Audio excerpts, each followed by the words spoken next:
As the human epic approached its end, the Earth faced cataclysms of universal proportion. But the scariest part was the fate of being immersed in a world full of monsters. At that time, a great power was awakened in some people. That made them the idols of millions. They were the hope for the future. On a par with them, there were people who had no power but felt it. They were also called upon to provide a carefree life. Ordinary people at this time were living their immediate problem. They went about their daily routine activities, honoring the awakened members of society. Among them was a guy who was into gaming. He was immersed in novelties on various platforms. His name was Lee Yun-moo, an ordinary man with ordinary abilities, a high school student. Every now and then, a cheer would run through the city. The people around began to exclaim in awe that the car of the reborn was coming and that they should let it pass. The awakened moved in the center of a motorcade of 4 police and 2 military vehicles. People stepped in front of them and stood in respect. To see the outline of the awakened man through the ajar window of the car was an event. The lucky man told everyone that he had seen the very man in whose hands the fate of mankind rested. Only our guy did not see anything important in this event. He was surprised at such a fuss and continued doing what he loved to do.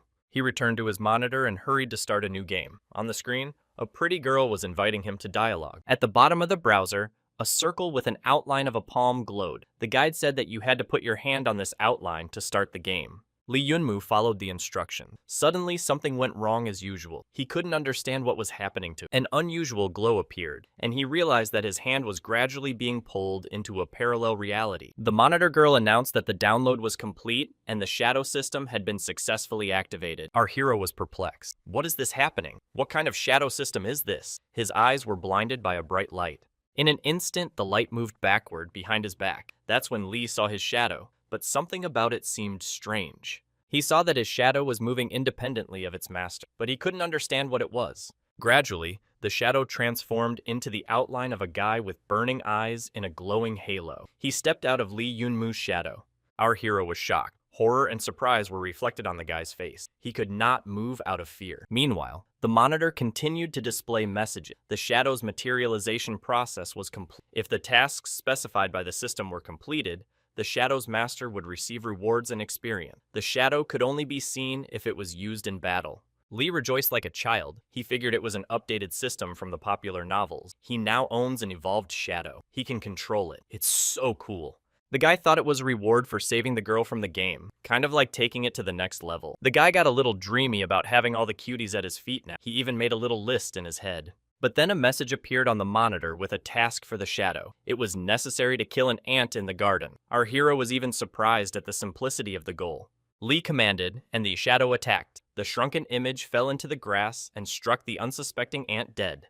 The boy was thrilled at the shadow's capabilities. He marveled at such a transformation. He watched what was happening and couldn't believe it was real. Finally, a message appeared on the screen saying that the task of killing the ant had been completed. It was suggested to get some kind of reward for completing it. The young man was as excited as a child. He shouted that he wanted the prize very much. And then something spilled on him, some kind of plasma stream. He froze for a moment, trying to comprehend what was happening. Our hero felt a flow of energy on his hand. He was stunned. Could he really become one of the awakened? Lee had never even dreamed of such a development. His eyes shone with happiness. 5 minutes ago, he was just an ordinary high school student, and now there was an opportunity to become the very hero who would help humanity survive. With the thought that he had sensed the energy flow and might be able to awaken, Lee Yun-moo rushed home. He couldn't wait to share his joy with his loved one. On the way, he didn't even notice that the people who saw him were joking about this guy being from the Lee family. They were saying among themselves that he was so happy and came here because he didn't know the latest news yet. As he ran to the front door,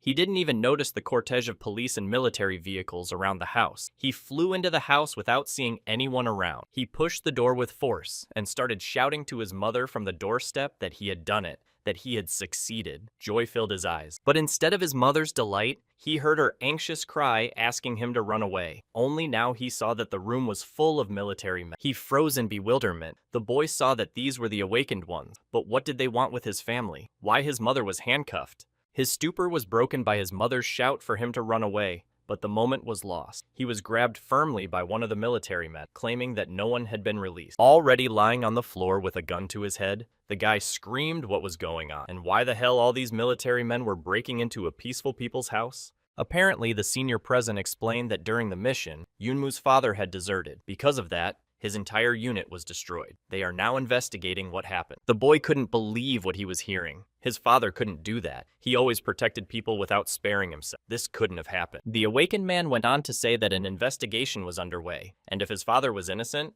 there was nothing to worry about. But his mother would have to go with the military for a while. Suddenly, the young man was so furious that he couldn't seem to control himself. The energy surged to the point where it seemed to overflow. The awakened one sensed it, and was very surprised by this outburst. The boy managed to free himself from the onslaught of the military man. In an instant, he snatched the pistol that had recently been held to his head. The young man pointed his weapon at the awakened man and demanded that his mother be released. In response, he saw a smirk on the faces of the military. It turned out that such a gun could only be used by the owner of Flow Energy. His emotions overwhelmed Lee, and he shouted with all his might not to hurt his mother. He shouted, and a stream of unprecedented energy burst out. Now, the men in uniform panicked. One of them shouted that it was Flow Energy, and the guy had to be stopped. The transistor on the weapon went off. The energy was so great that the guy couldn't control it. It enveloped him from head to toe.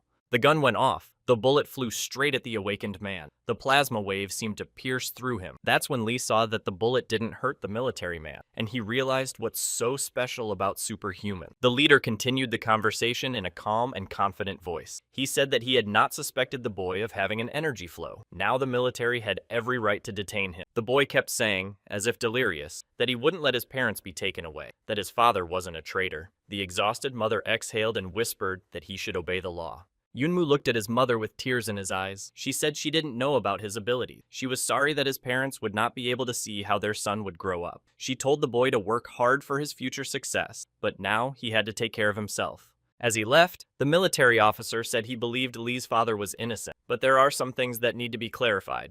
At last, the confused boy heard that if he wanted to help his parents, he should wake up quickly. Tears welled up in his eyes, and he looked at his mother as she left. Left alone, the boy thought about his preparation. He had only 1 week before the annual trial of the Awakened. Yunmu turned to the game monitor. When asked about the experience required for awakening, he received an answer of 100,000 units, which was equal to defeating 100,000 ants in a week. The program said that you can let the shadow go offline. Then it can earn experience on its own, without the owner's participation. The boy commanded to activate the auto mode. The shadow obediently broke free to fulfill its master's command. The young man decided not to rely entirely on the shadow's experience. He took textbooks from the shelf to practice working with the flow energy. That way, the chances of awakening would increase. Memories from the past flashed through my mind. His father had always said he would protect his son, and now it was his turn to protect his family. These thoughts boosted our hero's energy. After 7 days, Lee Yunmu came to the city of Happy Wind, the 16th high school. This was where the stream test called Dragon Race was to be held.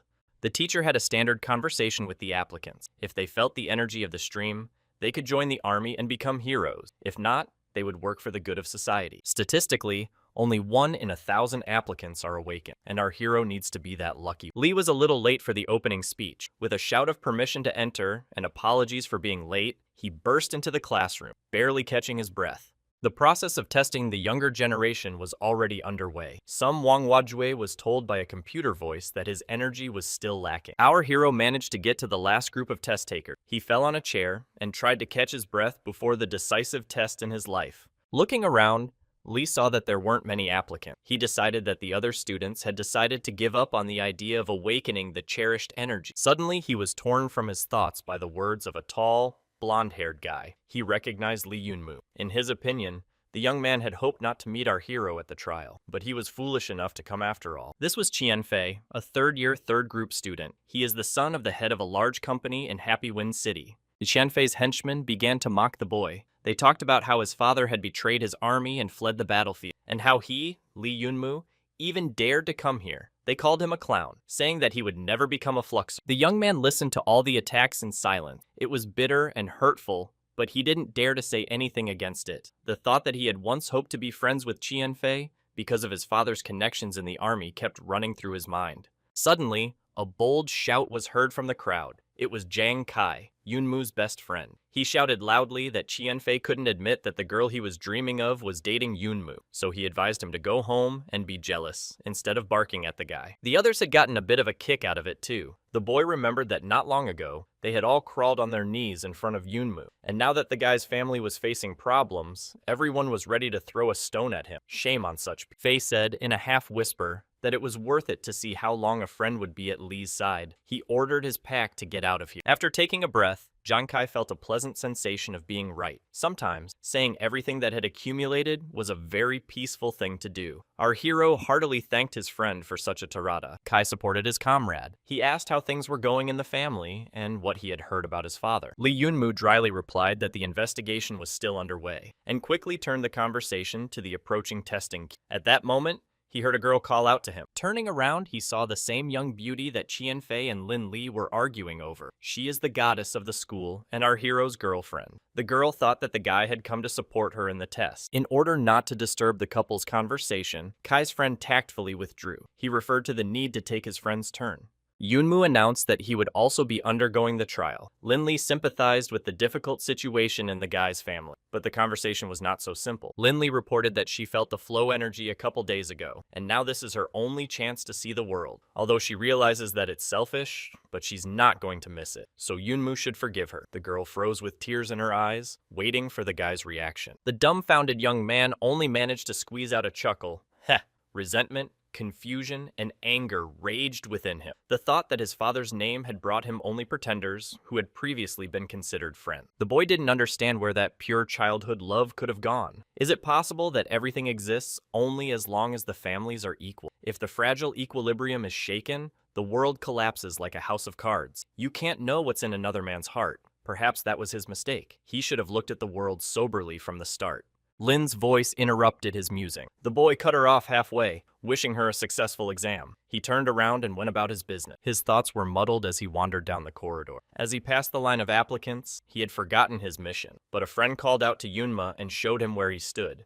A voice from the admissions office announced that Qianfei was the next to pass the test. The boy walked briskly to the monitor, excited about the long-awaited event. Just as suddenly, Qianfei was abruptly pushed away by someone. It was Li Yunmu, shouting, "Get out!" The guy cleared a path to the coveted monitor with a single movement. Lying on the floor, Qianfei shouted, "Why the hell is Li Yunmu climbing out of line? He should know his place." The young man approached the monitor, feeling the power boiling up inside. He shouted that he dared because he was awakened, and confidently touched the monitor. Everything around sparkled from the flow of energy. Threads of plasma developed around our hero, striking everyone with its power. Lin Li froze in astonishment. The only thing that came out of her mouth was a scrap of a sentence that he really was. Xian continued to sit on the floor, surprised and amazed at what was happening, thought about how Yunmu was indeed awakened. The young man looked at everyone present, confident and proud. He had managed to prove to everyone that he possessed superpowers. The word pulsed in his head,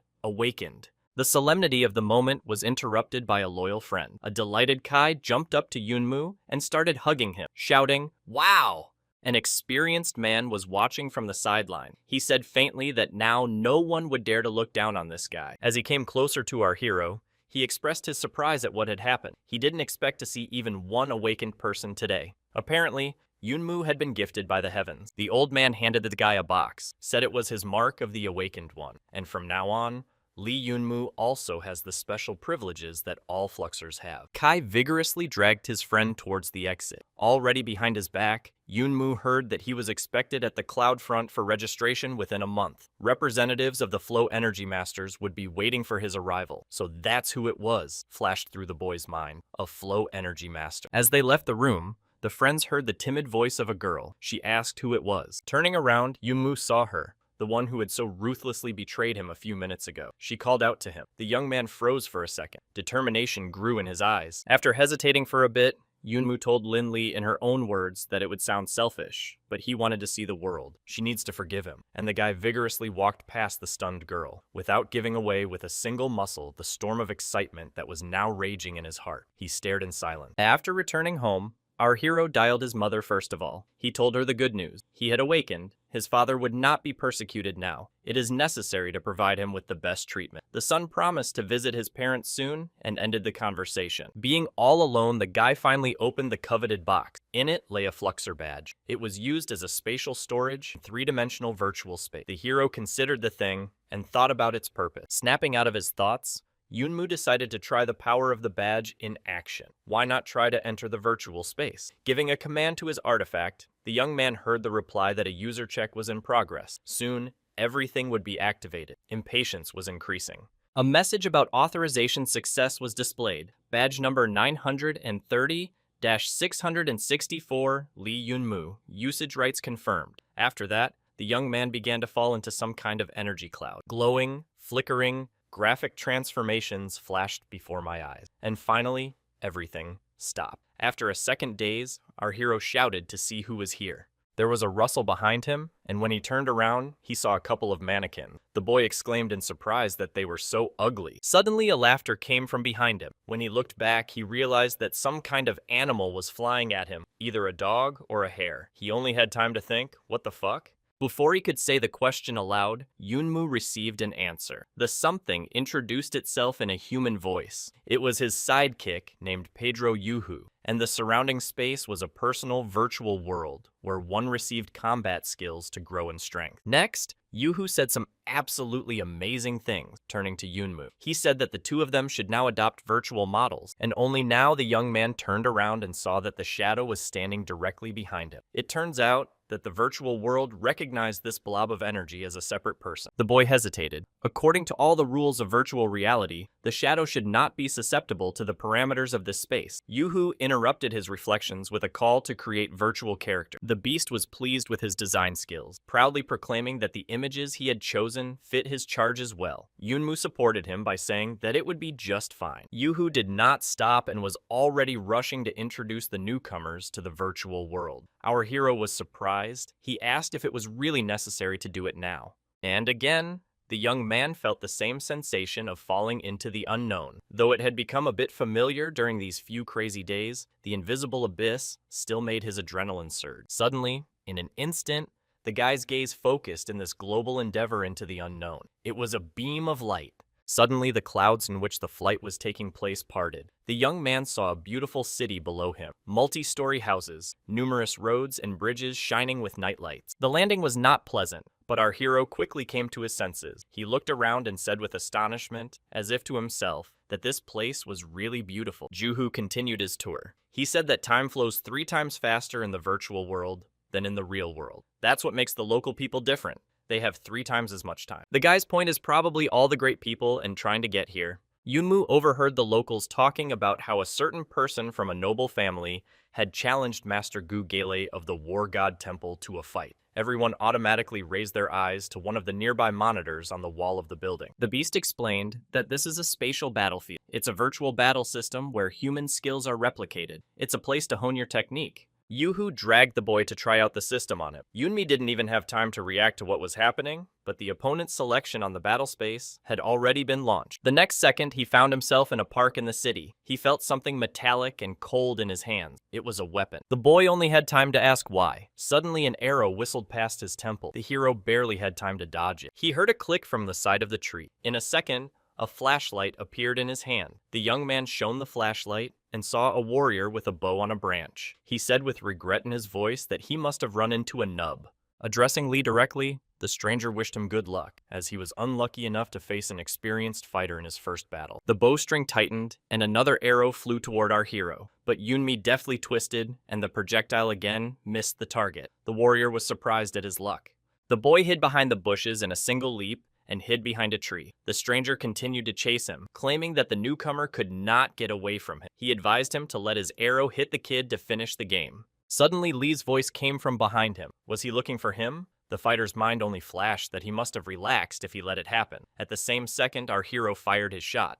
Looking at his opponent, the young man said that even a cornered beast would continue to fight. He shouldn't have underestimated his opponent just because he was a beginner. He shouldn't be so overconfident. The enemy's hologram slowly evaporated as the guy noticed that something fell on the path, some glowing balls. In the moonlight, it was impossible to see what it was. Suddenly, these objects rose into the air and crashed into our hero's chest with furious force. He even fell to his knees from surprise and pain. Yunmu sat on the ground and touched the spot where the something had gotten in. He touched his chest, realizing that something had entered his body. A service message appeared in the air. Turns out the guy absorbed the entity. It's a reward for defeating the enemy, and now he's getting an A-rank Admiralty cover. Puzzled, the hero rose to his feet. He was informed that the essence is received for defeating the Master of Flow Energy. It is a currency in the virtual store. You can buy techniques or a skill. Techniques meant ancient martial arts from the Dark Ages. Each message pleased our friend more and more. His damage was now reduced by 30%. With each new victory, his enemy attack would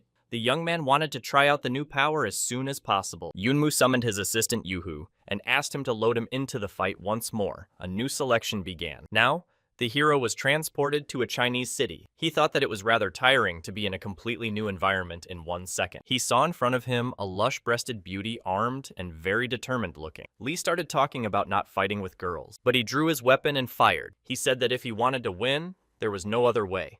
The girl barely dodged. In an eerie bewilderment, she began to yell at Yunma that it should be shameful for a man to attack sneakily. Facing his opponent head-on, Yunmu kept saying that he only intended to win, and in a battle, all means were good. His eyes radiated excitement and confidence. The fight continued with an attack from the beauty. In the process, she shouted out that Yunmu must be from the common one. The guy was a bit confused, asking what kind of simple one. Continuing to repel the onslaught of his rival, our hero tried to pry out who the simple ones were. The girl announced that it was time to end this fight. She took a deep breath, and a halo of red energy appeared around her. Lee was stunned. The new acquaintance struck her victorious blow. Our hero froze. Only a slight moan escaped his lips. Proud of her victory, the girl began to talk about her unique attack technique of 1,000 cuts of 36 shapes. But suddenly her monologue was interrupted. Yunmu, gathering his last strength, struck back at his opponent. She was already dissolving into the hologram, and she wondered if he had an essence. The guy proudly, with a hint of vanity in his eyes, laughingly said that it hurt, and he thought he was going to lose. Left alone in the middle of the city with his sword in hand, the young man pondered that probably the opponent's technique belonged to attackers from ancient cultivators. It was a good thing that the past Admiralty Cover Award was able to repel some of the onslaught. Just like after the last battle, a message appeared in front of the hero about obtaining 70 space elements and understanding the Blade of Violence technique. He realized that the more skilled the opponent, the greater the reward he could get for winning. Lee called Pedro over and asked him to load him into the game again. He rather wanted to try his hand at everything. Meanwhile, in the virtual reality city, a couple of people who were watching Yunmu fight on the screen were chatting. They were talking about some rare defense technique since he was able to resist the 1,000 cut. 3 days later in Heavenly Cloud City, Lee Yunmu was walking around with a basket of guests in search of a hospital. Things had gotten better. His father had come to the big city for treatment. But the boy couldn't find this backwoods hospital his father had chosen, and he was worried about whether it was a place that could really provide proper care. Suddenly, our hero heard a speech of an obviously bullheaded type. It was addressed to the girl, who tried to avoid continuing the dialogue in every possible way. 3 guys stopped a fragile girl in the alley and started harassing her, talking about her father's illness and lack of money. They offered to have a drink with them and more, but the boldest one's phrase was cut off abruptly. A basket of fruit flew into his head, the same fruit that Yunmu was carrying to his father. The boy suggested that the hooligans choose another place to have fun. Our hero complained that the fruit was spoiled and told the 3 boys that they would have to pay for them. The girl quietly called out to Yunmi. The guy got between her and the bullies, covered the girl with himself, warning her that they might do something else, and he was right. The main bully pulled out a knife, yelled out if Yunmi knew who he was messing with. Our hero did not hesitate, and taught the hooligans a lesson in good manners in a language they understood. He also charged them financial compensation for the spoiled fruit. The ringleader asked me to let them go. He said he wouldn't always protect her, so why was he playing the savior? The young man was confused. He said, "What nonsense? What kind of savior?" It was his sister. Her name was Liu Ruyan, Li Yunmu's older sister. Our hero complained that whenever he meets his sister, she's always in some kind of trouble. Does she really have a lump in one place? Although this time the meeting helped to find his father's hospital, so the brother is not so angry. One of the beaten youths intervened in the conversation. He said that Lee was a tough student of the stream, gave him his card, guaranteed he'd come to his aid at any time. Our hero threw it in the nearest trash can. The conversation with his sister continued. Yunmu asked why that guy said she was urgently looking for money. She has a job. Is it really expensive to treat her father that the funds are not enough? The girl looked at her brother sadly. Ruyan revealed that her father's injuries were much more serious than expected. The family's savings had quickly run out. The money that the family had managed to raise recently would allow them to continue treatment for some time to come. The young man was at a loss, but pulling himself together, he gave his sister a little encouragement. He said that she had already done too much. Now he would take care of the medical expense. After all, money was not a problem for the awakened. Heading towards the hospital, Yunmu commanded Ruyan to go to his father's room while he went to pay the bills. When her brother told her that she had done a good job, she was a little relieved. He loves her after all. When she entered the room, she saw her mother. She immediately offered her a drink of water, because she must be tired. The father echoed his wife's words that they were tiring their daughter with their care. She had to run around and fuss all the time. The daughter was against such words. The girl started to say that there would be no more problems with money. Her father cut her off at the halfway point, saying that it was not in vain that he had sent her to his co-worker for help.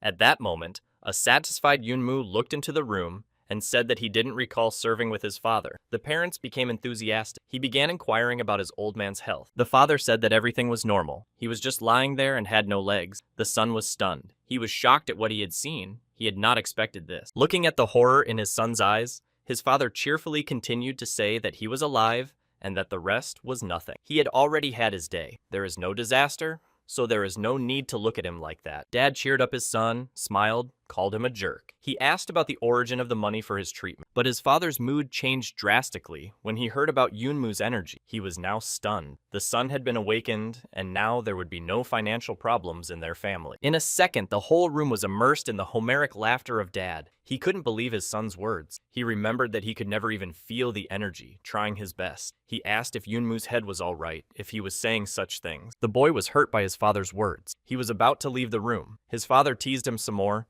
but then asked his daughter to get some of his things. Ruyan gave him a suitcase of weapons in his hands. Calling out to his son, the father handed his artifact to him. Yunmu was surprised because Dad treasured his battle weapon so much. Dad would hardly need it anymore. The awakened man's combat power would be greatly increased. Lee Sr. has said that a normal person wouldn't need this thing, but for an awakened person and someone who can sense energy, it is of great use. Yunmu listened carefully to his father's words. If the son is truly awakened, he is nothing without it. The battle item will greatly increase his strength. The chamber was quiet for a couple of seconds. Then, Yunmu mischievously said that he wanted to arrange for his father to borrow his weapon for a while. Then, he would definitely find a way to get Dad back on his feet and return it.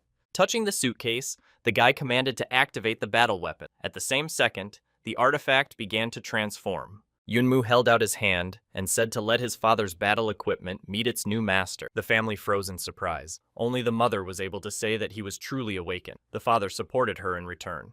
He was no longer that sloppy kid, but a real warrior. His father's outfit suited him well. There was pride and confidence in his gaze. After waking up the next day, the first thing the young man did was to check if he had packed everything. Today, he would have to go to Heavenly Cloud Castle. This was something he had never dreamed of before. On this day, the Happy Windfluxer Guild was lively. Someone in the square clarified whether or not they were really seeing the Wang family's second lord. In another group, there was a dialogue about how the Liu family was also bound to have an awakened one. Just then, the murmurs of the crowd were broken by a tall, blonde-haired young man with a representative appearance. There were whispers around that this was the new #1 in Jifeng City. This was Luolo Jin, whose father had become a stream master. Looking around skeptically, the guy heard a conversation nearby. Another guy was asking his father if he could rely on anyone in such a miserable place. The older man condescendingly said that his son could come home with him, but the boy rejected such an offer. The handsome young man with his hair in a ponytail said with a smirk that he was even interested in feeling like a commoner, especially since he had money with him. This was the descendant of a wealthy Jiang Daxiang family. He heard a mischievous shout to his left and automatically turned around. The words that this day had finally come sounded ambiguous. A beautiful girl, Liu Noji, granddaughter of the chairman of the Masters Association. She was very excited to see her grandfather. Meanwhile, the conversations in the square were still going on. There was a discussion about the newcomers of the stream. It was said that the first 8 on the high school roster were quite talented, as suddenly everyone turned around at someone shout that there is an awakened one in the 16th middle this year. Everyone saw Lee Yunmu being carried into the square on a palanquin to the sound of gongs and drum, the sound of salutes and cheers. His friend walked in front of him and announced that everyone should welcome the brilliant Yunmu. People around here were shocked. They were whispering about the guy's adequacy, why he was showing off like that. Zhang Desun laughed out loud to the point of tears. He was sure that the guy had dementia for coming here like this. Yunmu himself was ready to fall under the ground. He sat there with a scarlet rose across his chest. Kai was genuinely happy for his friend's success. The blue-eyed Liu Nojie smiled at the procession. She said to herself that this was the newly awakened one this year. A woman appeared on the porch with a blue folder in her hand. She announced that all newcomers should come to her. All the applicants were asked to line up in pairs to go to Tianyun. When they heard their names, everyone had to step out of the line. After the words about the beginning of distribution, everyone saw a big burst of energy. The recruits were surprised by what was happening. The first to be announced was Luo Zun. He stepped forward. Zhang Daxiang fell to him as his companion. He was happy that he was named second, but the companions originally pissed each other off. Next named Li Yunmu. Next named Liu Noji. At the same second, the guy felt his hand being grabbed. The girl was vigorously dragging the confused young man behind her. He followed her like a lost child. Looking around, the young lady introduced herself. Her name is Liu Noji. She politely said that she was pleased to meet you. The confused Yunmu could only murmur that he was glad too. It flashed through his mind that the girl had a very beautiful voice. After passing through the portal, the recruits found themselves in the Castle of Heavenly Cloud, Tianyun. It was an incredible structure that resembled a huge spaceship. Our hero was amazed by the scale of Tianyun City. He had no idea what this magnificent structure could be compared to. His new acquaintance tells him that the city is constantly moving through the air. This helps to escape monster attacks. The conversation was interrupted by Jifeng Tang'an, the director of the academy, and the representative of the Awakened Association. He asked everyone to follow him into the academy. This place would be their home and headquarters for the next 3 years. The recruits proceeded to the bus. On the way, the director told them that there were 7 moving castles in Zhengzhou today. One of them is Tianyun. Yunmu sat in his seat and listened attentively. It turned out that all fortified castles governed their own districts. There were 136 towns under their castle's jurisdiction. All students were told that the cities where the awakened ones come are their territory to learn theory and actual combat. In time, some will be able to work alone. The director asked not to be too happy about the success in the entrance test. After half a year of training, there will be a ranking tournament in Chunzhou City. After that, the resource production quota for the city would be adjusted. Tang'an wished everyone to work diligently since the people of the city rely on the protection of the awakened one. He wished the newcomers good luck. The bus pulled up to a red brick building with a large clock on the wall. The director said that all the life of Jifeng City takes place here, and in case of questions, everyone could approach him directly. After getting off the bus, Yunmu called out to the principal to ask a question. He was very curious about what kind of girl he was able to defeat in the trial battle. The only signs he knew were the firepower energy. Tang'an was shocked by what he heard. It turns out that the newcomer had defeated the awakened one with dark flow energy. Luo Zhen heard this conversation. He froze in place. He couldn't get enough of the news that this kid was able to deal with dark energy. The guys nearby also heard the dialogue with the principal. They began to call Yunma a braggart. After all, this is a very difficult task. Even number 1 disciple Luo Zhen can't do such a thing, let alone a rookie. Our hero scratched the back of his head in confusion. Is it such a rare power? The principal confirmed that basically such an encounter was impossible for a mere rookie like Li Yunmu. A new acquaintance of mine joined the conversation. She told me about the destructive power of dark energy. It creates fire inside. That's something that's beyond the reach of ordinary people. It's a 1 in 1,000 occurrence among the awakened. She said Yunmu was really tough to overcome such a thing. The boy looked at the girl confusedly. She really believed he wasn't bragging. Her philosophy asserted that one cannot assert a person's weakness until one sees his real strength. Even a mere man cannot be a weak a priori. Our hero's musings were interrupted by the principal's words that they should go to the dormitory, their new resident, Feng Ling. This place was luxurious. It looked like a resort. The students were invited to choose their favorite room. The boy was considering the dormitory building. The rest of the crowd in the courtyard gave the right of first choice to Luo Zi as the strongest. It so happens that in a family or dormitory, the right of first choice goes to him. Yunmu interrupted further conversation. He said that while everyone was pondering, he had already chosen. He had envisioned a room off to the side. It allowed him to learn to control the shadows. Our hero's musings were interrupted by some older guy from the group. He began by claiming that there were certain rules, and he couldn't choose before Luo Xin. At this moment, Zhang Daxun uttered in a loud voice that he wanted the room closest to him. The indignant young man was shocked. No one had expected such arbitrariness from the newcomers. Upon entering his room, Yunmu was pleasantly surprised. His apartment was even better than his home. The young man couldn't wait to practice. He commanded the shadow system to activate, but the system reported the need to update after the change of residence. The guy was annoyed, but nothing could be done. The next morning, barely opening the door to the auditorium, our hero wished everyone a good morning. A resounding cheer resounded back at him from the empty classroom. It was the same cheerful Liu Nojie. The boy wondered why no one else came to the first class. Could it be that the whole class had decided to skip it? A friend explained that the first classes were theoretical. They were used to teach the newly awakened about the peculiarities of the system and basic concept. Most of the newcomers had familiarized themselves with this information before arriving at the building. The young man was upset. He was frustrated that the whole training process was probably built for the two of them, the foolish beginners. At least he had a companion. Just then, Teacher Li Bowen walked through the door. He was pleasantly surprised that at least someone had come to class. However, he was very surprised that Liu Nujie was here. The girl started chatting sweetly with the teacher, who was inquiring about the health of the teacher, part-time her grandfather. To say that our hero was surprised was nothing. Nujie showed the teacher the newcomer. She said to Li that despite his talent, he should study hard. Wishing her friend good luck, the girl walked away with a smile. A bomb went off in my head. It turned out he was the only fool on the stream. The teacher looked at the boy. He lay down on the desk and sank into his heavy thoughts. The teacher himself reflected on the realities of modern life. There are few honest people today who rely only on their own strength. Especially this guy is on good terms with the teacher's granddaughter. It's worth paying attention to him. The teacher's voice pulled the young man away from his desk. He suggested that the empty classroom should be replaced by another place. They went up to the roof, where they had a leisurely conversation. The teacher found out that the boy knew nothing, but had managed to get the power. He doesn't know anything about it either, by the way. Yunmu, sitting on the ledge just above the teacher, listened attentively to the new information. It turned out that the level of the awakened one's power progression had its own stages: black, silver, gold, and rainbow crystal. The teacher talked about overcoming all these levels on the way to Flow Master. Yunmu flipped around and jumped off the ledge. He landed near the teacher and asked him to tell him how to overcome his limits and develop energy. According to the teacher, overcoming one's limits is only possible through awakening one's vital points, 12 in all. Awakening points in the feet and calves enhance dexterity. Points in the palms and hands develop strength. Points located in the head sharpen thinking, reflexes, and the 5 senses. The teacher said that the awakening points could only be awakened after reaching the black crystal. The young man persisted. He wanted to know how to induce these points. The teacher replied that it was not so difficult. To awaken, one must defeat enough monsters and absorb their flow energy. Yunmu pondered over what was said.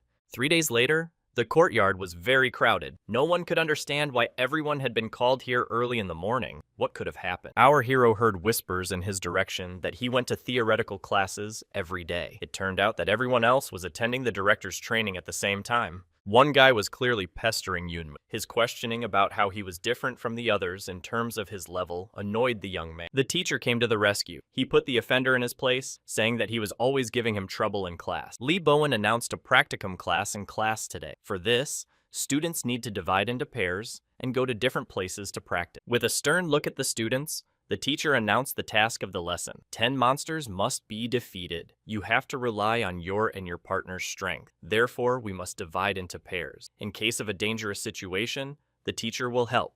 Li Yunmu became animated. He rejoiced at the news. After all, this was exactly what he had been waiting for. At this moment, Luo Xin called out to Liu Noji. He offered the girl to be his partner. The girl hesitated. Lo was strong, but she didn't want to be paired with him. Yunmu came to the rescue. Holding out his hand to her, he offered to be his partner. The girl sighed in relief and agreed. Their team was sent to Ruin Number 7. There was once an outpost here, created by the people of the 5th dimension, but that was before the ferocious monster attack. Left alone with the girl, Li Yunmu wondered why she didn't go to Luo Xin's team. He's strong, and the test is easier to pass. Liu Nojie replied that he was arrogant, always putting his own priorities before others, and she doesn't like people like that. She thanked Yunmu. He literally saved her from such cooperation. He, in turn, replied that he had no other options for the team. While the friends reasoned that the resulting command suited them both, neither noticed the approaching danger. The boy sensed something wrong. He turned sharply and saw the monsters approaching. They watched as the lower-level monsters approached them. The young man reasoned that they needed to be careful. Usually groups like this have a ringleader, only he can't figure out where he is. The girl looked at her companion and stunned. He had a huge monster behind him. The girl looked at her companion and was stunned.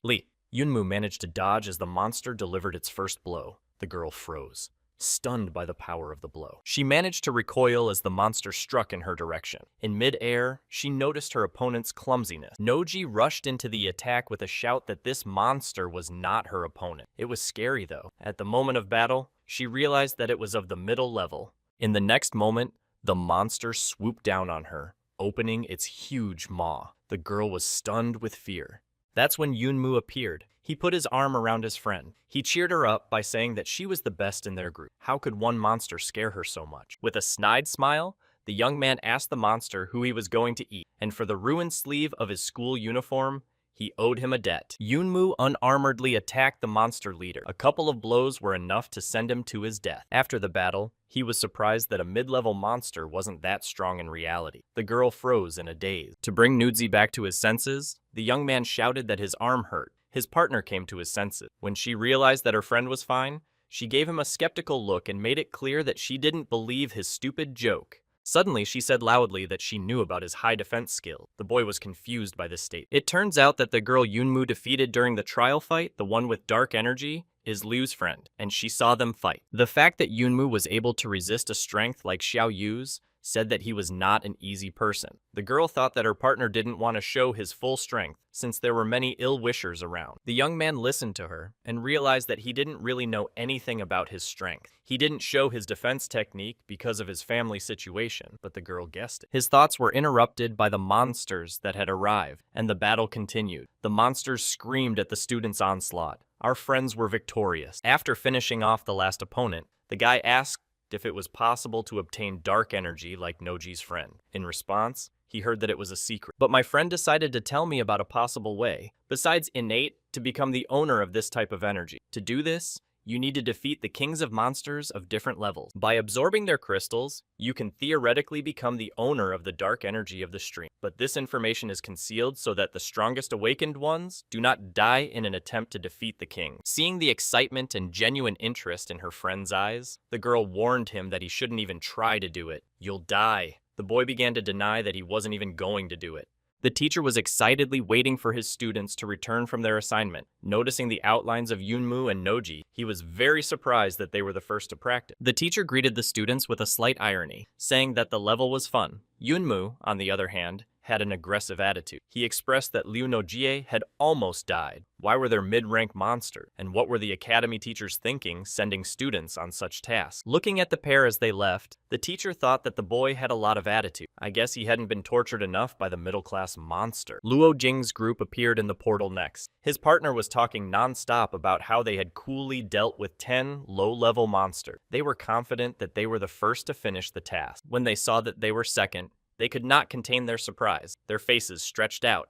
Yunmu didn't miss the chance to sarcasm at the annoying Wu Ho. Since he was in Jin's way, they were delayed in their mission. He advised Luo to choose his minions more carefully. Here, Luo Jin blocked Noji's path, making it clear that he needed to talk. Yunmu politely stepped aside. His opponent wanted to understand how they had accomplished the task so quickly. Meanwhile, Zhang Desyun was watching their dialogue very intently. His gaze was literally drilling the girl. Nosy wondered a bit. Why was he talking to her when he couldn't stand her? Of course, he didn't believe in Li's accomplishment. After thinking for a bit, she decided to say what they wanted to hear from her. That it was she quickly identified the monster's features and managed to deal with them without much difficulty. The people around him were satisfied with this answer. Zhang Desyun echoed the crowd, saying that his comrade was lucky to have a partner, but he decided for himself that it was a lie. After half a year of training in the ruin, Yunmu was 100% confident that he could work alone. Having easily defeated all the 17th level monsters, he was looking forward to the ranking competition in Zhongzhou. In these 6 months, Yunmu had never managed to use the shadow system. For some reason, it had never been updated. This made him terribly angry. In the end, he decided that it was useless. Standing in the school courtyard in the early morning, Yunmu lamented his habit of gathering everyone here at the crack of dawn. He had practiced late last night and was in no mood for early rising. The principal came out to the students and announced that there would be an important competition in a week's time. Their castle would be staying in the Lamu River area. Teams of 5 people from each town will have a chance to fight monsters on the river. Yunmu listened attentively. His fatigue faded away. After all, this was exactly what he had been waiting for. The battle points would be credited as a ranking and would determine the grade in the academy. The principal continued that there will be 24 hours of cameras, drones, with the students at the moment of release. Therefore, every action will be monitored by all the people in all the cities. This is a big responsibility. Chimera stared intently at our hero, and the director went on about the need for armor to increase the chances of survival. After the meeting, a team had to be formed. Our hero was 100% sure of his armor, but with the team, he went to find Nose. When she saw him, the girl apologized. She had already been taken, or rather put on Luo Jing's team, as mixing beginners and experienced awakened ones was not welcome in such a competition. To the girl's worries, our hero assured her that everything was fine. He confidently walked away, but in fact, he had absolutely no idea how to solve the problem with the team. The pensive fellow was stopped by Zhang Daxun. He was very friendly and invited Yunmu to join his team. The young man wondered for a second why this major had approached him. They had never even spoken once during the whole training. On the other hand, he had nowhere else to go, so he agreed to the invitation. Zhang took Li to meet the other members of the team. They were brothers who were the sons of the second richest man in the city. They were Ling-an Jifeng and Luqiang Jifeng. Yunmu thought to himself that the rich sons had decided to go hunting. They looked really depressing. Zhang Daxun, meanwhile, announced the formation of the Big Shang squad. He called out to register with the teacher. The next day, it was necessary to purchase all the equipment for the mission. Yunmu was given an advance of 7,500 yuan. It was impossible to buy even a tent with that. He stood and envied the son of the rich daddy, who told him to make sure he was given everything he could use on the camping trip. Zhang appeared. When he realized that he didn't have the money to buy even the most basic necessities, he began to feign regret. Our hero was not shy. He said that in principle, he didn't need any of this. Instead of a bicycle, he could run fast and sleep once on the ground. Zhang Daxun replied that their squad would not leave him behind. Firmly grabbing his arm, he dragged the guy behind him. No matter how much Yunmu balked, his new comrade led him to the cash register and paid for all the necessary equipment. Daxun was happily looking at the most expensive items in the store. Yunmu could only think that it was cool to be rich. Meanwhile, Jin and Hao were talking in the Awakened Association. They were wondering whether Yunmu would take part in the competition. Jin said he hated him to the point of nausea. There was a screech of wheels. The boys just had time to jump back. Ho started to yell at the driver, but he didn't think twice. Yunmu was behind the wheel. Li greeted his opponents, to which Jin asked what he needed here. Our hero referred to business. All the more so, because it would be good to take a couple of tasks before the competition. Ao started to snicker that Yunmu had found a team. When he heard Zhang's voice, he asked if the guy liked his car. Jing's team was shocked, who continued his monologue about how he was going to beat the team of these majors. After all, monsters can't be crushed by money, especially for team registration. 5 people were needed.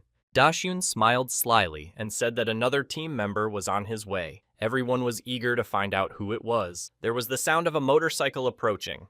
A student from Fenghua High School arrived on it, a spectacular brunette, Ling Shuang. She's the sister of the rich brothers on Zhang's team. Yunmu was very surprised. He didn't even believe that this cool girl could be the sister of the plankton he had to cooperate with. Luo Jing objected that it was against the rules. Li Shuang is from another city. Therefore, you can't accept her into your team, thus jeopardizing Jifeng's ranking. But she managed to transfer to their academy. There were a few seconds of silence. Only Hao whispered in his companion's ear that this young beauty was very cool. Unlike her non-traveling brothers, Ling Shuang was a level 2 awakened. She possessed a black flow energy crystal. She had been training with a flux master for several years and had mastered fearless combat skills. Luo Jing knew all of this. He realized that compared to them, she was a first-class fighter. Therefore, it would be difficult to win. The silence was interrupted by Zhang Daxiang. He thanked his friend for appearing. There were enough people in their team now. Her brother Lin-an Jifeng began to whine that she was here for nothing. The girl gave him a painful peck on the cheek, saying that she had come to raise his ranking. Otherwise, her parents will be very upset.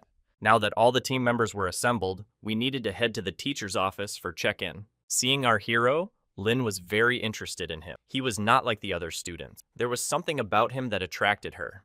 It's been a week. The iconic day of the ranking battle had finally arrived. Tianyun City had successfully landed by the river, and the battle vehicles with teams came out of the airlock that opened. Crowds of spectators gathered around the screens in the town squares. They wished good luck to the recruits and hoped for their victory. Yunmu's father in the hospital room also turned on the team. He asked his daughter to help him sit back so he could cheer for his lousy boy. A car with Luojin's team pulled ahead. He told the team to proceed to a safe area, equip themselves, and prepare for battle. In the back seat, No-ji was in thought with Lee Yunmu. She was worried whether the guy had found a team. The rest of the team noticed something approaching from behind, but fortunately, it was not a monster, but another car. Hao was surprised because such a thing is impossible. There is no car faster than his modified one. At this moment, the jeep that was catching up with them flew up on a bump. Everyone in Luojin's car only had time to raise their heads up. After jumping over their opponents, Zhang's team continued on their way. Lin Shuang was at the wheel.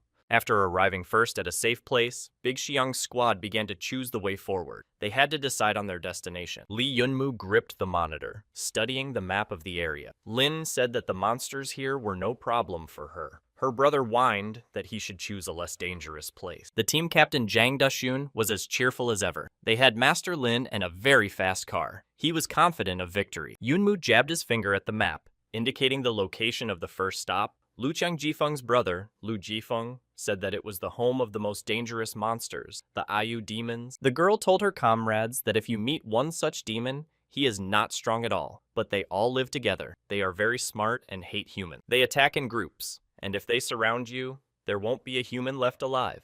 Li Yunmu hesitated for a moment, but Zhang, with his usual self-confidence, decided that this route was suitable for them. Since no one would go there, it was worth it to go and earn all the points. The major brothers howled in fear. They didn't want to go to such a dangerous place, and they discouraged Zhang in every possible way. Ignoring the others, Yunmu looked intently at Ling Shuang and asked her advice. The girl was not timid. She left it up to the guys. In a vote of 2 against 3, the Ayu Demon's habitat won. Our team took off and rushed forward. After getting out of the car, everyone put on their equipment. Zhang Dashun had the executioner's armor. His weapon was a speed cannon.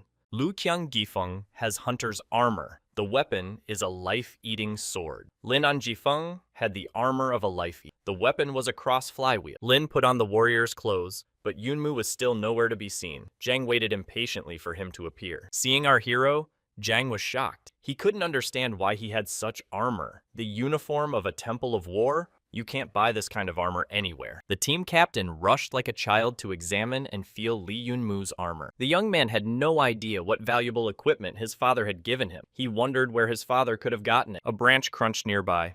Everyone tensed up. They looked around.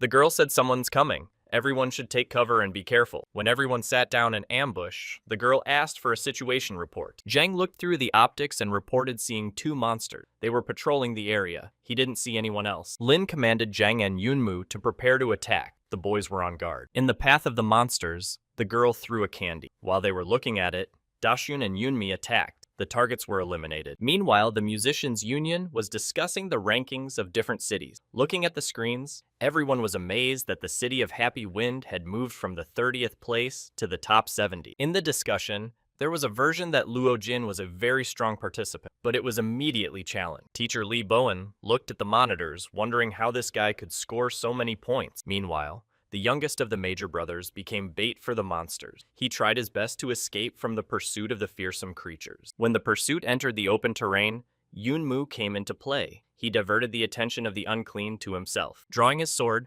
he stood in a fighting stance, preparing for a difficult fight. A few minutes, and then we can exhale. Battle mission accomplished. All enemies have been struck down by his sword. Suddenly, a snarl sounded behind his back. 2 more monsters came to the end of the fight.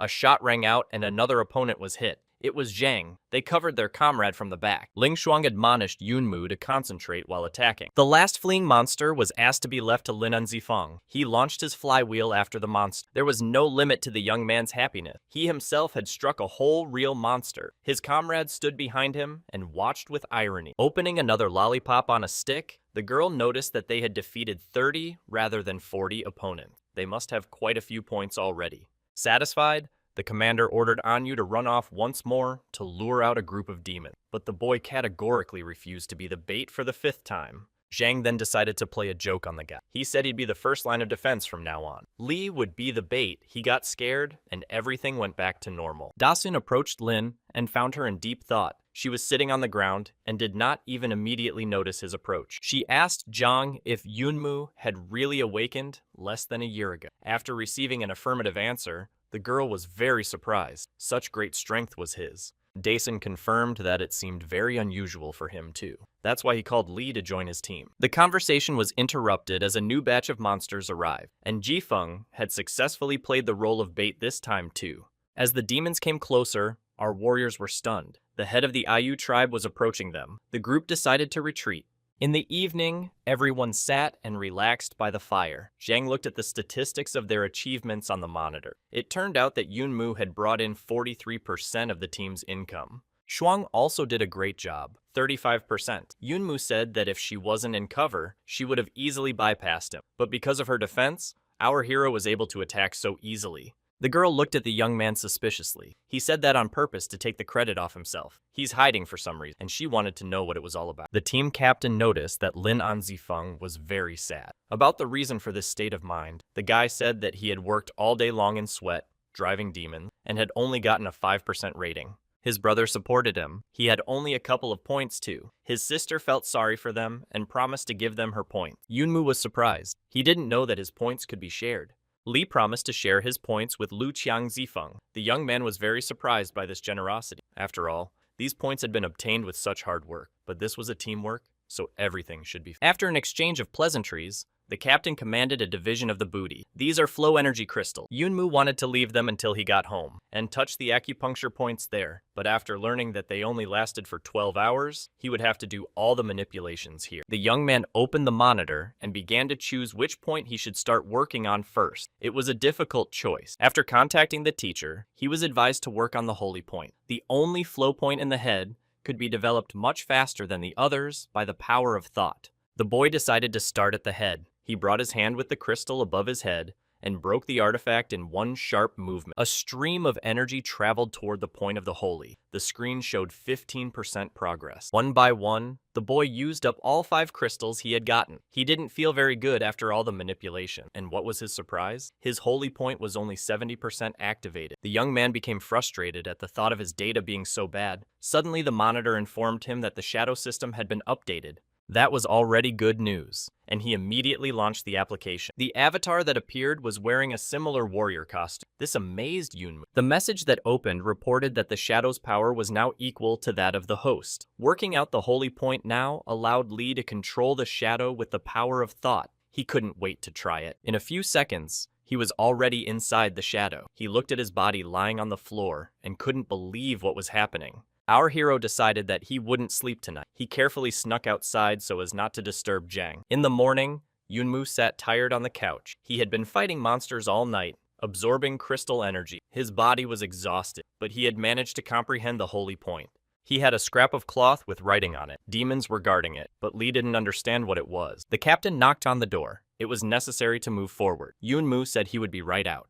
There was a discussion outside about who had activated which points. Li didn't say that he had activated only 70% of the holy points. The guys were surprised at this low figure. The fools rejoiced that their scores were higher than Yunmu's, but the fun didn't last long. We must go to the demon leader Ayu. The 3 days went by lightning fast. The team was united, and the guys could understand each other without words. They could already easily deal with high-level monsters. Li Yunmu escaped from the camp every night in the body of a shadow to continue practicing. He lit 4 acupuncture points. It doubled his strength. At this time, at the monitor in the academy, an elderly gentleman called out to his assistant. He was very concerned about the progress of Happy Wind City. More specifically, Yunmu's progress. Who is this guy? The assistant reported that this Li Yunmu was an ordinary person, but his group had scored very high. They were able to beat even the favorite Luo Xin, who everyone was betting on. The man looked at the monitor with the image of 2 strong warriors and reasoned that they could make something out of it, but the city of Happy Wind was not to his liking. He hinted to the aide that the death of a few students during training camp was not that uncommon. Meanwhile, Yunmu questioned the idea of attacking the tribe at the team's council about future plans. They had the great power of the shamans and elders. The captain assured me that the elder was not present, but shamans can get a lot more points than ordinary warriors. Lin supported Zhang. She encouraged the team, for there was progress in sight. Therefore, it was worth increasing the difficulty. Besides, the girl had her own goal. She easily helped the team to get points because she was eager to get the black crystal. The next corral of demons began. An went as bait again, except this time he was lingering. That bothered Zhang reassured him. He said that the activated lake point on the palm of his hand gave the guy a power similar to his own. At that moment, An appeared with the monster behind him. The guy drew his weapon and threatened the monster with retaliation. The team looked out from the ambush. We had to get to work. There were uninvited guests. 2 guys. They said they'd get the points this time. A few seconds, and this strange couple had annihilated the shamans of the Ayu tribe. Yunmu was perplexed. Who these 2 were and where they came from. Their attack was lightning fast. Lin was very angry. She explained that it was a team from another neighborhood, and they had come to take away their point. And a couple of the guests stood and smiled evilly. They thanked our team for their understanding and the monsters they had ambushed. The commander gave the order to leave. They've already stolen the points. There's no point in bickering with outsiders, but the couple began to incite rage in their opponent. They taunted their opponents, forcing them to fight. Zhang couldn't stand it and attacked the first opponent. He fell to the ground from the blow he received. Dawson came closer to them. He said they'd already gotten their points. No need to piss him off more. Suddenly the sky lit up with a bright red flash. The captain realized it was a flare. He ordered everyone to run. But they didn't have time to escape. A big monster was already here. It looked like a huge dog. He approached the wounded guy who was sitting on the ground. He gave him a blow. Everyone froze in fear and bewilderment. The partner rushed to his friend's defense. But at the same moment he got hit. Zhang, who was closest to what was happening, shouted to his team to run away. It was a devil dog. Those 2 were beyond saving. The guys ran towards the car. The commander fought off the monster while covering his group. His armor was damaged. But more devil dogs appeared on the way. They were ruled by an elder of the Ayu tribe. The team is surrounded. They need to get to the car at all costs. Dosen explained on the way out that the group was trapped. This flash was a signal that the team had entered the encirclement ring. Lin Shuang echoed him. Elder Ayu made them believe that he was not in the tribe. He ambushed all the warriors to catch them. The dogs surrounded the boys on all sides. With each step, they increased in number. The group was surrounded on all sides. The head monster began his speech. He stated that he had killed many of their tribesmen in a few days, so now he would kill our guys. Yunmu looked at the elder. A phrase of surprise at the fact that the ugly man could speak escaped his lips. Such insolence enraged Lord Ayu. His dogs howled. They gnashed their teeth, drool running down their fangs. The elder commanded to rip all the warriors to shreds. Seconds before the attack, Yunmu informed Sister Lin that she was the only one who had a chance to get through the encirclement. She needs to run to the car and then pick them up. The girl doubted that the group would be able to wait for her arrival, but Yunmu advised her to hurry. In the next instant, he drew his sword and dashed forward to cut a gap in the monster's surrounding so that Lin could slip through. One of the dogs had already caught up with her and she saw the huge paws approaching. Her brother An took the blow. He managed to cover his sister at the last second. His armor shattered from the impact. He threw himself into the fight, yelling to the girl that if she didn't make it in time, no one would survive. A hard battle began, where comrades defended each other from the last strength. Everyone realized that it was important to live until the moment when the car would arrive. Yunmu saw the increasing number of demons. If the battle continued with this balance of power, no one would survive. One of the dogs was already killing the defenseless Anzi. The team couldn't resist such an onslaught. Yunmu realized that something had to be done, otherwise the boys wouldn't be able to escape. After analyzing the situation, the young man realized that the dogs were ruled by an elder of the Ayu tribe. Therefore, we should start with him. Making a dash, our hero almost reached his goal. He caught the tribal chief a little. At that second, the dogs froze. The elder commanded them to stand in his defense. The 3 dogs went on the offensive against Yunmu. The boy had to use all his strength to deal with them. He screamed as hard as he could. In the next second, a strong stream of red energy burst out from his body. His team members were shocked. He was able to block 3 dogs at the same time. When the comrades saw this, they realized that Yunmu had entered a trance. They've heard of it in legends. It's the trance of a holy warrior, what secrets he's hiding. The demon leader couldn't understand what had happened to this man, that he alone could handle 3 devil dogs. The demons started flying in different directions from the other side of the encirclement. The elder couldn't understand what was happening. With all guns blazing, Lin flew into the center of the battle. She made it. The young men rejoiced and headed towards the car. The captain commanded Yunmu to also run to the car. The guy was clearly out of it. He couldn't hear anyone around him. Meanwhile, there was a commotion in the Riflemen's Union. The chairman was told that a new man had entered the trance of the Holy Warrior. They immediately stopped filming and blocked all information about what was happening. I should have reported it to the saint. Our hero sat on a pebble in a safe place and complained that his whole body ached. Friends had told him that he had not been quite adequate some time ago. The young man didn't understand how to explain. His body was filled with power. He couldn't suppress the urge to fight. The team captain interrupted his story by clapping him on the shoulder. The main event was, besides the regular crystals, the black crystals earned. Looking at the monitor, Zhang said that since Yunmu had saved everyone's life, it was only fair to give these crystals to him. Our hero was very surprised by this decision, but all the team members supported the captain. Yunmu rose to his feet. He refused such a reward and offered to split everything equally. After all, he just wanted to save his friends like the rest of the team. It was already night. Everyone was tired after a hard battle. It was decided to find a quiet place to camp to have a good rest. Our hero stepped out of the shower. He was so relieved, as if he had washed the whole day away. A message popped up on the monitor. For his services, the owner is entitled to a reward. Waidu box. A strange object appeared on the floor of the room. The system explained that it could be used to draw combat skills and weapons by lottery. Yunmu couldn't wait to experience the gift right away. What would he find? The guy turned the knob until it clicked. The whole box moved, opened, and closed back up. The young man didn't understand. Why didn't he get anything? What had happened? It wasn't like he could get any air out. He was nervous. But then a message appeared in front of him, congratulating him on acquiring a new skill. It turned out that he now had the ability to rotate his legs, a Class A combat skill. The system asked whether to run the internal forces to study the skill. The answer was unambiguous, positive. Yunmu felt a large stream of energy flow through his entire body. After a few minutes, the skill was successfully mastered. Master couldn't wait to use this power. The young man headed outside again, instead of resting in the form of a shadow to try out his new power. At night, one of the demons was walking along the path with a torch. It was a sentry from the Ayu tribe. Our hero in the shadow body let him get close and landed several crushing blows. He finally tried a new technique. Meanwhile, in the Big Xiang team's camp, someone had snuck into Yunmu's tent. An unidentified man approached the young man's body. He compared it to the photo. He was a tall guy with a muscular build. Our hero showed very good results, so they sent him to eliminate him. The shadow, meanwhile, had an alert system going on. The host's body was in danger. Yunmu commanded the system to return him to the body immediately. The stranger was just about to deliver his crushing blow when the young man opened his eyes. Li was able to regroup and literally jumped out from under his opponent's fist. The enemy was amazed at Yunmu's vigilance, the way he dodged the blow. Our hero asked who he was, but the reply was that it didn't matter. For tonight, our hero is going to the other side of the world, and he's on the attack again. Yunmu wanted to use his weapon, but his opponent was very fast and was able to knock the gun out of his hand. The unknown man was emitting golden crystal energy. Our guy realized that his power was very high. Who sent him and why? The enemy realized that Yunmu's reaction time was very fast. As he prepared for the next strike, he said, "Let's see if he can hide this time."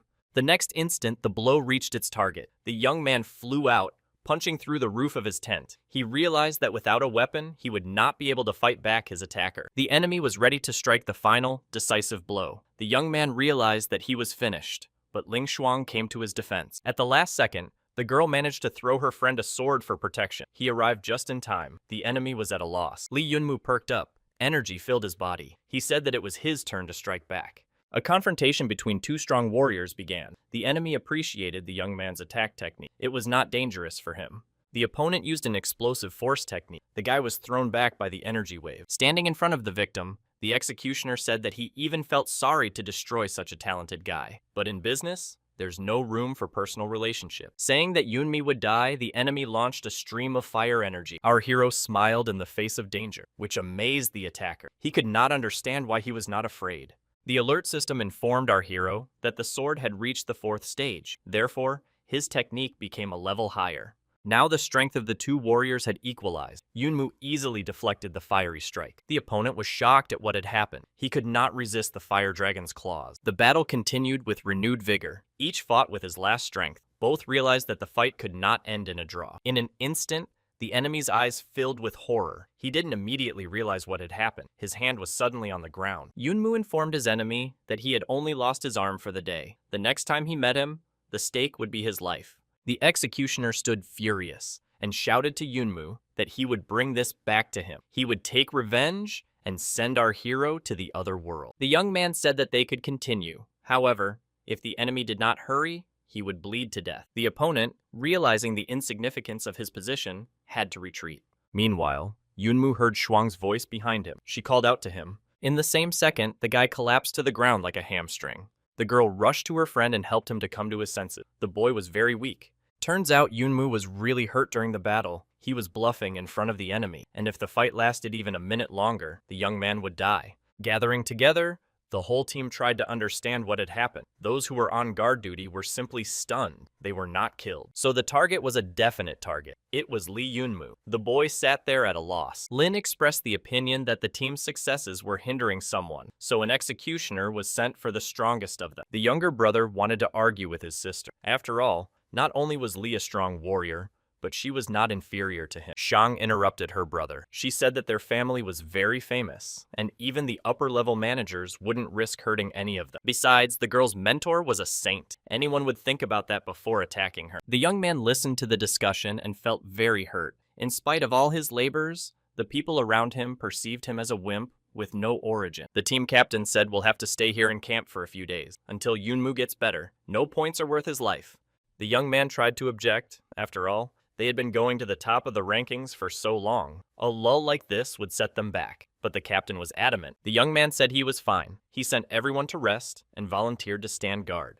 He thought of revenge. He collected samples of the executioner's blood and ran the system for scanning. The search was successful, and the information was recorded in the database. The young man was satisfied. He heard Jan's voice from behind him. He had heard about the system. Now he looked at our hero in bewilderment, waiting for his comment. Yunmu managed to get out of it. Waking up in his tent a couple days later, Yunmu felt a surge of energy in all of his acupuncture points. While the master was recovering, the shadow himself was fighting monsters. Therefore, the young man had a collection of crystals. Yunmu was thinking of creating armor made of flux energy. As he leaned back on the couch, he thought he should be more careful. He had almost been caught last time. It was a good thing Zhang believed his words. His musings were interrupted by a system alert. It turned out that his experience had already amounted to 10,000, and he was offered to spend it on creating a second shadow. Yunmu thought for a moment. If there were two shadows, the results of fighting monsters would be doubled. It was decided to have a second shadow. A metamorphosis began to take place around the young man. Shadows and blobs of energy swept across the room. Eventually, a new shadow stood before him. This one was scarier and purple in color. The boy wondered if the shadows needed names now. How would he know which one he would call? He didn't bother with names. He gave them numbers 1 and 2. There was a knock on the door. The young man commanded Shadow 1 and Shadow 2 to return to the system. Opening the door, Lin Shuang stood on the doorstep. She reported that many strong players on other teams had been attacked by assassins. Among them, Luo Jing was also injured. Yunmu was worried about the condition of Liu Nojie's friend, but Lin reassured him that only Luo was seriously injured. Shuang reported that the Riflemen's Union is investigating. The instigator and his city will be severely punished. And then it hit Li. Why isn't Shuang at practice with the whole team? In response to this question, the girl hesitated a bit. Blushing slightly, she admitted that she'd seen a real man in the guy over the past few days. That's why she'd decided to stay to talk to him alone tonight. Our hero was so embarrassed for the first time in his life. I wondered if Sister Shuang had warm feelings for him. The girl clung to the boy's arm, but the next thing he said knocked him completely out of his rut. Lin offered to fight. She wanted to learn sword technique from him. The guy was even more shocked. She's unhinged. The stubborn girl was already ready for battle. Yunmu agreed. The training had begun. Each of Shuang's punches was fast and accurate. The young man couldn't find her weakness, but he wasn't going to admit defeat either. The girl also noted the pluses of her opponent. He was very fast and strong. It was impossible to let your guard down. The battle was fierce.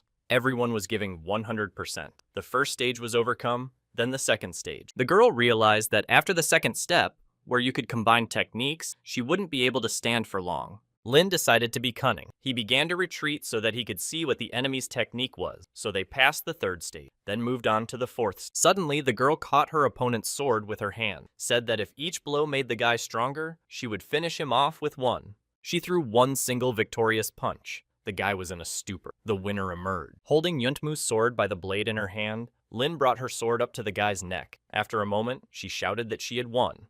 The shocked guy had no choice but to state the madness of the prodrug. When the rest of the team returned, They were surprised at the bandage on the girl's arm. In response to all the questions, she said that she had just scratched herself. Zhang said that the three of them went to scout the Ayu tribe. After the last battle, they had become much more vigilant. Even with a recovered Yunmu, they are unlikely to be able to attack in the same fashion. But the indomitable commander announced that he had come up with a new strategy where Sister Shuang would help. The next morning, when the things were loaded into the car, everyone was waiting for Sister Shuang to come out. A fragile girl in a fitted dress appeared before them. She was embarrassed and so different from the belligerent Lin. The guys were surprised at this transformation. The guys were surprised at her embarrassment and encouraged her that such clothes were part of military tactics. Last night, it had been very difficult to persuade the girl to such a venture. The commander had suggested seducing the demon elder Ayu. Our hero didn't like the idea at all. He was against using the girl's appearance. Lu Qiangzifeng said that while scouting, they heard the elder's order to capture the beautiful girl and bring her to the camp. Zhang decided to use it against the demons. To destroy a tribe,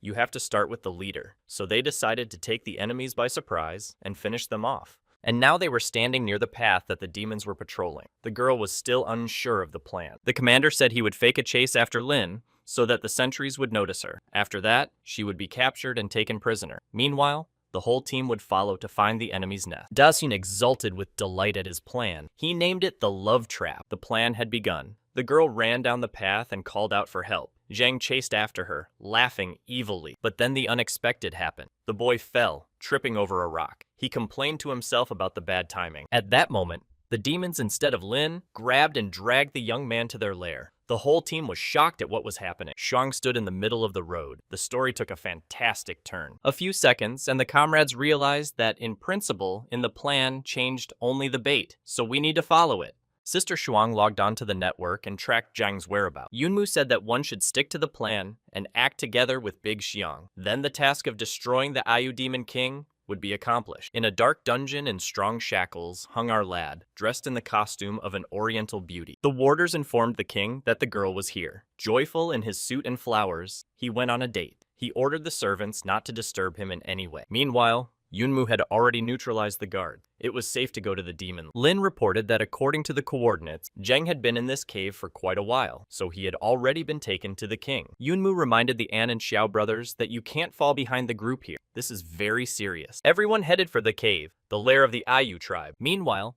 the team captain was already having to fend off the romantic advances of the demon king.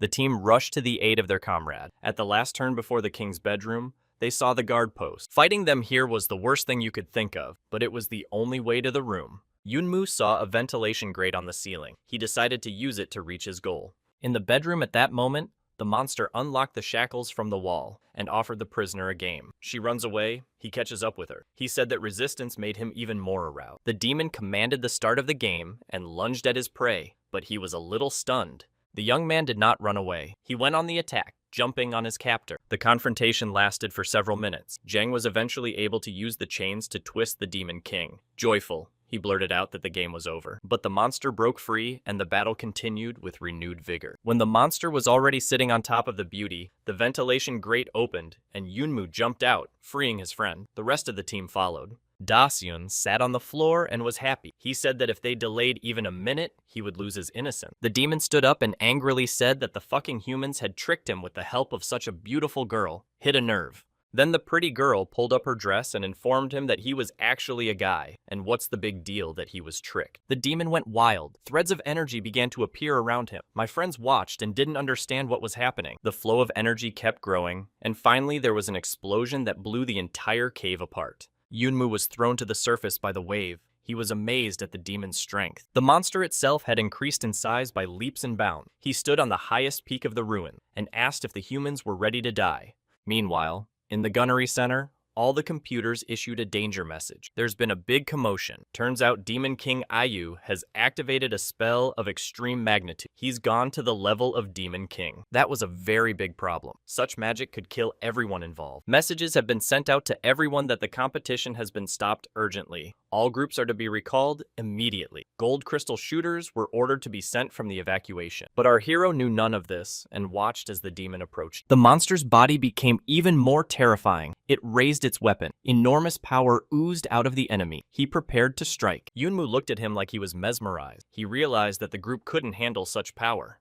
The demon Ayu raised his sword and sent a devastating blow at our hero. At the last second, Lin yanked the guy out of his seat. She shouted that it was time to get ready, not to fool around. Throwing her friend aside, the girl rushed to attack the monster. Sitting on the ground, overcome with trembling, our hero tried to gather himself and begin to act. He called out to his brothers, but they were unconscious. He realized that he would have to go to the rescue alone. Turning around, he saw that Sister Shuang was already sitting on the ground. The demon said it was a pity that such a beautiful girl would die here. Li wanted to get up, but his legs wouldn't obey him. He beat on them with his fists. Nothing worked. The demon had already drawn its sword over the girl's head. There was horror and despair in her eyes. In a split second, Yunmu arrived. He attacked from behind. The monster flew aside. He turned around and asked if Sister Shuang could stand up. She asked ironically, but his knees were not shaking anymore?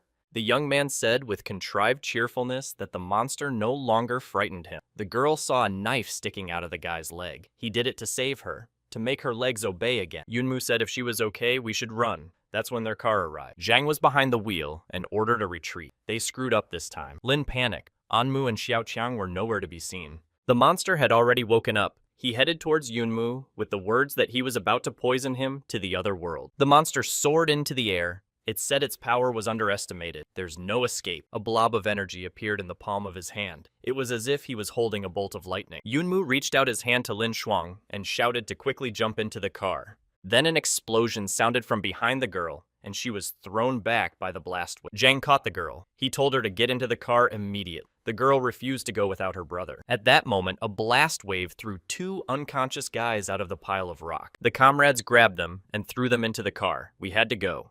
The captain started the car. The girl yelled out to wait for Li Yunmu. However, there was no second chance for them to get out. Shuang said that if they wanted to defeat a king-level demon, a miracle was needed. But throwing Li, Zhang reassured her, telling her that it was a Yunmu miracle in this world. A voice came from behind. Shuang turned around and saw their comrade running after the car.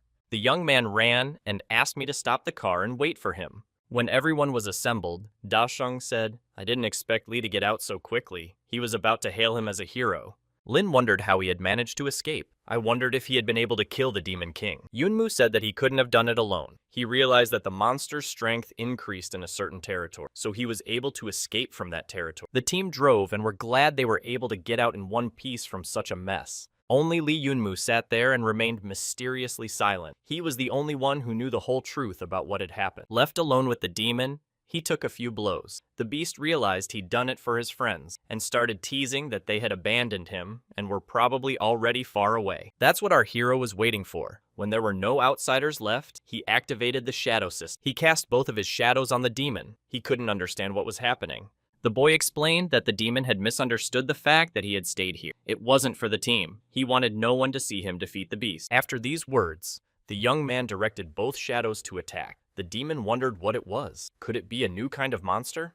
The young man sat and watched the battle from the side. When the monster was almost finished, he was about to leave. The demon shouted in bewilderment that the one couldn't leave like that. Must fight him one-on-one. Yunmu explained that if he initially knows he can't defeat it, why would he want to fight it? And he had never been eager to go into a one-on-one fight with him. That was the monster's desire. The young man ran to catch up with the team. He left it to his loyal shadows to deal with the demon. Sister Shuang was coughing intermittently. Yunmu asked if she was all right. He lamented that it was his fault for not being able to come to her aid in time. He apologized. The girl looked at him understandingly and replied that it wasn't his fault. The first time he saw a king-level monster, he could even faint. An ordinary person would have immediately given up. Zhang confirmed his friend's words. He told me to look at the seething brothers. Turns out it's a common reaction when you see a monster for the first time. And the guy's got a lot of willpower. Then the young man received a message from the system. He thought that the shadows had returned, and King Ayu was already in the other world. But he was wrong. It said the battle was over and both shadows were dead. The guy was stunned. The system continued to dialogue with our hero. It was suggested to animate the shadows directly or with the help of the mind. The young man chose the second option. It cost 2,000 points, and it gave the shadows an increased intelligence and improved combat technique and tempo. Here, the team received a message that an emergency evacuation was underway due to a king-level monster. Zhang started to discuss the situation with our hero. After all, if they stopped the competition, then what about the points he had accumulated? Turning around, he saw that Yunmu was already asleep. He must have been very tired. At this time, the monster was sitting over the bodies of the shadows. He was not very satisfied. After all, After defeating 2 opponents, he had missed the most important one, Yunmu. He wouldn't miss him next time. Immediately, the shadows began to come to life. The demon even fell to the ground in surprise. Then he heard Yunmu's cheerful voice. He asked if the ugly man had expected such a quick meeting. The demon realized he was talking to the young man. He was surprised that he was inside the thing. After receiving the first blow from the Thea, he was unable to repel it. The monster's strength was running out. A spell must be cast to replenish them. The boy took a closer look at the demon's actions and realized that he was referring to a magical formation. Apparently, the shadow's eye can see things that humans can't see. Yunmu realized that the monster needed to stop at a certain place to replenish its strength. It had to figure out a way to break this magical formation. The behemoth rushed to attack. Yunmu took a defensive stance, avoiding direct contact. The boy deftly dodged the attacks. Only when the guy was near the magic formation did the demon realize his intention, and was shocked that the man could see this energy flow. Meanwhile, Yunmu had managed to break the magic circle. The monster was furious. Although he could no longer feed off the circle's energy, his strength was still many times greater than the guy's, and when he was hit, he felt the pain. The young man soberly assessed his capabilities. If he let the enemy attack, he would fail. Therefore, it was necessary to hit the enemy with a single blow. But how? The guy decided to use his new leg kick. He jumped up and with all his strength he attacked his opponent. However, it was not enough to kill him. The demon was only annoyed by the young man's effort. He said it was his turn. Yunmu replied that he wasn't the only opponent of the monster. A second shadow swooped down from behind King Ayu. The 2 shadows began to continuously strike the enemy. They didn't give him a moment's respite. The demon had figured out the guy's plan. Since his every technique was pointless against such a monster, he decided to wipe it out with constant attacks. That would really work. The enemy did not accept the fate of dying insulted. Gathering all his energy, he came up with one last move. The demon slid onto the guy from behind and clawed at him with all his might, saying that if anyone was going to die, they would die together. Yunmu felt the monster's body start to inflate like a balloon. He realized that self-destruction had been launched. The guy was saved by his warrior uniform. King Ayu exploded, spitting out a huge cloud of fiery energy. This was seen by the Cloud Sky Special Squad sent to eliminate it. One of them was surprised that someone was dealing with a king-level demon. In the haze, they saw the outline of a warrior. The form of a man of the Temple of War was visible on him. Yunmu woke up screaming in the car with Big Xiang's team. It was all over. The captain assumed that the young man was having a nightmare. He didn't deny it, of course. The boy pondered that he had broken the connection with the shadow in time. Otherwise, he would have died with it. But then the messages from the system began to arrive, congratulating him. He rejoiced that he had been able to protect number 1. For defeating the strongest Ayu Demon King in this zone, he was awarded 10,000 units of experience and inner strength, 1,000 units of void energy, a 12-colored king crystal, and a king's soul.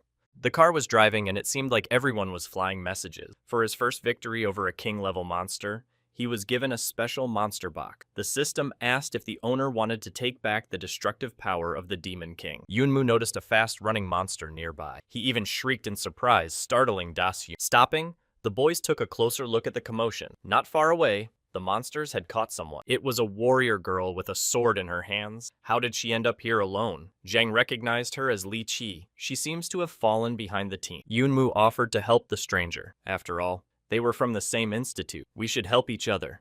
Without waiting for his comrade's reply, our hero was already jumping out of the car. The captain shouted after him that the matter was dangerous, so he climbed back into the car. Zhang looked at him with annoyance, surprised that the young man had just woken up and was already so active. Lin Shuang suggested that maybe Yunmu had a crush on this girl. Dasun was shocked. The girl fought off of the raging monsters with all her might, but they didn't seem to be getting any smaller. She didn't notice as she tripped over the demon's tentacles and fell, losing her weapon. The huge beast hovered above her. The girl clenched her eyes in anticipation of her end. A young man appeared between her and her attacker. She sat dazed on the ground, unaware of what was happening. Yunmu, holding the monster with one hand, inquired if Li Zi was injured. Dumbfounded by everything that was happening, the girl could only mumble quietly that she was fine. The young man easily dealt with all the uncleanness. Li Zi watched and thought that this was Li Yunmu, and he was cool. Zhang skeptically observed and said that it was time to get out of here already. When she saw Dasun, he was still dressed as an oriental beauty. Her new acquaintance shouted that he was a transvestite, pervert. The guy tried to justify himself in every possible way. Yunmu kindly offered to give Li Zi a ride. She gladly accepted. Finally, our friends made it to the Happy Wind Institute, alive but not quite well. Anne was seriously injured. A stretcher was needed to carry him out of the car. Upon seeing Yunma, The guys in the square started whispering that he was one of the members of the toughest team. Thanks to them, the city is no longer a laggard. They have raised the ranking of the town of Happy Wind to 30th place. Now all the students' rankings and rewards will be bigger. At that moment, Lu Qiang walked up to Li Yunmu from behind. He clapped the guy on the shoulder so that he jumped up in surprise and shouted that he was scared. The guy was very intrusive in his attention. Our hero fought him off. Yunmu, having gotten rid of his annoying friend, walked and looked around for Lu Noji. She was nowhere to be found. She must not have returned yet. Suddenly he was called out, "Moo Moo," as Zhang called him. When he turned around, he saw the new acquaintance he had recently rescued. Our hero turned to her indifferently, asking why she had called him that. The girl was displeased at his indifference, but she started the conversation in a cheerful way. She said that it was not permissible for that pervert to speak like that, and no one else was allowed to. Yunmu showed indifference. He turned away and was about to leave, but the girl was still trying to say something behind his back about the evening. When he saw the acquaintance, he asked him about Nose. He said he had only seen their team's car. Lisa caught up with him. As she approached Yunmu, she asked if he was dating Noji. The guy cut her off, saying he didn't have to answer her. Z was furious, but she didn't show it. She told him that his friend was fine, just scratches. She's probably resting. Continuing to follow the young man, she offered dinner. The boy was surprised and explained that it was in gratitude for his rescue. The boy refused, citing business, but promised to feed her next time. The girl was at a loss. The boy said goodbye and continued on his way. After a second, she called out to him again, asking when he was going to ask her out. The boy looked at the girl in bewilderment. He hadn't expected such a push. He began nervously explaining that another time meant some other day. Hao watched the whole thing with tears in his eye. A guy passing by called him a pervert. The reason for his hasty return home was to see the awards for the victory over King Ayu. He made himself comfortable on the sofa and began to study them. He was interested in a blue-colored stone with a hieroglyph, the Weidu stone. I think he'd seen a description of it somewhere. Going through a stack of books, he found the right one. In it, he saw this information. Weidu's stone is a very valuable treasure. Once perfected, it can create a whole separate world. The person who perfects it will be able to control the created world. The boy cheered. There was a reason the Demon King had blown himself up. Yunmu now possessed the real treasure. The young man turned to the system to upgrade the stone. The response message said that 30,000 experience points were required. The guy resented the high cost of the service. He even said that the system wanted to rob him. A little calmer, he agreed. 30, so 30. A couple of seconds later, he received a message that the improvement had been successful. The boy went to see his world. It was an open space with many stars around it. The young man was enraptured. Such a starry sky. He had never seen anything more beautiful in his entire life. After a few minutes, elation was replaced by disappointment. Although there is so much space around, the guy can only be on a piece of slab about a meter by a meter. He tossed with annoyance at the slab where the crystal sat, and the platform grew larger. Turns out it was growing, feeding on Weidu's crystals. Since that was the case, the young man decided to greatly increase the area of his world. He began to scatter crystals around him. He fed the platform about 100 crystals. This activity tired him considerably, but he was glad to be lying on the huge empty floor amidst the vast, starry sky. When the euphoria passed, Yunmu wondered why he even wanted this thing. He had spent over 100 crystals on it. What was the point of all this?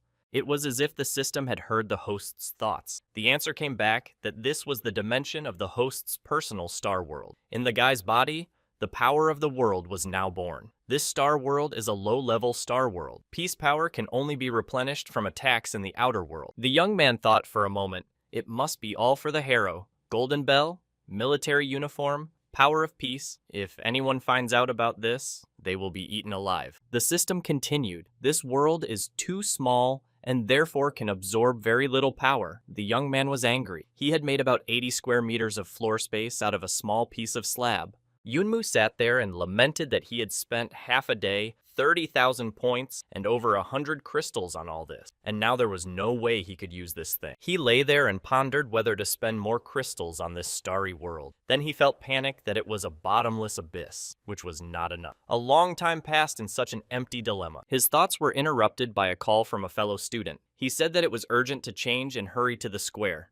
The university square was very crowded. Our hero thought that he was called because Big Xiang had done something wrong again. He saw his team. But in the midst of them, the annoying Li Zi was waving her uka and calling him. Moving closer, Yunmu said with disappointment that it was her again. The girl didn't understand the ignore. Then the guy clarified that it was time for her to go to her team, that she was hanging around here.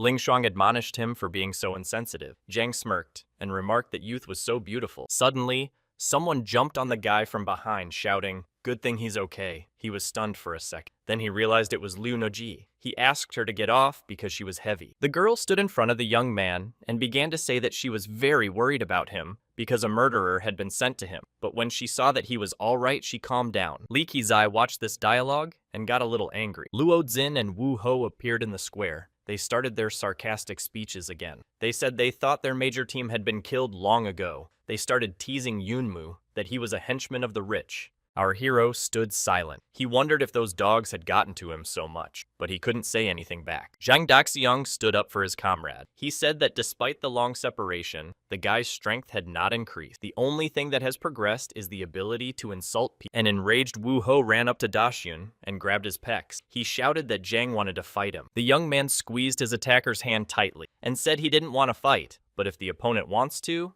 let's fight.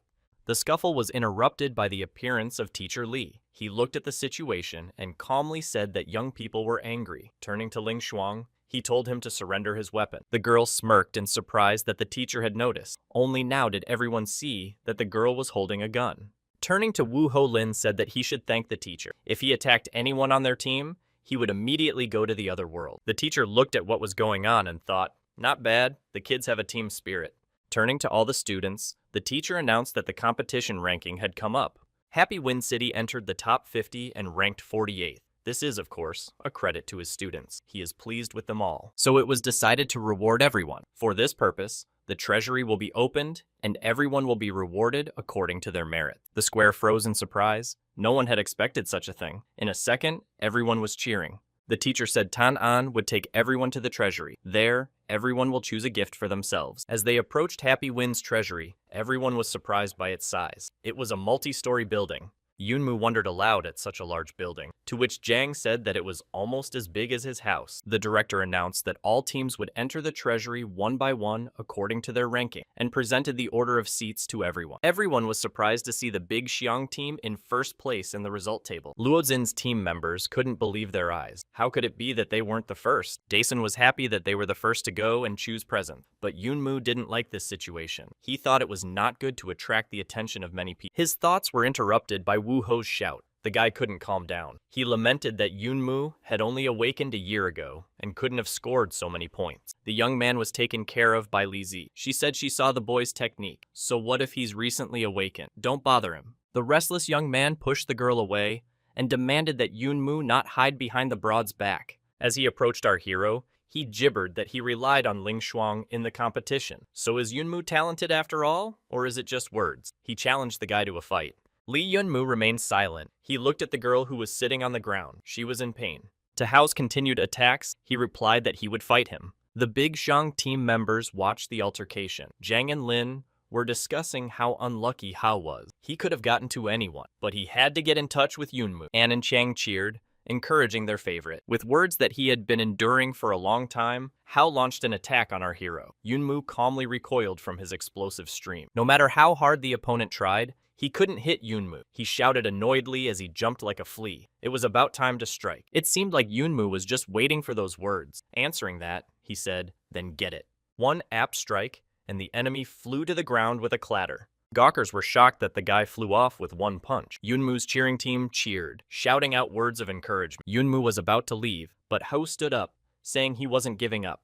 He gathered all his energy and threw himself into the attack with a menacing shout. Yunmu calmly watched. A second later, the face of the offender met our hero's fist, and he flew back a few meters. Wu Ho was completely defeated by the people around him. They began to gossip that Yunmu was tough, and Wu Ho was not so strong. The director interrupted the conversation. He said that if we had found the winner, it was time to go to the treasury to get the reward. Li Yunmu agreed, saying that they had already wasted too much time on this boring stuff. He called Xiang into the treasury. But then Hao appeared behind him with a knife in his hand. The director froze in a stupor, only managing to shout, "Watch out!" The young man managed to dodge the attacker's blow. He grabbed his hand with the knife and broke it. Whispers spread across the square again. Everyone was surprised that Yunmu had broken Hao's arm. They said that he was cruel and it was best not to piss him off. Yunmu silently looked at his opponent, who was lying on the ground, squirming in pain and shouting threats at him. Hao complained to the director about his broken arm and promised to go to the union to be punished, but he didn't get any sympathy. Tang An said he wanted to kill his comrade. It's good that his arm was only broken. But the director will definitely report Hao's behavior to the union. The boy was at a loss. After all the confrontations, the team, for once, went to the treasure trove. On the way, Lizzie said that Hao was certainly not a good man, but wasn't it too cruel to break his arm? Yunmu replied that if he wasn't taught a lesson, the attacks would continue again. The guy looked at the girl with a look full of fire and explained that one should never leave the enemies with the opportunity to counterattack. Meanwhile, the team approached the Class A vault. Everyone waited impatiently for the doors to open. In the vault, the shelves were full of artifacts that couldn't be bought anywhere for any money. Everyone started looking at weapons and other military items, trying them on for size. Yunmu was called out by Lin Shuang. She had found something interesting. The guy headed towards her. The girl explained that it was more interesting than any swords and knives. It's a technique transfer ball. Handing the guy an orb, Lin told him that it concealed the Northern Lights killing technique. It strengthens one's sword skill, and if it is combined to Yunmu's fighting style, it will be excellent. The young man seriously thought it was worth choosing this technique. It felt like it was made for him. The system sent a message that a scan of space had been run. A valuable object has been found that the owner should not miss. There was a bow hanging on the wall near the guy. That's what caught the system's attention. Yunmu put the orb back down. He said he wanted to take a closer look. The young man walked over and took the bow off the wall. It was very old and covered in dust. There were pictures of birds painted along the shaft. The boy said confidently that he would take it. Shang was shocked, akin to rage. She couldn't understand how she could trade a strong battle technique for an old bow. Yunmu didn't expect such an attack. He mumbled that as soon as he saw the bow, he immediately felt that he wanted it, and distracted his sister from complaining. Asked her what she chose. Was the Northern Lights technique really a good match for Yunmu? The girl angrily shoved the orb into her brother's hands and walked on, and only scratched the back of his head, not understanding why. Our hero contentedly headed for the exit when he was called by Zhang. Captain asked, he took the prize and already wants to escape. The young man replied confusedly that he was just anxious to see what the bow could do, so he forgot about everyone else and wanted to go home. Anne walked over to the young man and handed him a ball of Northern Lights technique. He explained that his sister didn't need it. He added in a half-whisper that she wanted to share it with Yunmu, but she wouldn't tell him. The guy was surprised. It's a very expensive item, and Sister Shuang didn't tell him. Xing confirmed that it was better for him to take back the gift. After all, the Ho family is very big, and they will definitely want to take revenge on him. Therefore, he should arm himself better. Daxin was also supportive of the team, adding that they are partnered. Everyone will help him. The young man accepted the gift. He felt so light at heart. It had been so long since he had felt the warmth of friendship. As soon as he crossed the threshold of the house, the boy collapsed on the bed. It had been an exhausting day. Already lying down, he ordered the system to learn a new technique. The system again told me to spend experience, this time 4,000 points. What to do? The host agreed. In the same second, the orb flew up to the ceiling, spreading a glow across the room. A moment later, a stream of energy flowed into the guy's body. It felt like he was being pierced through and through. He couldn't get used to such a forced introduction of skill. The young man reminded the system about the bow. He was informed that it was a battle bow, with the runes of the 7th monster Waidu. The boy was astonished. A 7th Wade, then a black raven seemed to soar from the bow. Yunmu was surprised. The system said that this bow contained the soul of a warrior, whose hands grew from the wrong place. The boy assumed that the vision was the warrior calling out to him. He was told that he could level up, and then he could remove the seal on the bow. The young man agreed. The process didn't take even a few minutes. Yunmu didn't expect such speed. He gave the order to unseal the raven. The guy seemed to hover in space. Everything swirled in front of his eyes. Some circles appeared. The young man found himself in front of a huge cage. He didn't understand what was happening. An unfamiliar voice called out to him, asking him how he had gotten here. Yunmu turned around and saw a man chained up. The young man asked if he was a raven. He said he had come to free him in exchange for his strength. The interlocutor laughed, saying he was talking nonsense about his release. Yunmu commanded the system to break the seal, but a message came in that he didn't have enough internal technology. The stranger told him to use all the equipment. Let him have as much as he had. Equipment pickup has begun. When the internal technique level was at 0, the young man heard the sound of a chain breaking. The prisoner smirked at Yunmu's advances. He said that he talked a lot, but could do almost nothing. Turns out he was shackled with 3 layers of seals, and right now, only the first layer had broken. The boy felt like a delinquent schoolboy. It had been a long time since he'd been so embarrassed, but for his efforts, The raven did share a small portion of his power with him. The prisoner sent him 3 ravens who would do all his bidding, and he said that if he released him completely, he would get much more. Yunmu was very happy about such a gift. He promised to definitely free the raven. After all, it would also help himself. The prisoner confirmed their agreement. Citing fatigue, he ordered the boy to get the hell out. After jumping through the spatial vortex, the guy found himself in his bed again. He felt very tired. After resting, our hero went in search of Van Wen's house. There's a pawn shop there. When he found the right address, the young man was very surprised. He did not expect that such old buildings still exist. A little old man called out to him. He inquired what had brought the young man to his pawn shop. He immediately advertised his establishment as a place with a lot of things. Yumu replied that he had no intention of buying anything, but he had heard that the owner dealt with smuggled goods. The old man smirked and invited the boy inside. You don't discuss such matters on the street. After offering tea to the young man, the old man started talking about the case. He asked what valuable thing he had decided to sell. The young man laid out the crown of Eu, the Demon King, in front of the astonished fence. He thought it was inconceivable that such an ordinary boy could have such a treasure. When asked about the cost, the old man showed a 1 on one hand and a 5 on the other. The young man thought that meant 150,000 and said it was worth more than that. The merchant corrected the boy, for he had misunderstood him. He's offering 1.5 million. Yunmu's eyes almost popped out in surprise. This was something he hadn't even expected. The old man said he would like to be friends with such a promising young man. Then our hero laid out his entire collection in front of him. The military uniform of the demon elder Ayu, the staff, the ring. For such goods, the shopkeeper promised to give another 12 million. Yunmu motioned to a writing parchment he didn't understand. It had been greatly cherished by the demon, clearly a valuable item. The old man said it's a parchment with the runes of the 5 Vaidu. He can't take it. He'd better keep it safe and not show it to anyone.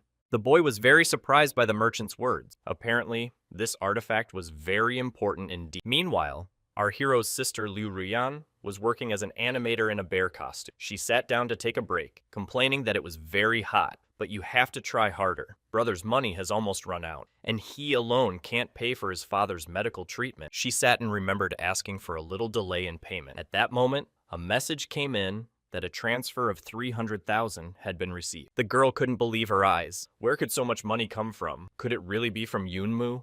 Royan joyfully ran to the hospital to see her father. When she came in, she saw 2 people in black suits. She was very surprised. When asked who these people were, the parents explained. They came as soon as the girl left for work. One of them asked Liu Ruan to sign for the receipt of 3 Waidu helmets. They were sent in her name. The girl signed for the receipt. The whole family was handed helmets, very expensive item. The couriers left. The daughter assured her parents that Yunmu sent these. We should put them on soon. The parents had doubts. These things looked scary. Ruyan said that if it was sent by her brother, there would be no problem, and put on her helmet. She pressed the power button. A few seconds later, she found herself in the park. It was empty all around and a little scary. She was soon joined by her mother and father. Here, Dad had his legs again. He could even jump and was as happy as a child. From behind them, their son called out to them. They turned around and saw a smiling Yunmu. He said they hadn't seen each other for a long time. Mom threw her arms around her son. She missed him so much because she hadn't seen him for so long. Yunmu was embarrassed because he was already an adult. Turning to his father,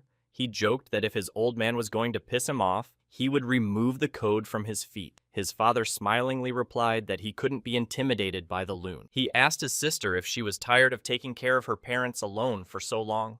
The girl was embarrassed. He replied that it was even harder for him because he was earning money. Mom wondered where they were going. Yunmu said they didn't need to go anywhere. He walked up to a tall, beautiful building and said that this was now their home. He smiled and spread his arms out to the side. A quiet, measured life began. The boy decided to take a walk. His parents told him to be back in time for dinner. The boy wandered around the city. He was so bored. He wanted to go to the arena and fight monsters. But there's direct video surveillance there now, and if they found out about his abilities, he'd be in trouble. The young man had an idea. Enter the Waidu dimension and pick a character. Yunmu chose a guy unlike himself with blue hair as his character, so even if he shows his best self, no one will realize who it is. The young man commanded Pedro to pick his opponents in the arena. One by one, he defeated 10 opponents. But fighting random opponents all the time was kind of boring. The guy looked at the monitor in surprise. A message came through that he was being summoned to a fight. Meanwhile, Tang Jichen was sitting there bored and waiting for a worthy opponent. This was one of Heavenly Cloud City's top 10 candidates. He was considered the most talented in his generation in Heavenly Cloud City.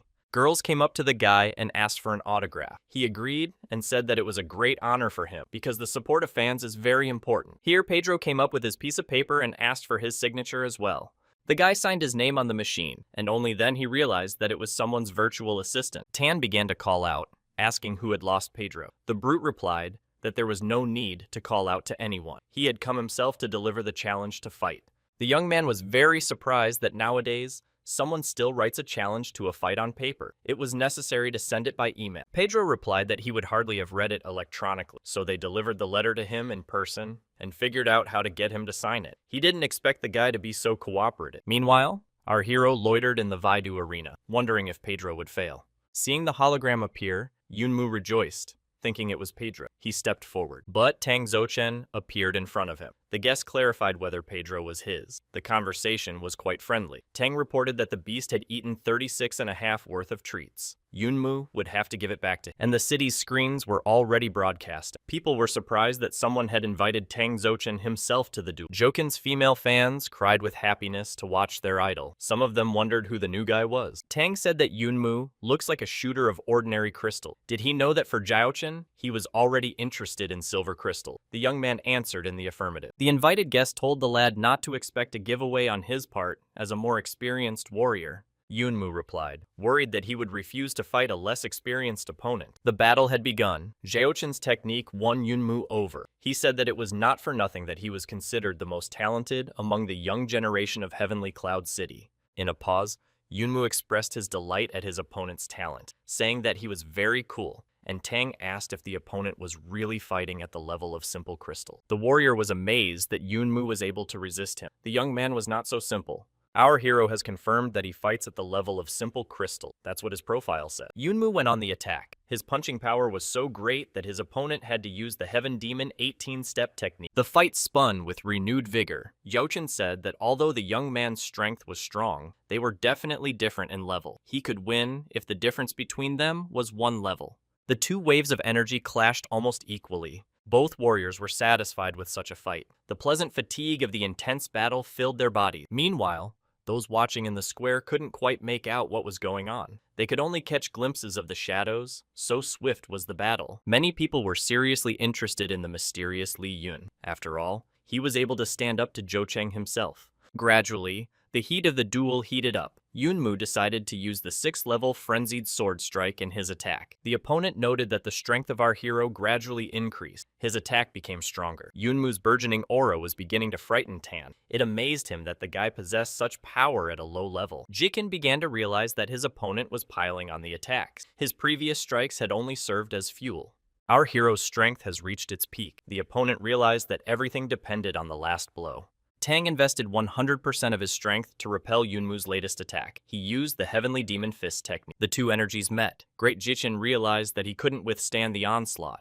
The audience cheered. Some of them were shocked. Some newcomer Li Yun had defeated the idol of millions. Now our hero would also have a crowd of fans? Our acquaintance Zhang Daxun was watching the broadcast at his home. He smirked. Li Yun, Mad Sword, Primal Energy Strike? The picture was getting more and more interesting. He seemed to have guessed what kind of rookie he was. Our hero didn't want to settle for one victory. He received 98 energy points for the fight with Zhou Cheng. The young man ordered Padro to look for more opponents. He challenged Baxiang, of the top 10 warriors of Heavenly Cloud City, to a fight. Victory was once again on his side. It was definitely not just luck. It felt like the city was buzzing with eagerness to find out where this Li Yun came from that evening. Meanwhile, our hero sat down to rest after 2 hard fights and look at his stats. Li Yunmu didn't understand how he had 30,000 Waidu money in his account. Pedro explained that it was payment for watching battle. The guy asked for an explanation. The beast said, when the number of subscribers of a warrior exceeds 10,000, the system charges money for view. Now everyone who wants to watch Li Yun's fights has to pay. The young man's a bit of a swimmer. Now he's a star. That's enough for today. He ordered Pedro to turn off the arena. Back to his normal life, the boy hurried home. He was expected there for dinner. On his way, he was caught by a video call from Liu Noji. The girl was gibbering loudly as usual, asking if he had seen the new guy's fight. The young man indifferently replied that he had seen it, and there was no need to shout like that. The interlocutor continued noisily telling what a great guy he was, and everyone was discussing. Suddenly, Nosy asked her friend if he was hiding under an alias. After all, the names are similar and the techniques are identical. Everyone is talking about. The guy was sweating, wondering if he'd been exposed. Yunmu started making stupid excuses, that he wasn't that cool, that it was all gossip, and his head throbbed that he had to think of something. The girl's imagination came to the rescue. She made up a legend that Lee Yunmu was a disciple of some secret sect, and Lee Yun is his brother. He is also a master of the mad sword technique, just like the rest of their town. Apparently their lineage is quite intimidating, even though they stay quiet for a while. Yunmu liked the girl's story so much that he decided to accept it. This way many problems and unnecessary questioning could be avoided. He confirmed all her guesses. He said he only entrusted the secret to her, so she mustn't tell anyone. After hanging up the phone, Nosy sat in her room, mulling over the guy's words. She was the only one he trusted with his secret. For some reason, it made her feel so happy. Lee Yunmu made up his own sect. In this way,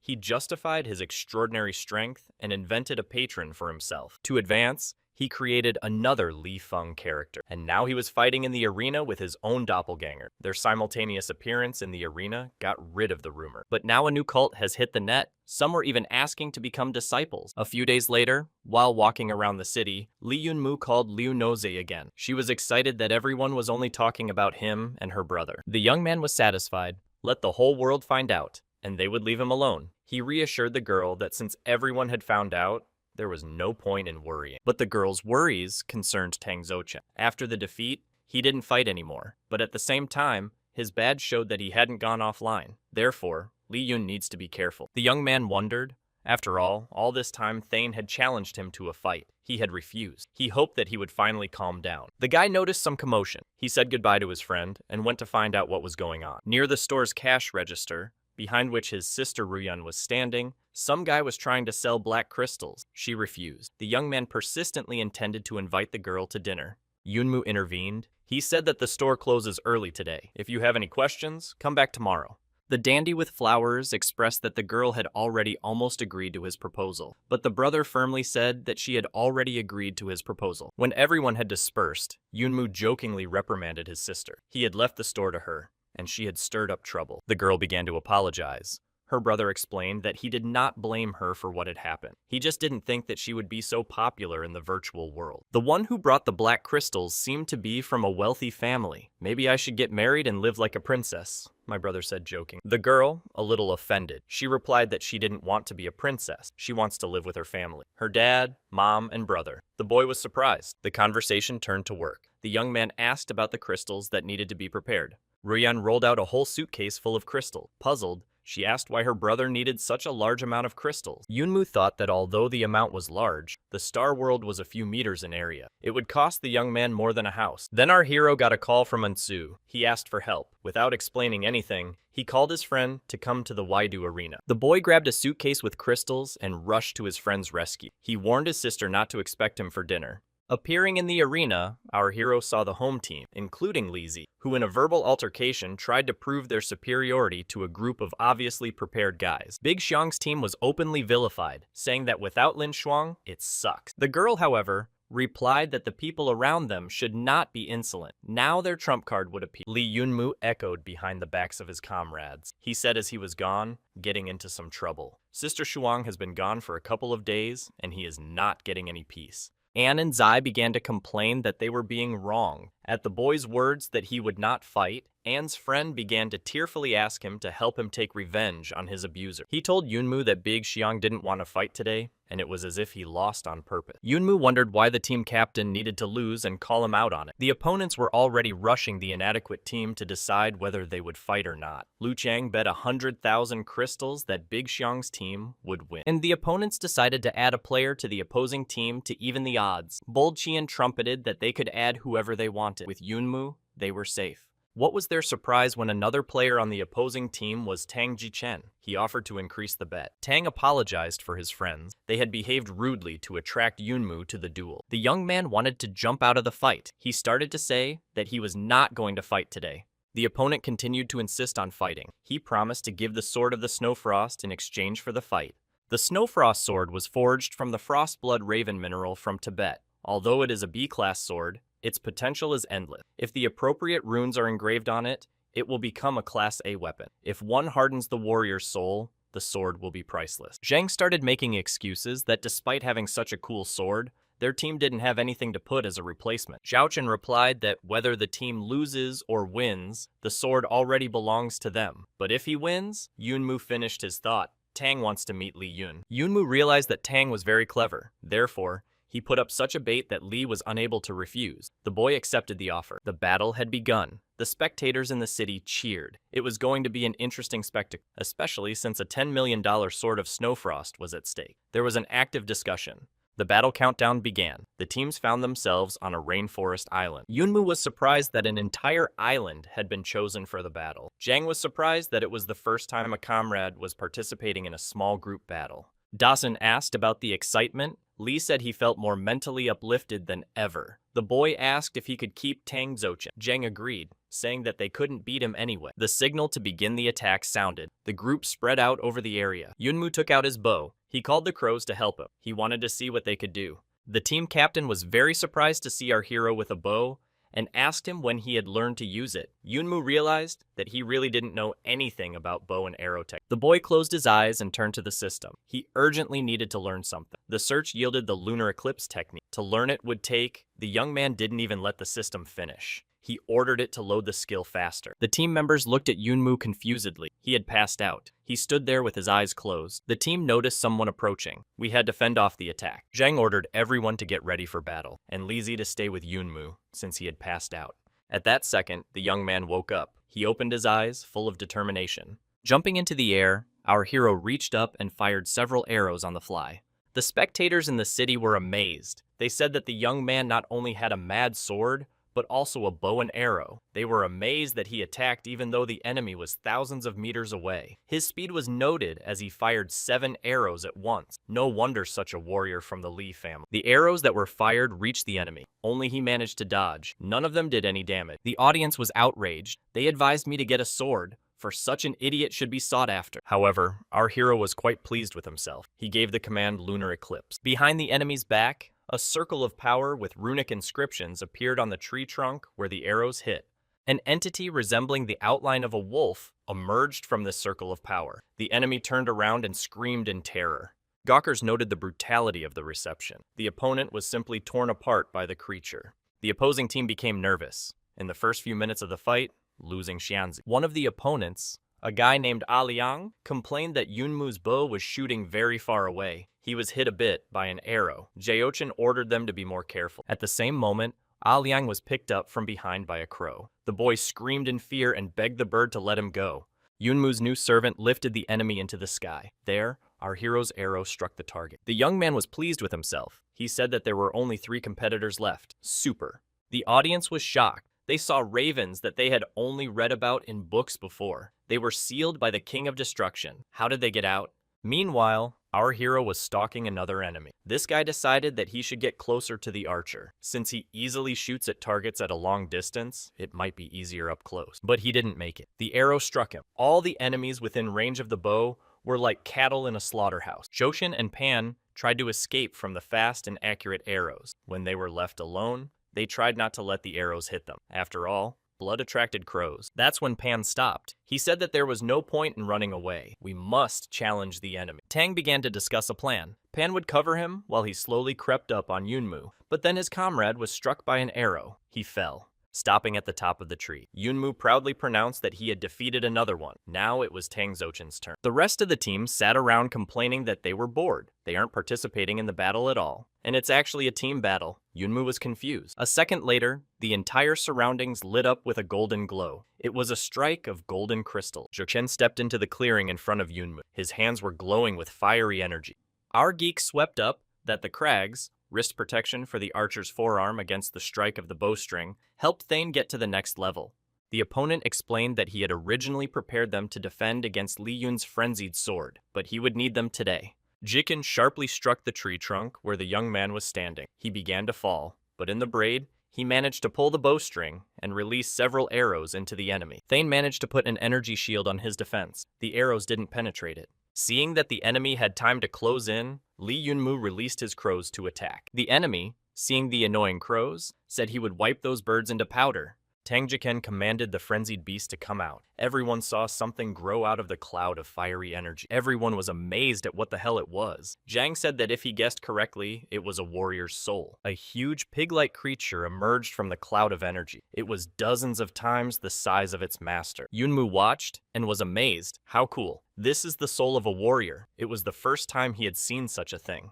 Zhouchen asked his opponent if he would dare to confront him now. He launched an attack. The beast mercilessly caught one by one the crows and destroyed them. Our archer watched and marveled that none hit the target. This is not good. We must find a way out. Yunmu mentally addressed the King of Destruction. He complained that the crows were defeated and help was needed. The king replied that the rabid beast was not worth a toe. To the boy's objection that his ravens would soon be finished, the warrior said that he had given him a meager strength. According to their agreement, if a guy wanted more help, he also had to give something in return. Yunmu ordered the system to gather all the accumulated inner strength and break the raven seal. It was still a long way away from completely freeing the captive, but another seal was broken. Raven sent his power to the young man as promised. Yunmu plunged into the stream of fiery energy that permeated his entire body. Meanwhile, the enemy was jubilant that he had already destroyed the last third raven. Our hero looked at the enemy with a smirk, saying he thought there were only 3 of them. He ordered an entire army of birds to flog the enemy. Zhouchen continued using his monster to crumble the crows into mincemeat. Yunmu turned to the king of the ravens again. He asked what to do next, for the ravens were being defeated. The raven advised him to leave it to him. The remains of all the ravens merged together, glowing with a golden halo. It was the glow of golden crystals. Everyone stood and watched what was happening. In shock, no one realized what it was. The silhouette of a warrior with wings behind him, transformed from the fiery cloud.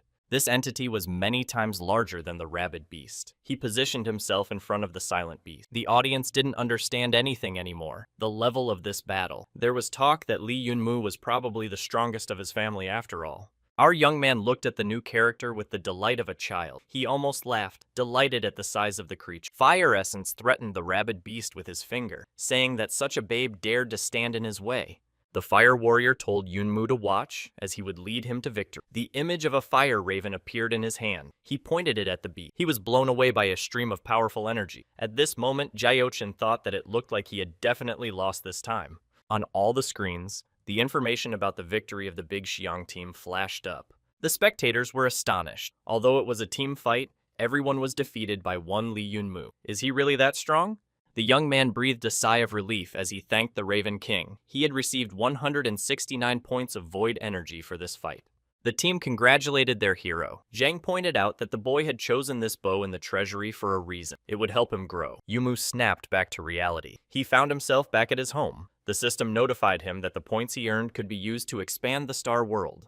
The young man began to complain that the system is always trying to cheat him out of all his points. That way there would be nothing left. Suddenly there was a knock on the door. Xiao Qian stood on this doorstep. He said that while passing by the pass bureau, he was told that someone was looking for a friend. It seems to be Tang Zouchen. Tangjiken was indeed standing at the bottom. The guy looked a little confused. Walking down the stairs, Yunmu didn't miss the opportunity to sneer that this handsome man couldn't part with him even for an hour. Tang brought the staked Snowfrost sword as promised. With a sullen look, he handed it to Yunmu. He also babbled something about a case made of 1,000-year-old frosty jasper from the Tianshan mountain. We could keep weapons in it. Yunmu inquired.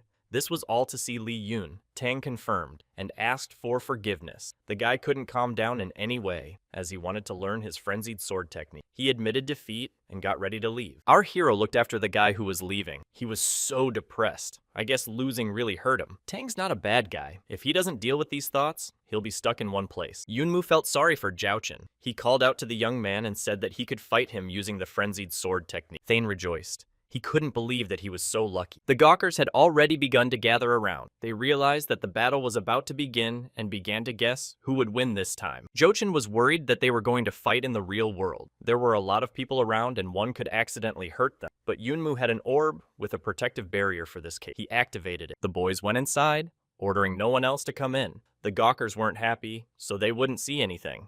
After an hour of silence, the people around them noticed some movement. Everyone was wondering who would come out of the balloon. To everyone's surprise, Both warriors emerged from the protective barrier at the same time. They supported each other in a friendly manner, though they were both badly bruised. Lee Yunmu told his opponent with a satisfied look that it was much more interesting to fight in reality. A similarly enthusiastic Tang Jicheng agreed with his opponent. The young men were surrounded by spectators who had waited so long for the result. Everyone asked who had won after all, but they never got an answer.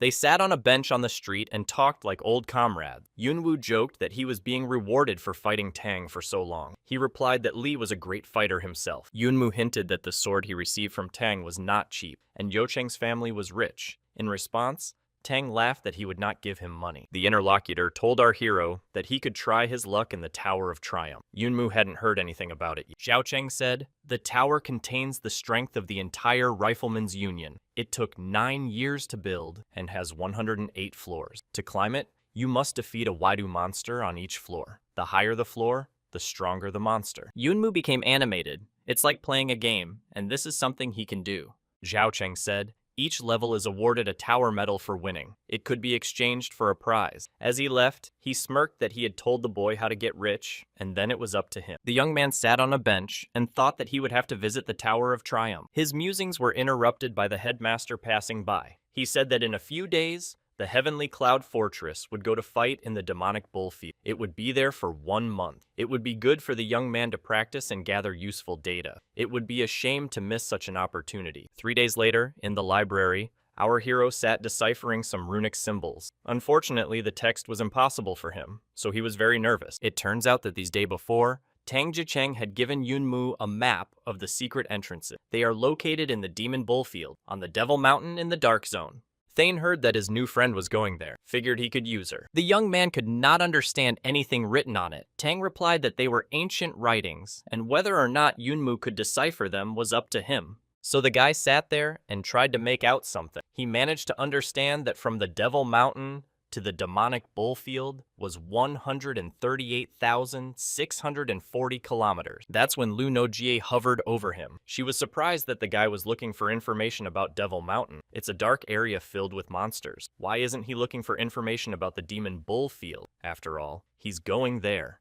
Yunmu tried to justify that he had just heard about this place and was curious, but the girl didn't believe him. Noji screamed so hard and almost cried. She said that even with his strong defense technique, being a disciple of a hidden world sect, he couldn't just go to such a dangerous place. Yunmu was taken aback by this reaction. He calmed his friend down, stroked her head and apologized for always making her worry. He's a dummy and likes to take risks. The boy looked down at the girl affectionately. He didn't want her to cry. As he continued to stroke her hair, he began to explain that it must be dangerous out there if she was so worried, but in spite of the danger, there was work to be done. Smiling, he said that despite all the danger, he would come back alive for her, and he held out his little finger, the way little children do, to make up. Liu wiped away her tears. She mumbled that she didn't care if he came back or not, but held out her pinky finger. The guy replied that he would assume she smiled. After all, she has a very pretty smile. Parting on the porch of the library, Nose asked him to contact her if he had any business to attend to. He agreed. The entire Big Xiang team was watching. Some of them marveled that the boy had brought Nosy to tears. Some said that Yunmu was handsome, and Li Zi was furious at what she saw. Our hero, after seeing his friend off, went back to his books. He thought seriously, the Devil's Mountain must be a very dangerous place indeed. After a while, our guy decided to enter the Tower of Triumph. He filled out a registration form. At the registration desk, he was told to leave the form here and pay the participation fee of 500,000. The boy lamented to himself that it was very expensive. If he didn't need the ancient runes to temper his sword, he wouldn't have come here. At the same time, 2 girls entered the room. They were Lin Li, our hero's ex-girlfriend, and her friend, Chu Qingyu. They looked around and chatted that there were a lot of silver-level shooters here. Yunmu had just started trying to bargain for a discount near the front desk and was paying his entrance fee. Seeing him from the back, the girls assumed that this guy was clearly at the entry level. The girls continued to talk, but one of them thought the guy looked familiar. She had a strange feeling. She wanted to hit him. Chu Qingyu called out to the young man. The unsuspecting boy looked around and was shocked. Why would there be 2 girls here who hated him? He was confused. What to do?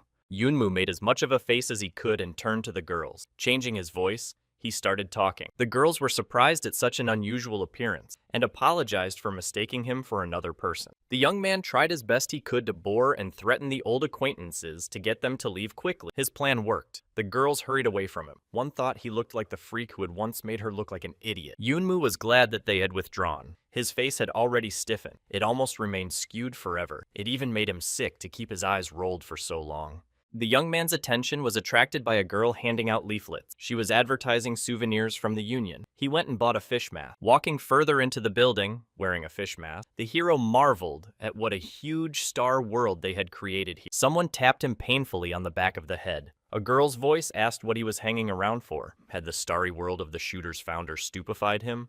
It was Chu Qingyu. She worked here. When he asked about the founder of the Archers, she told him he was the first person to awaken the power of an archer. In that dark time, he was the hope of all mankind. The boy asked if the founder was alive now. After all, he is more than 200 years old. Chu replied that he was fine. The girl, realizing it was his first time in the tower, cautioned Yunmu, "You never know what you'll die of here. Not only are there 108 floors above, but there are just as many floors below. That part is called the Fall Tower. Only those with a Dark Zone pass can get in." The young man hesitated. After all, he was to enter the Dark Zone in the near future. The girl led the hero to the entrance of the Tower of Triumph. To him, the construction seemed very strange. Chu Qingyu left him and told him to rely only on himself. Yunmu resolutely stepped through the door that opened. Next, a fork of 3 different doors awaited him. Sacred Shooters, Shooters, and Super Shooter. Our hero couldn't figure out what it was. The system sent a message. The Super Shooter has already exceeded the level of the Shooter. The Sacred Shooter is the one who has exceeded the level of the Super Shooter. It turns out each door has a different rating. Yunmu took off his mask and began to study the information. It turned out his friend had been here before. Then he definitely wouldn't lose to him. As he headed for the door, he received a message from the system. He was in a dangerous location. The system began scanning the tower. We'll have to wait a little longer. Our hero took his time. He sat down to wait until he got the system data. Messages sprinkled one after another. The map in the shadows was loaded. The tower was divided into 3,333 Vaidu spaces. In the event of death, the tower would take all of the warrior's energy. The young man was shocked by the information. It's a training tower. Why would anyone die in it? Could it be that the best shooters are brought here and then use their energy to expand this world? There was no way in his mind that the founder of the tower, the hero of all mankind, could come up with such an insidious deception. Yunmu ordered the system to scan the tower and find where the founder himself lived. The system carried out the order. It turned out that the Master and Demons of Waidu made up the incarnation of this tower. It seems that the Master sent his consciousness into oblivion to become a deity of the 12 stars. The tower is now run by a being with basic intelligence. The boy realized that his every move was now being watched. It turns out that the host had already collected 7 stars by now. 5 more to go. How can a man who is considered a hero by everyone not shy away from killing people to become a deity? It's disgusting. Then, said the young man, since you like to use people, I will use you myself. He ordered the door to be opened and stepped boldly forward. The door opened to reveal an empty room, but just as he entered it from the back, he heard the monsters growling. Before he knew it, he had received the first blow. He managed to dodge, but his arm was wounded by clawed rats. In terms of strength, these monsters are equal to regular crystal arrows at the peak of skill. 9 creatures came at him at once. How could this be only the first level? He had no idea how many death traps were hidden here. The monsters launched a simultaneous attack. Yunmu had no choice but to activate the shadow system. He thought that he would also earn points. He released both shadows, which easily dispatched the monster. The young man watched and cheered as his shadows learned to fight together in the Waidu arena. On this floor, the work was finished. Yunmu commanded the shadows to return. Then a panel grew out of the floor in the middle of the room. He couldn't understand what was happening. As he got closer, the young man saw that it was a monitor displaying exchange information. One could buy ancient writings of Frost Ice Waidu for 100 points, ancient writings of Thunder and Lightning for 100 points, and so on. There were some very rare and expensive things on the list. No wonder many people would risk their lives. That's when his eyes locked onto a single item, the blood of a shadow fairy for 2,500 points. He remembered that when he opened the box he had received after the battle with the demon Ayu, he had received the seed of a shadow artifact. To make the seed grow, it must be watered with the blood of a shadow fairy. The fairy is a 7th level Waidu creature, dwelling only in the shadows and hard to find. At that moment, it seemed impossible for the young man to get her blood. The guy was seriously thinking that he needed to find a way to get this artifact. He's got 10 points in his account so far, The system interrupted my musings, informing me that the host was overreacting. We have to act according to our capabilities. The guy went on. It was only the first floor. He hoped that going a few floors wouldn't be a problem. On the second floor of the Tower of Triumph, 19 otherworldly rats were destroyed with the help of shadows. On the third floor, 29 otherworldly rats were defeated. On the fourth floor, 39. Once on the fifth floor, 49 otherworldly rats and one rat general appeared in front of Yunmu. He was many times larger than his rats. The young man rushed with the shadows to attack, but the general was not so easy to hit. Even the shadows couldn't deal with him. Since close-range attacks didn't help, Yunmu turned to the power of the King of Destruction. The boy drew his bow and used an eclipse attack. A huge stream of energy burst into the room, revealing a wolf. He attacked the rat general, and then there was a big explosion. Yunmu was thrown several meters to the floor. When he got up, he realized that the fight was over. Many tower coins were flying around. The young man didn't know that this rat would be so fat. As he looked around, he realized that the shadows had finished off the rat warrior. The guy started counting the number of coins he had received for all the levels he had passed. But soon, he got bored with it and decided to climb further. Meanwhile, Lee Yunmu fans have again seen that their favorite is off the grid, and so are the characters he invented. An argument between fans of different warriors even broke out in a cafe. But then an urgent message appeared on all the screens in the city. Congratulations to Yunmu of Zhongzhou, an ordinary crystal-level archer, for successfully entering the 10th floor of the Tower of Triumph. Knowledgeable people were surprised that an ordinary crystal-level shooter was able to do such a thing. At this moment in this capital city of Zhongzhou, someone called an assistant to his office. He reported that he had brought the materials that had been requested. It was a dossier on Yunmu. It was reported that he was the one who was able to break through to the 10th level of the Triumph Tower at the ordinary crystal level. And now the War God Temple had announced that Lee Yunmu was among the ranks of the temple's test subject. The chief smirked that these old men were quick to step in, and ordered a notice to be published that the young man was now a young star of Zhongzhou, and his family has been granted the right to reside in the capital and an estate. One notice after another appeared in the tabloids of the city. The viewers began to discuss that the Temple of the God of War and the Riflemen's Union had decided to lure our hero to them. The adult generation was discussing that this was the first time they had heard of such privileges for an ordinary crystal-level marksman. Apparently, this guy is very talented. Meanwhile, on the 11th floor of the Tower of Triumph, Yunmu and his shadows were battling the Rat Emperor. While the shadows held the monster, the young man fired an arrow with an eclipse spell at it. There was an explosion. The guy was thrown to the floor again. He sat up, and the tower coins fell all around him. He realized that winning was certainly a good thing, but he was almost at his limit. The young man sat there thinking that it had been a long time since he had fought at full strength. But now he knows his true abilities. With the help of shadows, he is able to defeat enemies from the golden crystal level. He went to the screen to see how many coins he had accumulated. It turned out that the Rat King had brought a lot of money, 300 coins. Now he had 2,370 in his account, so he could already buy fairy blood. Our hero was happy that it was only the 11th level, and there was no need to collect coins anymore. This tower is not that difficult. The system sent a message. Since the host at the ordinary crystal level had entered such a complex tower, he was entitled to extra points and bonus coins on each floor of the tower. Yunmu was glad that he didn't go to the black crystal level and pressed the coin exchange button. Everything around him was illuminated with a bright light. A huge scale appeared in front of the young man.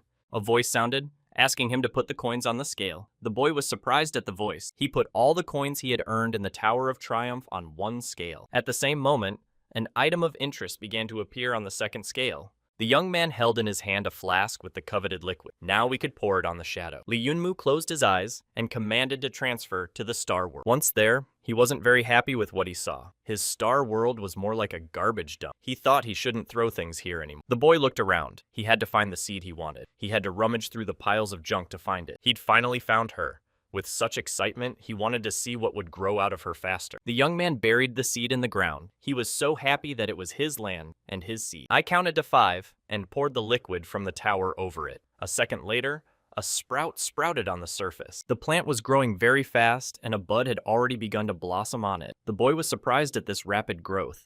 When the bud opened, a blinding golden glow illuminated the whole place. The young man even fell down from the glow. He lamented that he would be blinded. When his eyes could see again, an unassuming, strange flower appeared in front of Yunmu. He was even surprised that was it. When he came closer and looked closely, he saw a little girl sleeping in the middle of the flower. She was meowing in her sleep. The system reported that the Shadow Queen's birth was successful. Our hero, looking at the sleeping future queen, broke out in a fit of cuteness. He wanted to caress her little cheek. The guy noticed that the baby was already awake. She opened her lovely eyes. Yunmu introduced himself to the girl. He said it was a pleasure to meet her. After being quiet for a while, the little girl stretched out her arms to Yunmu. She asked her daddy for a hug. From such words, the guy bounced from the girl a few meters away and fell to the ground. The little queen sat with bewilderment in her eyes and sucked her finger. The young man lay dazed on the ground and thought life was interesting. Coming to his senses, Lee took the girl in his arms. He said he didn't expect a child to come from the seed, but now they would always be together. The little girl cried that she was hungry, but Yunmu didn't have anything to eat with. The girl was already on the verge of hysterics. The boy tried to calm her down, telling her that they would go out now and daddy would think of something. The system sent a message that the Shadow Queen feeds on blood, and the guy can feed her his for now.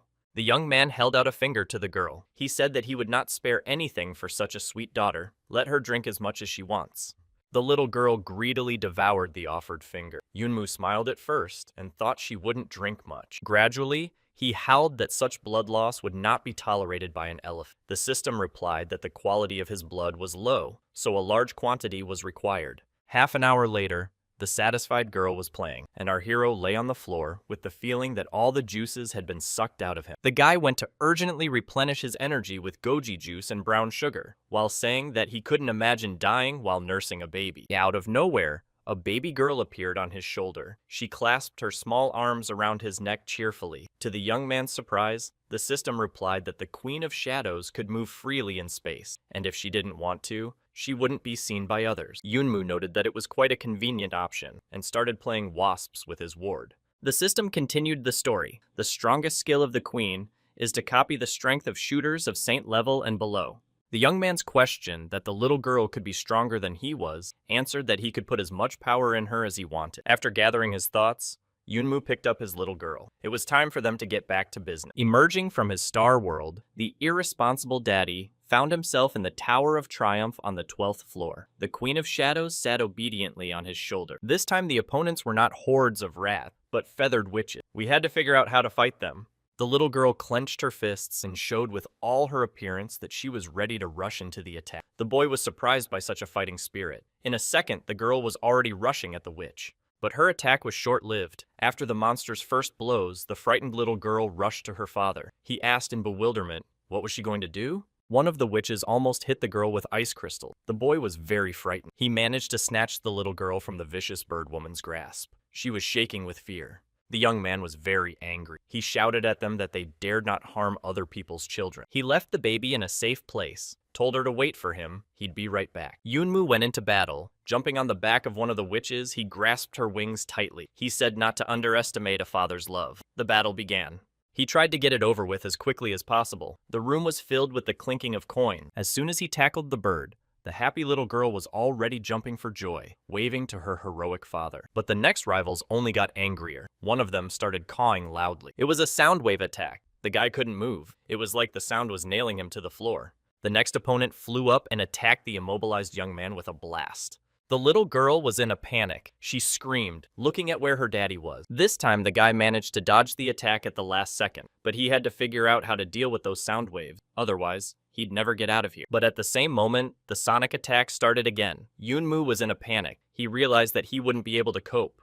The little girl, seeing her father's helplessness, cried out loudly, and then began something that no one could have expected. Both the boy and the witches looked at the little girl stunned. After screaming heavily, on a breath, she began to suck in all the sound waves of space. Yunmu was surprised at such a strange strength, but was glad that he could now deal with the attack. He called the little girl to fight alongside him. Since she could do that, his daughter settled comfortably on his shoulder, and the fight went on. Half an hour later, a new message appeared on all the screen. Lee Yunmu of Zhongzhou Ordinary Crystal Level Shooter was congratulated on entering the 15th floor of the Tower of Triumph. The onlookers were puzzled. A warrior at the level of ordinary crystals and rose so high. Many people thought he was crazy. Meanwhile, in the city subordinate to Happy Wind City, Jankai, the best Doug, was cheering for his friend at the screen. In the university auditorium, Teacher Lee smirked that his student had made a splash in the world, but he was worried whether such fame had come too soon. Somewhere in the secret place, Lin Shuang said that she couldn't wait to fight our hero. In the Tang family house, surprise was also in the air. The new arc was very surprised that Yunmu had reached the 15th floor so quickly. Now Jiaochen's father will now chide his son, but he would not lose so quickly. In the courtyard of Cloud Sky University, the hitman who had recently fought our hero, already with a prosthetic arm, was talking to the chairman. He lamented that he shouldn't have lost to him. The chairman replied that he didn't expect Yunmu to have such strength. He would definitely become the trump card of Happy Wind University and a threat to them. The warrior replied that now the guy had climbed so high, he was so strong, that it would be impossible to get rid of him quietly. The chairman partially reasoned to himself and replied that it was still unbelievable to reach such a level at the ordinary crystal stage, but only if he didn't have the blood of a holy warrior flowing in him. The interlocutor was surprised, and the man told me to spread the word. The more people who knew, the better. The boy perked up. He understood the chairman's plan. He said that he would wipe him out. Tired, our hero had already reached the 20th floor of the Tower of Triumph. By the way, he remembered that one who got to this level would automatically be ranked among the top warriors. The system wrote that it was possible to hide the number of floors traveled, so that the name in the table would not be reflected. Yunmu felt sad that he hadn't done it earlier. He had already created a sensation. He pressed the offered button. Now he could go on fighting and not worry about excessive attention to his achievement. The people of the city had already started discussing the appearance of Li Yunmu's name on the ranking list. It was the first time since the construction of the tower that someone had been able to squeeze into the leaderboards like this. But the guy's name disappeared from the monitors. Some began to panic that disappearance meant the warrior's demise, but those around him warned him that it was possible to conceal his position. There was a guy in the crowd who said that he received a message that said Li Yunmu has the blood of the holy warrior flowing in him. The onlookers calmed down, writing off all of the young man's successes to the power of the holy warrior's blood. That was why his skill was growing so rapidly. One of the boys on the street reacted unusually to the information he had heard. He thought he should go back to the clan as soon as possible and report it. Li Yunmu had been in the tower for a very long time. When he went outside, he was happy to see such fresh air.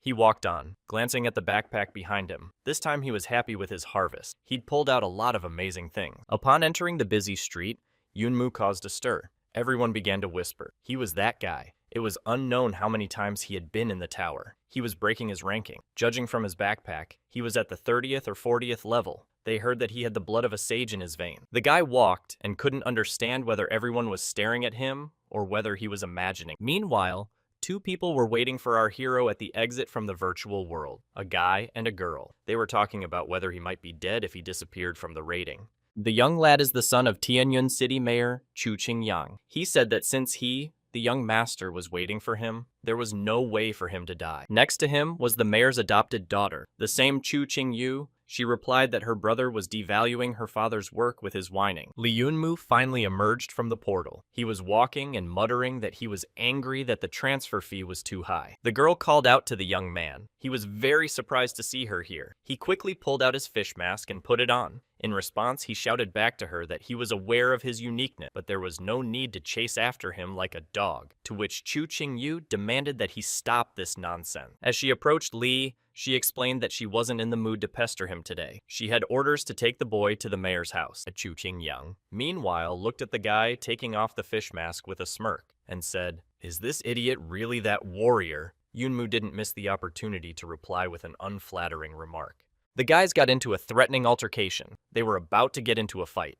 A girl intervened. She said that our hero should go with them. Yunmu was stubborn, saying he didn't know who they were or what they wanted to do to him. While the sister was trying to calm her brother down, Yunmu called Liu Nojie. She was hysterical, screaming that she thought he'd been killed somewhere in the tower, and here he was, alive and well. She couldn't stop crying. The young man was confused. He asked why his friend was crying and how she knew he was in the tower. He heard that the whole world already knew. Just then, Chu Qingyu came over to the monitor and said hello to Liu Noji. She explained that her father asked her to bring the guy to their house, but he doesn't want to. Liu explained to the young man that this is her best friend and she won't hurt him. Therefore, he should go with her, to which the boy tried to argue, but he couldn't resist the crying girl. Turning to Chu Yunmu, said that he agreed to go. At the same time, he called her a beauty. This phrase infuriated the girl. She threatened that if her father was here, she would kill him. Chu Xingyang intervened in his sister's altercation. He asked Yunma not to play around. He thought to himself that he was really annoying. When he approached the mayor's mansion, he was amazed by the beauty of the place. He said that it was a worthy place for the Lord of Heavenly City. The girl said he could take some ideas to decorate his Qinglong mansion. The young man looked at her very surprised. It only came to Chu Qingyu. He had no idea what was happening in the real world while he was in the tower. Chu Qingyang explained. The royal capital granted the young man a title. In the future, he would join the War God Temple's squad. Yunmu was dumbfounded. He was told that he was now a celebrity, but he had purposely hidden his ranking to avoid publicity. Now everyone knows he has the blood of the holy warrior in his veins. She realized from this guy's reaction that he didn't know what she was talking about, so she started to tell him. A holy warrior is the highest stage of development of a ruler's spiritual and physical strength. The direct descendants of people involved in holy warfare most often have a powerful lineage called holy blood, or sage blood. It turns out that the better the pedigree, the higher the likelihood of receiving the sacred dignity. And now the world's strongest are thirsty for our hero's blood. Yunmu was indignant. What sacred blood and lineage? His father is a factory supervisor. The girl replied that it was not for him to decide whether that blood flowed in his veins, and opened the massive door. In the room behind the long table, the guy was already waiting. It was a whole delegation, a descendant of the heavenly city, a rain lady, a heavenly dragon, a heavenly rebel, and a Western commander. The commander started a conversation, invited him to sit down. He said he had been waiting for him for a long time.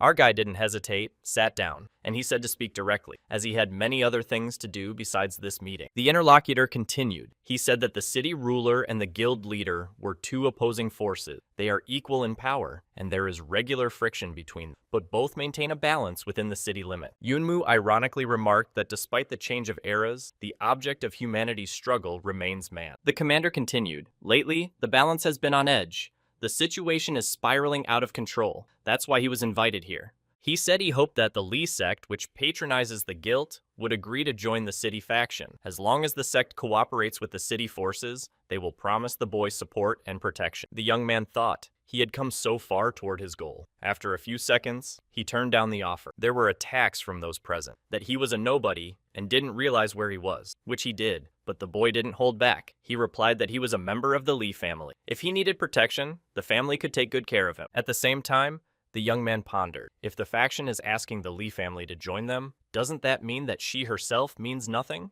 The musings were interrupted by a rebel. He offered 10 chits for his agreement. Yunmu replied with a sarcastic remark that it was exactly what their family lacked. On the other side, there was a proposal to send the Acropolis to the Li sect. Yunmu was silently amazed that this gathering was still going to make concessions to him. He thought after such insolence, the conversation would be over. One of the girls present made a counter condition. All tax revenue would belong to the Li family and should not affect Heavenly City in any way. This was the maximum they could agree to. The guy replied to the dumbfounded interlocutors that since they were making such conditions, they had their own plan. In the mind of our hero, began to form a picture of what was happening. They are making sure he has a steady stream of money and an autonomous city under his control. But how can just 6 people control an entire city? The bottom line of this conversation, Li Zong is a fake. Yunmu started to refuse again, saying that the offer was tempting, but here he was interrupted.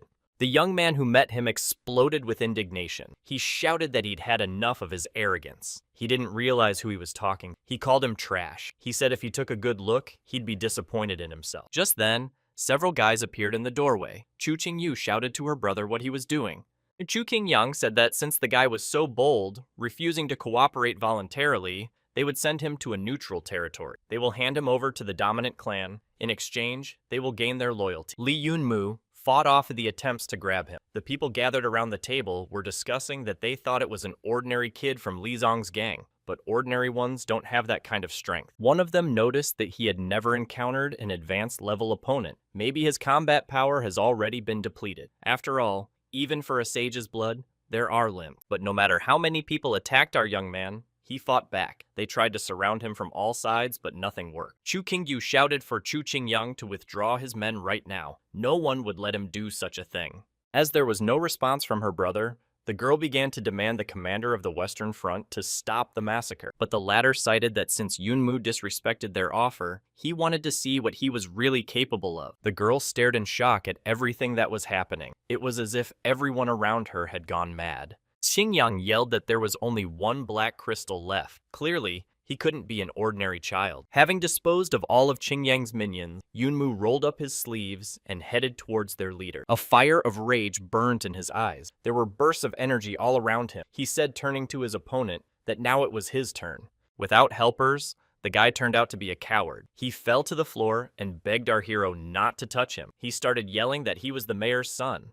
Chu Qingyu saw the power of the thunder attribute in Yunmu's hand. He didn't use any special skills in the arena. She wondered where he got it from. Meanwhile, our guy was confidently going to attack the offender. He sat on the floor with tears in his eyes and wailed pitifully that he should not touch him. The young man didn't have time to strike. A shot rang out. The boy had time to bounce. Everyone was stopped by the Rain Lady. She shouted that this guy really is gifted with such power, and it seems like there's more to him than that. The whole place went silent, and through the loudspeaker, everyone heard the voice of another person who had not been in the room earlier. He said mockingly that the boy had managed to take control of all the sixes. There was no need to worry about him. The voice said that he had something to show for it as well. One person in the audience asked if that was the mayor's voice. Was he the one doing the shooting?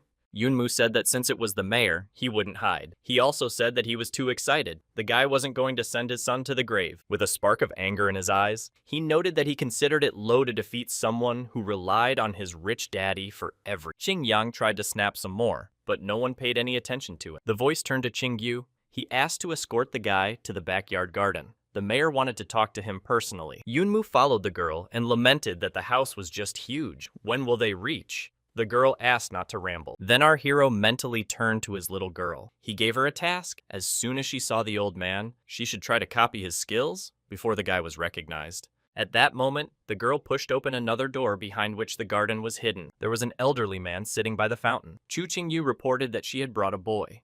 The stranger said that Yunmu really didn't look like an ordinary boy. When he came closer, he was shocked by what he saw. It was impossible to live with such a body. It was like a skeleton covered with skin. The old man greeted Li Yunmu. He said he was happy to see him. Seeing the guy's surprise, the man commented that he clearly hadn't expected to see the legendary saint. Standing up and baring his torso, the stranger continued that he wasn't ready to see a saint who looked so pathetic. Seeing the intense surprise on the young man's face, Chu Qingyu explained. Her father had used secret techniques to forcibly influence the saints to choose their place. In the end, they fought back, and now he looked like this. Turning to his daughter, as if the boy wasn't here, the father advised her to look out for a young man, for the years are coming. The girl was furious about the subject. She started to say that it was nothing, but her father interrupted her and said that he was worried because she still had no one. The boy stood there as if he were part of the interior. He wasn't going to listen to their squabbles anymore and turned to the old man. He asked the man called Yunmu over to look at their beautiful family bond. The man smiled, said he was kidding. He invited the guy to talk about Li's sect because he needs the help of a strong party in Heavenly City. The old man explained that he wanted to work together with the Qingyun sect to check the condition and balance the power of the musician guild. In his current state, the mayor wouldn't be able to live for long. Once he was gone, the city would change a lot. As the ruler of Heavenly City guarding these lands, he doesn't want outside forces to take over the power here. The young man started making excuses that Li Zong is just an ordinary little sect. He didn't think he could do anything to help the city. Meanwhile, in his head, he reasoned that he wasn't going to get involved in other people's problems. And since he's the only one in the sect, what use is he going to be? Coughing, the elder called the young man over to him. He told him to put up his ears, for he had something to tell him. The man whispered in our hero's ear that he had heard that the Li sect did not really exist. The boy's eyes widened. He became very nervous. The boy bounced off of the elder, asked how he knew. He wondered if he knew the rest of his secret. The young man looked at the man's haggard face and wondered what he would do. Maybe threatened to try to force him to do something for him. The father sends his daughter away, citing that she doesn't need to hear the following conversation. The girl tries to persuade her father, seeing how he coughs, to rest. The father replies that he will not last long anyway. As if reading the young man's thoughts, the old man beckoned him closer to him, telling the boy not to be nervous. Hiding his excitement, he sat down next to him. In his head, he had already let the situation play out. Let it be. The old man jokingly said that there was no need to be afraid he wouldn't. The boy timidly asked his new acquaintance how he knew that the Li Zong sect didn't exist. The old man replied that he had just assumed, and the young man had given himself away. The old man continued. His men had looked everywhere for information about the sect, but had found nothing. Then he wondered if it really existed. The young man thought, that mayor is a sly fox. The man went on to say that he also knows that Yunmu has no sage blood. Therefore, he realizes that it will not be possible to persuade him to cooperate with other sects. The guy confirmed this assumption. The new acquaintance, smiling, turned to the young man and said that he wouldn't tell anyone the truth about the Lizong sect. He offered to join him, the mayor of Heavenly City. Yunmu was at a loss. The young man began to replay the conversation with the old man out loud once more. Since he already knows that the sect is fake, why confuse him? If Lee joins the mayor, it won't change anything. No one will be stronger. The old man replied that none of that mattered. In dealing with such matters, truth does not matter. What matters is what can strike fear into the opponent. That's what his suggestion was. The boy thought for a moment. After all, he didn't want to get involved in other people's problems. All the more so when it came to the fate of the whole city. The old man coughed and held something out to the young man, saying he could take this thing. It was a jade. The man began to talk about you. She is a very nice girl. She was an orphan when the mayor met her on the street. She is still trying to repay him for adopting her. Lowering his voice, he continued. At any moment, the old man could go to the other world. All affairs will descend into chaos. His son will contribute to that. That's why he's worried that the girl will be alone again, and it will be even more difficult for her than before. So, watching the guy, he decides he can trust him with his daughter. Yunmu was confused. He clarified, meaning the old man wants him to become his son-in-law. Not finding anything better, the boy mockingly said that he was waiting for the bride with her dowry. He replied that being a son-in-law was not a simple matter. The smirk on our hero's face changed to thoughtfulness. He realized that the old man was not joking at all. This is an important question for him. The two men sat in silence for a few more seconds, then Yunmu left with a sigh. As they approached Yu-Er, the guy lightly gave her a friendly hug, and they walked together. The girl asked if they had finished talking, what they were talking about. Yunmu brushed off that he didn't have to tell her anything. It was a conversation between two men. The girl turned around and said goodbye to her father. He sat motionless. He closed his eyes. It was clear from his entire appearance that the thoughts that had taken hold of him were very heavy. Escorting Yunma to the meeting room, the girl asked if he would join them. The boy couldn't give a definite answer. He had not as yet made up his mind. He was walking and twirling the pendant he received from the old man on his finger. Chu Qingyu was very surprised to see him. She asked where he was from. The young man was confused. He stopped playing with the pendant. He said he got it from her father. Asked what was wrong with that thing. What good is it? Chu Qingyu took out and showed the same pendant. She told its secret. It turned out that by connecting the two pendants, a rune key of the 7th dimension was obtained. When the two holders of the amulet reach transcendence, the key will guide them to discover the master secret. The girl also warned me to treat the amulet with care. The main thing was not to tell anyone that it was there. Otherwise, the owner of the jade would be hunted down. Yunmu started to say that it was, but then brought the conversation to a halt. They continued on their way to the study in silence. Just then, Yunmu received a message from the system. The Shadow Queen had successfully copied the cultivation of the alien realm and awakened a holy talent, an excellent annihilation technique, a secret technique of the holy realm. To utilize these skills, you need to give the queen a lot of free points. The guy commanded to give everything he had. The system safely executed the order. Behind the next door of the mayor's house, our hero and his companion met a certain guy. He said that he had been waiting for them here for a long time. And anyway, how could they start without him? Yunmu didn't know the guest, so he asked if Chu Qingyu knew who it was. Had she seen him before? The stranger introduced himself. This is Wang Tianba, a member of the 2nd level sect supporting Chu Qingyang. The girl replied to him that 7 do not wait for 1. Looking at Yunmu, the guest asked if it was the same Lizong sect member. He chuckled and said that the Heavenly City's ruler must be confused. Recently, there have been a lot of brave children. The commander, who was also sitting in the hall, sat down Wang Tianba's impertinence, saying that he dare not speak of the ruler in such a manner. One might as well part with one's life. Besides, Li hadn't joined the city yet, perhaps because of his inhospitality. Tianba continued his swaggering conversation, this time switching to Chu Qingyu, sneering that apparently she couldn't even handle and recruit a guy. She had always been inferior to her brother's intelligence. The insolent man had condescended to openly declare that it was time for the girl to learn how to use her body to lure guys into their ranks. Hearing that, Chu almost cried. Our hero looked at the confused girl. He realized that no one would stand up for her. Yunmu, throwing his feet up on the table, also answered the boar defiantly. He first asked why his breath stinks so badly. Then he said that people of his age should be embarrassed to talk such nonsense in front of a young lady. Apparently, though, the guy is just an asshole.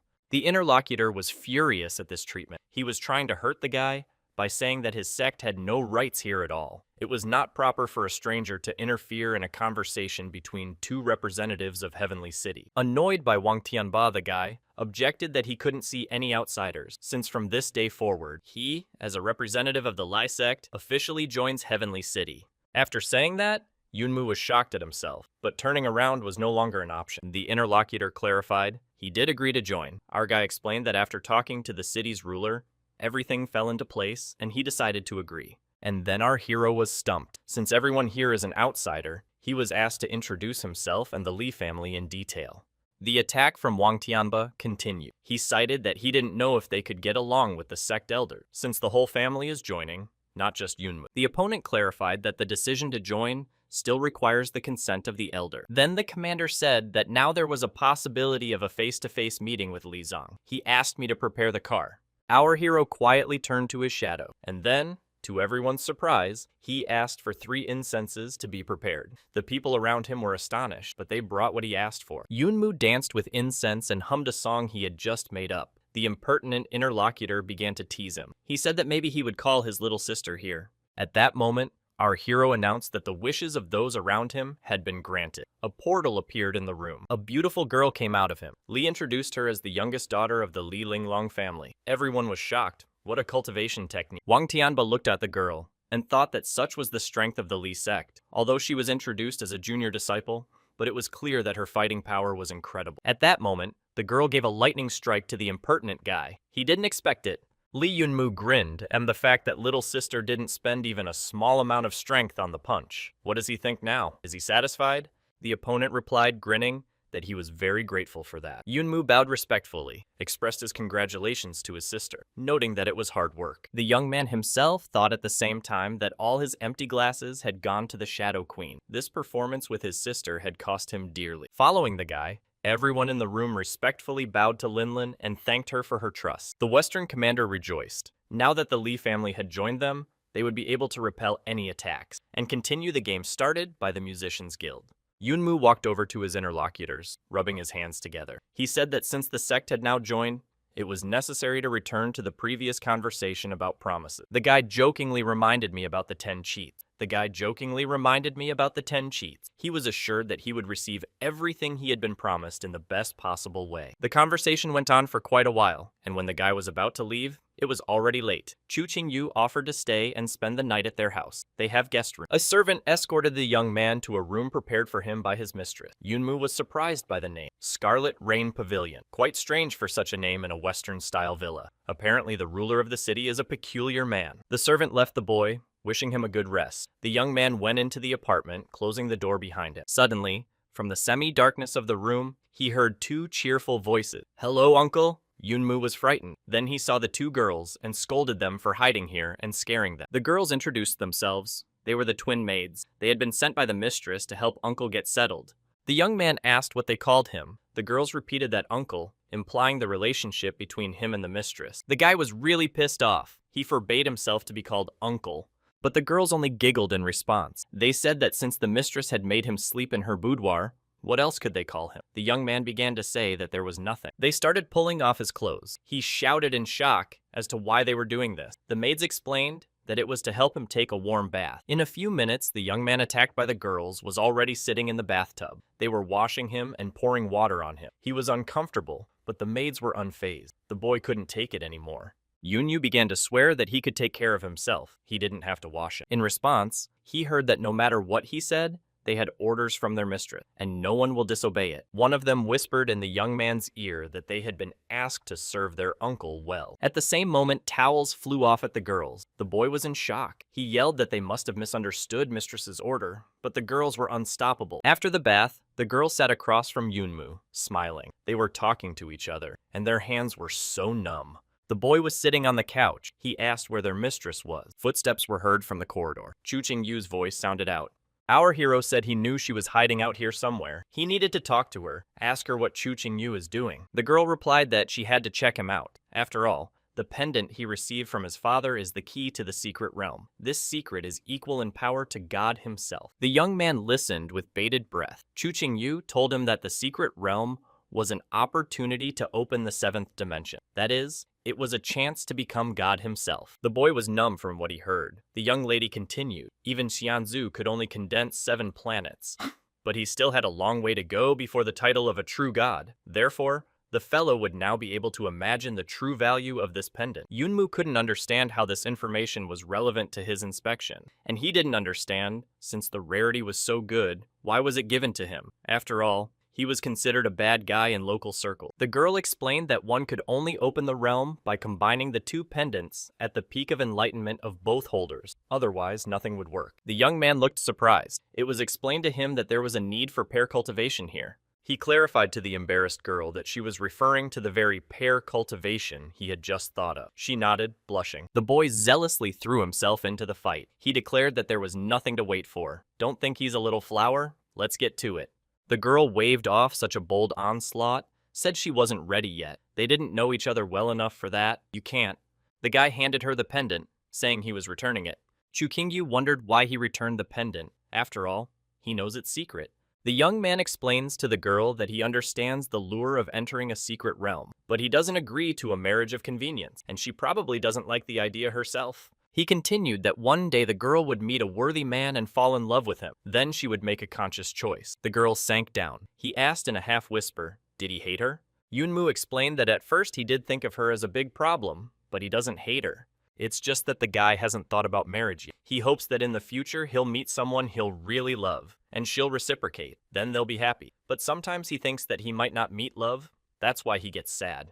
The girl watched with bated breath, and the young man continued. One day, he would just look at a person and realize that he was special, that she was the one he had been looking for all his life. Only then can he get down on one knee and ask this girl to spend the rest of her life with. He even squeezed his eyes shut as he imagined this picture. He dreamed of growing old with his beloved, to be with her until the end. Returning from his dream world, he optimistically told his friend that she should keep a good eye on her jade pendant, so that one day she could give one of them to the dearest man in her life, and he would surely come to drink wine at her wedding. The guy's getting ready to leave, said she'd know how to get in touch with him if anything happened. The girl grabbed him by the edge of his shirt and asked him where he was going. Yunmu replied that to the wilderness camp in Sunset Town. Chu Qingyu said that they have a teleportation system at home. She could take him there. The boy agreed. It would be more convenient than spending a lot of time traveling. The girl took him to the portal and sent him to the camp. She fell to the floor. She cried as she stared after him. She kept saying over and over what a fool he was. Meanwhile, at Sunset Town Camp, movement was seen on the teleportation bridge. It was reported to Captain Wu. He sent sentries to look. Li Yunmu appeared from the portal. 2 people with pistols immediately jumped out at him, ordering him not to move. The young man didn't understand why he was being greeted like that. Explained the captain who approached. It turned out to be a military teleportation system, and they had not been notified of its use, so the young man needed an excuse not to get shot. Yunmu noticed his badge. He had seen something similar when he worked with his father. The guy introduced himself, Li Yunmu, the young star general of Tianyu City. He gave his number and showed his battle badge, then asked him to prepare a month's supply of food for him. The captain ordered the subalterns to prepare provisions. Turning to the young man by his rank, he said it would be safer to proceed after dawn. Yunmu referred to an urgent task. He asked to be addressed simply as Li Yunmu, as he was younger than his interlocutor, and he doesn't need too much respect. They talked some more about the affairs of the camp. The captain reported that armed soldiers were patrolling the area and ready to fight in case of danger. Smiling, the military man said that if they relaxed for even a minute, they could lose their lives. The boy looked at the commander and thought to himself that this was the kind of life his father had lived. When the supplies were gathered, Li decided to leave immediately. Captain Wu gave him his vitality pill in case he needed it. Yunmu wished him to be careful. At the gate, Yunmu handed Uncle Wu one of the crystals he had earned, which could be used to pay for anything. He said that he worked every day to buy food for himself and his brothers, so let them buy themselves something to eat, and he went on his way. The man was yelling after him that there were 10,000 to take the crystal, but Yunmu waved his hand and said that they would see each other someday. The captain looked at the young man with tears in his eyes. He wondered how he could become a general at such a young age. Well done, boy. After moving a bit away from the base, the guy encountered monsters on his way. He thought he should have listened to the captain, and why all the beasts came out here at night. He remembered that he had bought back something interesting from the tower. Perhaps he should use it today. The young man took out a Wind Wings artifact from his inventory. These were the wings of a true six-dimensional wind zone creature. It would be more convenient for him to move around now. Our hero struggled a bit. He couldn't figure out how to install them. Finally got it. The boy shrieked with delight. He had never felt so different before. His wings had grown. Everything looked much better than he could have imagined. But here's the rub. How to use them? Do I need some kind of spell? The monsters came close to our hero. He was frightened, screamed, and jumped up. A moment later, he was hanging in the air, high above the ground. He was glad that he had been able to take off. It was an inexpressible sensation of lightness. After spinning around a bit, he figured out the flying skills. It wasn't that difficult. Flying in euphoria, he thought that since it was a long way to go, these pair of wings would be his salvation. Suddenly, there was a strong impact. The young man didn't even notice that there was something there. He sat on the ground and could not understand what had happened. Coming to his senses, the young man looked up and saw something that looked like dragon. He remembered the lesson at the academy where they were told that it was a mystical Yalong beast. It is among the silver-ranked monsters. Its attacks are fierce and fast. Therefore, hunting it is extremely difficult. He rejoiced as their skin and internal organs are highly prized, and he just needs to get rich. The boy released the shadows and the battle began. He flew towards the dragons with sword in hand. To the young man's surprise, the dragons turned out to be fire-breathing as well. Yunmu dodged to shield his wings from the fire. The shadows rushed to attack, and he used his technique of acute madness. But the dragon managed to dodge the sharp sword. The boy was surprised, but one more shadow attack and the goal was reached. At this time, a dragon hunter was sitting in the forest. He was surprised that he had not seen a single Yalung tonight. It was clear from the sounds coming from the darkness that something was happening nearby. Suddenly, a dragon carcass fell in front of the guy. He was startled by the surprise that he even shrieked. As he got closer to the unmoving body, the boy was surprised that a Yalunga couldn't just fall from the sky. He stood there bewildered, thinking that he didn't know everything about these species. Looking up, the hunter saw something even more unexpected. The dragons were flying away from someone flying. It was our hero who was trying to catch up with the frightened monster. He urgently needed to earn money, so he tried his best to catch up with them. The hunter even raised his glasses. How many years had he hunted dragons, but he had never seen such a thing. A problem when trying to catch a Yalung. After a successful Yalung hunt, our hero visited an old acquaintance from the pawn shop. The old man was pleased when he saw Yunmu. Their cooperation was beneficial to both of them. After chatting jokingly about the goods for a while, they got down to business. The young man showed a photo of the dinosaur carcass and asked the old man to set a price. Sipping tea from a mug, the man said that he could give 1,200,000 for this product in a complete set. The boy was pleased with these rates. After all, he had 23 more of them. The old man choked on his tea when he heard that, and our hero said that he wanted to get a string of rock crystal for them. Yunmu also said he had 12 more, but randomly broken carcass. The receiver offered 150,000 for them. At the end, the guy left a unique lot, a live baby dinosaur, placed in a capsule. The old man almost fainted from surprise. This is a wild beast of the first class. He stammered and offered 50, then 65 million. Yunmu, satisfied with the productive trade, headed for the exit. He said that he liked working like this. He expects money as soon as all the goods arrive. Already at the door, the guy looked back and told the shopkeeper not to delay the sale, because he'd be back soon. The next item on our hero's to-do list was to improve his star world. Yunmu dragged a suitcase full of crystals and complained that he felt like a laborer. All the money he had earned through blood and sweat was going here. It made me sick to my stomach to think about it. This time, he brought 100 million mountain crystals. He really hoped that there would be enough for reinforcement. The work began. After working on perfecting his astral world, the tired guy sat there and wailed that maybe it was some kind of mistake, why even 100 million wasn't enough. He sat and pondered. No wonder Jianzhu had founded the Tower of Triumph. If you want to reach the very top, it's unrealistic to rely only on yourself. The young man made himself comfortable and asked the system what astral power he could use. In response, he received a message, the power of the astral world, and it can also absorb damage from a full-blown rock crystal string strike. After a little rest, he thought it was not time to relax. He got up and ordered himself to continue. Meanwhile, morning had come, and it began with a commotion in the Heavenly City Mayor's mansion. Chu Qingyu's room was where her brother was trying to get into Chu Qingyu's room. He was angry that the twin maids wouldn't let him in. He was furious. Why couldn't he even stick his nose in where Li Yunmu was? Hearing the shouting at the door, the girl allowed the maids to let Chu Qingyang in. As soon as he entered the door, he began to scold his sister for leaving this rustic man in their house for the night. Is she out of her mind? He couldn't calm down. because she herself didn't trust this guy a few days ago. Now her father was confused and she was acting weird. The girl sat with a confused look. She took a sip of soda from the can and said quietly that her father had already left. The boy was surprised at what was said. He did not immediately understand the real meaning of the word. The first thing her brother asked was, "Where is the jade pendant?" Chu Qingyu couldn't believe that after such news, her brother would only have thoughts of the pendant in his mind. She looked angrily at the boy and told him to forget about him. One half the father gave to her, the other to Li Yunmu. The young man couldn't believe his ears. His sister kept saying that the pendant would not do him any good anyway. His awakening was the result of a large amount of resources expended. With such talents, he has no chance of entering the higher realm. As she passed by, she quipped that Qing Yang should obey his sister to continue living his life as the young master of the city. The infuriated guy grabbed the girl's arm. He shouted that he was the master of the mansion, the heir to the Lord of Heavenly City, his only son.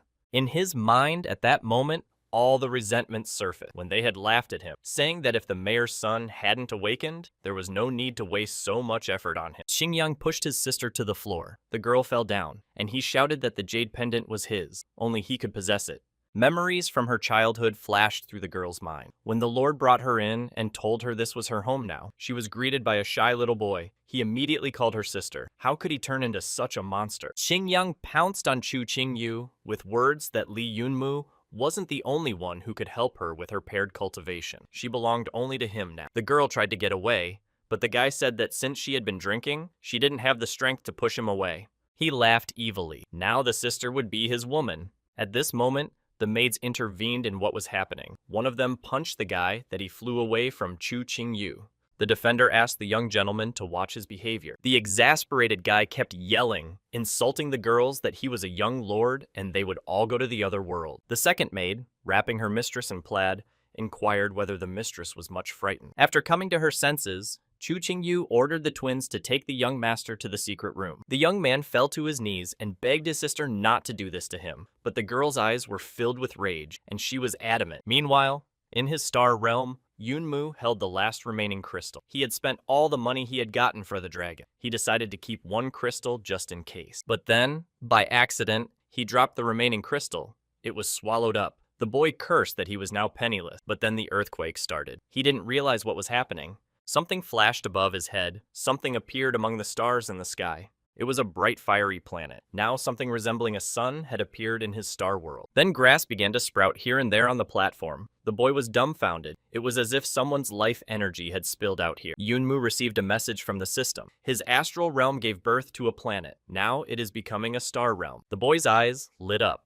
At last his work was bearing fruit. He asked how much energy he could mobilize now. The answer raised his spirits even more. He was now able to completely absorb the Musicians Guild's attacks. The boy questioned whether he was really able to withstand any blows from the militant guild without anyone's help or amulet. Scrolling through the system messages, Yunmu saw a red dot, an alert. Walking in, he saw a call from Zhang Daxi. A joyful guy received a call from an old buddy. He started the conversation by saying that they hadn't seen each other for so long and missed each other. But he was interrupted by Liu Nojie, who was in the car next to Dasun. She said things were bad. She was trying to find out where he was. The young man asked his friend what happened. Where are they now? He was interrupted by Zhang. He told him to stand there and listen carefully. This is very important. The former commander said he needed to find a safe place and lay low. He can't go anywhere. Trust anyone. Not a single person. Yunmu was dumbfounded. What could have happened? Why did everyone get so excited? Sitting in his prison, Chu Qingyang wasted no time. Angry at the world, he thought of a plan for revenge. He could not allow himself to be looked down upon. He promised that because of his stupidity and arrogance, everyone would go to the other side of the world. Walking into her brother's room, Chu Qingyu kicked him to the ground. She shouted that he was out of his mind. The guy laughed evilly. Then he said that it was Li Yunmu and the jade pendants that drove her crazy. The girl looked at her half-brother and couldn't believe what he had become.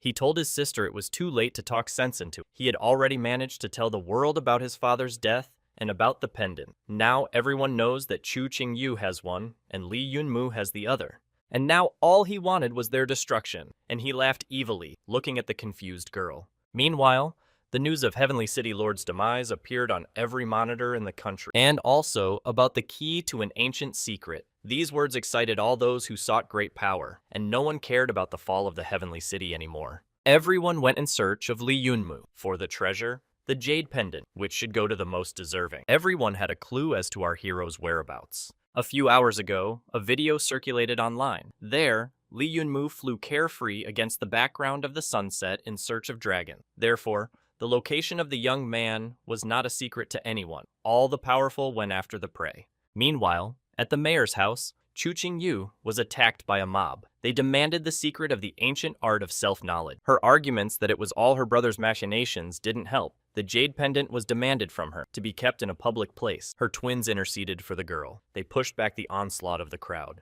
But the crowd of infuriated guys started shouting that they would easily massacre the 3 girls, and they already wanted to attack to catch Chu Qingyu. A grown man walked through the open door. A little shabby. He asked if a bunch of kids thought it was a good idea to bully 3 young ladies. Shame on them. Chu Qingyu looked at him and thought, why did this person come here? The whole crowd froze. Only one boy stepped up to the man and began his impertinent conversation with him. He grabbed the guest by the pecs and started threatening him, saying he knew where the heads of all the sects were. The man was not at all confused. He replied that since he wanted to bark, he could start. The guy disappeared after a few seconds. The others stood there in a cold sweat. They whispered that it was the supreme elder of the Qingyun sect himself. He had been honored with the title of a holy warrior. Could it be that he had personally come to Chu Qingyu's aid? The man turned to Chu Qingyu. He said that she had grown up and become a beauty. He remembered how she liked to pull his ears and fell asleep on his lap. The girl looked at him and asked if he thought it was time to kick someone else's ears in. Elder Tai looked in the crowd and replied that he had thought of this as well. He turned to those standing around and threatened that if anyone dared to touch Chu Qingyu, he would destroy everyone. The former daredevils began to slowly disperse. Someone said that if this was just another stupid prank by Chu Qingyang, then it was all a waste of time. Lee Yun-moo was now the target of the attacker. They discussed that the sooner they went to look for him, the sooner they would find the Jade Amulet. The girl looked at the people leaving in confusion. Only one thought kept running through her mind, that of Lee Yun-moo. Meanwhile, Yun-moo continued talking to his friends. They said he was taking too much risk. It was better for him to keep his head down for a while. There is no need to worry about the family, as their transportation is already being arranged by the Jiang family, so it's up to the guy to ensure his safety. And Nojie and Dasyung will try to work things out. Yun-moo started to say that the guys should go back. In his current situation, the best thing to do was to prove himself. Meanwhile, the friends were already on the outskirts of Sunset Town and rushing to Lee's aid. The young man was wondering where he could find a place to hide. He decided to try out another item he had acquired in the Tower of Triumph. He pulled a flat-tailed beetle out of his backpack. He tossed it in the air and commanded him to dig a hole. Instead, the beetle flew away, much to the young man's surprise. He stood there and just stared at it. Rocks came flying at the guy. He managed to twist out of the way to avoid being under them. Good thing the wind wings helped. Looking up, he thought he'd almost died. Turns out it was the Yunma hunters who had already come. They reasoned that since the trap didn't work, the only thing left to do was to destroy it. Our hero looked up at them. He did not expect that they would come for him so quickly. He counted. There were 4 attackers. They reasoned that his wings were really cool. But it turned out that they also had wings, and the enemies hurriedly flew after him, saying that in addition to the unusual wings, the young man had something else, and they would take it for themselves. Yunmu was dumbfounded. The attackers immediately rushed to attack. He only had time to dodge the blows. Lee Yunmu used the Madness Blade technique. One of the attackers fell down, stunned to the ground. The other 3 thought they had hit our hero, but when they saw the defeated associate, they thought they had to find a way to seal Lee's skills. He moves very well. Meanwhile, our hero attacked again. This time he was able to hit 2 more attackers. The remaining enemy, to avenge his comrades, used his most powerful strike, the Sizzling Beam. He was sure that the Jade Pendant would now go to him, but our hero obtained in the tower protective sound barrier. Yunmu was pleasantly surprised by the effect of the barrier. Now he could repel any attack without worrying too much. The enemy, on the other hand, ran away. He shouted that the guy was a devil. Such a strong blow had been used against him, and he didn't give a damn. But Yunmu couldn't let go of the offender. He sent the Madness Blade after him. The enemy was destroyed. Now the boy hoped he could get some respite. Then came a message from the system. For defeating a member of the Musicians Guild, he received a box with a surprise. The young man decided to find a secluded place first, and then he would open the box. This time the bug responded to the guy's call and dug a good hole. No one's gonna find him in a hiding place like this. We might as well see what the surprise is. Upon opening the gift, the guy, as usual, didn't realize what he had received. The system explained that it was an A-rank artifact, the spine of an imperial demonic dragon. If this spine is implanted in a young boy, it will allow the formation of an additional protective skeletal shell. This will protect the internal organ. The young man was frustrated that it was once again an artifact not suitable for attacking. He lamented, seeming to become a shadow of himself. That evening, one group after another began to visit the Sunset Town camp, asking about Yunma. Captain Wu told everyone that he hadn't seen the young man and they'd better look elsewhere. Looking after them, he wondered what our hero could have done, what trouble he had gotten himself into. Meanwhile, our hero sat in the shelter and set up for the implantation. Now the spine of the Imperial Dragon would be installed to him. The system informed him that it was a painful process and that he had to be patient. The young man clenched his teeth for a few seconds, but he couldn't stand the pain. He screamed and swore. The message finally sounded that the implant was complete. The boy collapsed to the floor, sighing heavily. When he regained consciousness, he sat on the ground and reasoned that it had been horrible. There was no way in the world he would ever agree to suffer such pain again. 2 grenades fell right in front of him. He only had time to look at them in surprise before there was an explosion. The attackers stood at the torn-up ground and said it was a simple matter to find the guy. When the dust settled, our guy was wounded but still alive. His enemies were surprised that after being hit by 2 thunder bombs, the young man had not yet gone to the other world. They told him that they were sorry,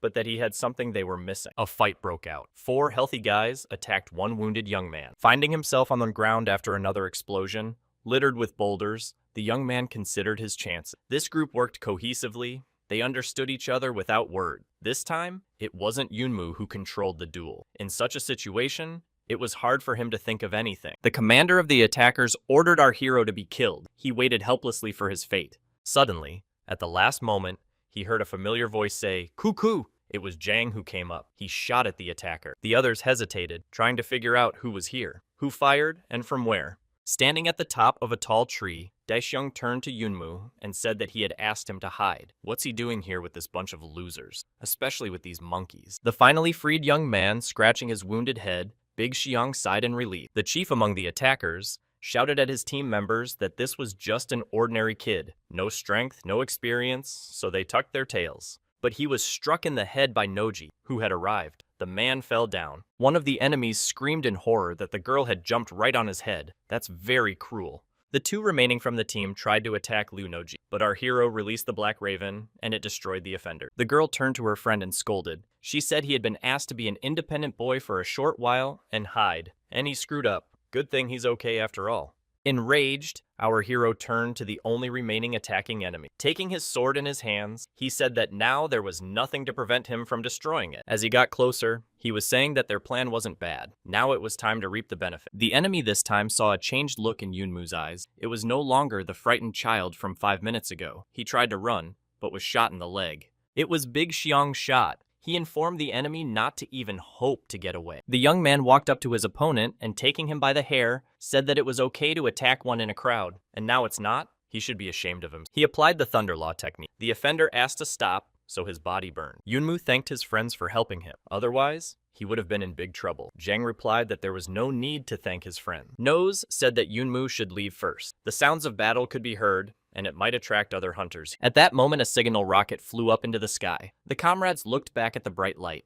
Turns out it was a bounty hunter who was killed by a young boy. He marked Yunmu's location, and now everyone looking for him will come here. The enemy, having said that, opened some flask with liquid and wanted to drink it, but our hero knocked it out of his hands. Zhang caught the liquid and told him that it was holy water. If a person is on the verge of life and death, he can be saved with a few sips of this water, even if he is unconscious. Dashyun handed the water to Yunmu, saying that it now belonged to him. Someone shouted that one should not relax when left alone on the battlefield, and fired an arrow.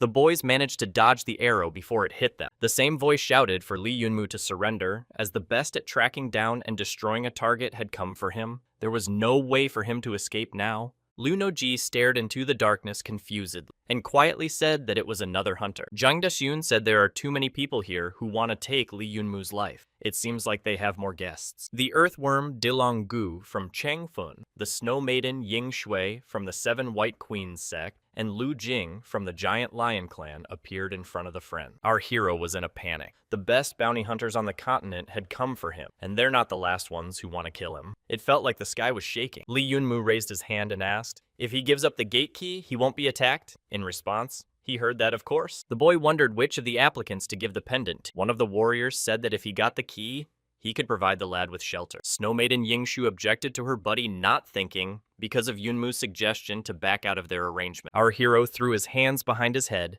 and said thoughtfully that the evil woman was questioning his decision. Then he'll come up with a little contest to determine the future owner of the jade pendant. He announced the unification technique. Yunmu and his friends appeared to be wearing the same clothes, and the guy wondered who would be able to find him. The opponents didn't expect such a turn of events. They began to guess which of the three guys was the real keeper of the pendant. At that moment, the friends scattered in different directions. The pursuers hesitated for a few seconds. Then each of the trio chose a direction and, along with their minions, headed out to catch up with one of the guys. The pursuers could not understand what was happening. It seemed like they were being led around in circles. The earthworm Dylan Gu was even surprised that the guy seemed to have disappeared. But then the fighters in his group began to be shot off one by one. Zhang Deshun appeared on the tree branch and announced that such a pity, but the Gu group was wrong.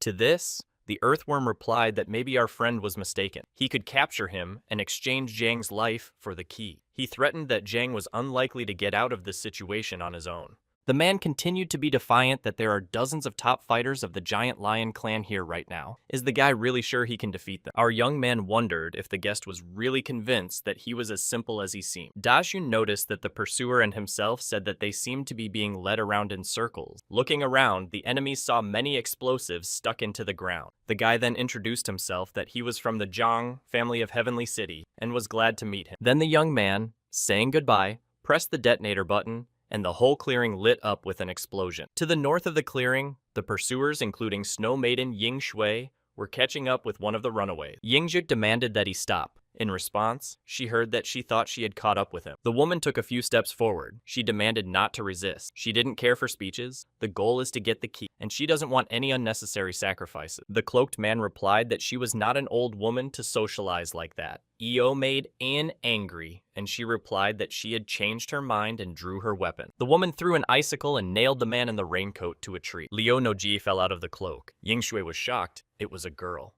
With the words, "I apologize," Lu stood in front of her pursuers, clarifying that she was not the one who made the mistake here. South of the clearing, the pursuers caught up with the third cloaked man. Lu Jing of the Giant Lion clan said that he hoped the chase was over. He wouldn't let Yunmu get away from him. The guy smiled evasively and replied that no one had said he wanted to escape. The enemy was surprised. Li Yunmu pulled off his cloak. He congratulated the pursuers on their first win. It was a quick victory. The young man said that he did not intend to stay here for long. He gestured to his enemies and asked them to attack together. It turns out that some time ago, when they were alone together, they came up with a plan. Zhang suggested that they split into 3 groups to reduce the number of enemies who wanted to fight Yunmu. Our hero began to argue that their fighting power would not be enough for the battle. The friends would not be able to resist the attackers, and they would be destroyed. The friend replied that this would not happen. Dasyun said that the goal of all hunters is Yunmu. Besides, if he wanted to, he would find a way to get rid of the pursuer. In the meantime, he would try not to provoke them, and then nothing would happen. As for Noji,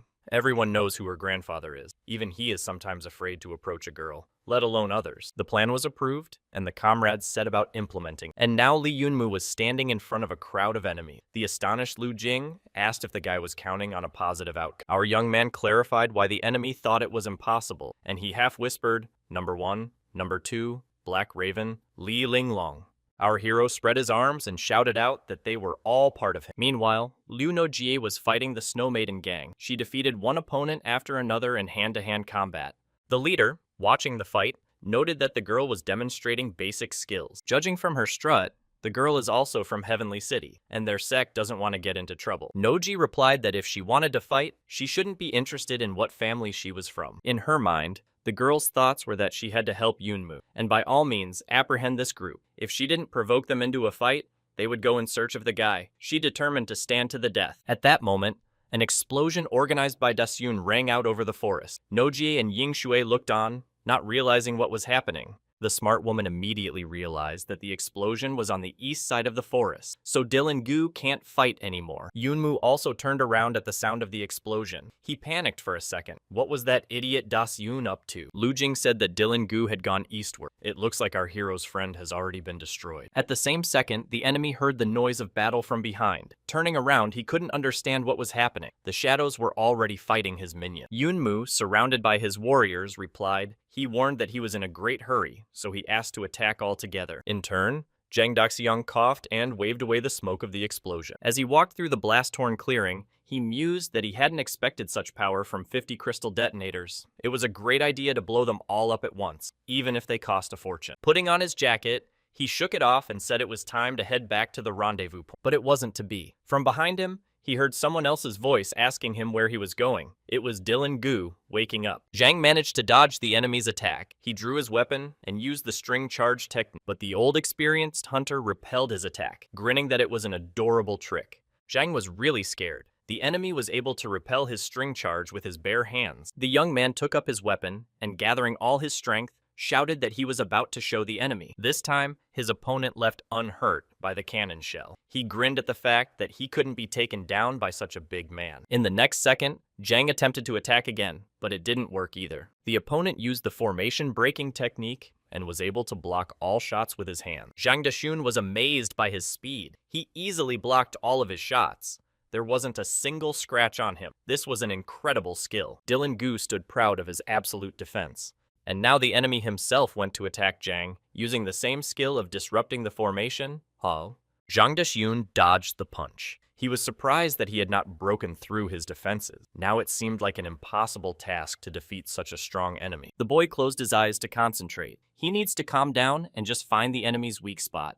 There is no such thing as absolute defense. Dasyun came to the conclusion that it was time to use that very trick. He opened his eyes. Crosses were glowing in them. Alicia's pupil technique. The guy explained that this is a unique secret technique of their family. It allows you to fully analyze the situation during a battle. Keep calm and find the enemy's flaws, and then destroy him with a single blow. Then the opponent attacked again. He smirked, saying that he should be less tongue-in-cheek. The opponent claimed that there was no flaw in his absolute defense. Any attacks against Dylan are ineffective. Zhang tuned in. All he had to do was concentrate. He must carefully watch his every move without distraction to spot a gap in his defense. But there was an unfortunate accident. The young man tripped over a rock and fell.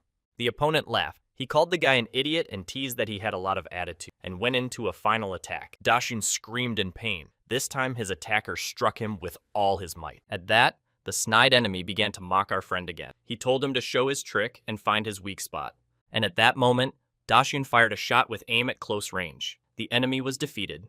The young man exhaled and said he had found it, and now it was the opponent's turn to rest. On the ground, Dylan Gu said it couldn't be true. That kid?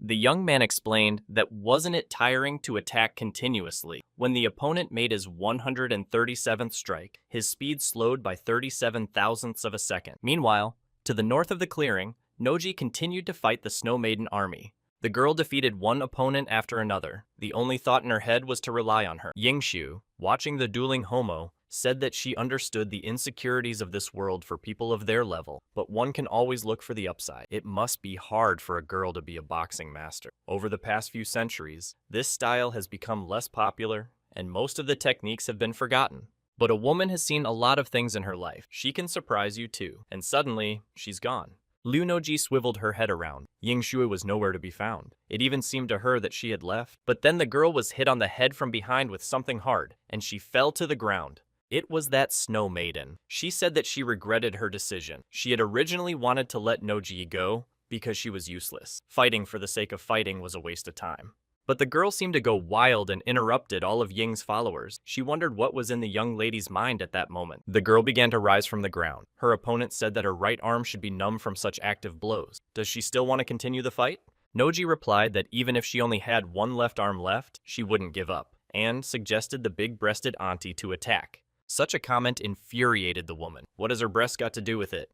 And the Snow Maiden with curses on her lips jumped up to attack. At this time, in Yunmu Glade, his army was victoriously battling the enemy's minion. Lu Jing didn't understand what was wrong. Where did all these... are they even human all of a sudden? He looked at the shadows and thought he should tell the others about them. Just then, Yunmu went to attack Lu Jing. Such a lightning-fast technique caused the enemy to be surprised. Our hero thought that he should finish off his opponent right now. Big Xiang and Liu Nojie should wait for him. At this time, sharp icicles were flying at Noz from all directions. The girl managed to dodge the icicle. It was quite difficult. My right arm was already wounded. She looked at the woman and realized that she was successfully attacking from a long distance. Noji could not do any damage to her if she kept her distance and dodged. The girl decided to make a swift lunge to get closer to her. To Ying Shui, this was unexpected. Dodging the blow, Ying thought the girl was very fast. Nosy was pleased with the tactics she chose and went on the attack again. Dodging Liu's swoops, the woman was already pissed off at her rowdiness. Employing the tiger trot tactic, Noji finally managed to hurt her opponent.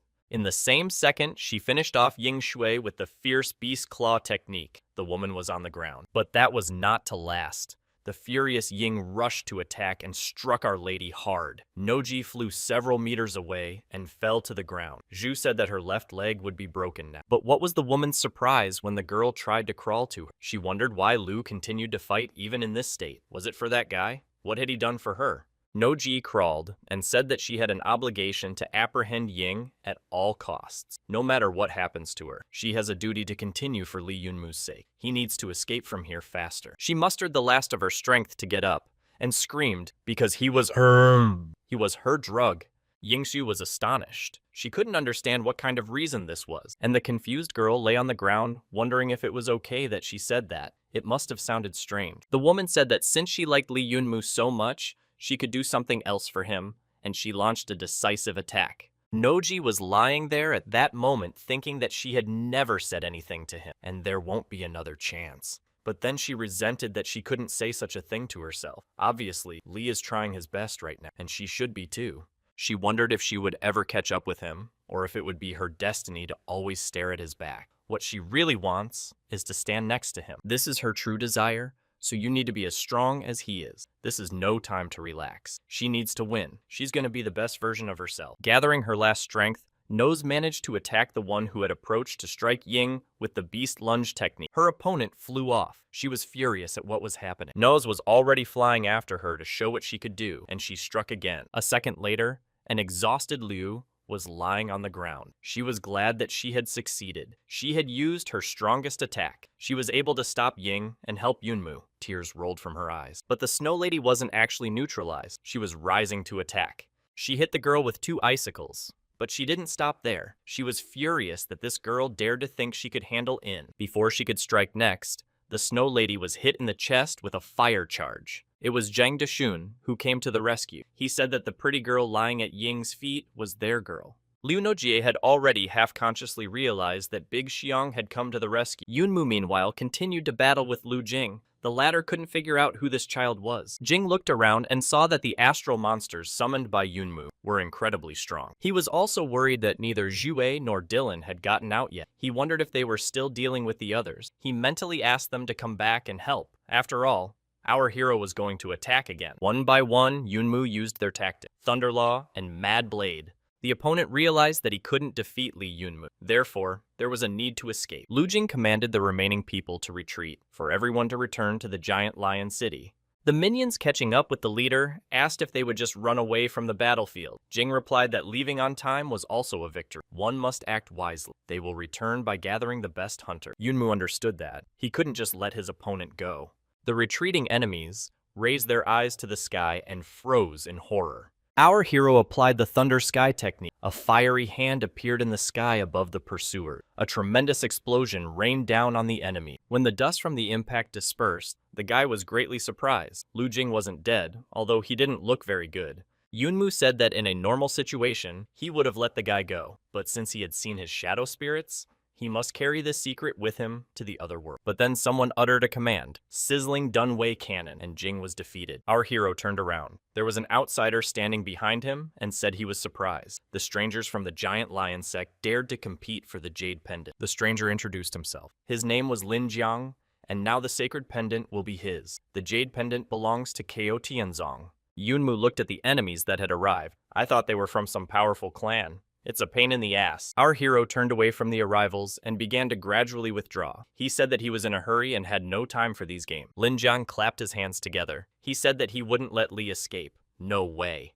Our hero looked up and saw several people hovering in the air above him. He was told he might change his mind and was shown some kind of artifact. Yunmu was surprised and asked if it was an aerial ballet. In response, he heard that it was a sacred artifact of the Kaoshinzong school. The attacker cast the spell Void Theory and Cancel. Our guy was watching and didn't realize what was going on. A second later, an energy dome came over him, very dense. Lin Jiang moved around the dome and didn't fall into it. He said that the guy wouldn't escape now. He should hurry up and hand over the jade pendant. Realizing that he was being trapped, Yunmu drew his sword and used the frenzied blade technique to break the shell, but nothing succeeded. The young man was surprised. How could it be possible that there was not a scratch on the dome? The enemy was still standing there, not even moving. Lin Jiang advised our friend to conserve his strength. This is an unusual spell. This barrier is an enclosed space created by the sacred artifact of the Chaotic School. It cannot be destroyed. Yunmu panicked. He was trapped and had no idea how to get out of it. The friends were also not in a good situation. Zhang carried the injured Noji on his back and tried to run away from Yingshui's attack. The guy was carrying his friend and bemoaning how she'd managed to piss the woman off so badly that she'd almost cut her to pieces. In the next second, they were almost hit by the Snow Lady's attack. Zhang barely had time to get his feet away. The guy ran and thought, they are wounded and will not be able to fight, so one way to get out of this situation is to run. Then the woman, mad with anger, caught up with them. She demanded that Das-Yun give her the girl. The young man looked into the face of approaching doom and wondered if it would end like this, but suddenly someone shot the stalker. The guy didn't even realize what had happened. Turning around, the friend saw a guy in a courier's uniform. He introduced himself as Dingfeng Express. He said he had a package for Li Yunmu. If they don't know where the friend is, he asked them to sign for him. Zhang froze for a few seconds. He realized that this guy was very strong since he was able to eliminate Ying Shui so quickly, and yet he still remained so cold-blooded. The messenger, meanwhile, was already holding out the package to Zhang, asking him to sign for it. After all, he was Yunmu's friend and could take the package for him. There was nothing left to do, so the boy signed his name. He was afraid that this man might be an enemy. The courier said that since the documents had been signed, the goods had been received, he could go. Asked to give 5 stars for the delivery service. Dashyun shouted after him to see if he was here to help. The guy turned around and said he was just a courier. He wasn't interested in overtime. Zhang looked at him and wondered to whom such couriers came, and what kind of package was this. After reading the data on the box, Dasyun's eyes widened with surprise. The specified address, Temple of War. Meanwhile, Yunmu had a battle brewing inside the dome. He summoned his aides. The attackers were shocked at how monsters and a girl could appear in an isolated dome. Lin Jiang, watching from outside, was amazed at what was happening. A moment ago, Yunmu was alone under the dome. What a mysterious child. How many more secrets is he hiding? The enemy pondered that it was not for nothing that he had brought a few of his sect's artifacts with him. Zhang pondered with a smirk that it was impossible to escape from under the dome. Therefore, they could deal with the young man, although it would be a bit of a pity since he was so energetic. The leader commanded his warriors to take one of the artifacts. He wanted to see if his monsters would still be here if they destroyed the young man now, so he threw a spear into the dome. Yunmu and his team stood there puzzled. They didn't understand what the enemies were up to. The opponents took a huge spear and threw it. It flew straight at Li Linglong. The guy lunged at the girl, knocking her to the ground and covering her up. When he looked at her face, she was crying. Yunmu started to calm her down, saying it's okay, but in fact, he had lost his right arm.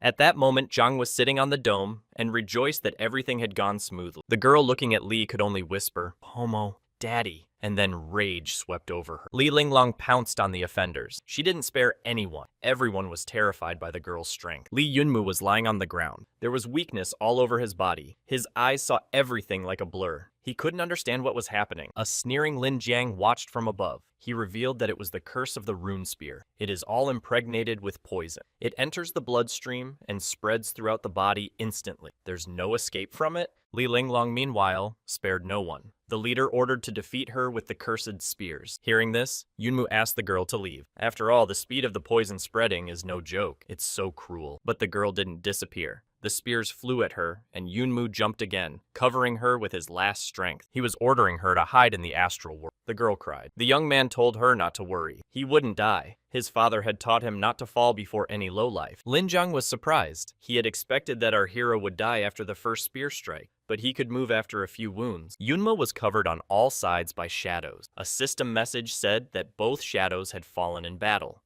The boy's eyes filled with rage. Now he would definitely have to destroy everyone. Looking at the shadows, he promised to bring them back to life when he sorted it all out. The next second, the guy opened a vial of holy water. He didn't know for sure if it would help him, but there was nothing else to hope for. It tasted pretty nasty, but after a couple of sips, his arm regenerated. He was surprised to regenerate so quickly. His main opponent was also in great surprise. How the guy could grow bones so fast. He guessed that our hero had drunk holy water. All of Yunmu's injuries healed in an instant. He felt great. He could fight with renewed vigor. Our guy pulled out his crazy blade and all the enemies scattered in different directions. After a few sword strokes, Yunmu had a thought. It seems that his arm had become more flexible after the water miracle. The enemy threw the cursed spear at him again, but this time, Yunmu was more agile. He caught the weapon on the fly and sent it to the enemy. The observer from above was shocked. It was impossible to catch the spear on the fly. Lee Yunmu was at the peak of his strength after healing. He was as focused and determined to fight as possible. Today, he couldn't lose. The guy had only one thing on his mind. He had to break the barrier somehow. He remembered what his teacher had said. The teacher had told him in one of his lessons that it didn't matter what kind of enchantment was in front of him. He remembered what his teacher had said, that it didn't matter what kind of enchantment was in front of him. You have to identify a weakness, find a gap in the system, and then the hardest blow must come at the weakest point of the enemy. Lee Yunmu gathered all his strength and energy together, saying that he would show what real strength was, not tricks. He went to fight the dome. Looking around the dome, he thought that besides this way, he knew another way to get out, but he would try this one for now. Lin Zhang watched what was happening and couldn't understand why the guy was running around the dome like a madman. Our hero was already a little nervous. After all, it's easy to say you have to find the weak spot, but here's how to find it.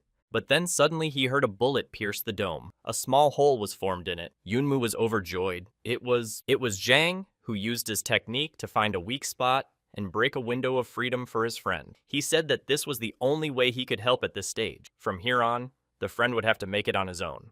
Yunmu couldn't contain his joy. Dajun was fine. He had been so worried about him. Now go ahead. The young man will do whatever it takes to make his way to freedom. He used his mad blade and the dome gave a crack. The enemy realized what was about to happen. He ordered his followers to reinforce the walls, but Yunmu's energy was already very strong. Our hero once again immersed himself in an energy bomb state. He used the Thunderbolt technique. This time, the dome didn't hold. Yunmu was free, to the dismay of all his enemies. From such a strong flow of energy, not all of the opponents were able to stay on their feet. And Lee Yunmu, with eyes blazing with hatred, told the esteemed gentleman from the Kaoshinzong sect that here they had met, now they could say goodbye to their lives. Meanwhile, Das Yun, seeing that his friend was all right, turned to Noji. He said that they could go now, but the girl was so exhausted that she even passed out. I had to figure out how to bring her back to consciousness. The boy went tricky. He whispered in her ear that he had heard her admit that she liked Yunmu. The girl was so frightened by what she heard that she woke up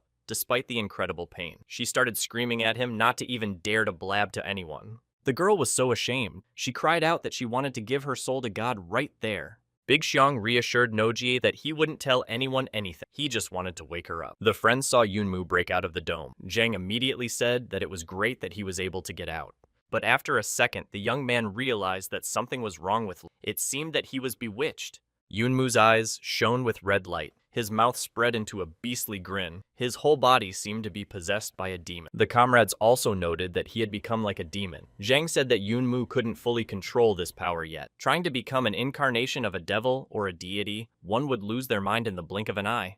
The enemies were also dumbfounded by the guy's transformation. He destroyed the person influenced by the rainbow crystal with a single blow. That's an incredible power. A fierce battle began. Our young man instantly coped with all the attacks and destroyed the opponent. Liu Nojie looked at her Yunmu and couldn't believe her eyes. How could he become so cruel? This is not the guy she knows. He is already lost forever. Ling Jiang looked on and couldn't believe his eyes. Dozens of his men had fallen at the hands of some boy.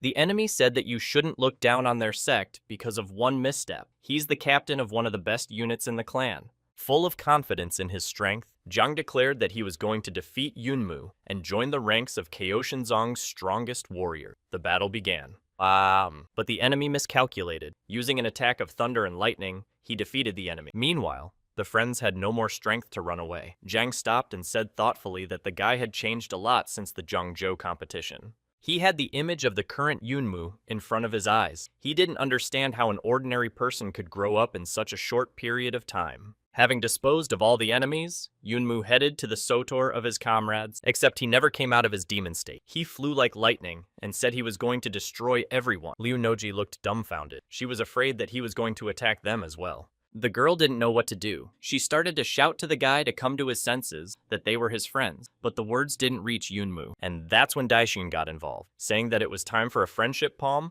he gave a good slap to Li. He passed out and fell asleep. Noji wondered if Xiang could have pacified Yunmu's inner demon with a single slap.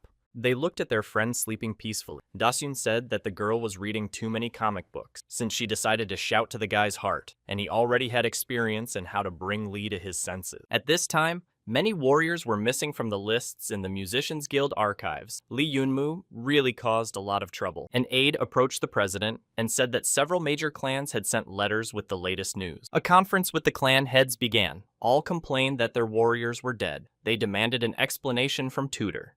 The president calmly explained that apparently the people selected were weaker than Lee Yunmu, and the result was obvious. They had lost the battle. He asked if that was the end of it, or if there were any more questions. He informed everyone that if they were going to continue chasing the young man, he would not stop.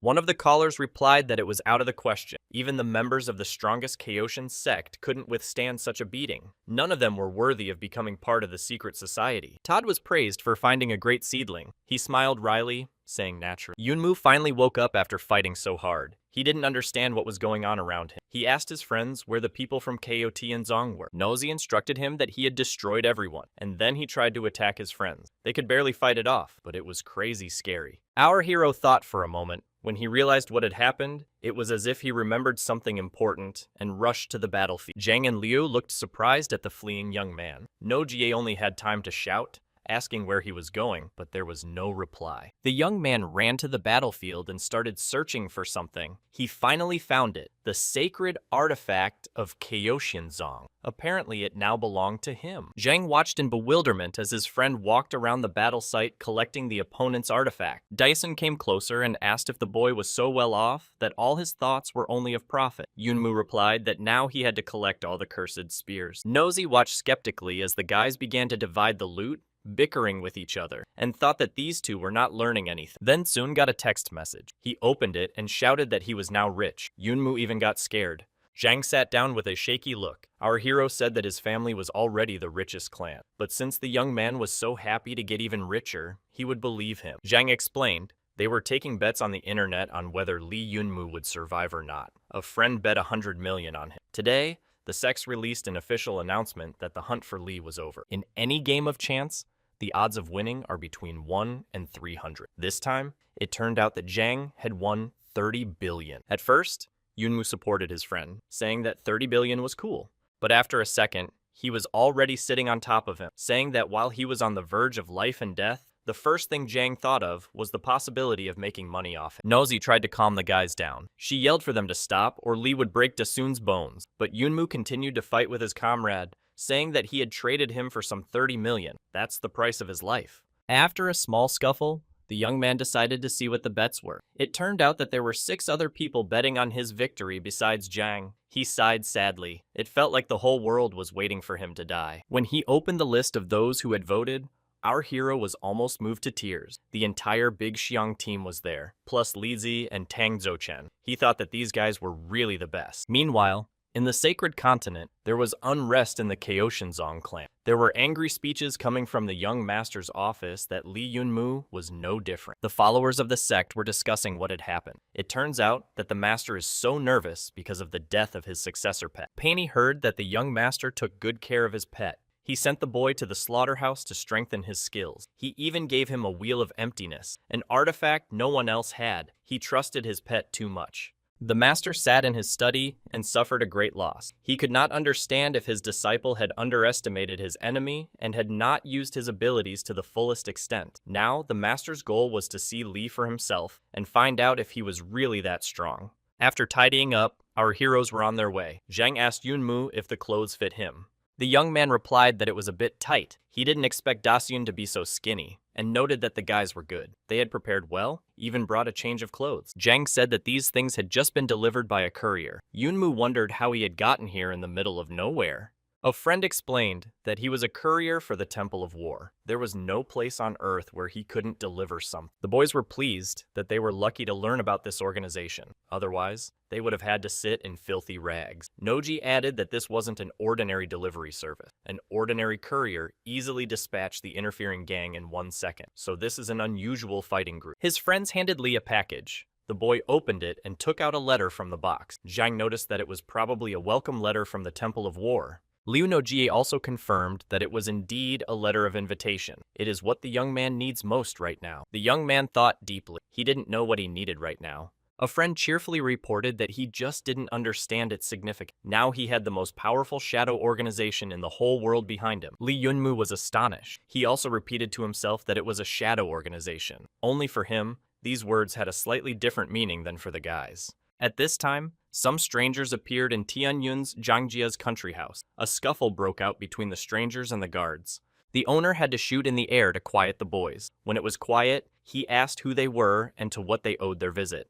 It turned out to be the men from the Temple of War. They were ordered to take Lee Yunmu's family there. The host froze, looking at the guests. He had not expected such a development. In the meantime, our hero asked his friends about the Temple of War. They explained to him that as soon as someone is chosen as a tester, the whole family is immediately protected by the organization. Nose assured that his family would fall under this program as well. They will be transported to the sacred temple, where it is absolutely safe. There is no risk of outsiders entering the ground. Zhang added that the people from the Temple of War do not interfere in any way with the security policy of the tester's family. All they do is martial arts. It annoys the rulers of the secular state. Yunmu was interested in the offer. He decided to check them out when he had some free time. Dawson took out a similar envelope and suggested that his friend team up. Liu Nojie was surprised that he also had such a letter. The guy explained that he had received it a long time ago, but never responded to the invitation. Noji was really hurt by this. She shouted that Zhang was stupid and who would dare to let him into the Temple of War.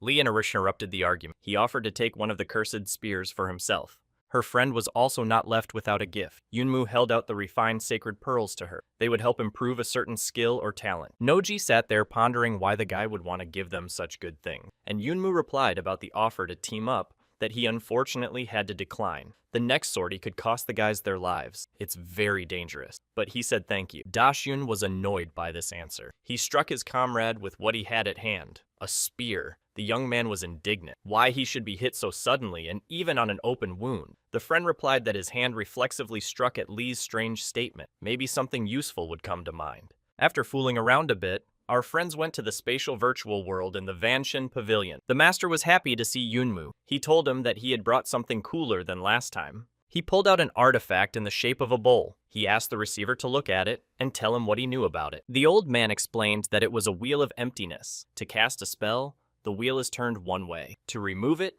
you turn it the other way. He confirmed that the artifact was authentic. The shopkeeper also told me that this bowl has a second part. If you find it, you can create a super sacred artifact. Yunmu wondered where she could be found. He learned that it was in the Tower of Triumph. It could be obtained by going to the 70th floor with the rank of Punjing. Leaning over to the old man's ear, our hero asked him to get something. He hesitated a bit, saying that he couldn't sell it to him. It was too risky. Yunmu explained that it wasn't for him. He pointed at his friends and said that they had saved his life. Now he wanted to thank them. The shopkeeper replied that this item is hard to obtain, and they would cost a lot. About 10 billion yuan per piece, to which the young man replied that he didn't ask about the price. Yunmu then showed one unusual package, to which the old man encouraged him that he was a capable kid. Our hero also asked if the man had the holy water of life. He said he didn't, but he could help him find it. Coming up at that moment and hearing the conversation, Daesyun asked his friend why he needed it. After all, he already had it. The friend replied that he had already drunk it. Yunmu said that he had injured his arm during the battle, so he decided to try the effects of holy water. The bones healed instantly. Now he wants to see if the water will help the old man regrow his legs. Zhang Dashun called a friend to come with him. He knows a place. With a wink to his comrade, Zhang said that the holy water of life is difficult to obtain,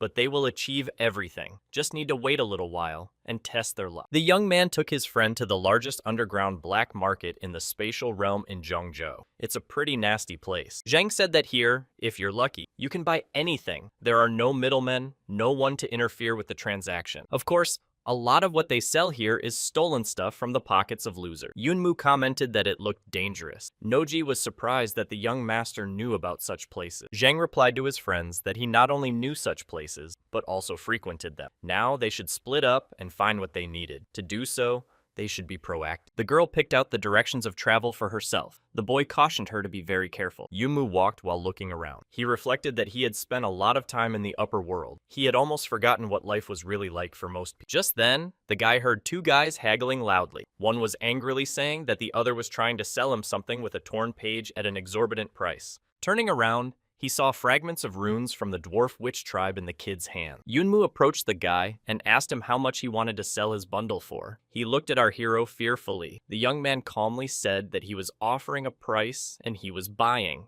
The kid jumped to his feet and shouted that 3 million he wouldn't sell for less. He looked like a scared kitten. Lee wanted to find out how the boy got the scroll. The interlocutor at that moment raised the price to 5 million. The one who had argued about the price with the kid in front of Yunmu was indignant. It turned out that he had originally only asked for 1 million for the rune. Our hero opened his account to transfer to the young merchant the sum indicated. The people around him wondered how he had so much money and whether he was really going to pay it to some boy. Then they recognized him as the legendary Lee Yunmu, who had recently become a major general. The frightened kid also heard talk about who was bargaining with him, and he was very much startled. Yunmu gave the money to the boy, and now he asked him to tell him where he got it from. The boy was frightened and said that he knew nothing about the origin of the scroll. He had stolen it to make money. The little boy cried. He said that his brother was sick and needed money for treatment. If the young man wanted, he would give him back all the money, but only if he did not arrest him. Our guy told the little guy that since he really needed that money so badly, he could consider it borrowed. Lastly, Lee warned the although life is hard, it's wrong to make money by cheating. You shouldn't do it again,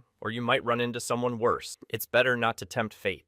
When he left the market, he saw that his friends were already waiting for him in the car. Dasyun asked if he had found what he was looking for. He and Liu had no luck. Yunmu replied that he couldn't find any. He showed his purchases, a 3-dimensional celestial eye and some tattered scroll. The girl was surprised that he had bought only 1 scroll. There must be a whole collection of ancient records. What was the point of 1? Yunmu laughed. He said he had 2 of them, and pulled out another one. Zhang sighed skeptically. In a couple of seconds, our hero was already sitting sad on the ground. Friends asked about the reason for such a sudden depression. The guy replied that he had spent the money for nothing. After all, he didn't even know why he wanted the scroll. His comrades cheered him up. There's no need to be upset. After all, they're going to the Dark Realm. Maybe the runes will be useful there. Yunmu became animated. He asked if his friends had really decided to go with him. They confirmed their decision. The boys arrived in the foot of a high mountain. The Dark Realm is considered to be the realm of the upper world. Many beasts came from there to hone their abilities, even though this venture was extremely dangerous. Yunmu took a deep breath and noted the low oxygen content in the air. He asked Zhang how long their walk would take. Dasyun asked without complaint. They had just approached the area they needed. The mountain was the center point of the Dark Realm. Yunmu was already exhausted from lack of oxygen. He fell to the ground and began to capriciously say that he couldn't walk anymore. The friend started to get nervous. He said that he was not a small child and no one was going to carry him in his arm. Just then, some kind of shadow appeared behind him. The stranger said it was crazy. They came here by car and he was walking on his own. Dasyun drew his weapon, pointing it at the supposed stranger, asking who was here. Tangjen came out from behind a tree. He asked me not to be so nervous. All 3 of them wondered what he was doing here. The guy explained that he was the one who gave the map to Yunmu. They are strong and will break through the siege in no time. That's why he decided to come early and wait here. As he approached Lee, Tang said that the Kaoshinzong sect had issued an official announcement. They were giving 3 days to return the Wheel of Emptiness. Yunmu said he didn't have the artifact. Walking down the path, Nojay said that it was rumored that the sect wanted to collect all the sacred artifacts to form a special purpose squad. Their master Yeching is quite young. He had achieved the same success in the Tower of Triumph as Yunmu. That's also where he obtained this bowl. Thang got a little nervous and coughed. It was obvious that he didn't know how to start. Poto turned to Yunmu and said that his little sister, if the guy had a couple minutes, he could ask her out on behalf of Yoken. Our hero even turned white from the sudden rush of emotion. A second later, he was standing at the nearest tree, beating his fists on it. When Zhang asked him what was going on, he said that for some reason he was in a bad mood and wanted to hurt someone. The boy's mind was filled with passion. He imagined he was pinning Tang Zouchen to a tree. He thought he had accepted him as a brother, and he had decided to lay eyes on his sister. As long as he lived, Tang should forget about her.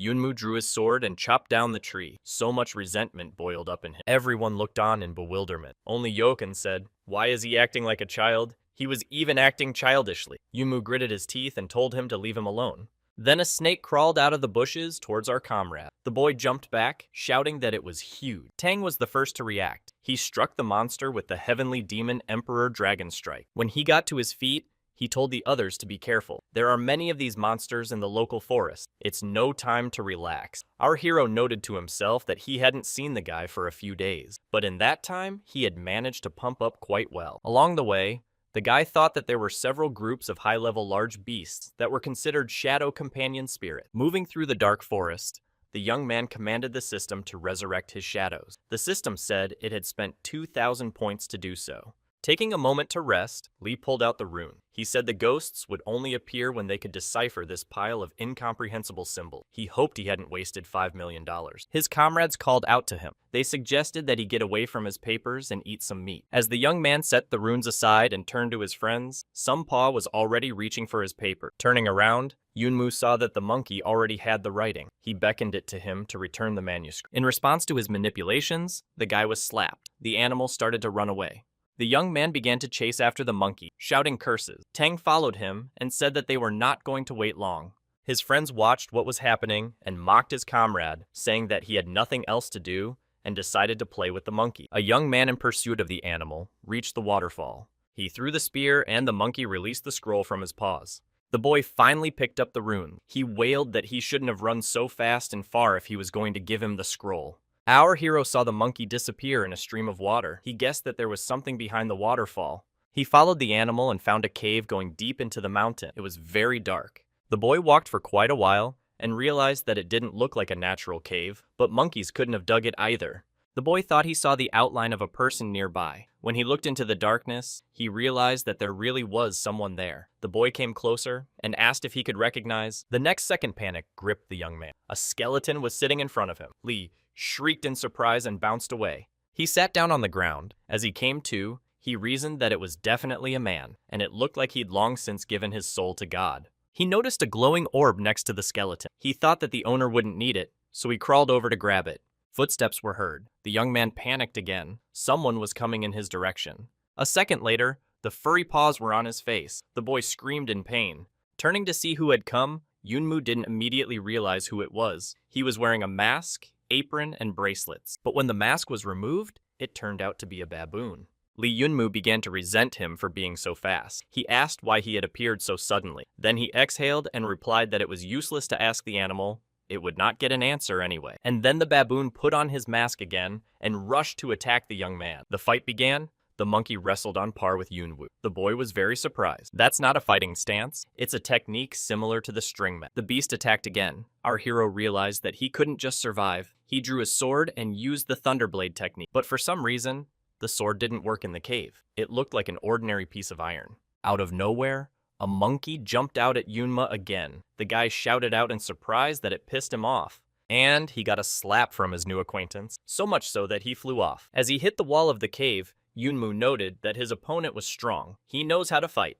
The monkey must have deliberately lured the young man into the cave. Here, for some reason, his sword doesn't work, so the boy summoned his shadow. But then the system informed me that the shadow spirits had been summoned for the first time since the resurrection. You would have to wait 2 hours to use them. The young man was clearly annoyed by the news. And the menacing baboon was already flying towards the boy in a new attack. Yunmu only now realized that he had gotten himself into a risky business. But the guy had one more trick up his sleeve, and he went on the attack, saying it was his turn.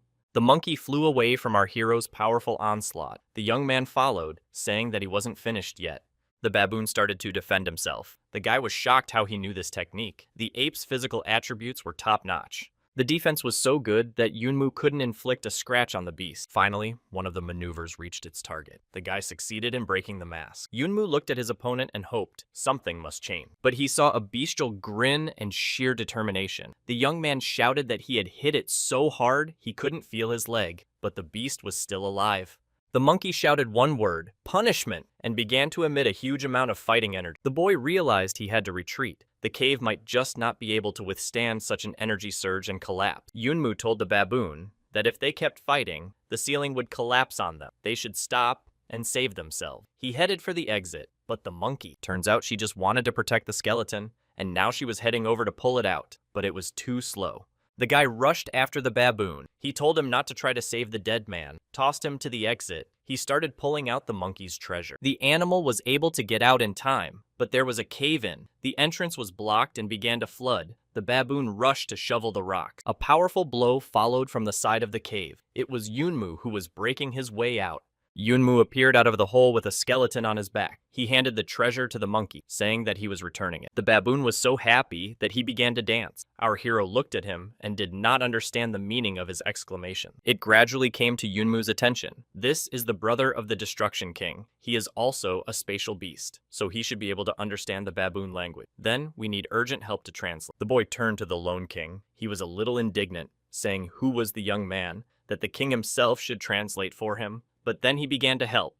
This skeleton belongs to the baboon's master, but he was his friend first and foremost. He never treated the beast as a pet. He trained him in Kung Fu, and even told and showed him how to use the power of string. A few years ago, the master became interested in one of the practices, and moved to the area to study it. Everything was fine until one moment. The master was close to success, but the resulting forces got out of control and attacked him. Before his death, he was very sorry. He thought that someone should master this technique. Then the beast vowed to fulfill the master's wish. He stayed in the cave waiting for the able man. When the baboon was about to give up, Yunmu appeared, and he asked the boy to accept the gift. The beast rolled the sphere of energy in front of the boy. He said that if the boy accepted it, the master would be pleased. Yunmu was surprised as to why exactly he had such confidence in him. Baboon explained. During the fight, he realized that the guy was incredibly strong, but suppressed most of his energy. Despite the mortal risk, he helped rescue the master's remains from the collapsing cave, so Lee is a good man. The beast considers his choice fair, and our hero has agreed to accept the gift. The young man took the sphere in his hand. He realized that it was a Chaoyang Dayangong. The beast was scared that the guy was going to start practicing right away. Yunmu confirmed his assumption. He said he was just practicing. The baboon warned him. The master had spent months studying it, but he was never able to complete it. It was impossible to even understand its principle in such a short time. The young man thought for a moment. It was clear from the animal's eyes how serious he was. Lee commanded the system to select a scanning method. He received the answer. The great flame art of Chaoyang can absorb the essence of the sun and moon, combined with the strength of a single person, creating a huge flaming ball, giving the power of a divine phoenix to the wielder. But the technique is flawed. There was an error in its creation. Therefore, it is theoretically impossible to complete it. If trained to its fullest potential, its power will devastate the wielder and batter him to death before the study is complete. Yunmu inquired if there was a way around the effect. In response, he heard that he needed to find the Great Sun, Black Gold Jew, Blood Honorable Hegemony, and Washed Jew and exchange them. Lee had the entire set. He ordered the system to exchange the items and start practicing. The next second, he felt a choking sensation. The system reported that he had done 3 exercises on one breath, so his body was very weak and needed to rest. The guy managed to tell the monkey with the skeleton that he was, now, and he fainted. After coming to his senses, the young man told the monkey that he would show him the art of the great Chaoyang flame. He jumped up and released the power from the sphere. The energy streams flowed through his body. He was then surrounded by a pillar of fiery energy that topped with phoenix wing. The guy was euphoric. He shouted to the Monkey King how he liked the sight. He couldn't hold back his tears. His master's labors were not in vain. It was the great Chaoyang Daengong. Yunmu and his new acquaintance built a ritual bonfire and bid the master a proper farewell. The baboon said thank you very much for everything. Lee Yunmu replied that he was no stranger to respecting those who raised and trained us. He thought that the master had risked his life and trained hard to leave something important for future generations. Now, he has gone quietly, and both of them are free of this burden. Looking at the boy, the Monkey King said he was good, and from today, he has a new friend. He also decided to give the young man 2 more things. He didn't know what the liquid in the bottle was, but he said that the master had treated it with great care, and the sign is a kind of token that identifies its owner, so it should be taken too. As he left, the baboon told the young man to be careful. He would face many challenges in the future. Yunmu also wished good luck to his new acquaintance. Left alone, the guy took a closer look. There was blood in the bottle, but the next second it was on fire. Our hero couldn't understand what was happening. The liquid from the bottle burst out, and he found himself in a ring of fire. After another second, the flames soared upward. It was then that Yunmu saw what it was. It was indeed a phoenix. It stood a huge pillar of fire in front of the young man. He was amazed. He reached out his hand to touch it, but he didn't have time. A sharp slap on the back sounded from behind. It was Zhang coming in. He had already searched for his friend, and sternly asked what he was doing here. Yunmu shouted in excitement for a friend to look, but when he turned around, he realized that the bird was gone. The guy hung back a little. He was trying to figure out if she'd flown away or if it was just a hallucination. Daishin called out to his comrade. He said that enough of this nonsense. It's time to go back to the others. It's not safe to walk around here. For the next month, the team fought various spatial beasts and monsters, practicing and gradually getting stronger. Liu Nojie and Zhang Daxiang joined the ranks of Jin Jingxian's fighters. Li Yunmu had not forgotten about his old friend Jiang Kai. Coming from the lower city, with the least combat experience, he was able to progress well under Li's guidance. So he arranged for him to be a household manager at Qinglong Xingjiang Mansion. But Yunmu himself didn't want to advance in rank. He stayed as a crystal fighter. However, he was able to successfully create a third shadow spirit. It turned out to be a woman. The boy couldn't wait to experience the new shadow. He packed his backpack and said goodbye to the team. After informing his team that he was going to the tower to retrieve the sacred artifact, he set off down the path. He told everyone to just practice and wait for news of his new triumph. Reaching the border of Sunset Town, the boy was unpleasantly surprised. The teleportation array was under maintenance. Captain Wu confirmed that teleportation between tiers of the tower was prohibited. Li started to persuade because maintenance would have to be completed. So why not do it right now? The captain admitted that the real reason for the ban was equipment problem, and maintenance is just an excuse. He told the fellow that he himself had seen one of the travelers the other day just burst inside a pipe. Immediately an order came down prohibiting teleportation, and it is not allowed to spread about it. In fact, the employee is not thrilled about it either. He doesn't want him, a small man, to have to give up this job. Yunmu said he had something for Uncle Wu. Oh held out a token to the man. If he wants, he can find a manager named Jiang Kai in the Qinglong family's main estate. He will give him a well-paid and relatively safe job, and Wu can finally be reunited with his family. The man was overjoyed. He thanked the young star general.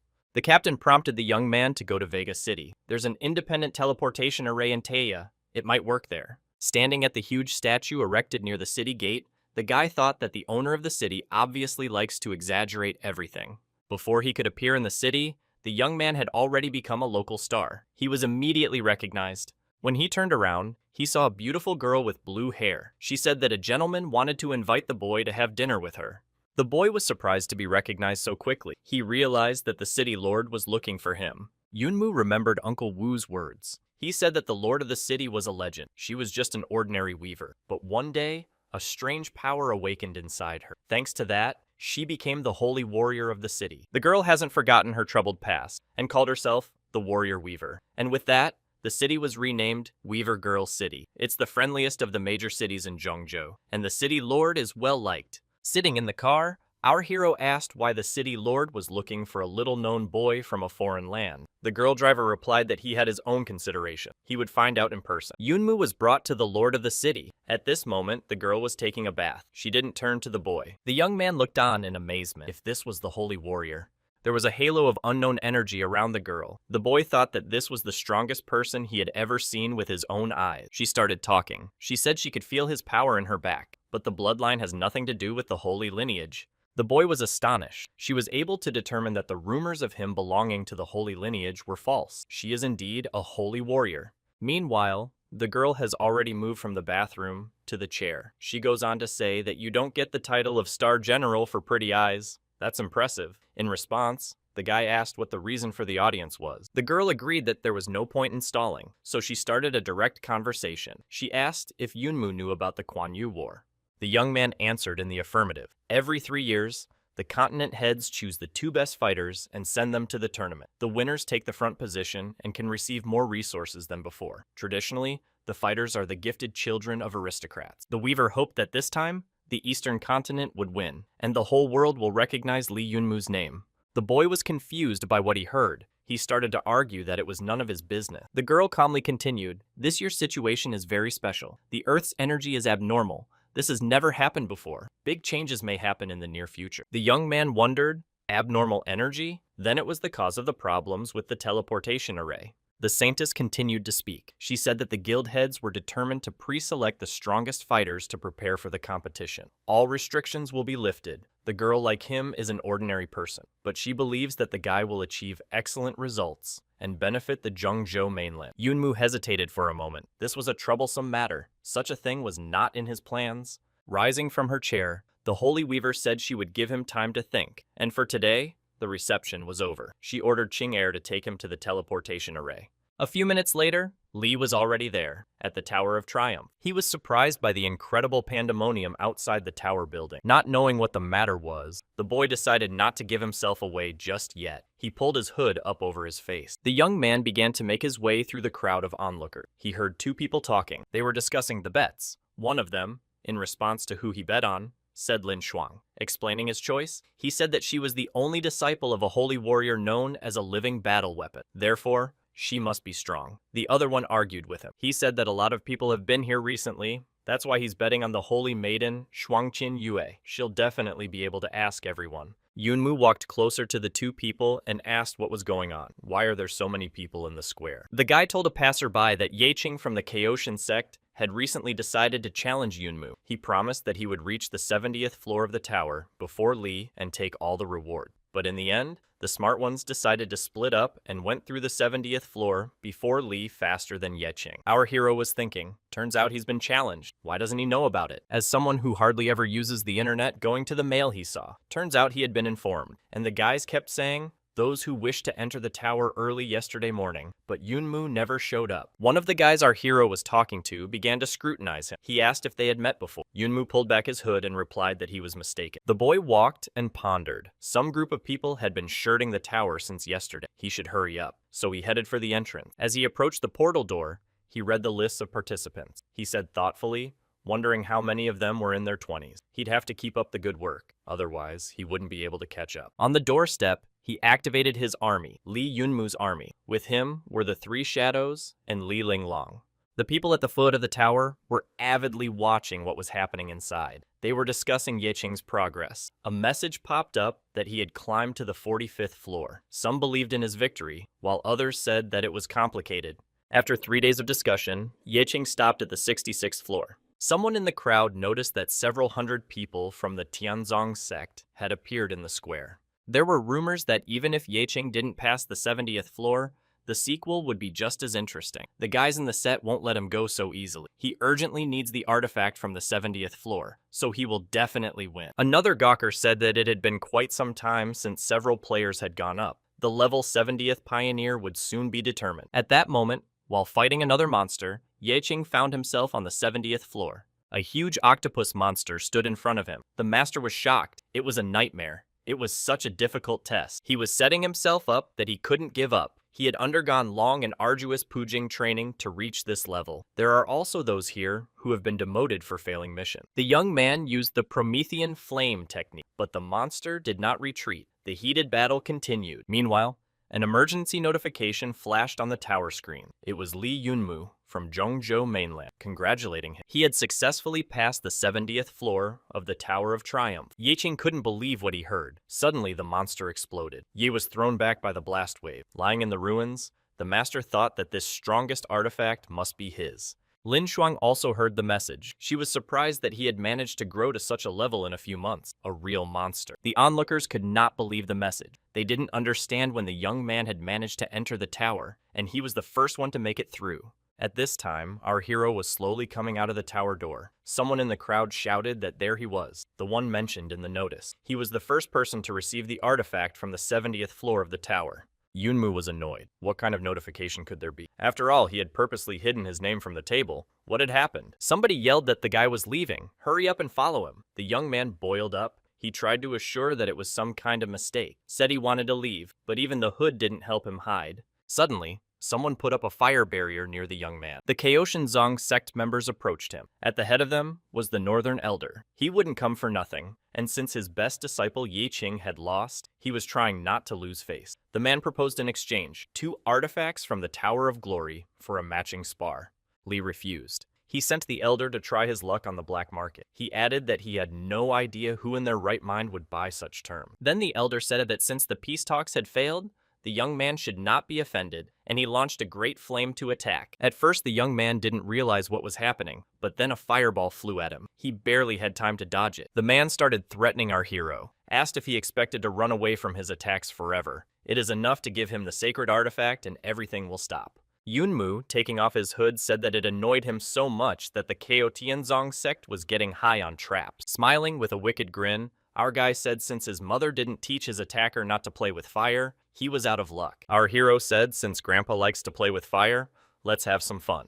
Yunmu used his supreme mastery of fire. One of the sect shouted that the entire dome was on fire. The energy pressure suddenly changed so much. The young man shouted for the opponent to watch him destroy the barrier and summoned the karmic flame technique. The elder looked at the guy and thought that he was strong for dodging all the attacks so quickly. The dome did not yield to Yunmu. The absorption worked. Everyone started laughing at the young man. They were expecting a super reception. The guy was ashamed of himself too, and was ready to collapse on the spot. There's no way to make up any nonsense about it. Lee started swearing at the system. She said the practice had been improved, but it turned out to be completely useless. In response, he received a comment that water could not be used here. Yunmu clarified what that meant. The system explained that the attacks of both opponents were of the same origin. There was no point in fighting fire with fire. The elder said he wasn't going to waste any more time here, and used a big fire attack. Yunmu stood back and didn't have time to dodge the fireball. But what happened? The boy felt no pain. It was just an ordinary fireball to him, and his body absorbed it completely. The man was stunned. Lee had completely absorbed the attack of the Great Flame Formation. The elder thought,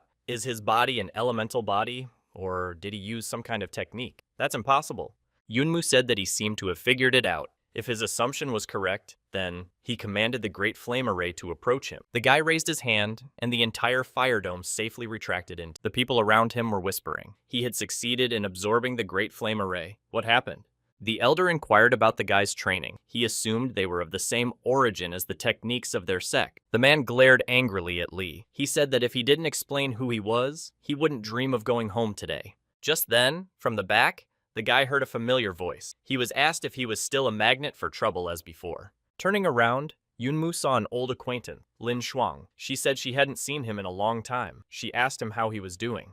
Our hero didn't have time to reply to his girlfriend before an enraged Ye Qing swooped down on him. He shouted how much more the guy was willing to do to make his life hell. At this moment, from all the manipulation, a jade pendant fell out of Yunmu's pocket and was handed to him by the baboon. It was noticed by the cult leader. He was dumbfounded by what he saw. At the same second, he rushed at the student and ordered him to stop the scuffle. The elder then froze in a deep bow before the young man. Everyone, including Lee, didn't understand what had happened. The man ordered Ye Qing to kneel down in front of Yunmu. The man began to protest, shouted that he wasn't going to do it. Lee had caused him so much pain, destroyed his successor, but the leader would not listen to him. He bellowed menacingly for him to kneel and bow to the young man. The teacher forcibly took the naughty student by the head himself and pinned him in a bow.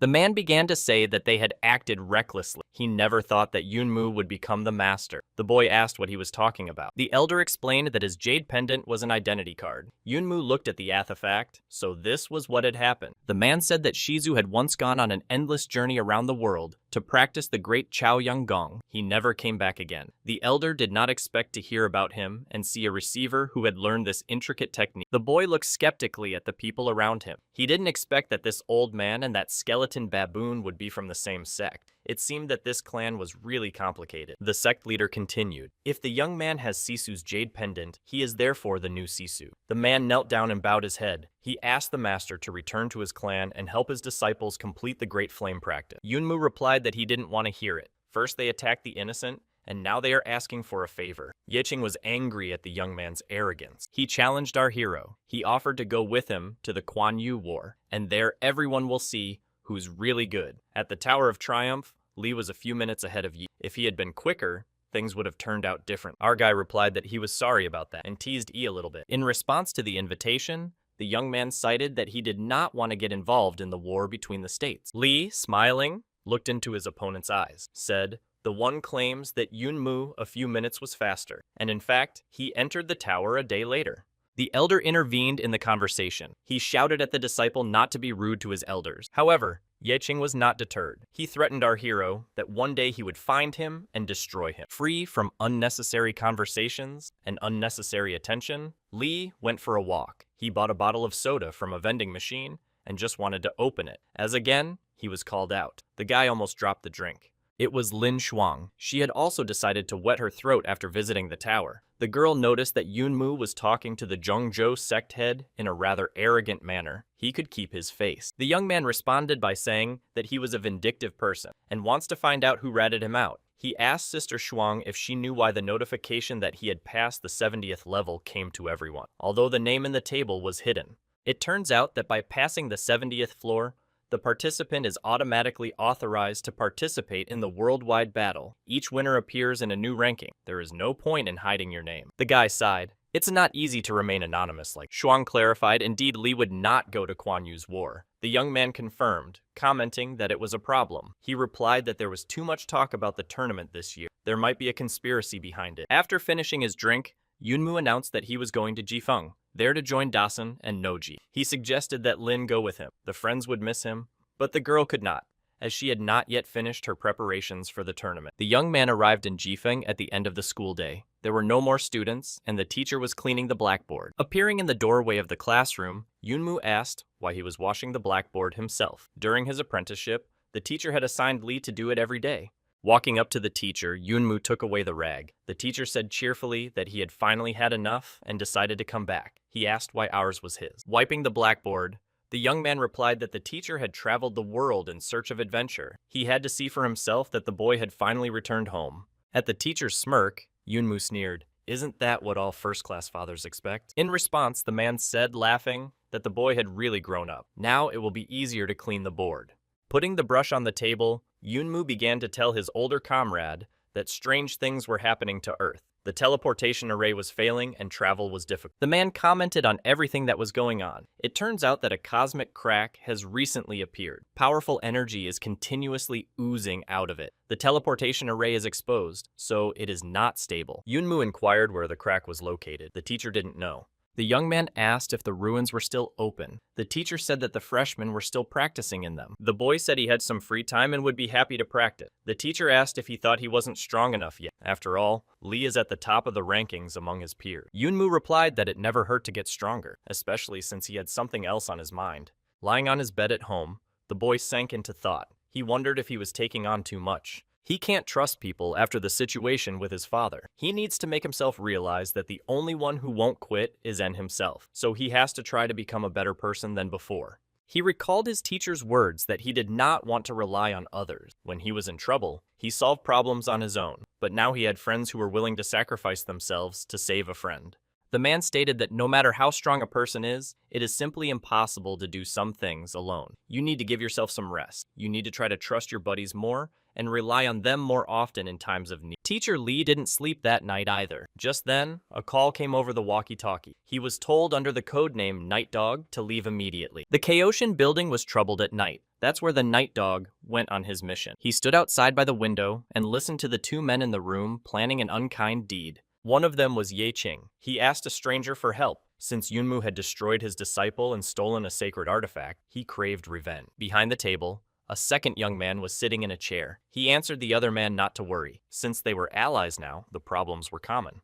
The man saw Ye Qing, but he couldn't figure out who the other guy was. He heard what they said about Yunmu, that he would lose all hope during the competition. He clearly understood from what he heard that the target of their competition was Li Yunmu, and he wanted to immediately report it to headquarters, but the connection was cut off. Suddenly there was an explosion. The conspirators discovered the spy. Ye Qing jumped out of the building and threw himself into the attack using the Promethean flame technique. The opponent reacted perfectly and deflected his punch. The night guest was stronger than Qin, and he couldn't deal with him. His interlocutor mockingly walked to the edge of the broken window and said that the night watchman must not be allowed to leave, otherwise the case is trashy. The battle of the two oppositions continued, but all of Ye Qing's attacks were repulsed, and he himself had already been wounded. The unknown man continued to watch quietly. He reasoned that this was truly one of the strongest night guards. There was a reason why this puppy's fame was spreading so quickly. The next second, the unknown man attacked the night guard. He didn't have time to react and the blow hit him.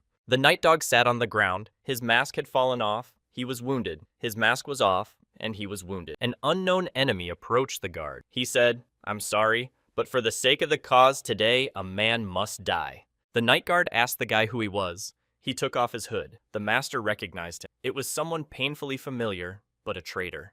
Yunmu woke up in the morning in a good mood. He had gotten a great night's sleep, calmly brushed his teeth, and reflected on the peaceful days. Lin An started banging on the door. He was yelling about problems. Li Yunmu hurriedly opened without even taking the toothbrush out of his mouth. He asked his friend what he was so angry about in the morning. The guy started to get hysterical about the trouble that had happened. Our hero listened to everything as if in delirium. He could not believe what he had heard. After sitting in a daze for a few seconds, dropping the brush, Yunmu interrogated Anya on what he had just said. In the schoolyard, the students gathered in front of the graveyard where their beloved teacher lay covered with a sheet. The doctor stated that he had been abused and tortured before his death.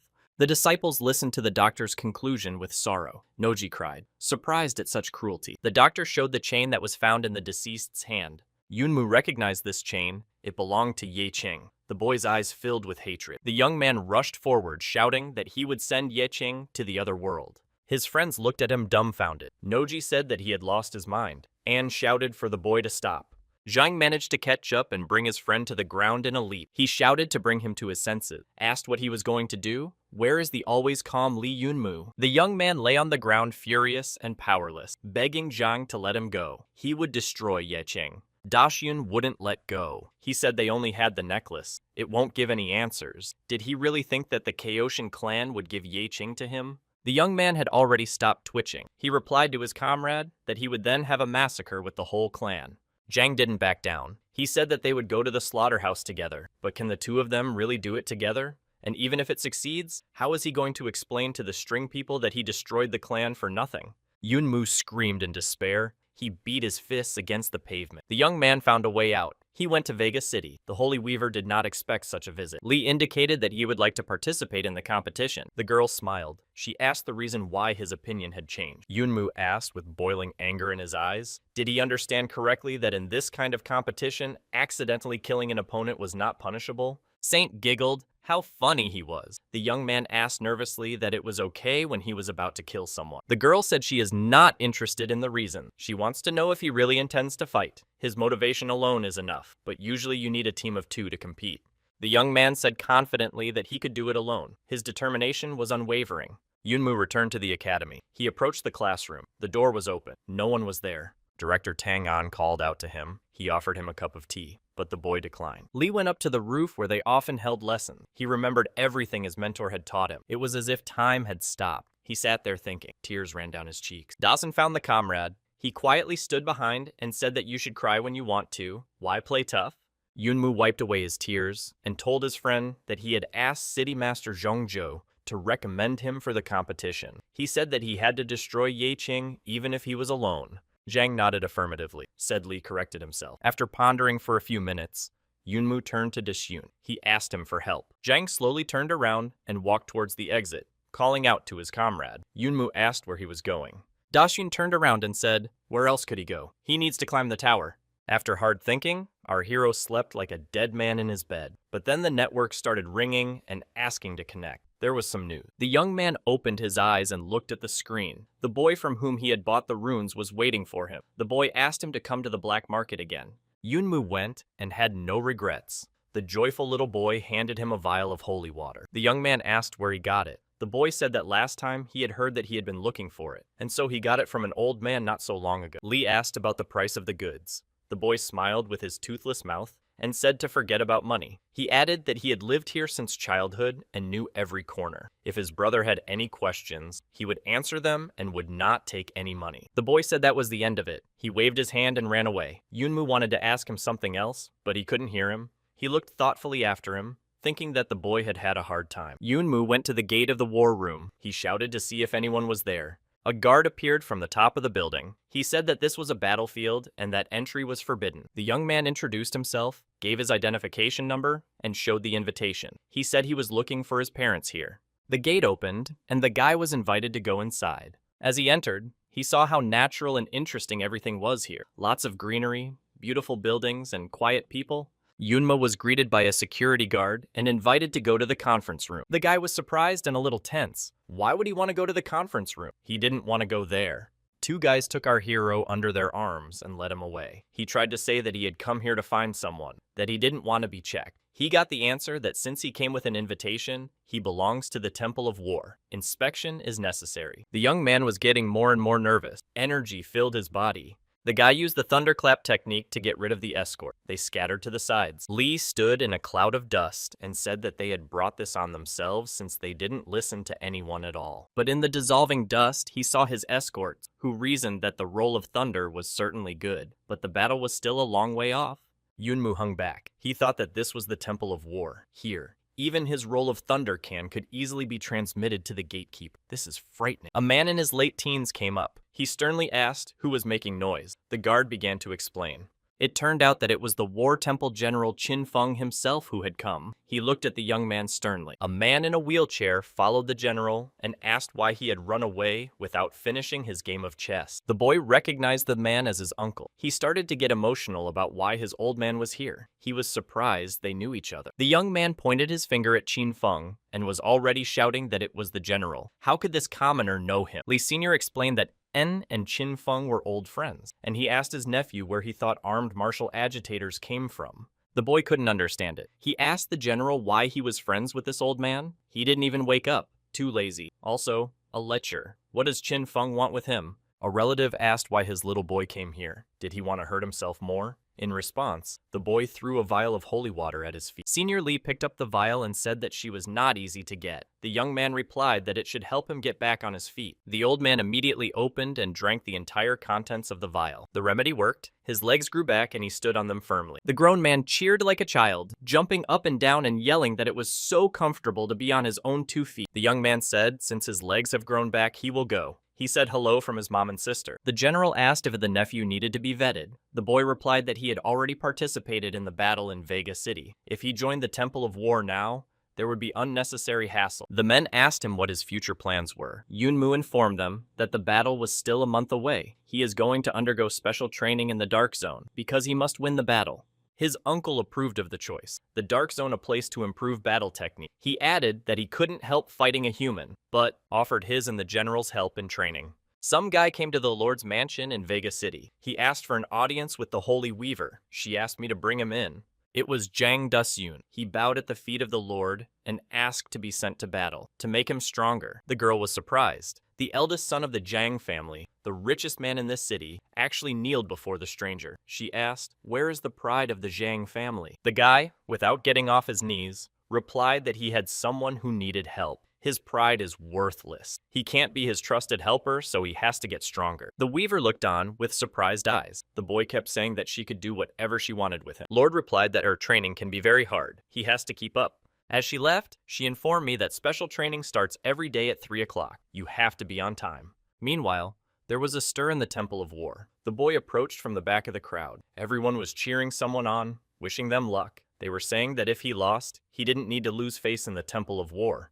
This guy was John Wuya, the representative of the War Temple. He was puzzled at what was happening. He approached one of the crowd and asked what was going on. He said that there was a boy who had already defeated 4 from the temple. Zhan Wuya was very surprised to hear that the stranger possessed light magic. As he got closer, the young man saw Li Yunmu fighting in the makeshift arena. Our hero looked at yet another opponent whose specialty was ice. He noted that the guy really had a hidden talent with his standard equipment. Since the enemy had ice, our Li had nothing to fear. He used the solar flame tech. The battle began. It was ice and flame. The older comrades watched with interest. Uncle noted that it was very difficult to control thunder and fire. Where did he learn to do that? Meanwhile, all of Yunmu's opponent's ice had melted, and the guy used the devil flame technique to finish him off. The people around him marveled. He had won again. Where did he even come from? Zhan Wuya was skeptical. The general told Old Man Li that his boy is no ordinary kid. He has an innate talent. The same one, without taking his eyes off his nephew, pointed out that his features were at a low level. And, after a moment's silence, he added, whether it was possible to resist the will of heaven. His boy stood alone on the battlefield, jubilant that he had defeated yet another foe. The young man, laughing, turned to the general and asked if this was all that the students of Herm of War were capable of, and called for the next one. Zhan Wuya rolled up his sleeves. He said that he would escort him to training. Our guy heard from behind that he needed to find a couple new guys to train with, and then the warrior would be ready. Looking around, Yunmu was taken aback. A relative was coming out to him on the tatami. Yunmu replied that he had not moved his buns for a long time and ordered him to play with him. Yunmu started to argue that he hadn't awakened yet, but the man didn't want to listen to his excuses. Old Man Li, warming up, was waiting for the battle. The guy told him not to get angry if he broke his bone. The battle began. Yunmu moved around the ring like the wind. Senior Li noted his high speed. A couple seconds later, The young man was already behind his opponent's back, whispering in his ear as his speed. The general bantered with his acquaintance. He chuckled that Old Man Lee had said that the little devil was nothing to him. The elder Lee managed to twist out from under the guy's fist, striking his heavy blow with the words that fatherly love is like a rock. It turned out that he was the strongest unawakened person. The young man flew away. Lying on the ground, the guy said it was hard, and he admitted his defeat. He also lamented that how dare he beat his relative to a pulp. He threatened to tell his grandmother. Wuya looked at the man and didn't realize what kind of uncle he was. He couldn't sense the man's string power, but he beat the guy without any effort. The older Lee teased, asking how the little guy was doing and how it felt to be defeated. The general joined the conversation. After patting his friend on the shoulder, he advised him not to take the defeat to heart. Even he, Qin Feng, couldn't guarantee that he could handle this old fox. Feng continued to say, "A guy shouldn't think that his uncle is such a bastard. When he was young, he became a Temple of War instructor, relying on his physical skills." Uncle interrupted the conversation by saying that it was all in the past. There was no need to talk to him so much. He asked if the young man wanted to study with him. Yunmu thought for a moment. This kind of training would be hard. One might even die in them. And on the border of Vega City, Zhang Desyun's training was in full swing. He watched as the devil failed to repel the saint's attack and shouted that he was giving up. The girl easily dispensed with the monster, telling him to tell his boss that she needed him now. The devil shouted his surrender and asked to be let go. Zhang was amazed at the ease with which the Holy Weaver had dealt with the enemy. He thought that this was the essence of a saint warrior's strength. The girl lord handed Zhang a dark sphere with the words, "Take it." Taking the orb, the young man wondered what it was. A substitution technique? The warrior replied that if he wanted to get stronger, he should do as she said and not ask unnecessary questions. The young man, realizing the seriousness of the training, replied that he understood. A month later, movement began on Dragon Island. People came up to the main tower and wondered if it had started yet. Someone replied that the main guests had not yet arrived, and then the gawkers were surprised. Everyone stared at the tower balcony with bated breath. The representatives of the 6 major powers, the clan elders, appeared there. The Heavenly Castle representative looked around with amusement, speculating whether there would be someone who would shine this year. A representative from the Warrior Temple responded that he promises there will be good participants this year. The Heavenly Religion representative smirked. It would be a great show to watch. Representative Dao Yin noted that Brother Qin insists as if he knows something. The representative of the Sea Temple confirmed that Qin dared to insist because the War Temple had executed people this year. The representative of the Temple of Barbarians was surprised that people were being sent to the other world in the Temple of War, and noted that it would definitely not be boring. Xianfeng stopped the discussion, stating he did not say that the boy belonged to his temple. Whispers ran through the crowd that a Saint Swordmaster, a person at the level of a Saint Warrior, had arrived. A huge giant man named Hong Manchu arrived next. He roughly pushed apart everyone who was blocking his way. All eyes turned to the sky. A huge ice bird flew by. The Celestus of Snow and Ice, Yigan Seiyu, arrived on it. The Heavenly Castle representative remarked with a laugh that such people had come here as well. It was very lively. Then he heard a gurgling sound. Turning to the sea, he reported that there was an animal in the water. Everyone saw a huge fish come out of the water, just some kind of sea monster. The Sea Moon Celestial Hai Yue arrived in such a spectacular manner.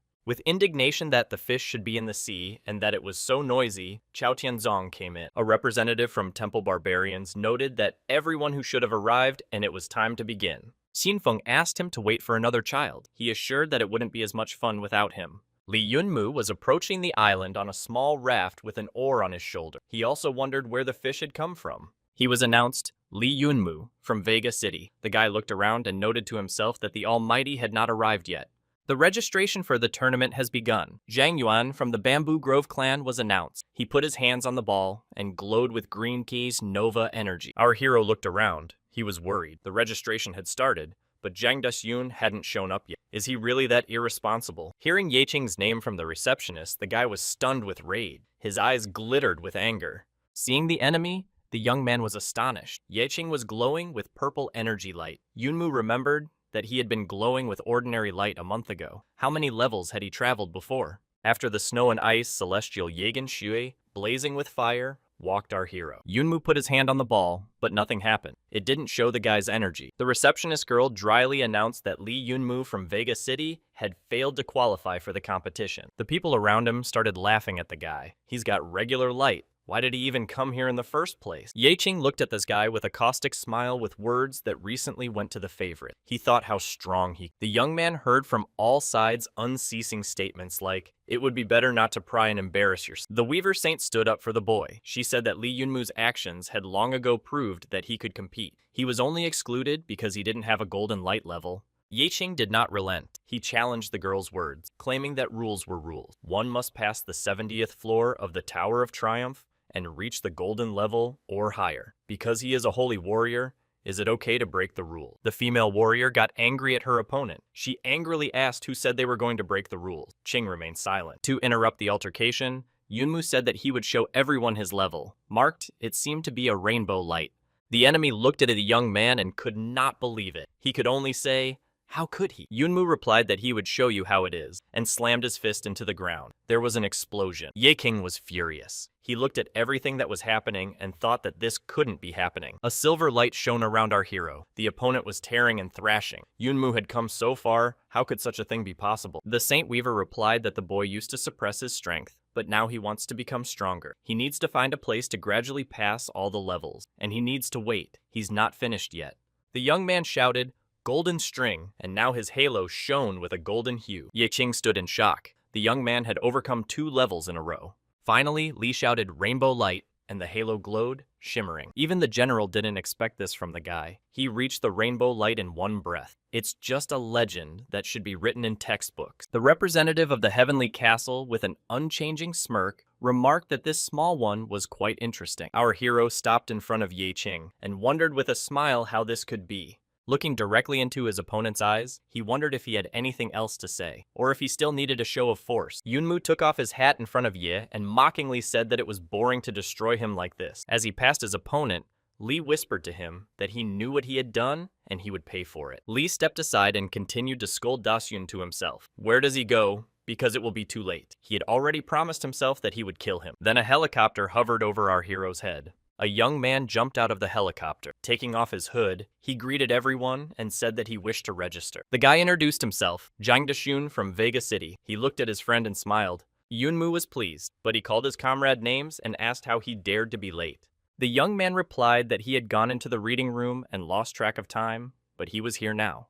Yunmu saw his friend's rainbow level. He hadn't seen him for only a month, and he had changed so much. Not only had he reached a new level, but he had also cut his hair. Zhang replied that it was not convenient to have long hair abroad. At that moment, someone jumped on Li from behind. It was Li Zi. The girl replied that Liu Nojie had asked to team up with her to represent Tianyun Bao. The guy replied that he didn't expect to see them here. A voice from behind commented that the young man was surrounded by beautiful ladies. Turning around, Yunmu saw Chu Qingyu. He hurried over to his old acquaintance to see how things were going. The girl replied that it was not bad. On recommendation, she took her father's position and became a city lord. And then she snapped and complained that the smelly old men had said they didn't need help and had gone to the Acropolis. The young man confirmed that the Acropolis brought in a lot of revenue. Lin Shuyan stood behind our hero's back and looked at the conversing people with a smirk. At this moment, the head of the String Guild, Lord Tude, appeared on the stage. The giant man laughed. At such an advanced age, and he still likes to be the center of attention. The guild leader opened the games with a welcoming speech.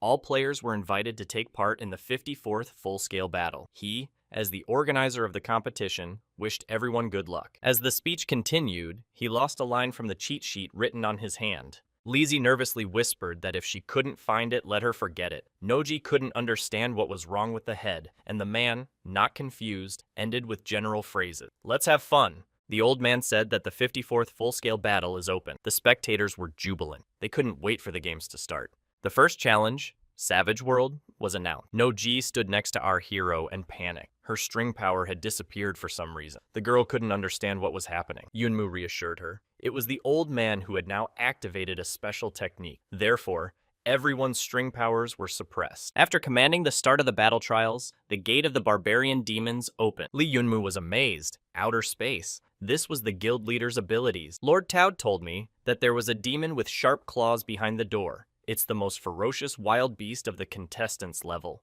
The first challenge is to go in there and destroy the ferocious beast. Li listened intently. The Lord said that the participants would not be helped by string power in this test. Their bodies and skills are all they need in a battle like this. Many participants were surprised by such conditions. Therefore, everyone was given a moment to think whether to go there or not. The guild leader once again said loudly that it was up to the participants to decide whether or not to participate in a full-scale battle.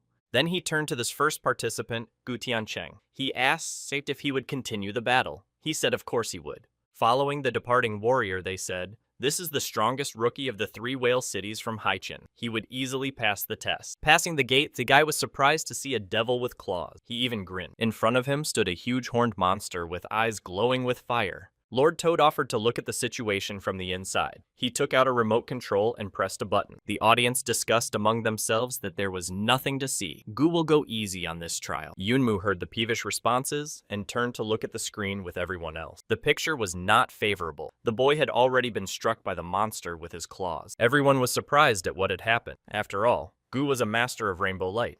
It was announced that Gu Tiancheng had failed the test. Gao Weizhou is called up next. The guy who was named refused to participate. He shouted out what kind of battle this was, and many people rushed out after him shouting, "Save yourself." The guild leader looked after those fleeing and laughed that these fools only knew how to rely on the power of string. Amidst the thronging crowd, the Lord noticed a young man standing calmly. He took a closer look and asked if it was their sprocket. At last they'll look.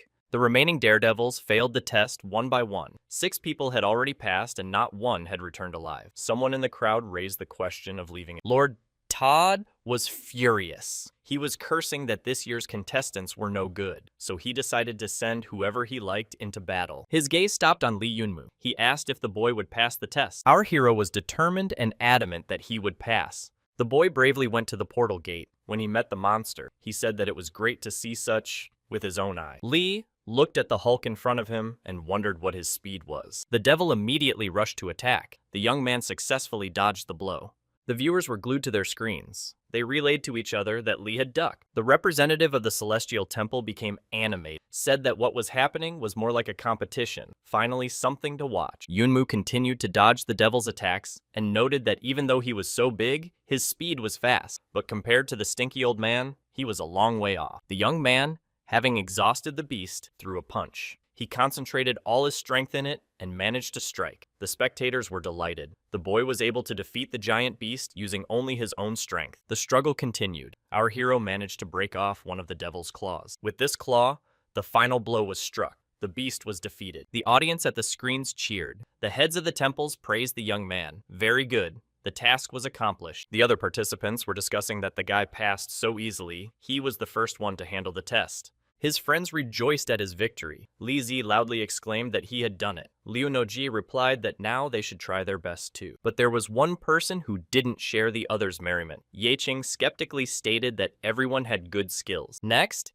Ye Qing, Zhang Daxiang, Li Zi, Liu Noji, Ling Shuang, Zhan Wuya, and Chu Qingyu demonstrated their excellent fighting skills. Noji walked up to Yunmu. They chatted that all the comrades had passed the test. The guy replied that there was no one else to look at. It was better to stand back and wait for the results. Taking a few steps to the side, Li heard Zhao Yanfan of the Heaven Clan successfully pass. The guy even staggered. His friend, noticing this, asked what was wrong with him. Yunmu was greatly surprised by such a participant. Chu Qingyu had gone through many hardships. Ever since he left the Heavenly Clan, no one had seen him. Our hero looked at the screen and thought how much this kid had changed. Elder announced the end of the first round. He lamented that more than half of the disciples would be reported missing, and the rest had proven that they had the ability to fight in unfavorable conditions. The Lord moved on to explain the second test. Here, too, there is a right to choose. The location of the second round is an illusion. Whoever is careless will also go missing. Addressing the participants, the head of the Strings Guild said that the participants had 1 minute to think about it. Those who don't want to participate still have a chance. He cautioned that those who dare to participate must be prepared to risk their lives. The participants went into the corridor. It looked like a small house from the outside, but inside it was very long. On the way, Yunmu shared his guesses with Noji. It seemed to him that the guild leader was from a space system, and this space was created by him. The young warrior approached a huge door at the end of the hallway. The oversized participant said to open it and see. The door yielded to him. The others breathed a sigh of relief. It was good to have a barbarian. Once inside, the participants noticed that it was quite cold. There was a statue in the middle of the room. Yunmu walked closer to take a closer look. The girl depicted had the face of a human and the body of a snake. Lin Shuang walked up to the boy. She began to explain to the young man that it was the Banshee of Wushan Mountain. It is said that it is, The The conversation was interrupted by a girl from the group of warriors. She cried out loudly and frightened. She was asked why she was frightened at every little thing. The shocked girl pointed out to everyone that the statue had opened its eyes. Yunmu, skeptical, raised his head upwards to verify what was said. Beams of fiery energy began to build from the eyes of the sculpture that opened. Our young man was startled by a sudden radiance. He covered his face with his hand and asked what that glow was. Someone answered that it was Frost's sister. One by one, the participants began to fall down. They wanted to sleep, and it was impossible to open their eyes. Yunmu didn't last long. He also fell beside Lin Shuang's friend. The head of the guild, walking between the sleeping warriors, announced the beginning of the second trial. He wished them pleasant dreams and to be careful. Otherwise, you might never come back. Li woke up in the rainforest. He reasoned, perhaps this stone statue had transported him here. Li Linglong's daughter, Li Linglong, appeared on his shoulder in her true appearance. She informed her father that she had sensed a source of power. The boy looked ahead and saw a tranny mountain. He assumed that that was the way to go. The guy commanded Lin to hold on tight and quickly ran towards his intended target. After a while, the guild chairman appeared in the rancor with the sleeping member. He walked between them and noted wistfully that no one was awake yet, though they had long ago gone there. After a few seconds, the young warriors began to come around. The lord noted who came back after how many seconds, but Li Yunmu was lying on his back. Ling Shuang came to her senses and called out to the guy. He didn't respond. After half an hour, the situation with Li had not changed. The friends began to worry. The boy should have come to his senses long ago. Lizzie tried to shout to the guy in a panic, asking him to wake up, but nothing worked. She wanted to rouse the sleeping man and had already reached out to him. But Zhang said that you can't touch the young man. Otherwise, he might go to hell. There was nothing they could do to help him now. Li must rely on himself. Meanwhile, Yunmu was still unable to reach the mountain in his dream. He was running and couldn't get out of the forest. The mountain was right in front of them. The boy didn't understand why they were walking in circles. Every 5 minutes, he found himself in the same spot. Panic seized Li. He screamed and swore. Exhausted from the constant race, the young man sat down to rest. He lamented that he was tired to death. He said that he had indeed seen a ghost in the forest. He started throwing stones at the shabby tree. Yunmu said it was annoying. He said to make it disappear. In the same second, the tree was gone. The boy was dumbfounded. After coming to his senses, Yunmu crawled over to where the tree was growing. How could it be possible? It was really gone. Li pulled himself together and began to ponder what was happening. Could it be that saying something here would... The guy walked up to the trees and started trying to touch them. It was something like a hologram. Yunmu became excited. He realized that he wasn't teleported to some separate place. This was his spiritual world, or his dreams. The boy wished this world to be his creation. Then he has nothing to fear. The boy reached for the mountain. He tried to grab it. He commanded her to move. The hologram shifted slightly. The image of the mountain became less clear. Li made an imaginary tug and the stronghold soared into the air. The boy shouted that he was the god of this world. Once in the air, the rock turned into soap bubble. There was something hidden inside the foam. The young man caught and examined the shard. It was a fragment of scales. He assumed it was from that stone statue. The baby sitting on her shoulder was surprised at the find, and the scales began to consume her. The guy tried to stop the process, but it didn't work. Lin disappeared into the fragment. Yunmu looked at the empty hand. He could no longer feel the energy. He had lost his connection with the little girl. At this point, the guy woke up. He had a severe headache.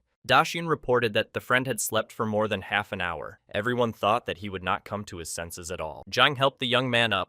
Yunmu asked how things were going. The comrade said that the second stage was over, and the others had already passed the third stage. The guy said they had to hurry too, and went ahead. At that moment, Daxun called out to Li and stabbed him in the back with his sword. Our hero only had time to think why. The sword broke off and remained in the Gyunmu's shoulder. He asked Zhang why he had treated him like that. What had he done wrong? Daxun, throwing away the sword shard, smiled evasively and said that the guy was too disgusting. Yunmu could barely stay on his feet and listened to his former friend. He went on to say that he had disliked Li from the very first day at the academy. It turns out that Daxiang decided to get close to our hero to choose the right moment to finish him off. And now Yecheng has also made a lucrative offer to make the Zhang family a top sect. Lastly, Zhang revealed another piece of news. He was the one who sent teacher Li Bowen to the other world. How could the latter even think that Yecheng could do it alone? Yunmu was in a daze. His opponent drew his gun and asked Li why he was sad. It's not like he really considered him his best friend. Jang is the son of the richest man in the world. How can he be friends with someone like our hero? Dasun pointed his muzzle at Yunmu, but then the guy confidently told him back that it was all nonsense. Yunmu looked at Zhang and said that he was a fake, because firstly, his friend always called him Xiaomumu. Secondly, one could be fooled by pretending to be someone else, but Zhang Dasun was the only one who couldn't do that. Li Yunmu said that this was the only guy he could trust unconditionally. The guy summarized that this was it, the end of the second trial. He hadn't woken up yet. The boy woke up from his dream again. He couldn't understand what was in front of him, a hologram or reality. Then he saw all his friends playing cards waiting for him to wake up, and he realized that this was reality. Yunmu walked over to the players and said that they didn't seem to care at all. They didn't care if their friend was alive or not. Lin Shuang replied that there was nothing to worry about, as he would definitely have no problem. Now that everyone is all gathered, they can stand back and wait for the results. Dasun, walking beside him, clapped his friend on the back. A chill ran down Yunmu's spine. He said he was scared. Zhang walked forward and showed Li his hand with his thumb raised upward. When Yunmu equaled the statue, it crumbled into pieces. From out of nowhere, a guild elder appeared. Examining the pieces of the sculpture, he reported that someone present had fallen into the second dream and had successfully passed the test. The Lord went on to say that this kid took his scales. Who could it be? Yunmu remained discouragedly silent. He thought, apparently these scales were the source of the statue's power. It turned out that since the statue was destroyed, those who didn't wake up in time would sleep forever. Everyone else successfully passed the second test. It was announced that the final test will be held tomorrow, and now everyone can go to their resting place. Lying on the bed, Yunmu examined the scales. He wondered why Li had penetrated it so easily. She also changed her appearance. Adashin came out of the bathtub. He offered his friend something to eat before the shower, so that he wouldn't faint. The boy agreed to eat some noodles. Just as he started to eat, the Holy Weaver entered the room. She said that tomorrow was the final test, and she had come to tell the boys the true purpose of this competition. Zhang questioned what she meant by the true purpose. The girl replied that he should have already realized that this year's competition was different from previous years. The Weaver explained that there are cracks in the space. Yunmu, meanwhile, continued to eat his noodles. Dasun inquired about the cracks. The guest explained that the highest level the strings players have is Holy Warrior, but that's only for those on Earth. According to records from a century ago, one man made a crack in space. Inside it is a powerful kingdom. It doesn't belong to this world. There's something that doesn't belong to this world, and experts can't explain its purpose. One day, one of the saint warriors from the strings entered this crack and released a tremendous amount of power. He surpassed the level of a holy warrior, and the main purpose of the competition was to choose the one who would be sent to this space. Li was finally done with his paw and finished listening to the girl. It turns out that cracks appear once every 100 years. A lot of people don't expect them to show up anymore. Our hero summarized what was said. The participants are wanted to give back what they had in that world. If it was so valuable, the heads could get it themselves. The girl continued. The spatial rifts are very unstable. Once a person who crossed the rift reaches a level above the rainbow level, they will encounter a tremendous force. The force of the strings and the energy between the cracks will intertwine. A person can tear. The Lord said it was very dangerous and she would not force the young men. But they need to know, things aren't easy to help her. It's about their future. The girl handed them the container, said it was made for them. If they dared to enter space, they could use it. Arnie couldn't understand what it was, a silkworm pupa or something. The next morning, participants who had completed 2 levels of challenges waited for the third phase to begin. The head of the string guild, Lord Tood, came out to them and asked if everyone had slept well the night before. Looking around at all the participants, the head noticed that everyone had such a frightened look on their faces. Then he proceeded to announce the last test. He pointed to a cave. The terms are, whoever goes through it wins, there are no restrictions. In an ominous voice, he informed me that there were no rules inside at all. You could do anything, even destroy people who stand in the way. The crowd began to resent the statement. To this, the Lord explained that if you do not destroy the enemy first, he will destroy you. You have to pick a strong opponent first, and that's like harboring a snake. The participants were given 3 minutes to think. At the end of it, everyone is welcome at the entrance to the cave. A heated discussion started among the participants, who and what they think about it. Everyone wants the reward. And if they're from the same clan, aren't they from the same family? Some people, thinking it was inhumane, refused to participate. Yunmu heard that Ye Qing was about to enter the cave with his comrade. That's when Daxun and Noji came over and asked if they would come in now, or wait some more. Li looked into the darkness of the cave and felt a powerful energy emanating from there. It's not going to be easy. The young man suggested that he and Shuang and Daxun go scouting first. And Chu Qingyu, Lu Noji, Lizzie should wait outside for a while, then come in. By the time they arrive, the first three will try to eliminate as many enemies as possible. Yunmu made a special point to be careful, because spatial beasts were not the main enemy. It's the humans that should be feared. The whole team was in agreement.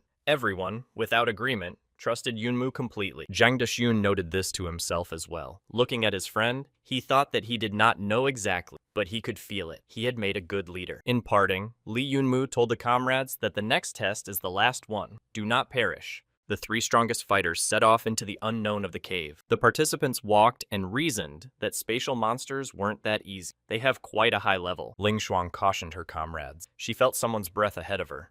A second later, someone's scream came from the darkness of the cave. Yunmu withdrew on automatic, shouting that he was coming. Everyone was creepy, but moving forward was necessary. As the participants walked into the depths, they saw a huge dragon. It completely blocked the passage. The friends stared in a daze at the warrior already defeated by the monster. They couldn't figure out what it was. Zhang pointed out that they wouldn't be able to defeat such a monster even with 10 men. Meanwhile, the three girls from their team, Nojie, Qingyu, and Zi, had already entered the cave. They were walking in total darkness. It was impossible to see anything. Then some armed guy jumped out of the darkness. He was happy to see that the team was made up of only girls. Without hesitating for a second, Li Zi gave a victorious strike to the offender. Noji said she didn't think the girl would be so determined in battle. Zi replied that it was Yunmu who had taught her to never give her enemy an opportunity to counterattack. Noji pouted. She realized that Li Zi also liked Li Yunmu. She started shouting that she was not the only one who wanted to be by her boyfriend's side. The girls squabbled over which one of them liked the young man more. Qingyu was surprised at their boldness. Meanwhile, the first part of the team was thinking about how to overcome the dragon. Yunmu noted that hard steel was useless here. They saw Yeqing and his companion dead under the monster's clutches. Dasyun suggested that there must be an alternative way to pass the monster. Zhang used his arcane technique to scan the cave and determined that there was a passage behind the dragon. Comrades need to figure out how to get past the dragon, and then you can continue on your way. There's no need to defeat it. Li Yunmu rejoiced at this information. If so, then the news is great. The young man came closer to the dragon and said that although he could not defeat the dragon, it would also take a lot of effort for the dragon to overpower him. The monster let the guy meet it with clubs of fire. Our hero remarked that if he could play with fire, he should be kicked in the face. The guy wanted to use the solar flame technique, but before he could even finish the spell, a pillar of fire flew towards him again. Lin Shuang watched silently at what was happening. She had already seen the guy's relationship with the fire near the tower, and Dasyun was in shock. He was screaming at what he was doing. Yunmu advanced through the tongues of flame, cackling at the monster's unwillingness to let even him finish. Upon approaching the dragon, the guy said his behavior was appalling and asked to be allowed to pass. The dragon gathered the full power of its flame and once again tried to sizzle Li, but he only heard the words to give up as it was useless. The poor beast was in shock. He began to doubt his powers. Walking down the aisle, the guy turned around and shouted to his friends to hurry up. It's not hard. Lin snapped that it was easy for him to say, but not everyone is like him. Dasyun replied that it was useless to complain. We have to get through somehow. Zhang once again activated his secret technique, Eye of Elysia. He calculated the timing of the dragon's attack and the human's attack. He calculated one way to run past the monster. The guy was moving in a loop, leaping as if he were attacking. He was already glad his plan was perfect. But at this moment, the dragon attack accelerated by 0.2 of a second, and Big Xiang's business was not good. Lin Shuang screamed in panic that a friend would be burned by a monster. But Dasyun jumped out unharmed. He happily announced that he enjoyed fighting worthy opponents. It turns out that Zhang always allows a miscalculation of 0.5 of a second. That's why it all went around. Landing on the dragon's head, he apologized for stepping on it. A couple seconds later, the young men were side by side. Yunmu encouraged his friend that he had passed, said Dasyun's eyes were easy to use. Asked if he could see through everything. The comrade smiled and replied that of course. It doesn't matter if it's heart or tricks. He sees everything. Yunmu was amazed at his comrade's talent. It turned out that Zhang could see everything. Now, Dasyun on the other side of the dragon was already beckoning Sister Shuang, shouting that it wasn't difficult. The girl mentally lamented that why on earth did she go with these two? They have such ability, but there was nowhere to go. The one called Big Sister must protect her little brother. With these thoughts, Li Shuang set off, looping and performing somersaults past the monster. She was already at the finish line and saw the eyes of the guys, thought she was done. But at that moment, Li shouted for her to be more careful. There was danger behind. Turning around, the girl saw that the dragon was about to release a stream of fire. This was bad. Yunmu rushed towards her, held out his hand, and shouted for her to grab on. The fire was already following the flying Ling Shuang. She was reaching out her hand towards the guy. In a second, she had already grabbed him and twisted around, ending up at his back. Apologizing, she set her companion's head to the stream of flame. The boy only had time to think that it was her unique ability to frame her brother. The young man mumbled about what his girlfriend had done to him. The girl apologized. She justified that it was an emergency situation, to which the offended friend replied that people are not ready to die just like that, and he almost died. There were voices coming from the side of the cave where the entrance was. Someone was shouting to his opponent not to dare to challenge him. Just then, two angry individuals rolled out of the darkness in a puff of dust. They were bickering, oblivious to their surroundings. Qingyu walked behind her friends and thought that she wanted to act as carefree as them. Yunmu stared and didn't understand. Aren't these two on the same team? What's going on? Having guessed the essence of the argument, Dashun made himself comfortable to watch the long-awaited show. The argument was interrupted by the dragon lightly nudging the girls with his paw. Chiang fell down. Noji instantly reacted by using the Iron Mountain technique. The attack had no effect, and the girl shouted in rage, which he stood up like a stumbling block. It didn't matter whether he died or not. The rival, standing behind her back, added that he was sticking his nose in other people's business. The dragon drew in a full breath to attack the screaming girls with fire. They both fell silent, realizing they were about to be roasted. Yunmu was afraid for his friends. He shouted for them to run away or they would die. The girls stood in a stupor as the fireball approached. The friends on the other side of the cave were frightened that they had suffered an attack from the monster. When the puffs of smoke cleared, everyone saw that Chu Qingyu had saved her friend. She took a breath and said that they had been saved. A little more time, and it would have been too late. Qingyu told the comrades to move on. They withdraw from the competition as they couldn't pass the dragon with their own strength and barely kept alive. The girl looked at Yunmu and said she would take care of her. He thanked her. Liza, hanging on Chu's shoulder, kept saying that she would not give up. The girl had worked so hard to become stronger. She wanted to catch up to him, and the results are still bad. It's not fair. Qingyu continued to move towards the exit, dragging the two companions on her, and replied to Z that she would be stronger next time. At least she still had the courage to continue. Yunmu told the others to keep going. The exit was probably somewhere close. After walking for a while, they came out of the cave on the other side. There were a few more players waiting for us. At the exit, the finalists of the String's Stray Shine were waiting. After looking around at all the people who had come out, he estimated that there were 30 to 40 people left. That was far more than he had expected. He congratulated the participants for passing the challenge. The giant barbarian shouted, interrupting the elder, that he could walk into a crack in space right now. The man said he wanted to explain to everyone that there were two ways. One, in an hour, when the energy in the space becomes stable, everyone will be able to enter. And the second is if they want to go in right now. If it's now, only 8 people will be able to pass through. In this case, the energy of the space will be overflowing, and each subsequent person will die. Lord Toad said it was up to the contestants to decide. He wished me luck. The giant asked the Sea Maiden, if everyone could enter in an hour, it would be worth the wait. Would she agree? The maiden said that it was probably not as simple as he thought. Lin Shuang told the comrades that she sensed something wrong. We should be more careful. From all sides was heard talk that it was only worth waiting an hour and then everyone could pass. But there were also those who thought the majority were a herd of sheep because they are going to sit idly by. And one of the participants, without consulting the others, jumped into the crack, saying he wasn't going to wait. Already flying towards the target, the daredevil was stopped by someone with a wipe. The people around him were shocked. Who was shooting? And then the battle for the right to be the first to enter the portal began. People were like dumbfounded, killing each other. The elder sat back, smiling evilly. He'd been waiting for this. He said the world belongs to the people. Those who act for their own ends will be executed by heaven and destroyed by earth. The giant shouted that he would come in. He looked around and wondered why all this was happening. Couldn't they have waited an hour?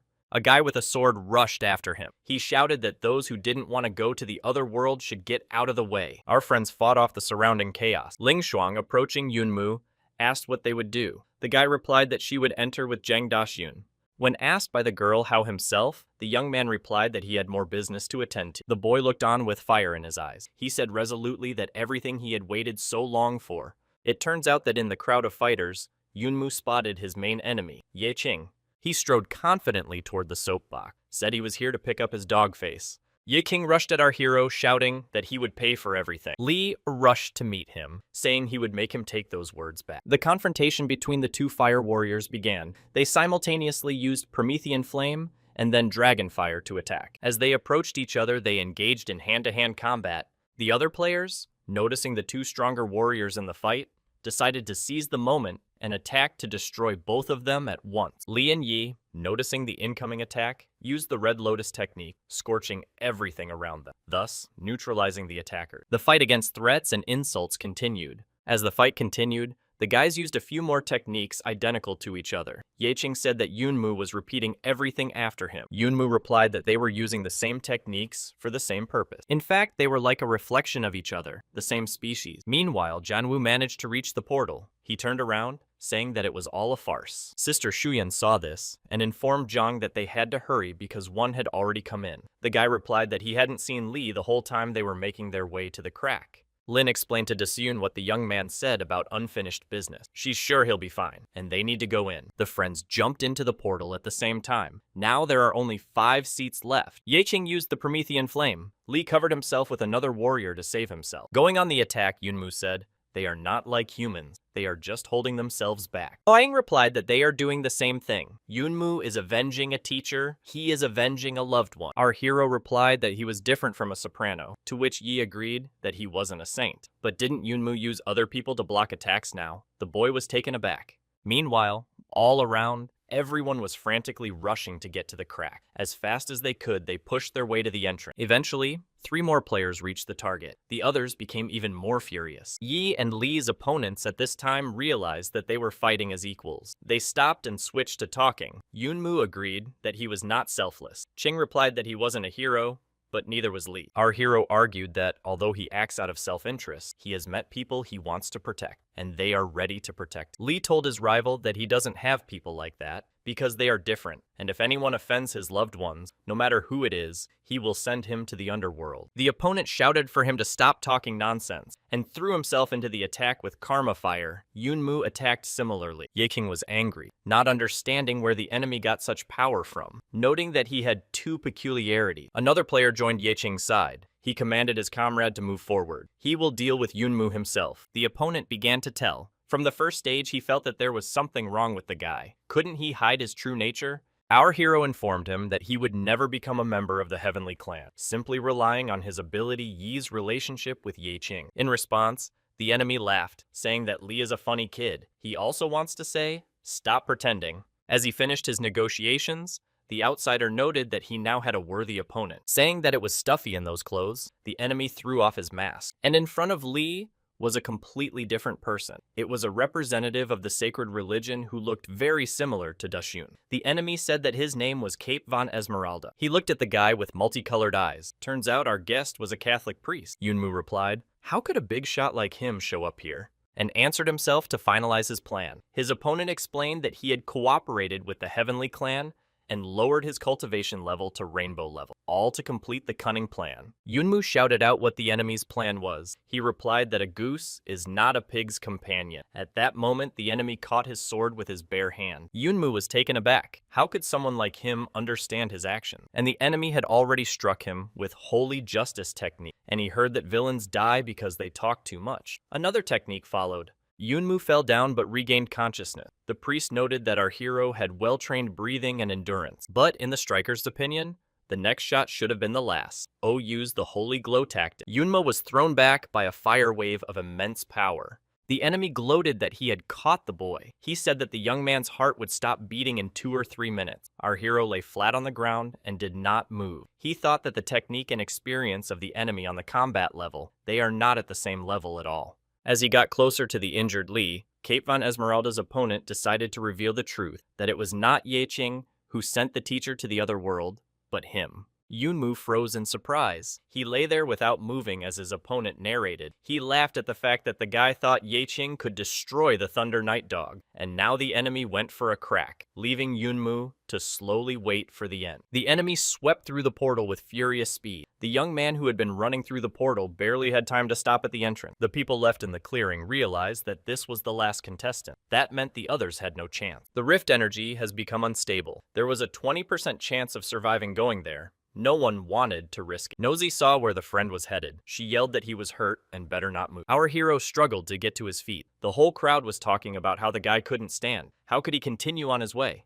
Gathering the last of his strength, Lee threw himself into the open portal. When the guy was in the energy space, the systems informed him that the body was breaking down and 20,000 needed to be spent to rebuild it. The boy tried to do something, but the power of the space-time rift was too great. He realized he could only survive by defending himself, so he ordered the system to change his body. The body was successfully transformed. The young man fell into a forest over which large birds were flying. Yunmu sat looking around. He reflected that it was very dangerous, almost getting killed. The young man only had time to think that it was strange why he was here alone. And then something came at him from behind and grabbed him in a sack. It was either a woman or a demon. She carried her booty, saying that the records were correct and men would fall from the heaven. We should give it to the queen. The guy, meanwhile, was cursing. Realizing that trying to coax him out of the bag was futile, our hero used the Prometheus flame technique and set the bag on fire. When he got out of the confinement, the guy began to swear, saying that if the stranger wanted to put him in a bag, let it be at least pink. Lee chased after the stranger using Dragon Flame. The girl dodged his attacks. In the midst of the fight, the guy overhears a new acquaintance say that the records weren't lying. Men can use magic. Yunmu froze. He asked if there was a man or woman here who couldn't do sorcery. And in that second, he got kicked in the jaw. As he flew, he thought his opponent's strength was his leg strength. In midair, the girl caught up with the guy with another hard punch. Yunmu found himself struck down. Lying on the ground, he thought that the opponent had inhuman strength. Her rank was much higher than the string people. Then our hero saw a beautiful girl with long red hair in front of him. She again commented on what was going on, talking about some books that said that men are all weak. Lee Yunmu said that he didn't have time to deal with the unknown girl. He used Shadow number 1 to destroy her. The shadow attacked the girl. However, she didn't realize what was happening. She didn't see the shadow. Realizing that the stranger couldn't see the shadow, he assumed she had no power. Lee rushed over to the girl, saying he needed to talk and didn't have time. A shadow came over him. He realized something was coming from behind him. He ran as fast as he could. Bouncing back to a safe distance, the guy saw a huge woman. He exclaimed that this is a strange world. Women fall from the sky. Sitting at the giantess's feet, the boy commanded Shadow number 1 to protect him. But the Hulk spotted the shadow on the approach and repelled the attack with a preemptive strike. The system sent a message that Shadow number 1 was dead. The young man was surprised that this woman could see his shadow. In fact, the giant didn't realize what she'd cut. Then a girl our friend already knew ran up to her. The woman called her Chili Peppers. She asked if Queen Pampushka was okay. Yunmu wondered at the strangeness of the name. It was also unclear who they even were, but it was clear that they were too strong, and it was worth it to slip away quickly. Turning around to escape, our hero ran into 3 girls. One of them, surprisingly and joyfully, stated that it was a man. Another, calling her Luke, informed her that you shouldn't talk to men so carelessly. The books say they are rude. Bo approached Lee sitting on the ground and ruffled his hair. She told Sister Current that he was very obedient. The guy got angry. He got on all fours and roared at the girls. Bo was frightened and cried. Queen Pampushka commanded the others to hold our hero for her, so he couldn't escape. The girls obediently went from 4 sides in an attack on the young man. Meanwhile, the queen herself drew her huge sword and attempted to cut through the sky. Yunmu gripped his weapon, thought, how could a person without string power achieve such strength? The boy shot a stream of fire from his bow at the tribe leader. A fiery raven warrior appeared in front of the woman. He asked Lee why he had disturbed his dream. The guy explained to the spirit that this woman was very strong. The onion watched what was happening and was amazed at the man's technique. The young man explained to Raven that he had been bullied. He asked the warrior to help him teach his abusers a lesson. At first, Crow refused, but Lee persuaded him. Yunmu happily informed the people present that his spirit was about to destroy them. Raven tried to crush Queen Pampushka with his huge hand, but something now went wrong. The Lordess stopped him with ease, pushing back the attack with her hand. In response to the warrior's attack, the queen used the battle chariot technique. Fire Friend got a good punch in from Pampushka and froze for a few seconds, realizing what was happening, and dissipated. Our hero tried to stop the warrior, yelling for him to help him. In response, he heard that the woman was too cruel. A warrior's strength is no match for her. Now the warrior is on his own. Then Yunmu summoned his number 3 and number 2 shadows. He commanded them to attack from the top and side.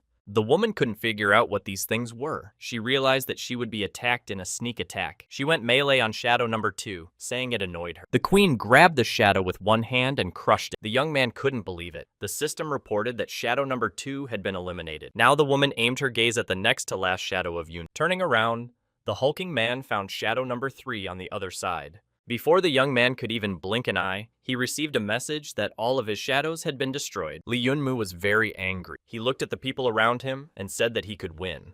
The young man launched several fiery attacks, but Pampushka deflected them all. She said that his magic was similar to that of the man who had fallen down earlier. Yunmu thought it was probably Ye Qing. The boy went on the attack, at least a little, but he was able to throw the queen off her seat. She fell to the ground, summoned the Hellsword technique, and shouted that strange man. She said that she couldn't destroy him. Suddenly, her anger was replaced by a state of amorousness. She thought what a strong man this was. Yunmu intended to continue the battle, but something went wrong. The huge woman screamed that she couldn't fight anymore. She gave up and fell to the ground. The queen lay there wailing that she couldn't move. The guy's really good. His magic is so strong that it caused her internal injury. She said she would sleep soundly until the prince's kiss woke her. She asked our hero not to spare her delicate flower and to act. The guy thought the woman was sick. He declared the fight over. He was going to leave. His path was blocked by current, telling him he couldn't leave. She explained that since he had won the queen, the plan was to marry her. Yunmu's information about the impending marriage came as a furious shock. The guy replied skeptically, "Who would want to marry a huge queen? Is that a joke?" But the huge woman stood up and said that if he didn't get married, he would go to jail. The young man shouted that she had actually said she couldn't move. He kept yelling that he wasn't going to marry her anyway. He'd only marry for love. The woman took him by the scruff of the neck like a kitten. The guy couldn't do anything about it and only shouted for the bad woman to let him go. The bride told him to think he was babbling. Meanwhile, in the city of women, a girl was rushing around. The Xiaoqing girl joyfully ran to the queen. This time, she had a serious conversation with her. The people around her looked at her with smiles. After the death of the material, the girl became a government official, even though she was a child. Our hero was shackled and thrown into prison. He started shouting to be let out as he had a very important matter to attend to. From behind, the guy was called out, and the neighbors in the confinement informed him that it was useless to shout. They didn't care about him. Yunmu saw some acquaintances participating in the competition, Giant and Janwu. They were sitting on the floor. One of them said that if they didn't shout, they might get out of here. They threw the newcomer a key to remove the shackles. Releasing his hands, Li inquired what the boys were doing here. They told him that they had been defeated by Queen Pampushka. A young man from the Temple of War asked how Yunmu ended up here. The guy told him that he had won the battle, and then he was told that the winner was obliged to marry the queen. The interlocutor breathed a sigh of relief that he had lost. Our hero looked around, noted the place was strange. We need to find a way out of here. There was a girl guarding them. The young man tried to get the guard's attention by offering her a lipstick. The girl came closer. They were Lee's sister's favorite lipsticks. He wanted to give them to her, but he decided to trade them for information. A girl tried one of the lipsticks and was pleased. She said it was much more comfortable than what they used. Yunmu promised to donate the whole box, only she has to tell me what this place is like, why it's all girls and no men. The guard informed me that this is the kingdom of MANHUA, the great goddess of matchmaking and marriage, creator of mankind. They have no men. Even if children are born, they are girls. But every 150 years, men fall from heaven to them, so they always stay here to catch a man in time. The young man did not understand. How then they have newborns? But the girl did not answer his question. Instead, she told his prisoners a secret. The bigger the breasts, the stronger the woman, and the weak can only watch the prison cells. Our hero went on the sly. He said he could help the girl enlarge her breasts. Meanwhile, the queen was picking out an outfit for the bridal room. Xiaoqing walked into her room. Dumpling didn't expect to come so quickly. The girl asked why the queen was looking for her. A woman said she went out to catch men today. She fell in love with one. She planned to remarry, but he refused, so she asked a smart girl to persuade him. Suddenly, something exploded outside the city wall. Everyone was at a loss as to what could have happened there. The queen thought that behind that wall was the Fuxi tree, deity, Lord of the East. Pampushka said she had to hurry. There was something going on behind the wall. To the girl, she entrusted the area inside the wall. There were puffs of smoke around the tree. There was a scarlet glow around the crown. Next to Fuxi's tree, there were some girls lying down. They were trying their best to protect him, and next to them stood someone in a cloak. It was our Li Yunmu's nemesis, Cape von Esmeralda. He grinned at the defeated warriors, said that they were much stronger than he had expected. The guy wanted to destroy the tree and had already taken a step towards it. But then Pepper Chili appeared behind him. A battle had begun. The enemy reacted quickly and attacked the girl, but she managed to dodge. The young man noted that the same was true of ancient writings, but she had proved to be so strong, she had not yet awakened her powers. The enemy attacked Pepper Chili with the Holy Glow technique, but she again managed to bounce back, saying that she was blown away. The girl accelerated for the throw. She said Cape is pretty fast, but she doesn't know how to lose. Pepper rushed forward with her MANHUA fighting technique. The body of an ordinary person can't keep up with her speed. The enemy noticed that she was really strong. But he wasn't alone. His accomplice Ye Qing was already approaching Chili from behind. He channeled his energy flow and applied the blank shot technique. The attack caught up with the girl. She was seriously wounded. Without letting one attack recover, Cape Van Esmeralda struck with another divine attack. Looking at the girl lying on the ground, the enemy said that she deserved to be the queen of the MANHUA clan, strong. He asked if she didn't want him to destroy her. The wounded girl grinned. He thought she was a queen, but she's just a captain. The queen was already seated behind the unexpected guest. She commented that he was also the weakest captain. Li Yunmu, at that moment, was still trying to bribe the guard by showing her a vial of magic remedy. He promised to give it to her only if she told him what was going on. Someone came up behind them from behind. The girl guard was called and told that she could go. It was Mrs. Xiao Qing. She said she had a word with the prisoner. Yunmu became nervous. Another devil. He had almost succeeded in unscrewing the page already. The girl walked closer to the camera, sat on her knees, and started talking. She introduced herself, Minister Xiao Qing.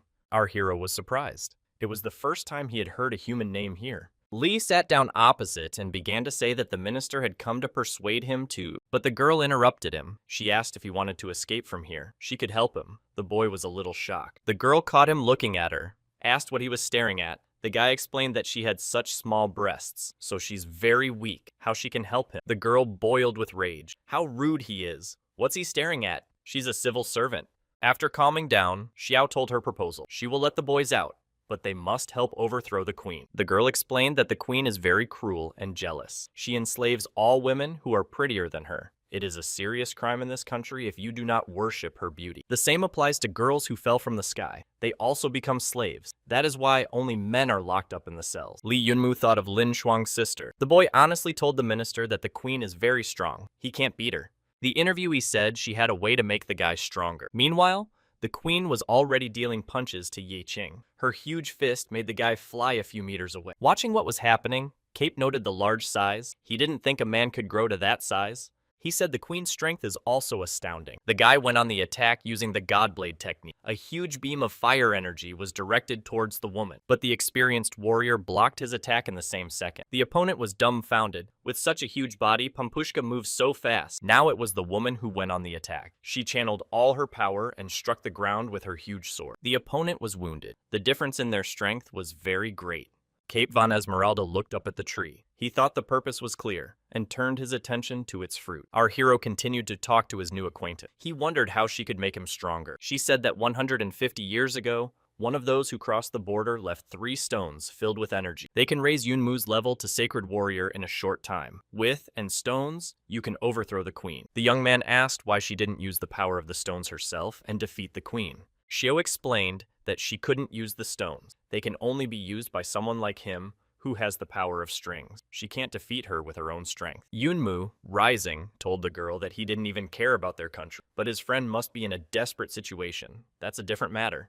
The guy agreed to go with Xiao Qing and overthrow the oppressive queen's regime. After a while, Yunmu was running across the rooftops of the city, shouting that he had had enough. They were discovered immediately after they escaped. The 3 boys were already being chased by a squad of angry women. Our hero swore at the barbarian giant. He said that if he hadn't tried to steal the food, they wouldn't have been recognized. Stepping on a pile of rocks, the young man slipped and flew off the roof. The new acquaintances only had time to stare in his wake. Li Yunmu was lucky. He didn't fall to the ground, but into a pool.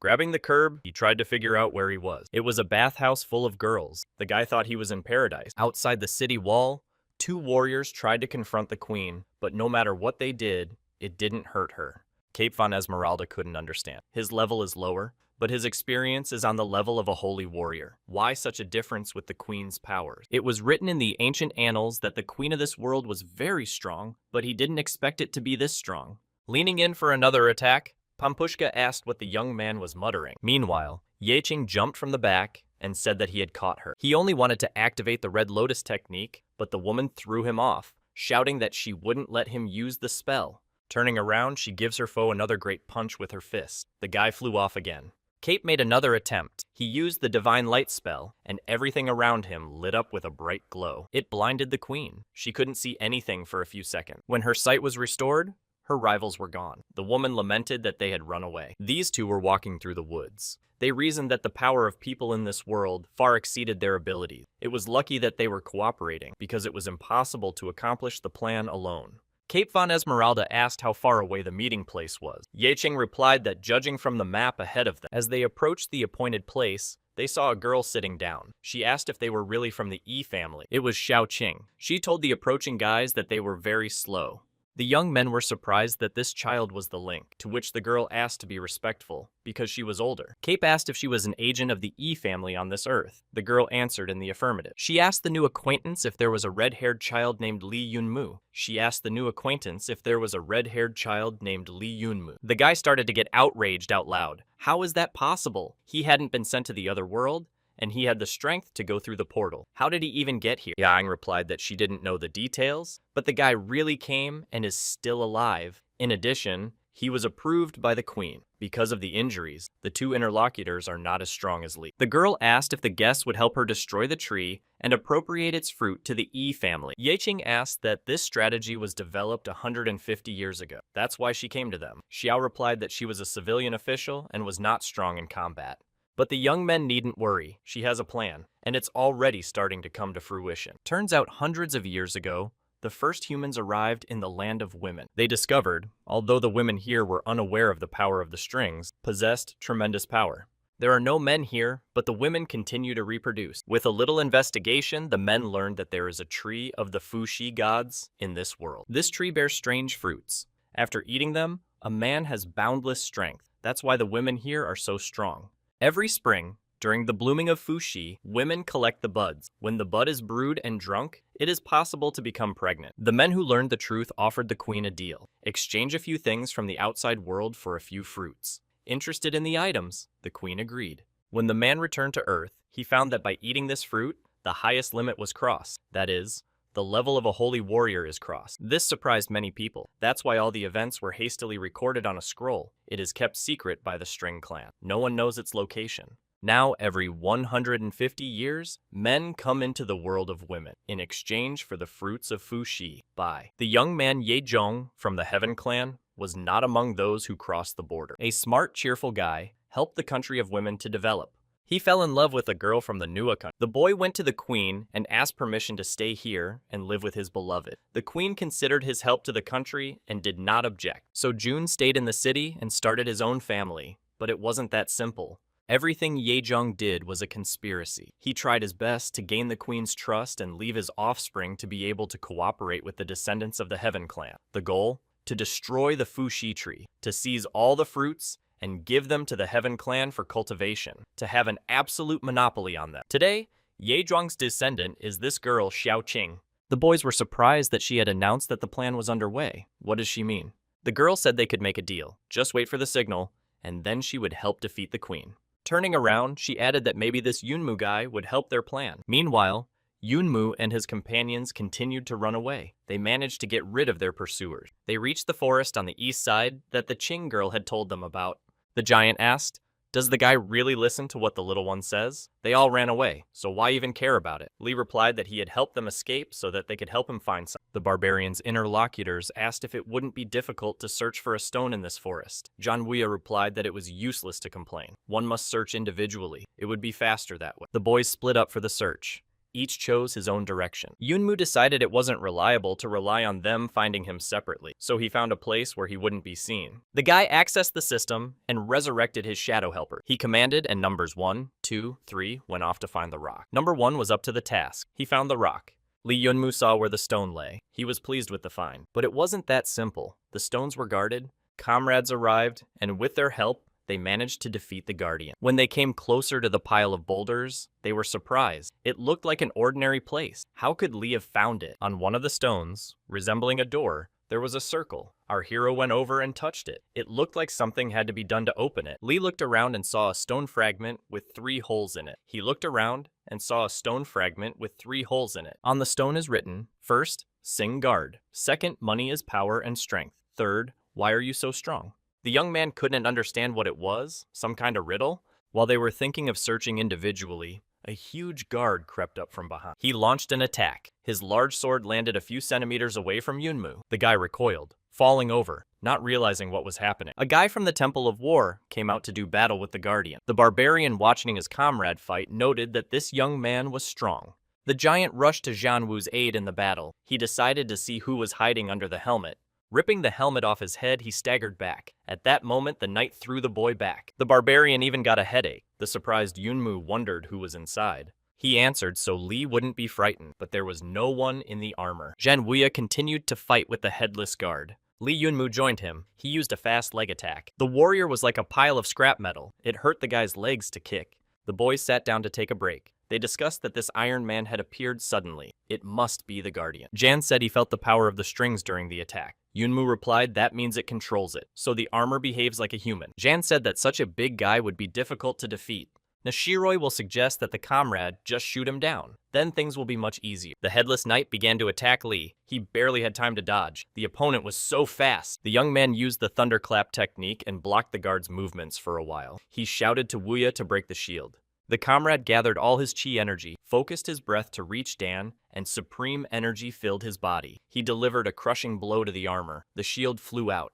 Li noted that was a great job. Wuya said his fingers were a little numb. To the guy's surprise, the armless knight stood up again. Jean said that since there was nothing alive in the armor, the Guardian couldn't feel anything, and as long as it can move, it will attack. Our hero had already put his fire energy into action, saying that we couldn't give him a chance. Just then, a barbarian approached from behind the armor. He had changed a lot. His eyes were burning, his face was blackened. The giant said he would see if he could defeat him. The king of giants fell the guard. He began to struggle. The two comrades watched. The giant was victorious. He put on his guardian armor. Turning to our hero, the barbarian handed him the guard's plank. He walked over to the stone at the entrance to the cave, inserted the plank into the first hole. It fell in. A second later, a column of light burst out of the hole. I guess that's right.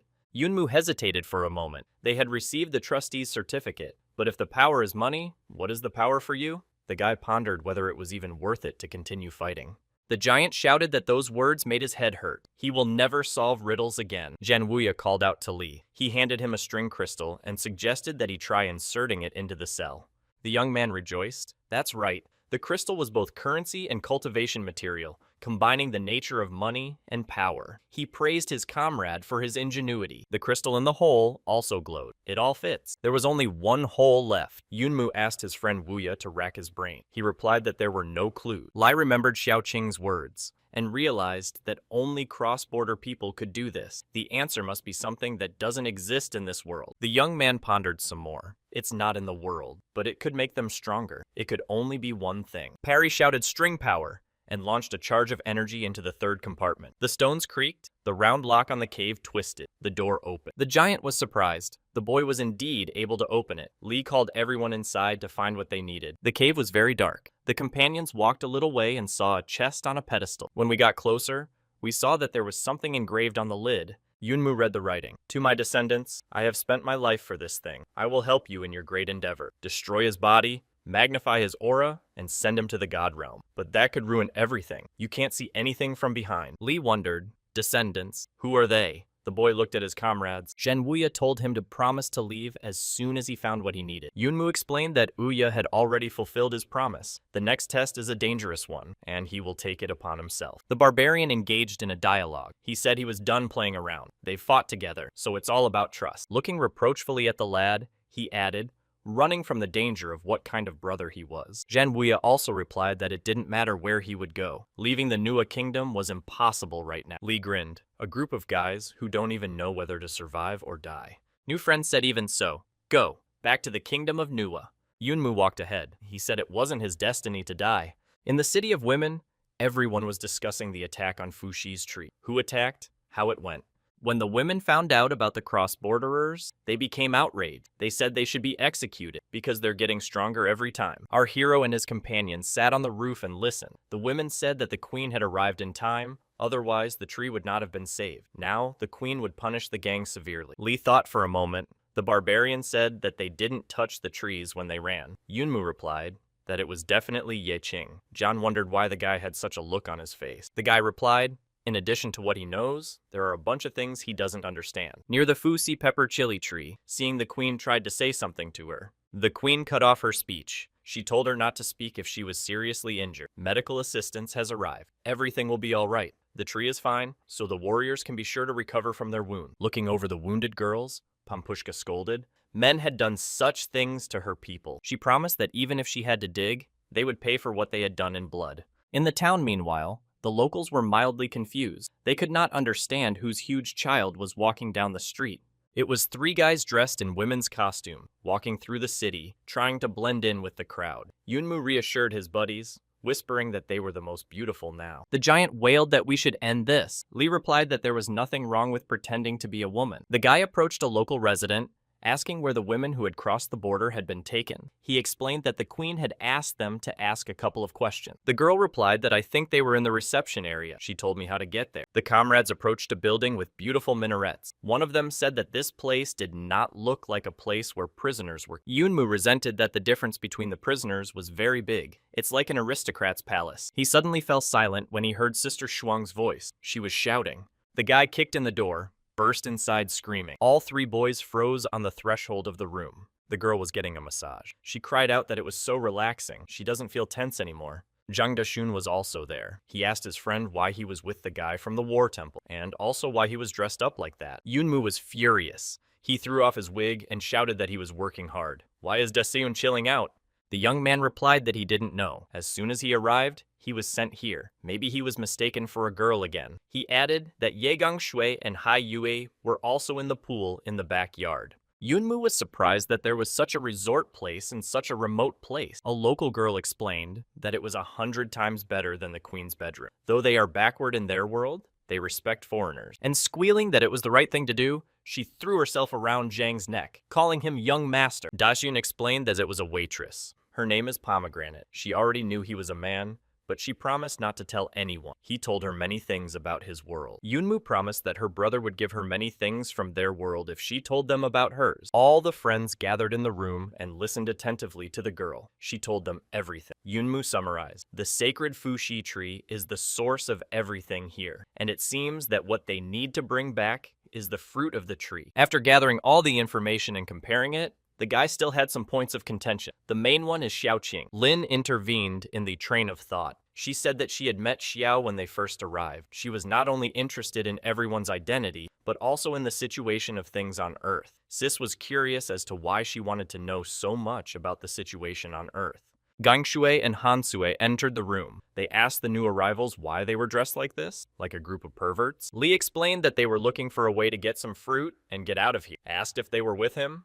The girls replied that although it was very nice here, they were already tired of the baby waitress, upon hearing the team's plans, began to whine pitifully that her brother wanted to get out of here. Dasyun stroked the little girl's head and explained that it was inevitable. He would go to his world sooner or later. The friends traveled to the city gates. One of the comrades told Yunmu to look ahead. He was taken aback. The queen was entering the city. She had returned after fighting for the Fuxi tree and searching for enemies. The young man commanded everyone to lower their heads and walk past quietly. She wouldn't notice anything, since they were dressed differently. Our hero went first. He lowered his eyes down and already passed the queen, but she turned around and asked him where he was dressed up.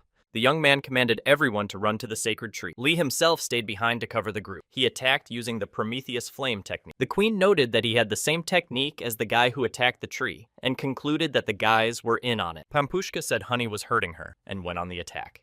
Yunmu drew his sword and launched a snow sword strike. Then he used the thunderbolt. But all these attacks did not leave a single scratch on the queen. The young man thought that this was probably Fuxi's strength. The queen threw her punch and this time it reached its target. Yunmu flew back a few meters. The first person to see Panyu's defeat was Zhang Dasun. He looked around and immediately rushed to help.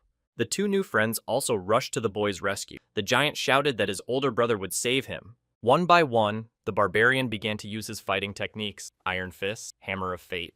But a strong woman rises from the dust cloud. The giant is shocked and confused. The queen, meanwhile, without wasting a moment, delivered a powerful blow to our friend. Pampushka screamed that she would fly to the ends of the earth. She hates one-celled men who use childlike strength in battle. Zhan Wuya entered the battle. He activated his chi energy accumulation technique. The queen's opposition was great. Their fists met midway, and no one was going to yield. Pampushka manages to wriggle out of it, and her jab reaches its destination. Inspecting the downed boys, the queen approached Li, said the first rule of the female clan, if you harm a tree or her clan, you will die. Therefore, Yunmu should blame her two comrades. But no sooner had she struck than a strike of strings came flying towards her. It was Dasun. Turning around, she asked, the damned heathens are all so ignorant in matters of life and death. While adjusting his tie, Zhang said that this guy always has a shadow present, but it always turns into light, always attracting people who want to strive for light.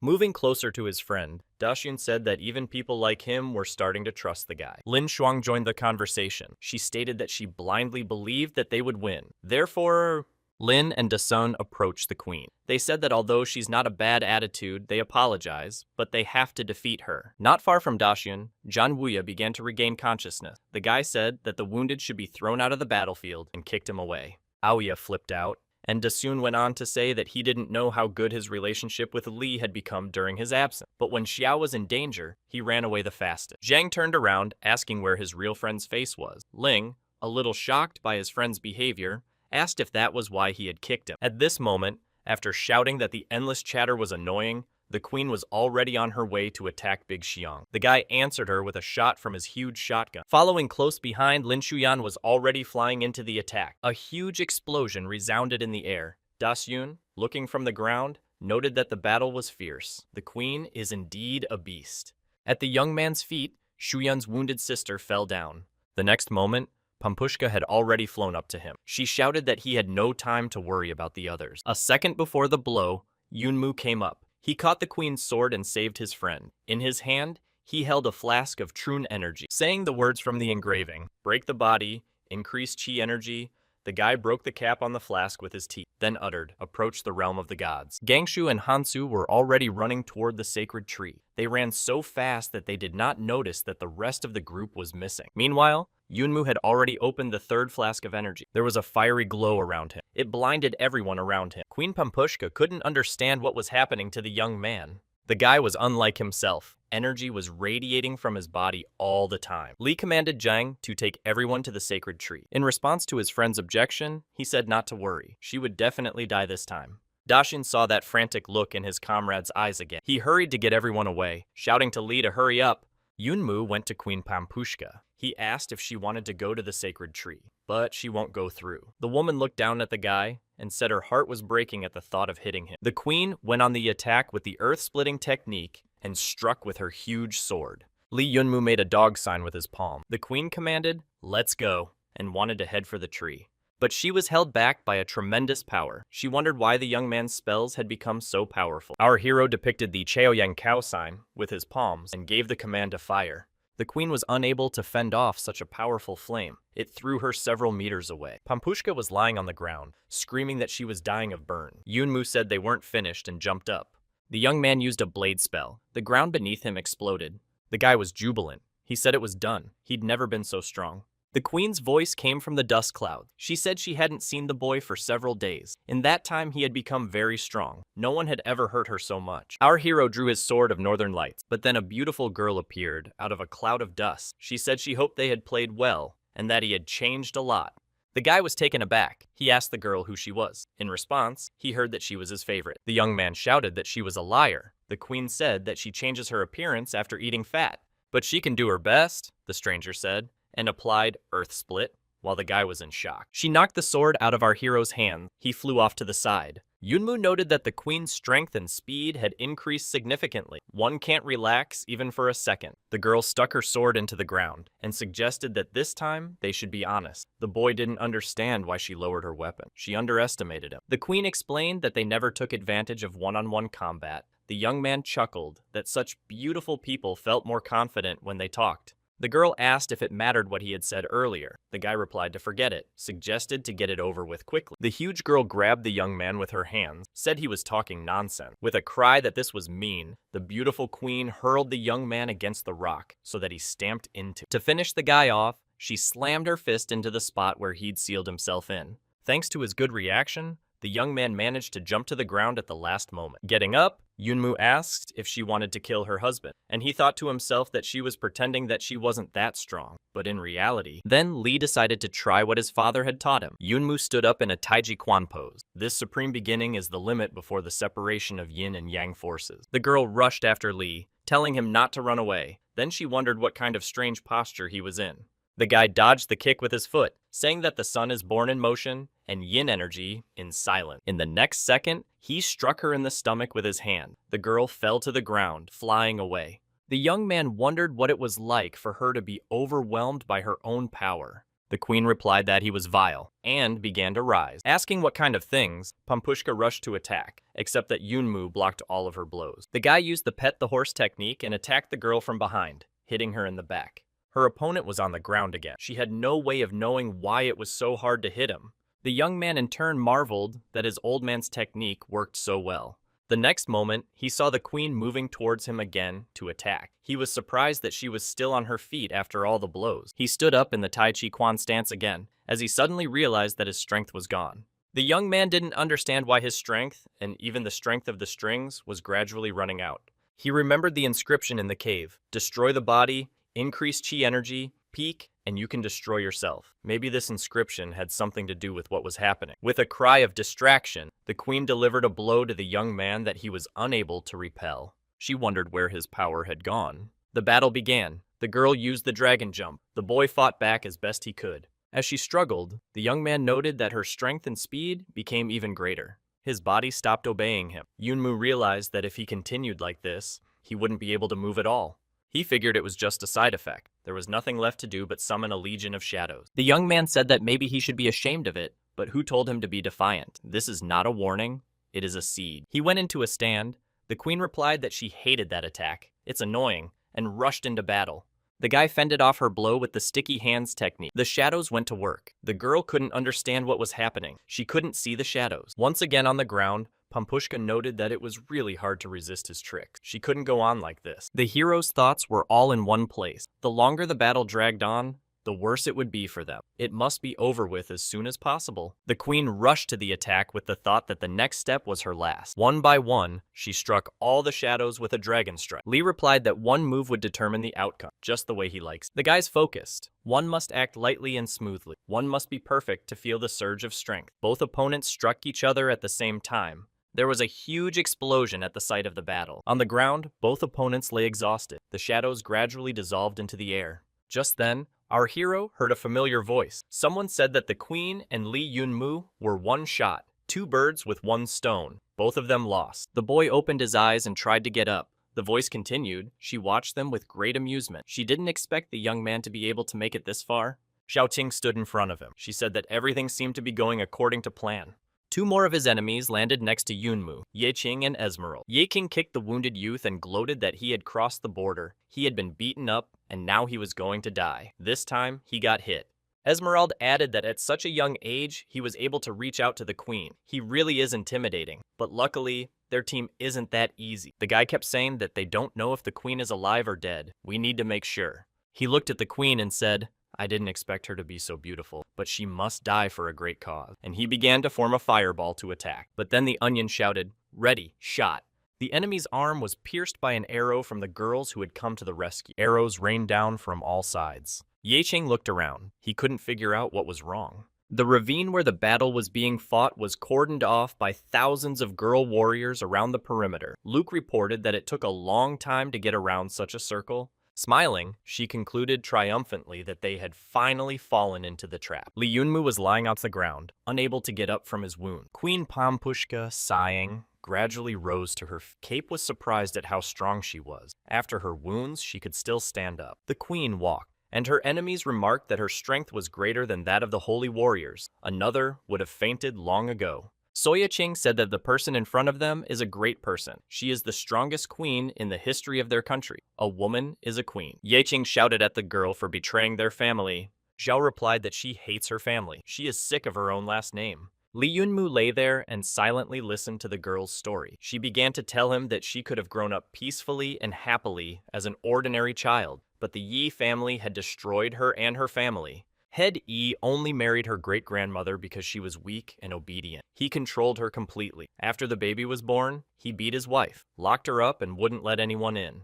A few years later, the woman passed away. After the father brainwashed the daughter and she was influenced by the Yi family, she had to pass on the will of the family from generation to generation. So he turned into a demon who continued to bully everyone. And the girl did not escape this fate either. If she started to resist, she was beaten. When it became impossible to bear it, she made a decision. She destroyed the demon with her own hands. She wants to get rid of the Yi family completely. Bo commanded the archers to prepare and fire. Clouds of arrows flew toward the conspirator. Li Yunmu was lying down and only had one thought in his mind, that he must die. The queen and Xiaoqing stood aside and watched. The girl said it was the end, but the queen said it wasn't. The Aeserald took Wu Qing's back. He hid behind his comrade during the attack. Dismissing his former associate, Cape complained that the latter had assured him that his plan was perfect. The injured Ye Qing lay on the ground and remembered how much ridicule he had endured. They said it was a waste of time, after all. He was no match for his brother. The Lord was ashamed when a person with such a low level of strength was born.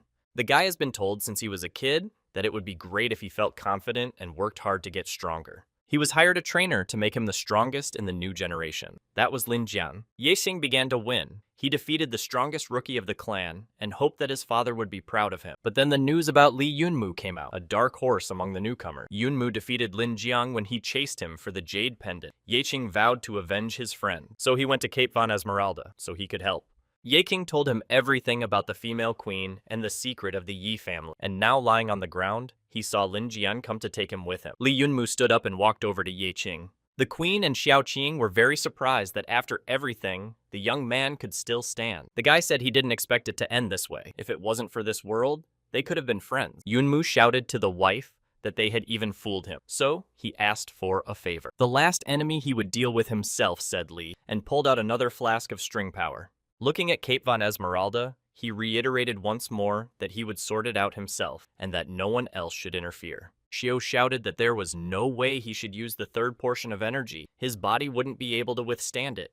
But it was already too late. The young man had already activated the power of the string. Seeing the fire whirlwind, Cape was amazed. Such string power. How powerful it was. A second later, Yunmu was already behind the enemy's back and struck. Esmeralda fell to the ground. He used the ball of light technique, but for our hero, any fire techniques didn't hurt. The enemy, unwilling to surrender, shouted that they weren't done yet and threw fireballs. Li did a double hand strike, tacked on a fire attack, and hit his opponent with his own weapon. The guy flew off and fell to the ground. Yunmu walked over to Esmeralda. He asked, "The guy is ashamed to be beaten by someone like him. What would be left of him if the title of Holy Warrior was removed?" But then Li reminded his rival that he was no longer a Holy Warrior. And as for their well-planned case, Yunmu walked up close to Cape, who was lying on the ground. He remembered the doctor saying that the teacher had been bullied before his death, and Li had told his opponent that it was time for them to settle the score. The kid avenged his teacher's death. He said that when he sent the teacher to the other world, he should have known that day would come. Cape lay down and threatened Yunmu that his clan would take revenge on the guy. But our hero replied that no one would even know that he had dealt with him. Everyone will think Esmeralda died exploring the crevasse. When he looked back, the young man saw his team. He asked the boys why they were back. He told them to run away. Zhang explained that they had met Xiao and a group of soldiers on the way. They thought they would have to fight, but she told them the plan, and they rushed here. Dasung asked a little resentfully why Li hadn't told them about the plan. When Big Xiang realized that Yunmu was unaware of the plan, he cursed that they were being used by the Nuiwa clan. Esmeralda, meanwhile, would not accept defeat. He thought there was some mistake. He could not die at the hands of a child. He took a needle in his mouth and spat towards Yunmu, saying he would take him with him. Sister Shuang noticed the attack, shouted for Li Yunmu to be careful, and covered the guy with herself. The needle hit her. No one realized what had happened. Everyone turned around at the scream. Ling Shuang was hanging in Yunmu's arms. She said that the needle was poison. Cape, lying on the ground, shouted that this poison was the only one of its kind of the heavenly clan. There is no cure for it. Our hero threw himself fiercely upon the unkilled enemy and ended his journey on this earth. Friends tried to save Shuang, but nothing worked. The poison wouldn't leave her body. Yunmu approached her friend and said that he would try it. Zhang replied that it was useless because the poison would spread quickly through the body. Li said he didn't care and commanded the system to run diagnostics. Daxun figured the guy shouldn't be allowed to use the system in plain sight. Scans showed the poison had spread throughout his body. Yunmu began to heal his friend. The system said that if he continued healing, he would only hurt himself. The guy shouted that this was nonsense and ordered him to continue. Hansui looked at what was happening and didn't realize who he was talking to. Daxun looked at his friend and noticed that once again he had a different strength than the strings. Zhang also wondered what kind of creatures had manifested behind his buddy. But then the boy felt the power disappearing again. He realized that he was in a bad way. The side effects had begun. His eyes began to darken. He heard Daseun call out to him, "Xiaomu." Yunmu woke up in some building. He heard the speech with his mouth full that he was finally awake. Turns out he'd been asleep for 3 days. The boy saw the former queen by his bed again. He shouted at her not to eat. She had gotten fat again. She replied that how could she keep her beauty if she didn't The young man got out of bed and was disturbed by the strange sounds coming from the street. He asked if it was the enemy. The queen reassured him and suggested he look outside. Pampushka told him to look at how their country had changed. There was a feast in the street. Everyone was rejoicing, drinking, eating, dancing, including his acquaintances. The queen said it was a victory. Yunmu inquired about Sister Shuang. How is she? After a little silence, the queen led him along. The boy did not understand what he saw. He asked Pampushka what it was. The queen explained that although they tried to cure the girl, the poison could not be removed. Her body was completely destroyed. Only with the nutrients from the tree could she fight the poison. She is on the verge of life and death, but once she leaves the tree, the poison will consume her completely. Yunmu walked over to Ling Shuang, touched her head, and said that he would definitely find a cure and bring her back home. The most important thing was that she would wait for him. He asked the queen to leave him alone. Meanwhile, Xiaoqing was sitting by the lonely cross. She was saying that he had lost. She didn't think that she could ruin a plan that took 100 years.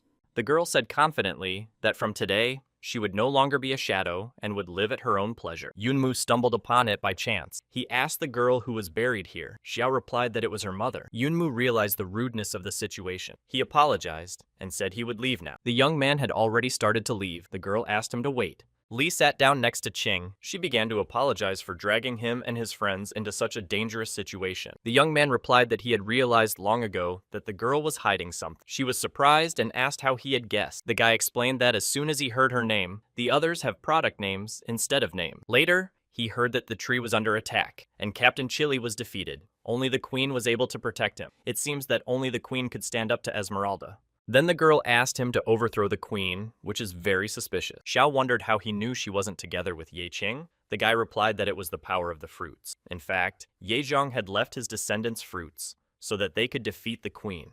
But the girl didn't give them to the conspirators. It wasn't hard to tie everything together. He assumed that Xiao wanted to fake the queen's injury to lure the enemies into a trap. Xiaoqing said that a person like him is scary, but it's over. They've gotten their revenge. The guy became the hero of this world. Yunmu became sad. He said that because of these warriors, he lost his teacher, who became almost a father, and his sister Shuang, and Xiao lost her mother and her childhood. After that, she thinks they won.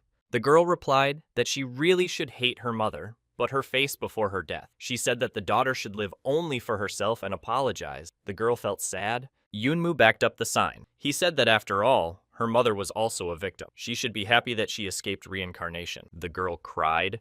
The young man asked her what she had done wrong. She replied that even though she had been called a hero, she had not always done the right thing. Li looked at Xiao and said that everyone makes mistakes, but when one gets on the right path, one has hope. It was time to go back. The whole town came out for the send-off. The queen said that the dear one was leaving so suddenly. She allowed me to take some fruit from their tree as a special gift for them. The friends replied that 5 berries were enough. Yunmu explained that today's energy fluctuations were the best for opening cracks. If they don't leave now, he doesn't know when they will, but he promised to come back for sure. Pepper Chili opened the gate, and a huge column of energy pierced the sky. The queen said it was like a dream. Xiao replied that they should go on living. As he flew through the portal, Zhang asked his friend if he thought there was too much fruit. It was a pity, because they had let him take more. As she got closer to the tree, the queen was shocked. She said that the brat had really taken the fruit.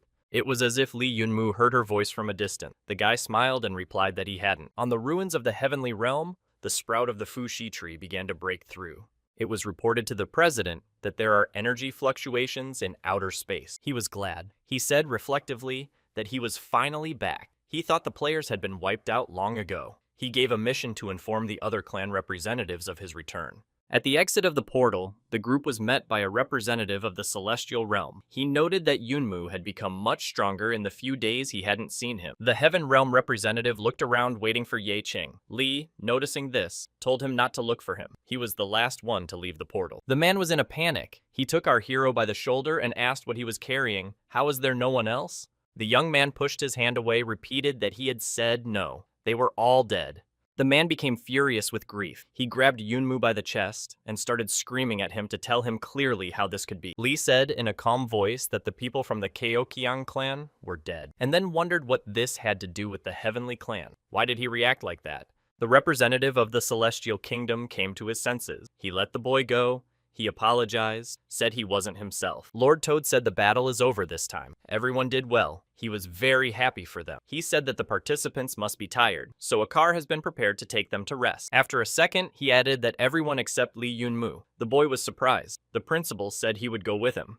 The Lord took the young man to his office and started the conversation with a question. Did he destroy a member of the Heaven and Chaosian clan? The head of the strings put his hands behind his head and continued that these two had enjoyed life for too long. Their ambitions were great. Even if you didn't, it would destroy them sooner or later.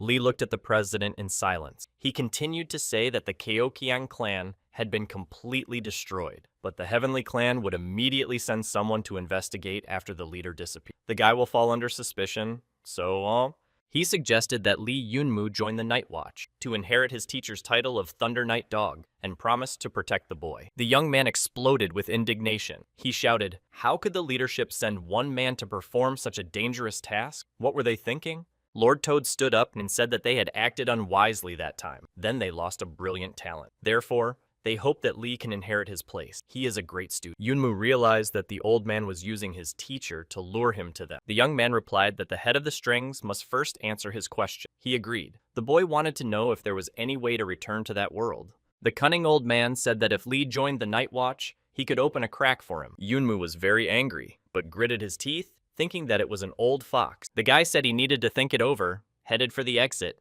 The old man wrote something on a piece of paper. He called an assistant and asked him to give the letter to the Heavenly Clan. Left alone, he said that Lee Yun-moo shouldn't blame him. After all, no matter how good the quality of the jade was, if there was no ring, it would be nothing more than an empty stone. Meanwhile, Yun-moo has already received a punch to the jaw. The next blow threw him back a few meters, but the guy didn't defend himself. This was Anzi's reaction to the news of what had happened to his sister. He couldn't believe what had happened. He asked Lee, "Why did this happen? What is he saying? Isn't he strong? Why did his sister..." "We'd be every time Yun-moo saved them. Why not this time?" Arashun intervened in what was happening. He took An's fist and said that he was also there. If he wanted to continue, Jang would also fight. The sobbing young man turned around and walked away to relive his grief. Lee watched from the trail and could only ask if Anzi was alright. Liu No-ji came up behind Yun-moo. She pulled the guy by the bottom of his shirt and told him not to blame An. In his eyes, Lee is omnipotent. Our hero twitched that the t-shirt slipped out of the girl's hand. He told her to calm down. He didn't blame his friend. Then, saying he had to go, went about his business. The girl looked after him. The young man sat at home and thought that he was still too weak. In front of people with great strength, he still can't do anything. He had to improve quickly to compete with them. The young man commanded to open the shadow system. He evaluated the possibilities. With the help of shadow spirits, the speed of power improvement would quadruple. After thinking about it, he decided that 4 times is slow. He doesn't have time.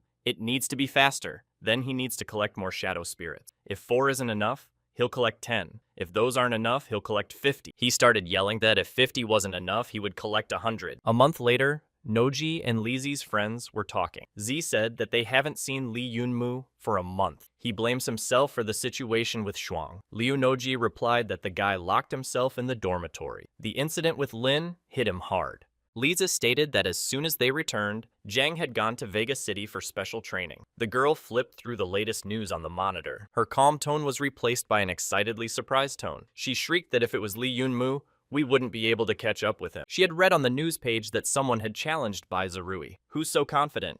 Lee Yun-moo's picture popped up on the screen. At this time, Bai Zerui was already talking to our hero. He said that Lee Yun-moo was quite brave for challenging him. Even though he is handsome, it won't narrow the gap between their strength. Lee replied that he knows. He just wants to see how much progress the practitioner has made in a month. The interlocutor grinned that it was presumptuous. Then he should put him in his place. The gawkers on the streets of the city said that Yun-moo had gone mad. Bai Zerui is the best master. He's superior to the boy in every way. He can't be defeated. String energy levels are divided into 3. Super strings, extraordinary level, and transcendental level. Bai reached extraordinary very early. Lizi and Liu Noji stared at the screen in a stupor. They were very worried about their friend. Bai Zerui said that since Lee Yun-moo insisted, he would not hold back. The guy rushed to attack, explaining to Lee that his unique technique was to spin his legs and create wind. Yun-moo asked if the legendary fighter was so slow.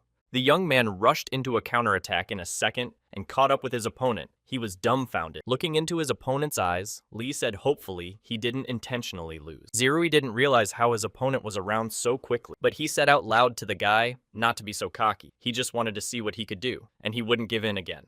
Yunmu replied that it wasn't worth wasting his time. The opponent replied, preparing to attack, that the kid needed to be more careful or he would turn his life into a nightmare. Bai performed a lightning-fast shadow strike. This was his crowning skill. The impact sent huge puffs of smoke billowing around them. The stones flew in different directions. When the dust cleared, Bai saw a completely uninjured Yunmu. Lee asked, what was this cheesy ability? He had expected more. The guy said he didn't have time for wimps. It's time to call it a day. So he used the rising flame technique. The enemy was shocked by such flames. He had nothing to counter it. Yunmu stood in front of him, surrounded by fire, but the fire did not harm him, but seemed to emanate from him like a glow of energy. Meanwhile, the streets were once again bustling with discussion. Was this guy really able to reach the string level so easily? Why is he so strong? He's going to crush Zirui like a bug right now. He doesn't stand a chance. Our hero analyzed what had happened in the battle. Not only his speed, but also his defense had improved. Even the temperature of the flame is much higher. This fushi fruit is really good. Except 10 days ago, there was already a fruit-bearing tree in the heavenly realm where the sprout had once sprouted. Our hero stood under it and wondered whether or not there was a fetus. There were only 2 of them left. After a short hesitation, he still ate the magic fruit. He needed to become stronger. The berry tasted disgusting. But afterward, the guy felt an incredible rush of energy around him. But then there was a message from the system. The power of the celestial realm was being sucked out in colossal proportion. Something must be done, or the borders would be destroyed. The guy started cursing that it wasn't fair. The young man said there was nothing he could do and would have to use everything he had. He took out all his crystals and commanded the system to make him strong and ruthless. Now, remembering what was happening, Lee thought that the donations were just that. Donations to make him feel stronger afterwards. It was worth it. The bell on the door rang loudly. The boy heard a familiar voice saying a welcoming phrase. Yunmu came to the store where his sister worked. Li Ruyan, seeing her sad brother, asked what was wrong. He asked her to give him all the string crystals. Ruyan, pulling out the supplies, was surprised to notice that he had come to get the crystals a few days ago. Did he really use them all up? The brother replied that he had used up all of them. Now he wanted to get some more. The girl slid a suitcase over to Yunmu. She said there was a lot in there, so he'd have enough for a long time. Then our hero got a call from Dasun. He was happy to see his friend, and again called him jokingly Xiao Mumu. Lee asked if he had achieved any results. Zhang told him that Weaver didn't know how to return to the Nuiwa world. If she knew, the friends wouldn't have gotten involved in this war in space. When Daxian said that she had contacted the Poison Master, Yunmu tensed up.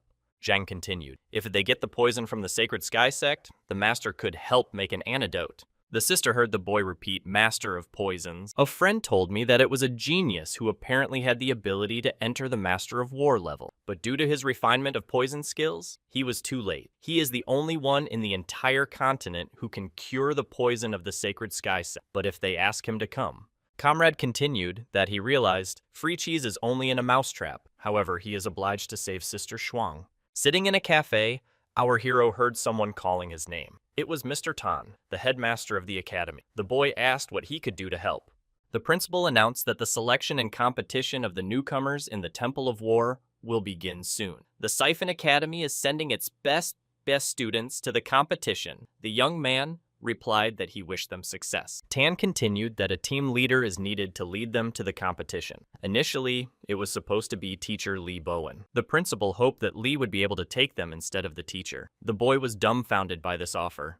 The guy got nervous, stood up. In response, he said he didn't have time to deal with the children. But Tan didn't back down. He said that this was the last class that teacher Dowen had led, and he would be glad to have Lee lead them. After hesitating for a second, Yunmu said to have a meeting place sent to him. Perhaps he would come, but don't get your hopes up too high. After saying that, the young man left. Looking after Lee, the principal thought, he's sure the guy will come. In the courtyard of Jifeng Academy, a group of rookies were sitting in the courtyard. Some were practicing. The girl, Anlu, thoughtfully interrogated Zhao Jiajia's boyfriend. Is Senior Lee Yunmu really coming? To which the guy skeptically replied that Senior Lee Yunmu is the best of the new generation. How could he be the leader of their team? Behind them, A muscular fellow named Shen Chen was practicing with a huge sword. He resented Li being called the best of the new generation. Anne Lu was angry that Shen Chen had spoken ill of her idol. She was pulled away from the fight by her friend Wei Xinran. Another girl who was reading a book before, Zhang Yuji, asked her not to make any noise. Someone was walking in their direction. All the boys raised their heads and saw the very same hero in the sky. Li Yunmu approached the disciples using his wing. Hearing their conversation, he noted that he was not welcome and asked her friend Shiran to pinch her. She couldn't believe it was true. After a strong pinch, she said it was true. Our hero landed, and his admirers sighed at how beautiful his wings were. They fit him perfectly. Walking over and looking around at the kids, Li asked if these were the best students. A muscular guy stepped forward with their captain Shen Chen. Yunmu looked at the boys with an acidic look. He asked, should the best students be so weak? Jifeng Academy was really getting worse every time. The team captain was stunned for a while. He could not believe what he was hearing. When he came to his senses, he shouted in a rage who Yunmu thought he was, offered to fight. But Zhao Jijia stood in front of him. He calmed the guy down, saying that he shouldn't be so impetuous. Compared to him, they were... Li answered the call. He said since the guy wants to fight, he'll teach him a lesson. Shen Chen kept saying to himself that the best of the new generation was just nonsense. He wanted to prove otherwise. Shen Chen rushed into the attack with his huge sword. Li analyzed his technique. He noticed that the string power was quite chaotic. His movements seemed to be swift and full of energy, but in reality, the guy had a lot of gaps. The young fellow had already approached Yunmu, and with a battle cry, he wanted to strike. Li said skeptically, even his pets fight better than the captain. Yunmu stood still. A crow flew towards the sword. The guy was shocked when his attack was blocked by a bird. Our hero, looking at what was happening, said that he had said so. Even a crow can grab Shen Cheng's sword. The guy's eyes filled with rage. He shouted at Yunmu to shut up. On the second attack, the raven knocked the weapon out of the young man's hands. He fell to the ground. Our hero continued to tease the guy that he didn't even know how to hold a sword. To say that he was weak would be an understatement. But the young man did not give up. He grabbed his gun again.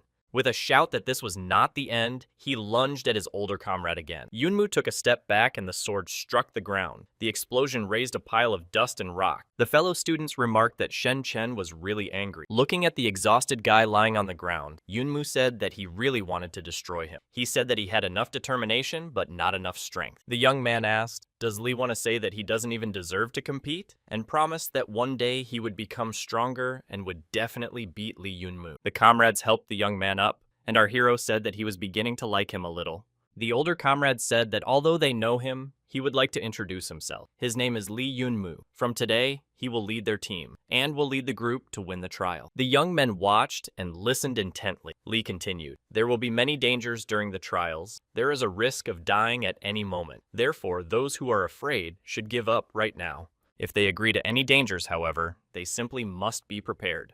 3 days later, a group of disciples led by Li Yunmu were already rushing through the desert in a jeep. The team discussed the first challenge in the Temple of War. You can pass it by obtaining the heart of an earth dragon. The elder was asked if this dragon was strong. Li encouraged the students that it was just a small gold crystal monster and raised a panic. The monster was a golden crystal and they were only black. How would they be able to defeat it? Yunmu calmly replied that if the group learned to work together, even if the opponent's string strength was higher, there would be no problem. A group fighting a dragon appeared in front of the car. One of the newcomers offered to help. The elder replied that it was their prey. They would go to the depths of the desert to find their own. Walking through the ruins of a city deep in the desert, the group couldn't find anything, though the map clearly said they were centered here. Captain Shen Chen was getting nervous. He shouted that there wasn't even a trace of dragon. They must have been cleaned up by other team. He kicked the rubble sticking out of the ground. Yunmu advised the boy to look more carefully under his feet. The ground beneath my feet stirred as if it were an earthquake. Lai realized what the matter was. He shouted to Shen Chen to get out of there. It was like an explosion from the ground. The captain was thrown upward. When the dust clouds cleared, a huge earth dragon stood in front of the group. From the glowing eyes and huge fangs, it was clear that Shen Chen had awakened the Earth Dragon King. Yunmu only had time to command everyone to get ready to fight before the monster already rushed to attack. Anne asked the older man what they should do, but she couldn't stand on her feet and fell down. With its mouth open, the monster approached the girl. She froze in panic. Sinran jumped out in front of her. She said to leave the dragon to her. She took off her glasses and let the fiery energy out of her eyes and shouted for him to stop. A sphere of fire formed around the monster's head, preventing it from moving. Yunmu stood watching the actions of his wards. He noted that the control technique was interesting. The girl, meanwhile, called Zhao Jijia's friend for help. The guy came to rescue his friends. He told them not to worry. With the help of his whip, he deftly pulled both girls out from under the dragon's snout to safety. But now the beast was chasing him. He was confused as to why the dragon was attacking him. Running away, the young man shouted for the older man to help him. Yunmu watched smiling. He replied that they were a team. They should trust their comrades. And the boy screamed in panic that he only believed that he was about to die. Zhang Yuji intervened in the situation. She commanded her friend to run in her direction. Meanwhile, the girl analyzed the situation. The nerves of the dragon's knee joint are located under the stone armor of the thigh. They need to catch the moment when the monster raises its leg. Waiting for a convenient moment, the girl threw her sword at the dragon's vulnerable spot. It managed to wound one of the monster's legs. The youths cheered. Anne shouted that Yuji was the best. Jia was happy that they had won. Yunmu stood aside and chuckled. Do they really think that's it? Kids are kids. The team's joy did not last long. The beast stirred again and began to rise to its feet. Zhao wondered aloud if he was dead. Zhang Yuji realized that the dragon was going to use the string power to attack. She commanded her comrades to run faster. That's when Team Captain Shen Chen came running to the rescue. Li Yunmu noted that the guy walked back too slowly. Shen, flying up to the team with his huge sword, asked his friends why they had such doomed faces. The young man struck with his weapon in the direction of the dragon. The sand rose with an explosion. The guy ran up to his friends and declared that the strongest of the team was here. Zhang Yuji was annoyed by the captain's slowness and asked, how did he get out of the sand? Climbing on it? The young man became angry. He shouted for her to shut up. He had just saved them. But the rescue wasn't long. The sand dust cleared, and the monster was on its way to attack the team again.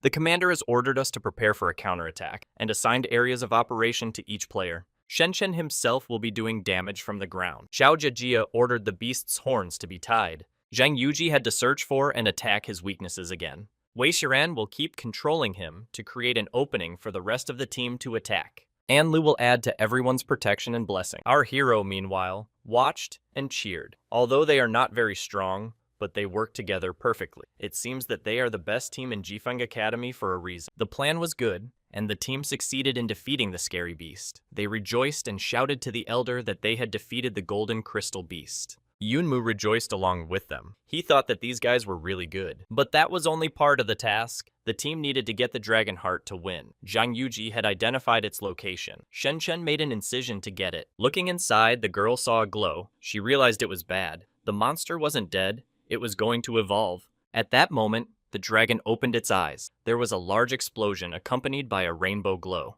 The rest of us couldn't figure out what was going on. Thrown aside by the blast wave, the boys shouted to their comrades that the earth dragon had evolved. We must run. In the next second, Shen Chen pushed Zhang Yuji in the back. Zhang Yuji flew back a few meters. Getting to her feet, the girl began to resent what he was doing. But I was shocked by what I saw. It turned out that the comrade was strung on a dragon fang sticking out of the sand. It could have been Zhang Yuji. The Dragon King was resurrected and evolved. It was not for the good. He was summoning the rest of the dragons. Zhang Yuji commanded that they would apprehend the dragon, and Lu should help her friend in the meantime. But the girl was no longer around. She climbed up the fang to help her friend. Crawling over to her comrade, An scolded him. She said he should stop acting like a hero. The young man, squirming in pain, asked what she was doing here and ordered her to run away. The girl got angry. She shouted that enough of this nonsense. She is a medic and her job is to bring everyone back alive.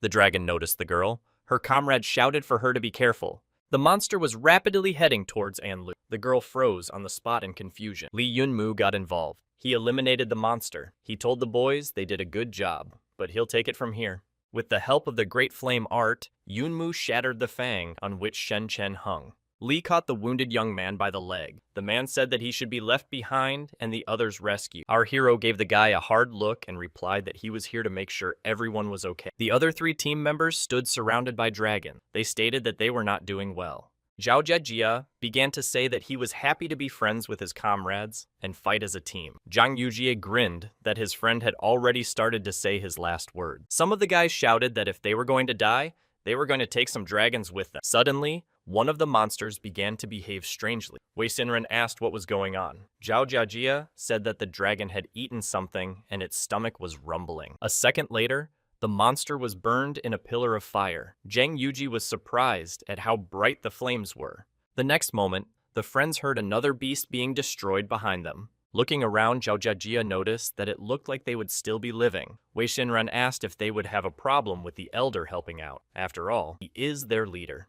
Yunmu reassured the children. He said that the reason each group had a leader was to help in emergency situations. He advised his comrades to protect the injured commander. He would deal with the rest of the dragon. The monsters kept arriving. Li Yunmu went on the attack. Xiao froze, watching the older man's action. Yuji asked his friend what he was standing for, and the guy euphorically replied that Li was so handsome. Admiring his senior comrade's skill, Jiajia dreamily said that in a year's time, they could really become so strong. Our hero, meanwhile, was pensive. The Dragon King is worthy of his title. His skin is much denser than that of his normal earthbound king. The Mad Blade technique doesn't work at all. Li decided he had to change tactic. He got inside the enemy. Zhao shouted that the dragon had eaten the elder, and he was very frightened. Yuji hurriedly reassured the guy.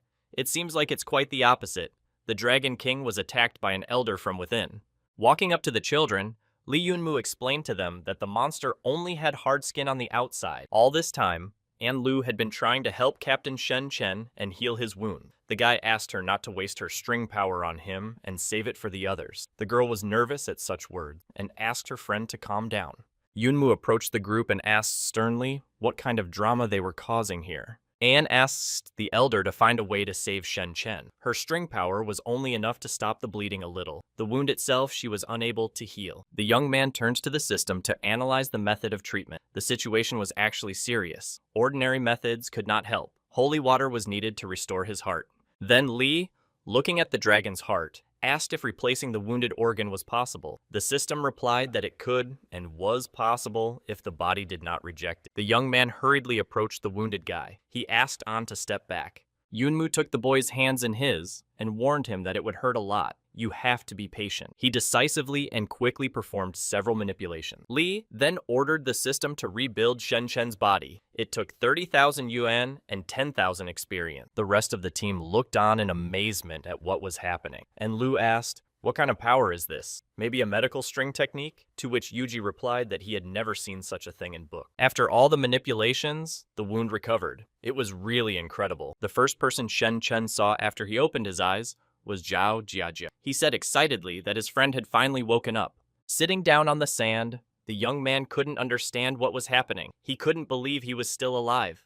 Anne went up to the comrade and told him that he was alive and well. The elder had saved him. The young man was very surprised. At the scene of the battle, Li noticed an interesting item. It was something like a brooch or a pin. Scans have revealed that this item contains chemicals that can stimulate the monster's size and increase the chance of its evolution. Yunmu thought for a moment. It turns out that the Earth Dragon King just now didn't die for a reason. He noted that the find was an artificially created object, but there were only a few people near the monster. Could it be?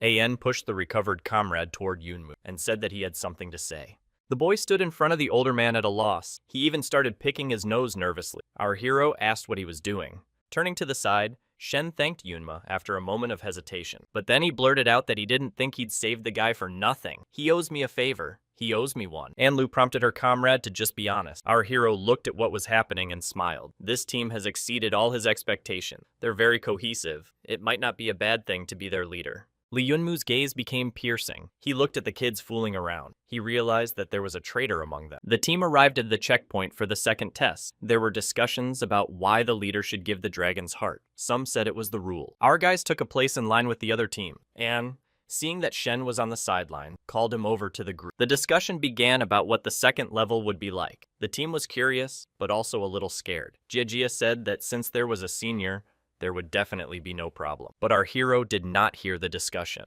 O was constantly thinking about what had happened in the desert. A potion that turns a golden crystal into a rainbow crystal, a black crystal level academy team member would never be able to make on his own. The children have no way to defeat the rainbow level beast. If it wasn't for Li, using this potion becomes fatal for the team. Yunmu was 80% sure that it was done against him. 2 questions remain. Who did it, and why? Someone interrupted his musings. The young man was patted on the shoulder from behind and addressed like a younger brother.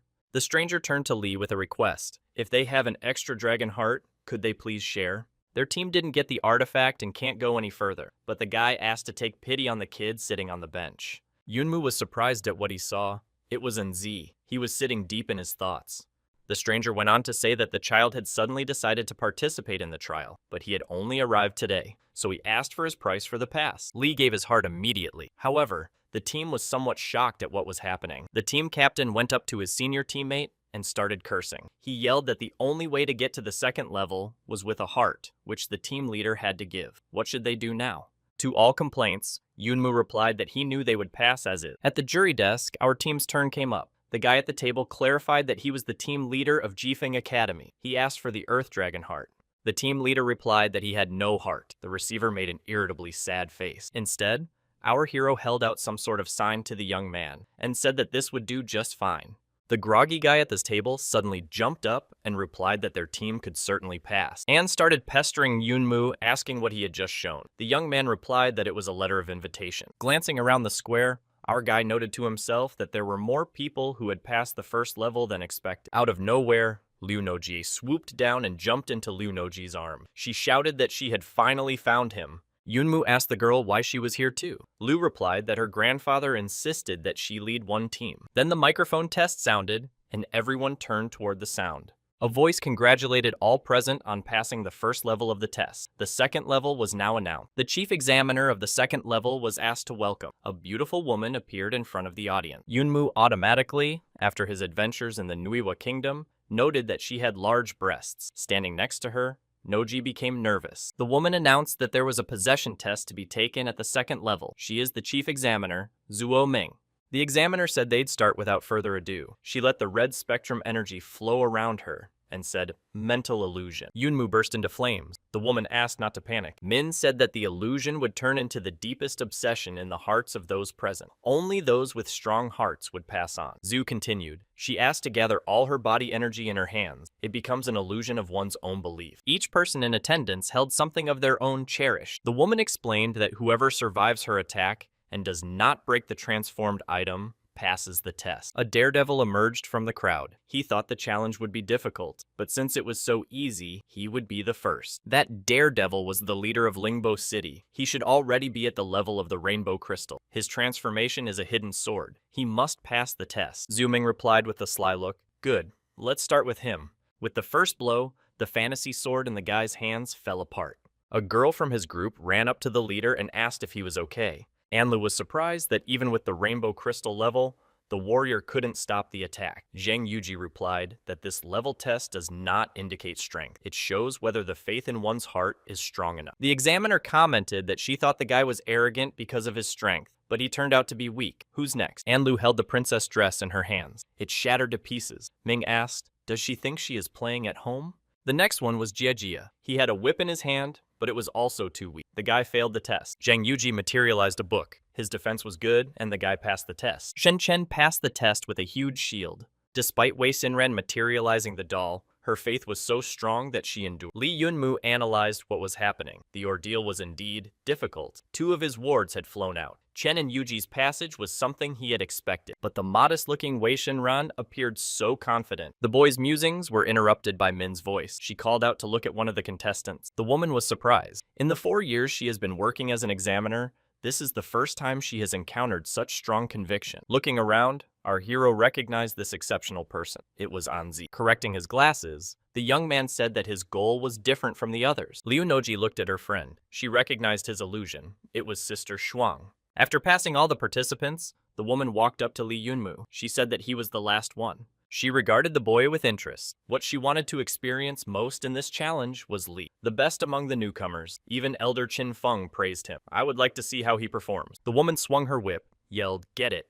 Li's team was startled. The elder had not yet transformed his conviction, and a whip was already flying at him. The impact raised large clouds of dust. It was unclear through the dust, but it felt like someone was holding the examiner's gun. The dust cleared. Yunmu asked, turning to Min, what he had done to offend his big sister. She had obviously hit him harder than the others. At that moment, everyone saw the whip being held by a huge warrior, Shadow Number 1. The people around me exclaimed that this illusion is so cool. This power. Turns out the examiner was clearly amenable to children. Anzi looked with astonishment at what was happening. He didn't understand why Li Yunmu was here. Zooming released her whip, and it vanished into thin air. She smiled and said that Lee had passed the test. She also announced that the top 3 in tomorrow's test would be the winners. Now everyone should rest. The woman noted to herself that she'd used 80% of her strength and hadn't hurt him. He really is a monster. In one of the offices, someone reported that the mission had failed. The Earth Dragon with evolution did not cause any harm to Lee Yunmu's body. Looking out the window at the bench where our hero was resting, someone kept saying they would find an opportunity on the 3rd level. The head of the conspiracy replied that it was not safe in the Temple of War. All the more reason for Lee to detect the enemy. Our hero was sitting on the bench and remembering what Anne was like before. The incident with Shuang's sister seemed to have changed him a lot. He approved of the boy's decision to come to the Temple of War. It was a really good choice for him. Many resources and skills could not be bought with money. The team found their leader. The boys asked the older man why he was so glum. Yunmu turned to the boys and said what he was thinking. He would have to break his promise to lead the group to victory. His friend had come to take part in the challenge. Getting into the Temple of War is very important to him, and that's why Lee will help him win the challenge, even if the next level is to go up against the guy. The young man looked intently at the gathered comrades and said that he was not worthy of being the team leader of Zifeng Academy. The dumbfounded boys looked at the older man. He kept saying that he would go to the academy and tell them everything there. He would find them a new leader before the test tomorrow. Shenshin sat down next to Lee on the bench and said that he had had enough. This test is very boring. Anne Lu started yelling at the guy. She asked what he was talking about. They're already here, and Shen says he's had enough? The young man explained that he would participate in the 3rd trial, but he wouldn't try.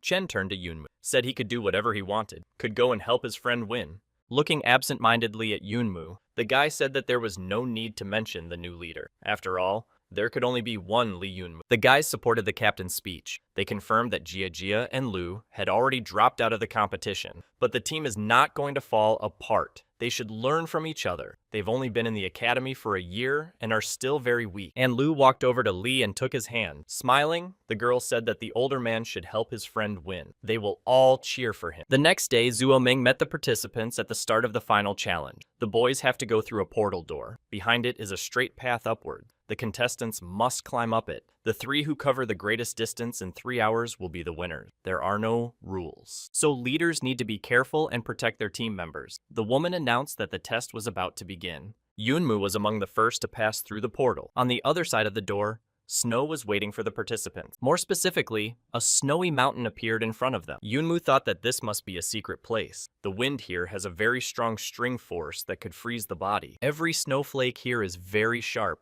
When it hits your skin, it scratches it. Even the Temple of War had a hard time finding a place like this. Anne was walking and thinking about the unknown danger ahead of him. Yunmu, looking after him, decided to command first and then follow his friend. Anzi hurried after his team captain. He said that the snowfall was too heavy. It won't last that long. We need to find the leader. He was told that the captain had no idea where to find their leader. Anne struggled to move forward in the blizzard. His comrade reassured him that they were already halfway there and needed to be patient. Then the captain asked what level the newcomer was, black crystal or silver crystal. Hearing that Z was a member of the golden crystal, the traveling companion stopped. He was surprised. Turning around, he looked at Anya with frantic eyes and said it was great. As he approached the guy, he grabbed him by the neck with a shout that he was now saved. Anne didn't realize what was happening, but he felt that the power was gradually leaving him. The comrade was sucking it out.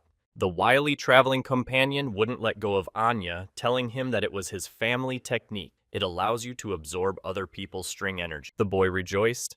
As long as he could absorb the golden crystal's energy, he could live. Our friend started screaming, but no one could hear him in this blizzard. Energized, the enemy abandoned the young man, saying that he took his share and reached the end with him. He laughed that Anne would become ice and left. Losing consciousness, Tsu saw the back of the receding energy vampire. After a while, Anzi woke up. He realized that someone was dragging his leg up the slope. When he opened his eyes, he didn't immediately recognize who it was. He'd lost his glasses. Looking closer, he recognized a familiar silhouette in the outline. It was Yunmu. The young man started a scandal. He asked his friend to let him go. He yelled that they weren't on the same team. He didn't need Lee's help. He scolded, saying that the world doesn't revolve around Yunmu. Now Anne is no longer a weakling and won't hide only behind his back. He was no longer a crybaby who relied on a friend. After hearing everything, our hero replied that he understood his hatred perfectly well. Lee himself hates himself. Although Shuang is Anya's sister, Yunmu treats her like an older sister in his heart. Because of this, Yunmu can't leave the guy alone. If ZZF dies like this, how will he explain it to Lin when she comes back? The young man said instead of hating himself, it was better to hate his own ineptitude. He told Lee that even the blow he had given his friend was just anger at his own incompetence. For the next few meters of the journey, while Lee dragged him, Anne wailed that he was weak, that he hadn't tried before, hiding from his problems behind another man. He must work hard, learn to fight to protect his loved ones. Yunmu walked on, climbing to the top. He replied to his friend that he knew all that was said. Lee told Sue to stop crying. Tears freeze. The higher the friends advanced, the stronger the wind became. Yunmu noticed the guy ahead who betrayed and took Anzi's energy. He walked rejoicing that he would be the first to reach the top, that he had made it. Approaching the traitor, the unaware Lee asked him to move out of the way. The guy recognized our hero, and after examining his burden, he realized that it was An. Sue's former comrade chuckled that he seemed to have found a sidekick, suggested that he throw out the trash, Anya, and cooperate with him. The stranger really thought Lee was dragging Anne for money. He offered him a double price for his help if he brought him in first. After saying that, Yunmu finished off his friend's abuser. Anne asked Yunmu to let him go. He said that he had already reached his limit. Our hero hesitated. Even his body began to freeze. It seems impossible to carry even one person to the end with only the power of the strings. In that case, Lee said that there was only one thing left to do. After saying that, he slipped his hand into his portal. The rest of the participants were gradually making their way to the top. Some whimpered that they could go no further. They were encouraged that they were almost there. Some said that there was no need to give up. After all, with the help of the Jing family brothers, everyone had finally made it here. Some of those who were walking behind said that if they hadn't followed their brothers, they would have frozen to death. But there was an obstacle in the way of the group. They all looked up when they heard someone calling them. Yunmu sat in front of the group on the way to the summit. He warned that the road was blocked. The participants recognized the young man, but they were outraged. How come? What does he mean? Lee pointed at Anza lying behind his back. He said that this guy won first place in this trial, so the endpoint is here. The trial participants began to resent why that guy had to be first. The young man replied that it was simply because he said so. The group began to be outraged. People scandalized over who Lee Yunmu thought he was. Someone suggested that we all attack him together. Another guy backed him up, saying, so what if he's the best rookie? He may not be able to handle it alone, but when it's all together. The Jing brothers looked at the outraged heroes and chuckled, saying that they were fools. Yunmu called upon the great art of fire to help. One of the Jing brothers even marveled at how in an instant the 4 people had turned into ashes. Lee turned to the brothers, asked what the 2 of them were going to do. Do they want to become like their comrades, or do they want to stay here? They asked him if he thought the boys were just as scum as the others, and they replied that the 2 of them were much stronger than the other. Yunmu replied that since they were so confident, it was worth checking. They could try it. Lee himself thought that these guys were really different from the rest. Perhaps they had even reached the level of super string. Fighting these 2 will only drain our hero's strength. The other contestants will be able to take advantage of that. Lee has decided he will not attack. Maybe they'll change their minds about fighting. One of the brothers interrupted our hero's thoughts. He said that there was no choice. There was only one option. Our hero's eyes lit up with rage. The thought flashed through his mind that the battle had not been avoided. One of the guys headed towards Yunmu. He looked smirking at Lee and rubbed his hands together. But instead of fighting, the guy put up a second sign not far from the first one. He shouted happily to his brother that he had secured a great seat for him. Our hero was slightly shocked. Turning to Lee, the young man clarified that he only needed 1 seat. When he received an affirmative answer, he said that they would take the other 2 seats. Our guy breathed a sigh of relief. I think the plan worked. Meanwhile, a group was approaching the guys sitting on the road. It was led by an instructor who had left his team to get a reward. The head of the group promised that his team would not die in vain. When he entered the War God Hall, he would give double the reward. The group perked up when they heard one of the brothers call out to them. He reported that this is where the trail ends. There's no more room. The participants in the group shouted, "What do you mean there are no seats?" They demanded that the 3 boys get out of the way. The other brother apologized. He told the newcomers that that guy, pointing to Lee, had blocked the road and there was nothing they could do. So they had to settle for 2nd and 3rd place and they should come back. One of the group shouted that enough of this nonsense and called the others to all attack together. The boy's eyes lit up. He replied that they didn't seem to listen to advice. And in a second, he was already flying into the attack with his 2 swords. He was lightning fast, and a couple of men had already fallen at his hand. The remaining instructor was surprised. The young man looked like a ghost. Yunmu, looking at everything that was happening, thought that it was fortunate that he didn't have to fight the brothers. They are indeed very strong. If there had been a fight, it was unlikely that Lee would have been able to defend Anzi for the rest of the competition. Now, these two are providing protection for Anyuti. Lee doesn't have to waste his strength. Watching the battle unfold, Yunmu informed his friend that they had won. When it was over, a friendly team of new and old friends were celebrating the victory. Only our hero was dissatisfied why everyone had gathered at his house. Everyone congratulated Anza on her first place, and they discussed that it was all thanks to Lee Yunmu. Our hero's dad came up to Anja and said that he, as a former member of the Temple of War, could help him a little. The boy agreed, but our hero advised him to refuse because he doesn't know what he's agreeing to. Yunmu turned to his father and wryly said, "It's strange that he's even with them. He's usually out of sight."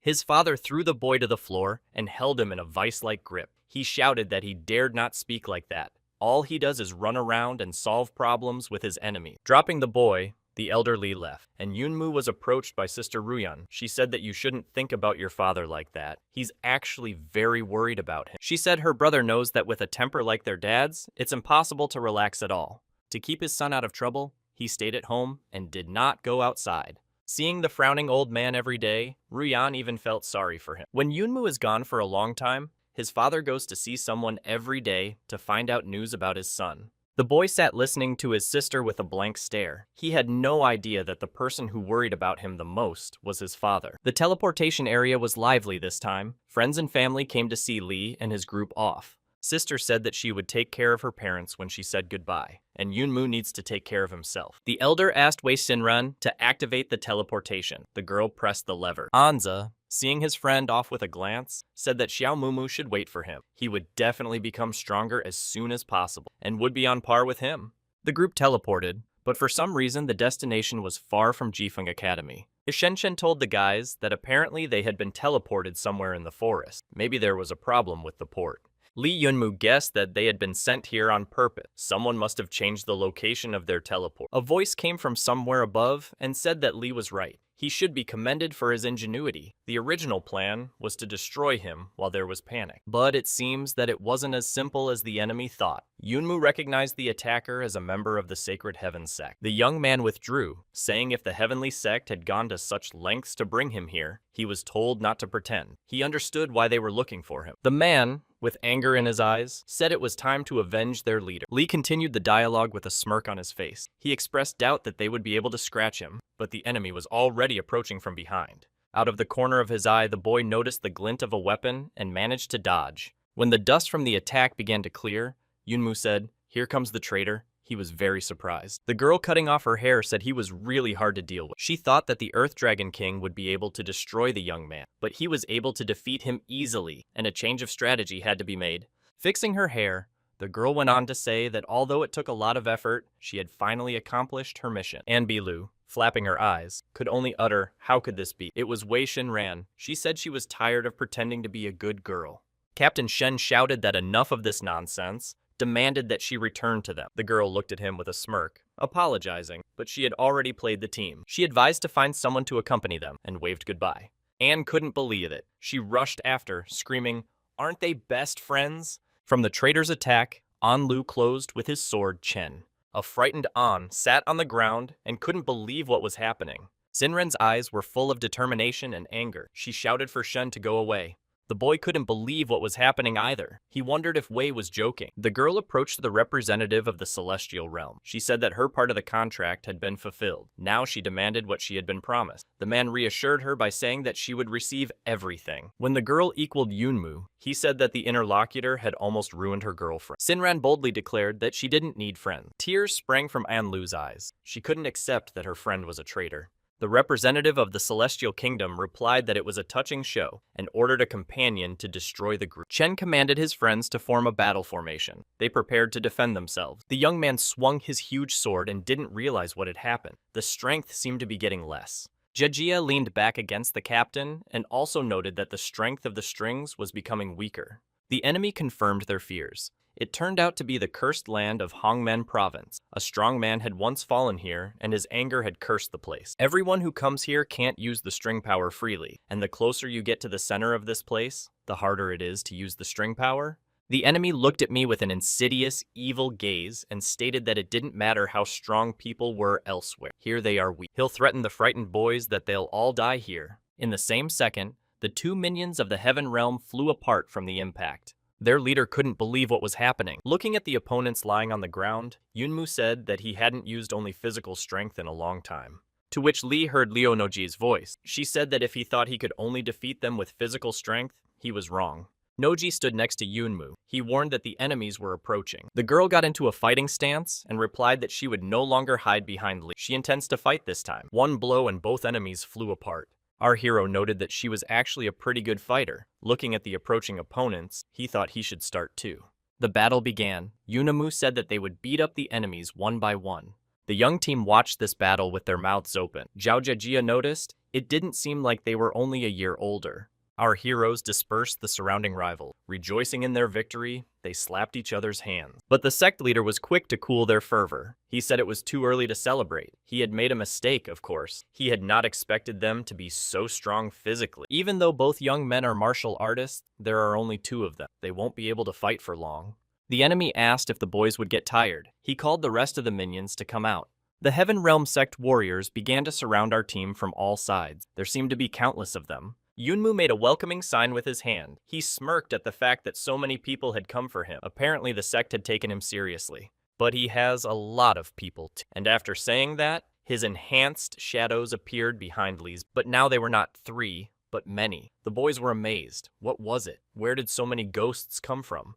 The leader of the opponents was also puzzled. It's a summoning technique, but it's impossible. The strength of Lee's strings should have weakened. Yunmu said that he didn't have much string power left. Therefore, it should be finished quickly. The young man commanded that a legion of shadows bring him the heads of these men and pointed at his opponents. A big fight broke out. Guy demanded that no one be left alive. The shadows obeyed the order without question. The frightened enemies fled, but there was no escape from the Shadow Legion. The Heaven Realm sect leader announced, "Those who run away will be exterminated. His minions must fight to the last man." With the command to stand until the end, the enemy hoped that so many warriors would quickly drain Yunmu's energy. Suddenly, Shadow number 1, having caught up with his opponent, stopped a few centimeters away from him. Yunmu didn't understand what had happened, why his failsafe weapon had frozen in place. The system sent a message that the young man had run out of available account. Lee howled that it had happened so quickly. How was this possible? His comrades didn't realize who he was talking to. He looked like a man in a state of bankruptcy. Yunmu fell silent. I started to think. He got carried away and didn't notice the consumption. It was the same as last time. The boy remembered his recent workouts. He strived to be stronger. The young man wanted to summon as many shadows as possible. The system reported that in his current state, he could only control 4 shadows. If you exceed that amount, the body will collapse. The young man asked what could be done. The system said that if he wants to control a lot of shadows, money is everything. The young man wondered how money affected the number of shadows. It was explained to him that if the string's own strength was not enough to control a large number of shadows at the same time, then by paying, Lee could borrow strength greater than his own. Yunmu was jubilant. He could have as much money as he wanted. But after 2 hours, the guy's account was empty. Lee got very angry, and the system replied that this was the result of consumption for shadows. For all the scolding, the system added that the payment increases exponentially. The more shadows, the higher the payment. The young man was now standing on the battlefield and worried that he had wasted a lot of money. At that moment, an enemy was approaching our guy. He rejoiced that the power of the strings was leaving Lee and said that it was time to finish. The opponent pointed out that Lee Yunmu was worthy of praise. If he didn't send the sect leader to the other world, he would even be invited to join the sect. At last, the enemy said he was sorry, but Lee must die here and now. Yunmu said with a chuckle, while looking at his opponent's energy cannons, that he was thinking of defeating him with this. The sect chairman commanded all his warriors to prepare and fire at the same time. Our hero commanded his group to get ready. And in just a second, Lee shouted to his team to run. The guys were a little taken aback. The opponents were also visibly agitated. They did not expect such a retreat. Yunmu turned around, showed his gob, and shouted that he wasn't an idiot to fight against energy cannons without string power. One of the minions of the sect asked the master what should they do. He replied that they should pursue it. The enemy was very angry at this development. He said in a rage that he wanted to tear Lee apart. The pursuers were gaining on our team. They were constantly firing charges from the energy cannon, and it was getting harder and harder for the guys to avoid. Then the elder commanded Shen Chen. Since his physical skills are not very good, he should take the team far away where he can utilize the power of the string, and Yunmu would run in the other direction to disperse the opponents and weaken their numerical advantage. The assistant informed the master that the pursuing team had split up. Then he ordered Wuka to take someone to chase after the boys. He would go after Lee himself. The enemy followed our hero and his companion. He shouted after them that the boy was running to the very depths of the cursed earth. Yunmu lurked behind a tree and turned around. He made sure that the enemy was indeed pursuing them. Liu Noji asked, "Will the kids on Team Jifeng be okay?" Without hesitating for a second, the young man replied that of course. He added, "Who does she think trained them?" Meanwhile, the boys were running with all their legs. They were already tired, but there was no opportunity to stop for a rest. They had to keep running. This was when Zhang Yuji noticed something wrong. He shouted to the captain to watch his feet. They stopped. The cursed land was a swamp. The swamp had swollen ahead. Now they had nowhere to run. They had already been caught up behind them, and a voice said that luck was on the enemy's side. The boys suddenly ran toward the swamp and were almost missed. Looking around, the youth saw a group led by the deputy representative of the Sacred Heaven sect, Rainbow Crystal String Wuka. He said that in this area, they would be able to utilize the power of the strings. Shin commanded his friends to do the same old thing, and the boys took a fighting stance. Wu, with an acidic smile, began to explain to his minion, "Whoever wins the most young men will get the prize." Just then, someone shouted for Mr. Wu Ka to be more careful. Above his head, Shen Chen had already flown up to attack with his huge blade. A second, and the dust from the impact blew around. The guys looked hopefully at the dissipating cloud. Yuji asked, "Did he make it?" But the enemy was experienced. He caught the boy by the blade, told him it wasn't good to attack so sneakily, commanded his group to fire. At this moment, Shen Chen called out to Jiajia, and above the heads of the attackers, Zhao Jiajia was approaching to attack. He called out that he was on his way. His swift whip knocked the weapons out of his enemy's hands in an instant. Wu guessed that the captain had decided to slaughter his subordinates so that he would be alone. He said that brats like them wouldn't be able to hurt him, to which Shen Chen confidently replied that they could calmly. At the same second, Zhao Jiajia shouted to the captain to catch the end of his whip. The further development of events depended on An Lu. The girl concentrated all her energy. Wuka only had time to shout for them to defend themselves. Zhang Qiuzi had already started to conspire his technique. Silence is the main thing, mind is emptiness. Thoughts are absolute, God is everything. Supplementing his energy with the flow from An Lu, the guy sent out his crystals to all the enemy. Wounds from sharp shrapnel were followed by an explosion. The comrades rejoiced at the success. With An's strength, the explosion was really powerful. Only the captain was wary of the dust cloud. From there, a wounded and furious Wuka jumped out. He shouted that it was time to fight them seriously. Shin shouted that the guy wasn't dead yet. The guys need to go back. The first to stand in the enemy's way was Yuji. Wu attacked him. The guy flew back a few meters. Zhao Jiajia, annoyed by his buddy's injury, rushed at his pursuer to attack with his whip. But Wu managed to get out of the way and hit the guy back. With a beastly grin, the enemy looked at the dumbfounded Shen Chen and said that it was his turn. The captain covered Anlu with himself, commanding her to stand behind him. The insidious enemy taunted that it was useless for them to hide. They would die anyway. The enemy came close to the young man, took him mockingly by the chin, but the boy continued to defend his comrade. He said that he would not let them be destroyed, but that Wu would have to fight him first. Wuka began to mercilessly strike the captain one after another. The wounded fellows supported their friend. They were asking him to fight, for all the members were bleeding for him. The enemy said, angrily, that when Chen died, no one else would protect them. With another strike, the opponent stopped feeling Shen Chen's heartbeat. He thought that the guy had died standing up. Wuka walked towards Anlu. He said it was her turn. The girl would meet her friend soon. Anlu was sobbing with fear. She called out for Shen Chen to save her. The enemy had already prepared his furious fist to attack, but Shen Chen was looming over him from behind. He shouted that he warned him not to touch his team member. The enemy couldn't believe how this was possible. The captain struck the enemy with the dragon's firepower. The enemy was defeated forever, but the boy couldn't stop. He fiercely struck blow after blow. Anlu screamed with all her might for him to stop. It's over. The young man stopped and screamed in an inhuman voice. When Shen Chen woke up, he saw his friends beside him. They said that he had made them worry. Guy asked An why she was crying. There was nothing wrong with him. Tears kept pouring down Lu's cheeks. She replied that she was afraid she was going to lose another member of the team. He scared her a lot. Shen smiled and told his friend not to worry. Nothing would happen to him as long as he didn't bring Wei Shinren back. In response to the surprised looks of his comrades, the captain explained that Team Jifeng couldn't be without her. Therefore, he had returned straight from the underworld. Anne pounded her friend's forehead with her fist. He yelled that it hurt. The girl, holding back her tears, explained not to make any more jokes like that. He made them worry a lot. While the friends were talking, Zhang Yujie thought for a moment. He was sure that this power did not come from Shen himself. It was like that earth dragon that had gone mad. Meanwhile, the second group of pursuers had gotten on Yunmu Yinojie's trail. The leader commanded his warriors to run in the opposite direction of the footprints. In response to their surprise, he explained that Li had not left such obvious footprints. He had noticed the tracks of cover. The pursuit team rushed with all their legs in the opposite direction. Our friends in turn ran without stopping. Nojie shouted to her friend that they should not leave such obvious footprints. The young man reassured her, saying that they would not be caught up.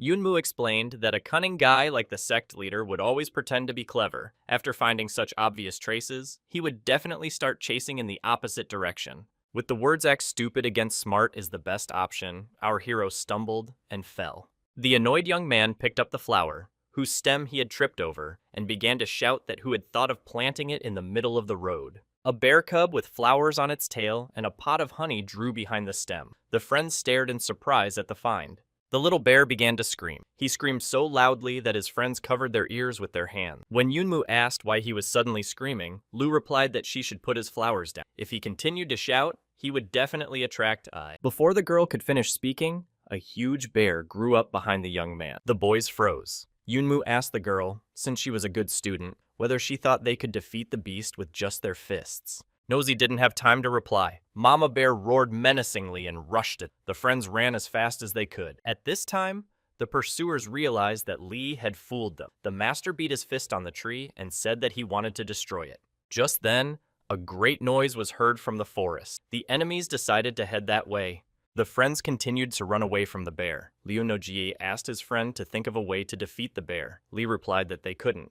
Yunmu's foot treacherously stepped on the trap, and the boys flew down into a huge hole. The bear slowed down, and only stared into the darkness after them. Waking up on the ground, the young man tried to figure out where he was. The recovering friend explained that they had fallen into some kind of trap. Yunmu blushed. Noji asked why he had such an expression on his face. Looking around, she realized she was riding a guy.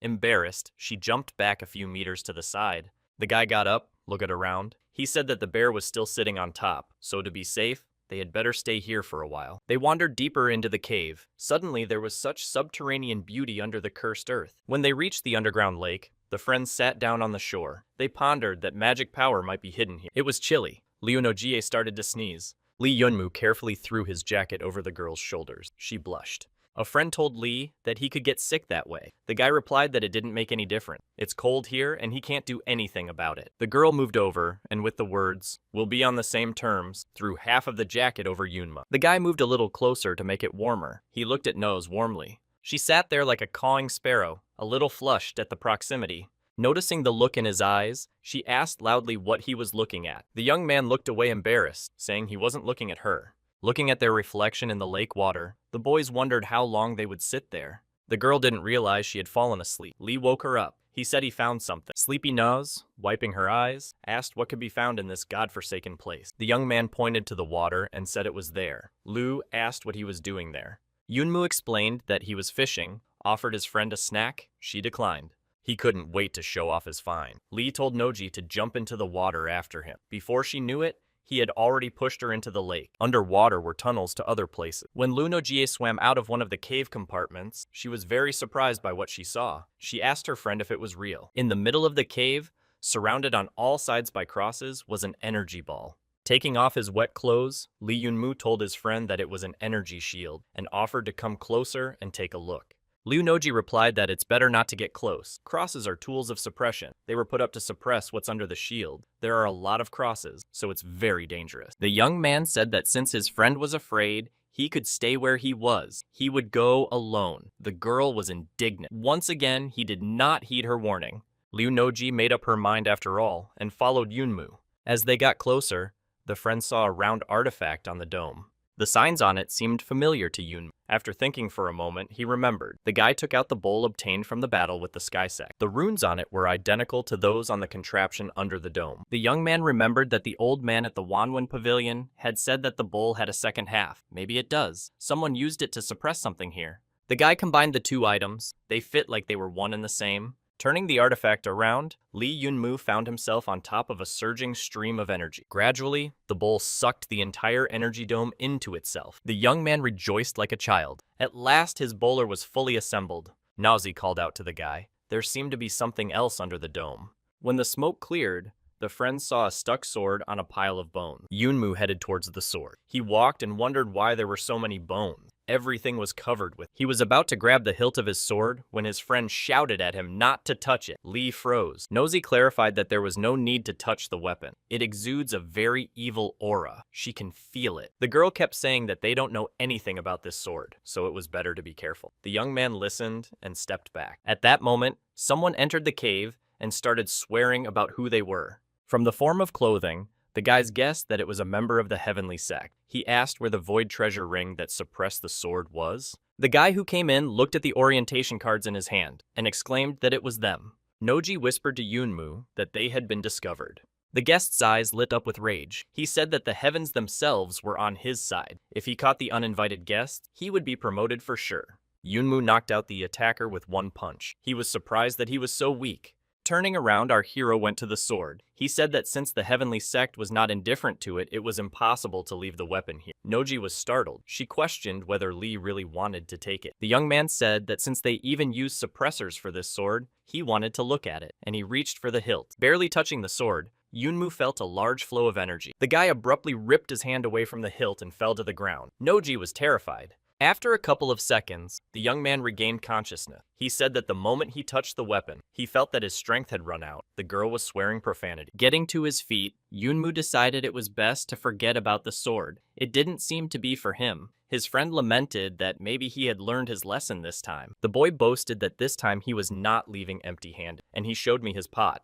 The comrades got out of the hole. Yunmu said that the bear seemed to have left. Tired from the busy day, Liu Nojie asked what they should do next. The boys walked slowly down the path, thinking that they needed to get out of this forest quickly. Yunmu said he didn't know how the guys were doing. They didn't realize that an energy charge was already flying at them. A moment, and the comrades were thrown back by the blast wave. Looking up, Lee saw the enemy standing on a tree branch. The Heaven Sect Master said that it was easy for him to find them. Yunmu began to quip. He asked his opponent that it was bad to be clever and be wronged by his own cleverness. Did he hurt his dignity? Called the master Grandpa. Our hero then rushed to attack, urging the enemy to fight him. Noji shouted, not understanding why he was provoking the situation. In response, she heard back, he didn't know his opponent was so offensive. Immediately, a charge from the energy cannon flew at the guy. Noz had time to warn him. The young man was able to dodge the attack. Once on the ground, our hero said that he was indeed almost killed now, but when he saw where the shell flew away, he noticed something. The enemy behind him gloated. He said that this time the young man could not escape. If he knelt down and apologized, his body would remain intact. In response, Lee replied with a smile. He wished he could deal with his opponent later. After all,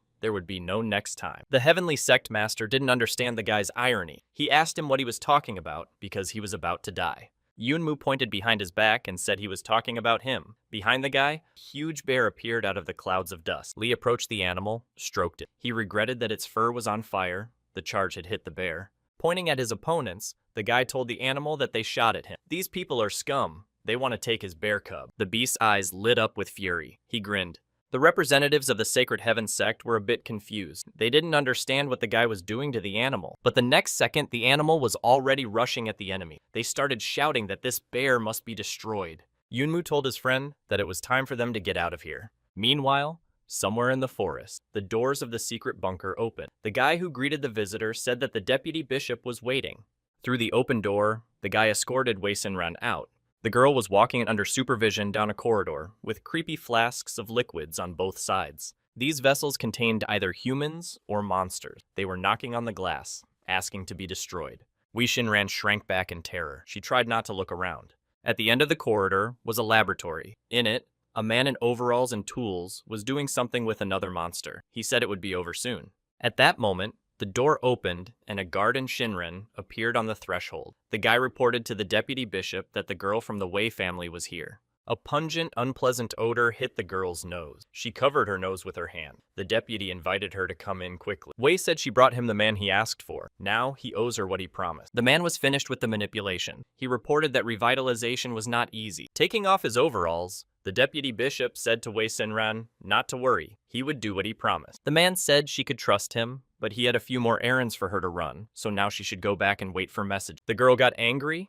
She shouted that he was playing with her. The agreement was that she would bring Lee Yunmu here, and he must do what he promised. The man looked at her sternly. He replied that he had already told her to go back and wait for her errand. No matter how angry the girl was, she had to obey and walk backward. The wily scientist stood looking at his work and pondered the need for more test subjects. The girl walked down the horrible hallway and thought about her dad and mom. She remembered how her family had once been grabbed by Xiaoxin. She screamed for him to let them go. The girl was lying on the ground, without strength, and begging her family to do nothing. An evil scholar stood over her and said that she was the genius of the Wei family. He offered to make a deal with her. Now walking down this seemingly endless corridor, as it seemed at the time, she thought she could do it. Don't try to get in her way. Our heroes, after a full day of walking, finally met people. Nose noticed that the villagers looked like the Hongman tribe. The young man said that it was logical for the heavenly sect to send them to the Hongman continent. Seeing a local, Yunmu called out to him, calling him Big Brother. The man was frightened and started shouting that there were strangers here. A crowd of locals came running to the shout. They surrounded our heroes. Noji and Yunmu stood surprised. The boy was only asking what happened, Big Brothers. Someone among the tribal elders ordered that they be brought to him. Our hero tensed up. He asked what they were going to do with them. Here the natives swept the guests up in their arms and told them to give them proper hospitality. The guests were seated at a large table covered with all kinds of food. The locals murmured, calling them strange or ugly. One of the locals tried to feed Yunmu more, saying he was too skinny. He told him not to be shy, to make himself at home. The guy was lucky that a bigger man stepped in and told him that if the guests were overfed, they would die, and they're skinny because of their build. Patting Yunma on the shoulder, the tribe elder explained that the brother was too good-natured, and the people of their tribe were very fond of making friends. Lee replied that everything was fine. He asked to be shown where the nearest intercontinental teleporter was. The elder explained that the travelers needed to go directly south. At that moment, a sentry ran up to the elder. He shouted that bandits were approaching the village. The elder turned dark. He said that the boys would have to finish them off. One of the vigilantes would be left to protect the guests. All the men ran to the battle. Yunmu asked the guard if they were often attacked by bandits. The man told him that they had appeared a couple months ago. The villagers began to suddenly disappear. Then the bandits came and said that they were the ones who had tied up the villagers, and if they wanted to keep the kidnapped alive, the locals had to give up all their savings. Yunmu headed in the direction of the fleeing men. The guard said it was dangerous. The young man replied that he had not yet thanked him for his hospitality. The locals surrounded one guy, shouting that he was the boss of the bandit. The battle began. The dust was puffing up and rocks were flying around. The bandit commander grabbed the tribal elder. He asked the old man if he would fight to the end. The man replied that even if they died, they would not follow the enemy's lead. The bandit swung his sword, saying goodbye to the old man. At this moment, Yunmu appeared and struck the enemy with his weapon. The elder sat on the ground dumbfounded. He kept saying that the young man was so strong. The guy looked around and asked if anyone wanted more. The chief bandit's subordinates ran up. They surrounded the young man. Yunmu asked the attackers who authorized them to do this to the village head. The bandits asked their leader what to do. He told them to run, and yelled that this guy was a monster. Our hero went after them. After catching up with the opponents, he eliminated the minions. The ringleader he captured, and began to interrogate where they had taken the villager. The man asked to be spared. He said that they tied up the people and sold them, but he did not know where they were then taken. The elder listened, and lamented that they wouldn't even know where their relatives had been taken. Yunmu clarified. That was all he could tell. The man said there was another man who contacted. A few months ago, a man came to their village and asked them to help him find people. He promised 10 gold pieces for men, women, and children. The man himself was wrapped up tightly, and his face could not be seen. He was much thinner than the locals. The young man realized that this person was from an alien continent. He wondered what their purpose was. The elder approached Yunmu and thanked him for his help. He said he would leave the rest to them. The young man said he was welcome and asked him to answer one question. The village head agreed. Yunmu again asked for the location of the intercontinental teleport. The old man said again that they should just head south. That way they could get to the biggest city on their continent. Our friends reached the town of Mantian. The locals also turned out to be very friendly. They tried to show their hospitality in every possible way. They called Lee for a drink, invited him to show him around the city, invited Noji. Breaking through the crowd, the friends heard a familiar voice. Someone was asking them to get out of the way. Yunmu and Noji saw the guys. It was Shen Chen and the others. The boys said, after escaping, they realized they were on the Hongman continent. Since the only intercontinental teleporter was located in Mantian City, they decided to wait for their older comrades here. The full team walked into the teleport building. Lu went to the front desk and asked for a teleport for 6 people to the central continent. The rest of the team sat down in their chairs and started dreaming about being home. Yunmu considered the furnishing. He noted the stunning decor. His musings were stopped by Nozi's exclamation. She resented that teleportation was very expensive. The guy came over and asked her friend how much was missing. He said that if he didn't have enough, he could just exchange the materials for money. When he saw the sum of 600 million, the young man's face stretched in surprise. The employee said she hoped they wouldn't rob anyone. Yunmu took out a box of artifacts he had saved earlier and asked for an estimate of how much he could exchange them for. The girl said she needed to take a look. She estimated the contents of the box at 15,083,000 string crystal. The young man was shocked. He thought that in the central continent, they wouldn't have given more than 3 million for it. The girl explained that the monsters of the central continent are very valuable in their continent. Since the transportation method is only intercontinental, the cost is very high. The young man asked, then the materials of the Hongmen continent would be very expensive in the central continent. He received an affirmative answer. Li Yunmu, smelling a profit, announced to the team that they would not return for the time being. My friend wondered what he was up to again. The Heavenly Sect Head's office was in the middle of an argument. It turned out that Li Yunmu had taken the sacred artifact. The guard from the cave was on his knees and promised the head, if he let go, to chase down Li Yunmu and retrieve the sacred artifact. The head said not to worry about the sacred artifact. He still needed experimental material. The guy got excited and said that he could grab Li Yunmu. The head said it's not necessary. The guard is useless anyway. The young man screamed and begged for mercy, but no one listened to him. The Heavenly Sect survived the fight with the bear. He informed the head that Yunmu had appeared in Mantian City 2 days ago. He asked for 2 teams to pursue,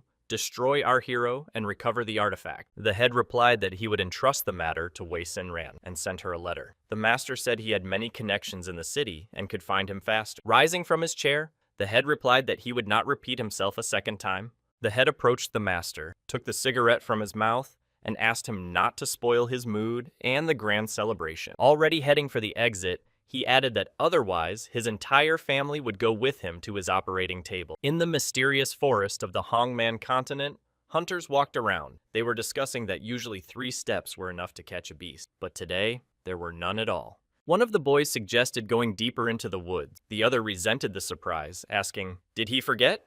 2 years ago, more than a dozen rainbow crystal-level people went on a quest against an enchanted butterfly banshee in the southern forest. A few days later, they returned, but some of them went insane, some of them passed away on their own. The young man replied that he remembered, and then it was worth going back. They agreed to return in a few days. Meanwhile, in the forest, Yunmu was wielding a weapon. In anticipation of getting paid for the monsters, he defeated another monster. He told Noji that he didn't know how the others could turn down such an opportunity. Loading the monster into his star space, he dreamed that when he returned to the central continent, he would definitely sell it at a great price. Just then, a growling sound was heard above the boy's head. It was another monster coming. Li Yunmu was unspeakably happy to have such a gift. The monster tried to run away from the attack and growled. The boy and his friend followed it, shouting that no one would come to help. Except that during the chase, our friends didn't notice how they knocked down a sign warning of the butterfly banshee. While chasing the dragon, Yunmu suddenly fell into a cliff.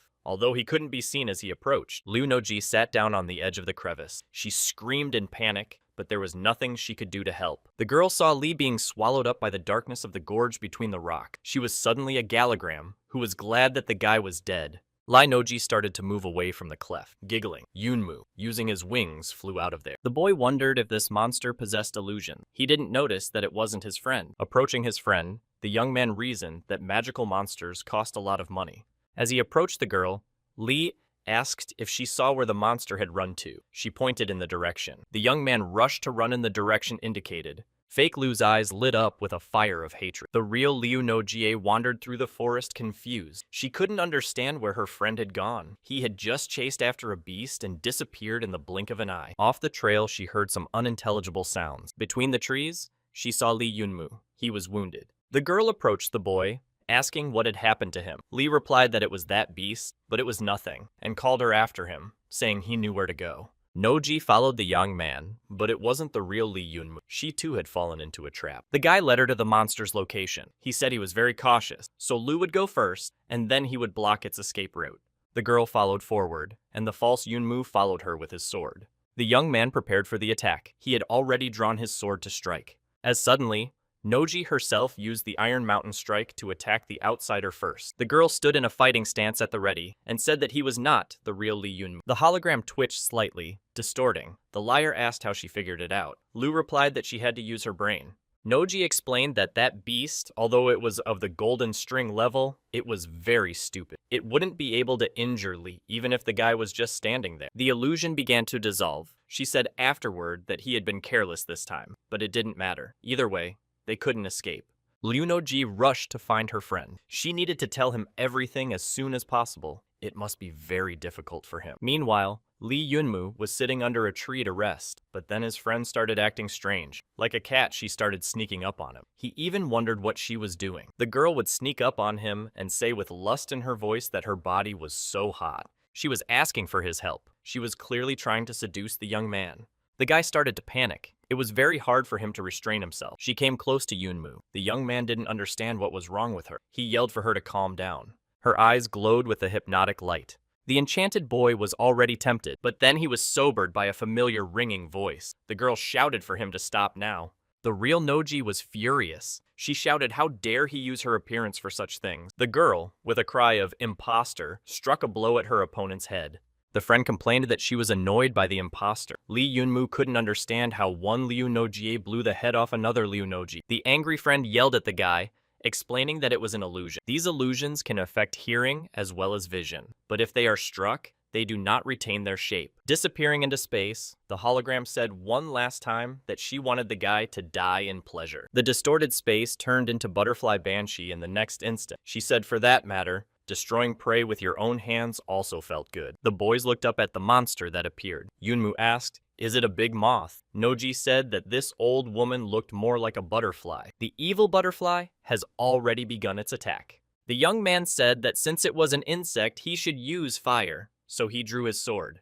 The evil monster tried to attack our hero, but he managed to dodge the blows. Once in front of the enemy, the young man told the large moth to remember that he was not alone. At this moment, Liu Nojie was already behind the butterfly's back. The girl gave her opponent her crowning elbow strike that sent her flying into a tree. Yunmu joked, saying that was all the enemy could do. What about illusions? The enemy was insidious. Butterfly Girl laughed, saying that people were really stupid. She wondered why he thought she wasn't using the illusion now. Turns out both in front of and behind the guy were hologram. The creature from behind rushed to attack the young man. Lee Yunmu summoned one of the shadows for protection. The butterfly was very surprised. The guy asked if she still wanted to attack him. Dissolving another illusion said he was really strong. Bypassing our hero, the flow of energy headed towards Liu Noji. The monster asked if she was as strong as him.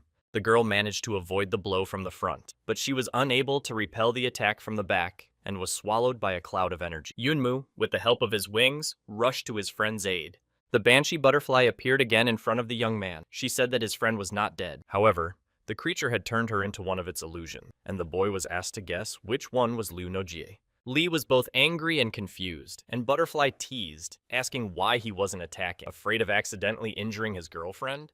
With the words that he would then just have to go to the other world, the illusions began their assault on him. Yunmu dodged as much as he could from attacks from all sides. He put the defense of the Shadow Legion ahead of him. With his sword himself, he repelled the active attacks of the cunning opponent. Suddenly, there was a hand on his shoulder from behind. It began to whisper in his ear that if he wanted to survive, he'd better forget about whether she lived or died. Lee responded by telling her to take her hand away.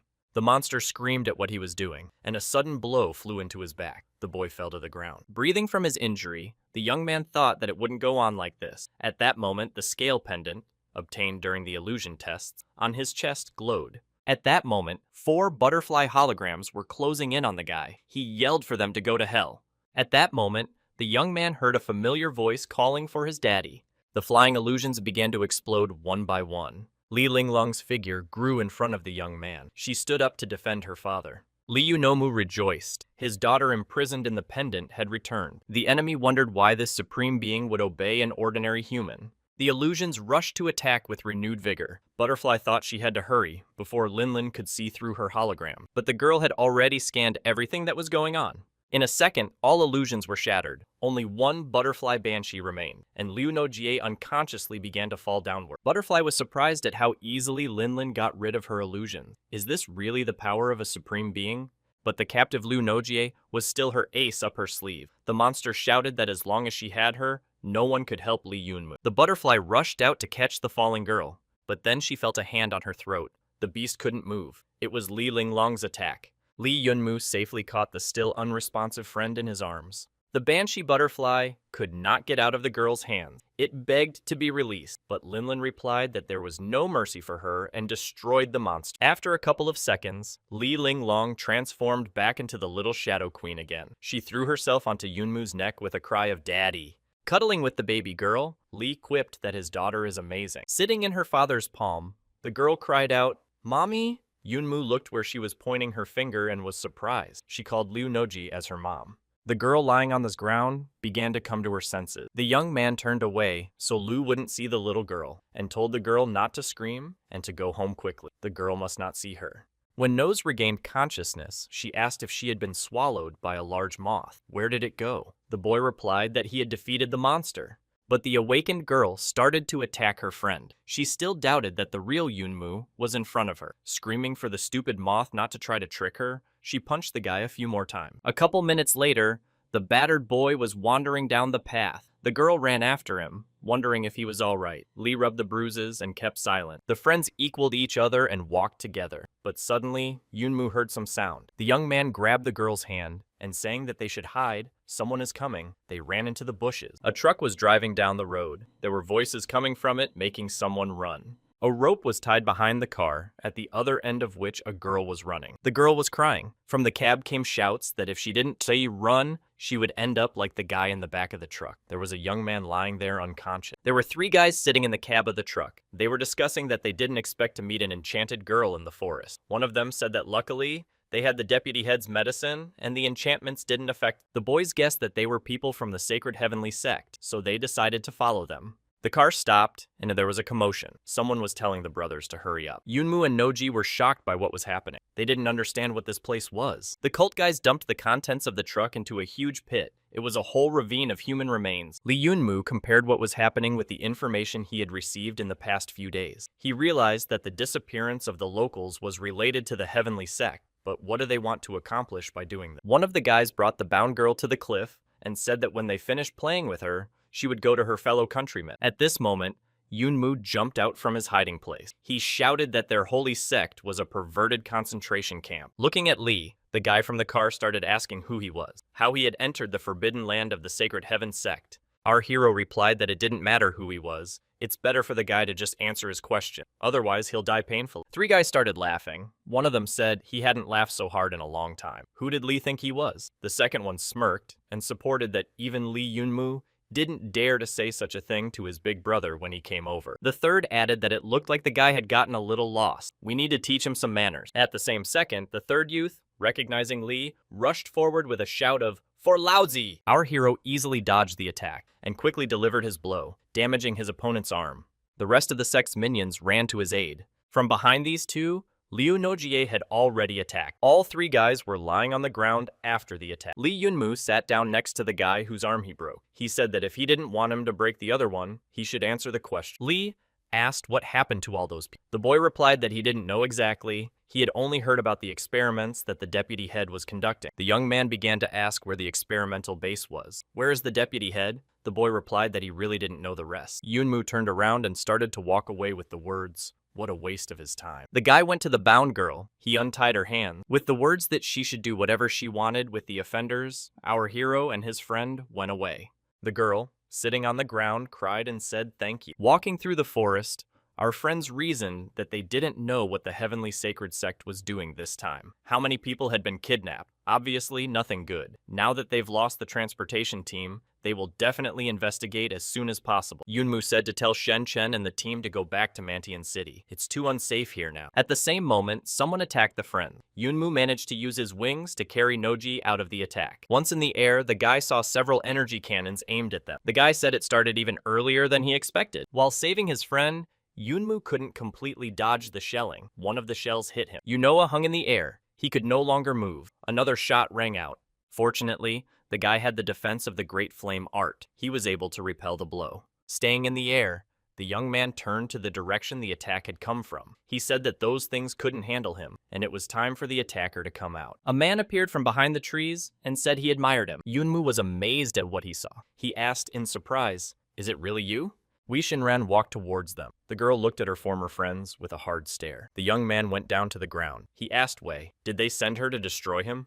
The girl denied it. She said she was sent to retrieve a sacred artifact. Yunmu informed her that he had the artifact and she could have it if she wanted it. But, Li added, if she had the strength to do so, and summoned a legion of shadows. Taking her sword in hand, Jinren replied that she would give it a try. The battle had begun. The girl dodged the shadow's attack. Li analyzed what was happening. Skillful combat skills combined with mental attacks would compensate for the lack of string power level. But isn't the expenditure of such mental power exhausting? Yunmu looked at the girl and didn't understand why she... In the next second, Jinren used her mental powers against her former comrade. Noji said that she couldn't move. Yunmu felt the same way.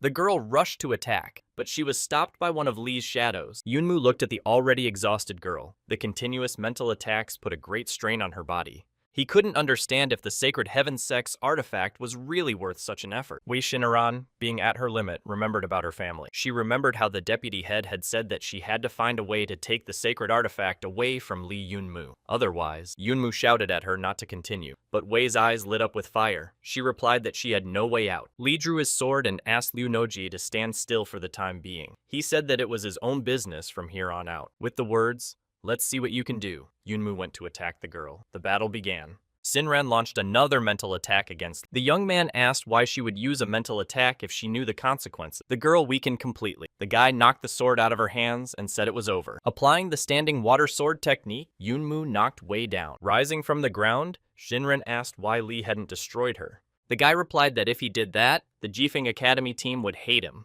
and also added that it's the idiots waiting for the girl to come back to them. The girl's eyes showed her surprise and hope for something bright for a second. But remembering the full horror of her situation, she said firmly that she had nothing to do with him. Yunmu explained that was why he called them a bunch of idiots, and he gave the girl the artifact and told her to take it and give it back. As he left, the guy said that he didn't know why Shinran was busting his ass like that, but there must be some reason. The girl stood up and turned to Li. She said he asked about the sect's poison needle. She would help him with. As for that sacred artifact, she'll return it when this is over. Yunmu looked back and said that there was no need for that. It was just better for the girl to return quickly with the artifact without making them wait too long. And he would take his artifact himself. Yunmu himself thought of making a gift to the heavenly sect, so he sent a little shadow queen into the bowl. The comrades returned to the city of Mantian. In the town square, someone promised a high reward. Yunmu went to squeeze through the crowd. Noji asked where he was going.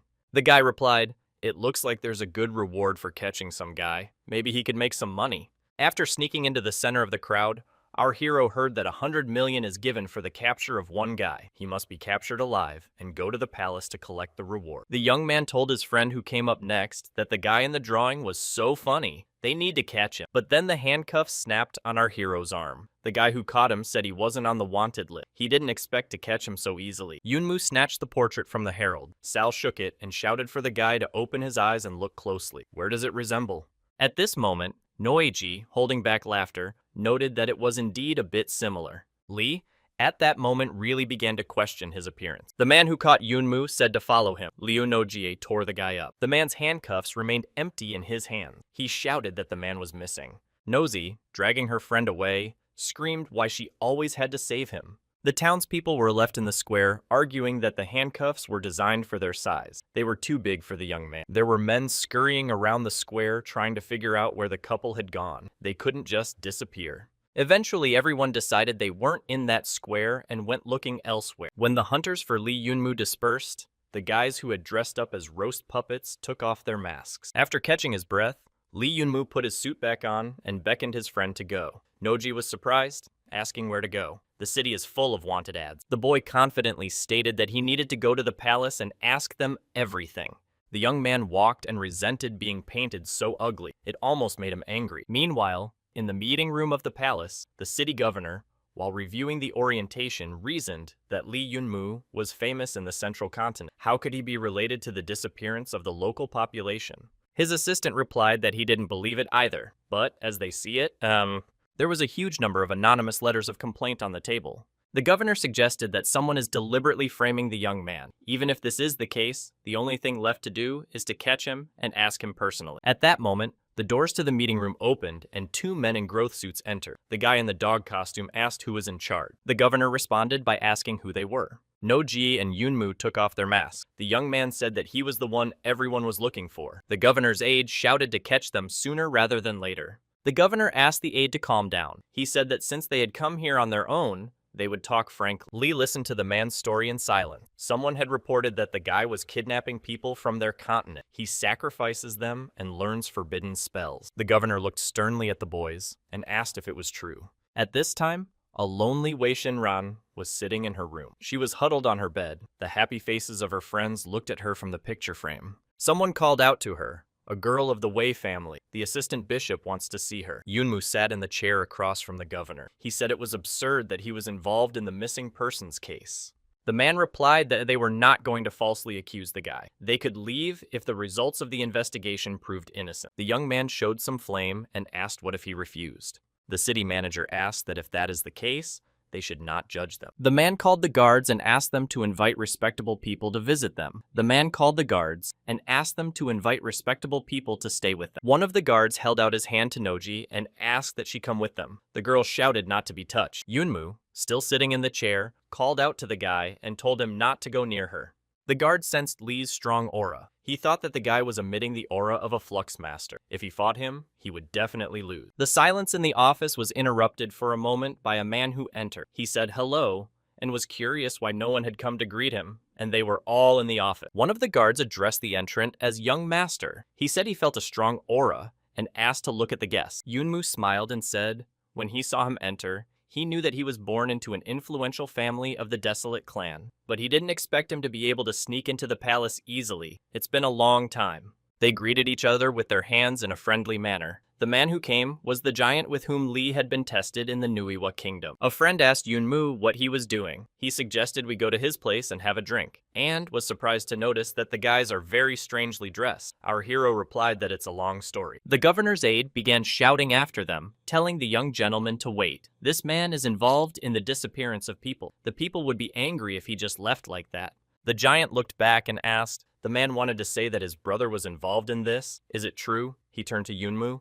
Our hero's lightning-fast answer was a firm no. The young gentleman told the governor and aide, they heard, that Lee had nothing to do with it, and proceeded to lead the guests to drink. The aide lamented some more that it was unthinkable. But the governor did not want to leave things like that. He turned to the young gentleman and said that this was a serious matter. If he continued to be so willful, he would have to force the lad to... In response, the man received a comment that although Uncle Liu is now the governor, but decided not to listen to him. Asked him not to forget that. The giant is the heir to the Desolation clan and the future leader. If he's going to attack him, go ahead.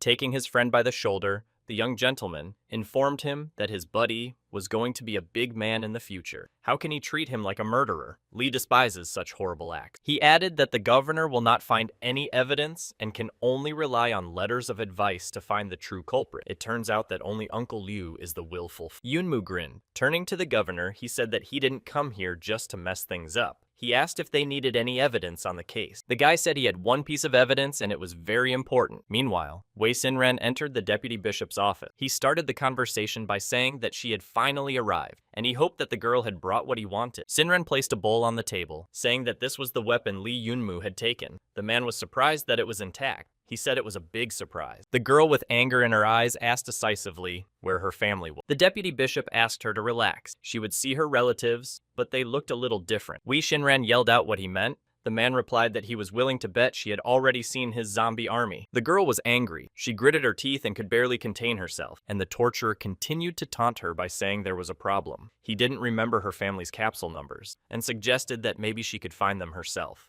Sinran stood in deep horror at what she heard, and the man added, if, of course, she recognized them.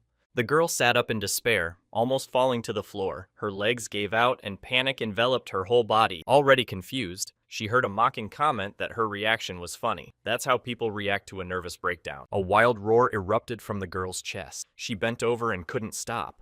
And the man kept torturing her. He said that even though they were locked in the pods, her family kept asking him to spare the girl. He came close and whispered in her ear that the boy in particular was 7 or 8 years old. He added that he really liked the way he screamed in pain. When he left the heartbroken girl, he told her to leave. After all, her family put on a good show for him. She should thank them. The girl, gasping in pain, thought she had betrayed her friends and attacked her mentor. But still, she couldn't save her family. She had lost and deserved to die. The girl put her mental mind control technique into action. Drawing her sword, she rushed to attack the departing man. At that time, a conversation continued in the governor's office. The barbarian reacted to Yunmu's words by viciously slamming his fist on the table. The young master was furious at what he heard, that it was all the fault of the Holy Celestial Sect. And there are more casualties than expected. Lee confirmed that there were dozens of dead in the pit.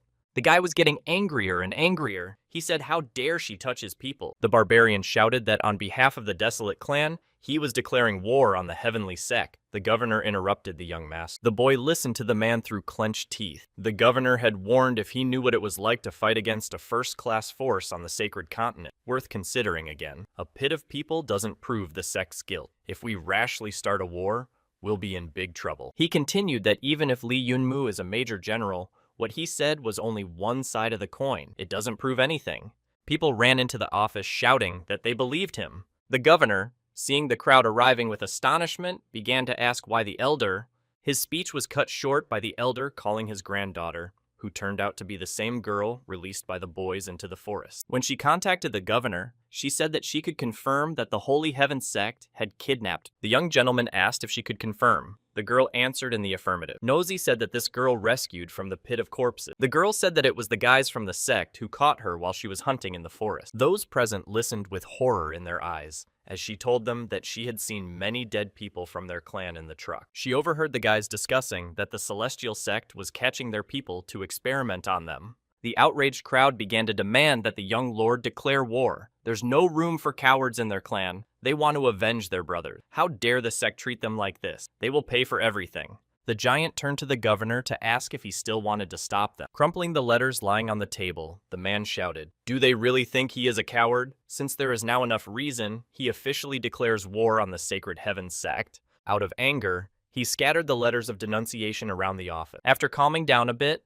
the man asked the boys to moderate their fervor. He asked how they would find out where the secret laboratory of the celestial sect was. Lee Yunmu asked not to worry about it. He knows the location. Everyone was surprised. The guy, smiling, added that his daughter knew where the lab was. Sitting in the living room, the young guys on the team offered their help. Someone suggested maybe they could find Shinran. Yunmu calmly replied that the people from the continent could handle it. After he took the guys back to the city, he would check the headquarters himself. Anya started to resent that they wanted to go there too. At that moment, Shen Chen heard someone come in and went to see who was there. Opening the door, the young man was greatly surprised. The guys in the room were wondering who was there. The bewildered young man replied that it was Wei Xinran. The girl timidly stood on the threshold. The next second, Shinran staggered and fell into Chen's arm. He saw that the girl was wounded. All the team members rushed to meet her with shouts and questions about what was wrong with her. The exhausted girl whispered to Yunmu to forgive her. She said she promised to bring the poisoned needle, and held out her hand, in which the weapon lay. She added that she had given her word to come back in one piece, but she couldn't keep it. Our hero looked at everything that was happening with bewilderment and horror. The guys, almost crying, said maybe it would all work out. The wounded girl asked, turning to the captain, if she could return to the crew. Shen-Chen, with tears in his eyes, shouted that, "Of course you can." Lying on the floor, the girl cried. If that vicious sword wasn't there, nothing would have happened. She pictured herself with her friends and family, when everyone is healthy and happy. But now she was lying on the floor, with her weeping companions standing and sitting beside her. And in the cursed forest, at the entrance to the secret laboratory, there was a battle going on. Locals attacked, shouting that they would avenge their family. The guards at the door, fielding cannons at their opponents, shouted that they must guard the entrance to the Forbidden Zone. One day their sect would be invincible. The onslaught of the local tribes was strong. With shouts of advance, their numbers kept arriving. The guards at the doors wondered how much more time they had to defend themselves. At this moment, something was happening in the cave beneath the cursed forest where Yunmu had removed the sword's protection. The sect leader, surrounded by an army of zombies, was approached by a master and told that Mantian was tough and their people wouldn't be able to defend themselves for long. In response, he heard that there was plenty of time. When the leader gets the sword, they will die. The master asked the master if it was worth turning the entire desert continent against himself for the sake of this sword. The bishop replied that of course you should. This sword is God's weapon. The surprised man interjected, repeating, "God's weapon?" The bishop explained that the literature says that the cursed god killed the old god with this sword and got this place. After his victory, he cursed his sword and threw it here. God's weapon has God's will. Even if you see part of the kingdom, this is the highest glory. Taking the cup in his hands, the bishop said that the ritual was ready. Now he would subdue the sword. He ordered the master to guard the entrance and let no one in who might interfere. Beginning the ritual, he added that this sword could absorb the energy of the flow and release the power of the curse. But for now, he uses the weapon to convert the flux energy from the zombies. He converts the power of the curse into zombies. The man switched to shouting, saying that even though it was a god's weapon, it was under his control. Carrying out his horrible plan, Bishop thought that even if it hadn't been used in tens of thousands of years, this weapon had tremendous power. However, it will still be under his control. Something went wrong. Explosions started happening all around. The evil genius realized that his zombies couldn't handle the power of the curse and began to break apart. He needed to hurry up. Launching the power of his sword, the bishop shouted for the monsters to obey him, and he almost succeeded. At that moment, the front door burst open. Yunmu entered the cave, apologizing, saying that he had come to return something. The man asked if he was Lee Yunmu. Our hero answered in the affirmative, and told the deputy leader that he was grateful for taking care of his disciple. The man replied with a snide look that if he had come to avenge that girl, he was too late. The young man, smirking, replied that he wasn't late, assuming that the enemy was not aware of He himself gave Wei Sinran this weapon. It was his surprise. Yunmu commanded to come out. A shadow queen in the form of Li Linglong appeared in front of them. The girl intensified the process, and the zombies started exploding even faster. The enemy holding onto the sword realized that the curse energy was returning as the zombies exploded. The bishop was thrown back by the increased energy. Li Yunmu looked at what was happening and said, "Countless lives have been ruined for the sake of this sword. It seems like he really wants it." With the words that he would not let the enemy take possession of it, the young man grabbed the hilt of the sword. Barely restraining it, the lad thought. The sword could still possess such power after some of its energy was absorbed by the divine cup. At that moment, a warning came from the system. A powerful force is running through the guy. He might not be able to withstand it and die in a minute. It was recommended to use star space to separate the force. Yunmu remembered his star space and ordered his power to activate. The energy of all the artifacts in the warehouse of his star space began to flow to him. With one hand, the young man held onto his sword. In the other hand, he felt the energy flow of the entire star space. Yunmu let go of the hilt and channeled all the energy he received into the sword. His light energy swirled around the weapon, and afterward, it was as if all the energy streams had ears in the ground, leaving a funnel around the weapon. The guy took the cherished weapon in his hands and said, "This is what the sword really looks like." Raising the blade above his head, the young man wondered if it was too easy to subdue him. In the same instant, the sword was reflected with a stream of purple energy. Our hero, terrified, shouted out that it was a surprise attack. His eyes filled with the same light that came from the weapon. The thought, "What is this?" flashed through his mind. In the next second, the guy was already in his star space. A team of guys ran into the cave with shouts of Li Yunmu, along with the giant and his men. Nozi saw her friend holding a sword with his hand. She started calling his name. The guy didn't react to the people who came in. The whole group stopped wondering what he was doing. Noji quickly caught the gist of what was happening. She said that Li was trying to control the sword. "You can't touch it now." That's when people noticed another participant in what happened in the cave. They said they couldn't be who it was there. The bishop stood there all wounded, barely able to stand on his feet. He couldn't believe how his body had gotten like this. The cursed energy was destroying his body. He started to turn into a monster. He shouted that he would destroy Li Yunma. At that moment, our hero was still trying to match the artifact. Nojie shouted that she had to protect Li Yunmu, and all the guys rushed over to help. Meanwhile, Li Yunmu was on the Star River of his subconscious. He saw a man there and asked who it was. The young man covered himself with one hand, wondering what his level was. The stranger's strength was overwhelming the boy. This pressure was terrifying. The stranger began to say that it wasn't easy to kill a god. If he cultivated another original power, star power, today's day would not have survived. It's pointless to stay in this semblance of life. Let's get started. The young man heard the words, "Extermination, my sword awaits me," and he saw a glowing blade against the starry sky.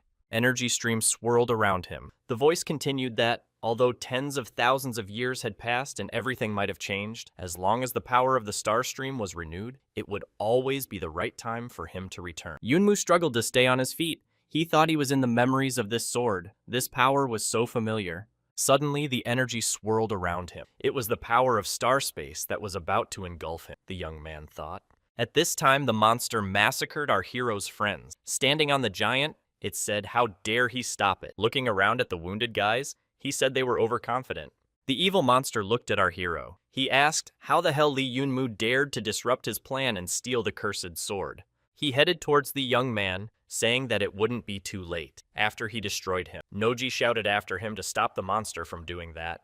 The monster walked up to the guy, said the sword still belonged to him. At this moment, the glow of the blade dazzled everyone. Yunmu finally came to life, picking up his sword and apologizing. Turning to the monster, he said that the sword was now his. The monster thought that the Flowmaster could resist his attack, had he realized the message of the gods left in the divine weapon. With thoughts that he couldn't give it time to strengthen its abilities and needed to destroy it right now, the monster threw itself into the attack. Lee Yunmu repelled the attack of the monster attacking him with his sword. The fight has begun. After a brief fight, the monster lay on the ground. Noji shouted questioningly that Lee had won. Looking at Lee Yunmu, the girl realized that there was something wrong with him. Lying on the ground, the bishop said he had fallen into his trap. The young man stood there not realizing what was happening to him. He felt asphyxiated, and then he realized that the monster's spilled blood was poisonous. The monster got up from the ground and mockingly said that the young man's right side should be paralyzed right now. Did Lee really think that the deputy leader of the heavenly sect would be so weak? Walking up to Yunmu,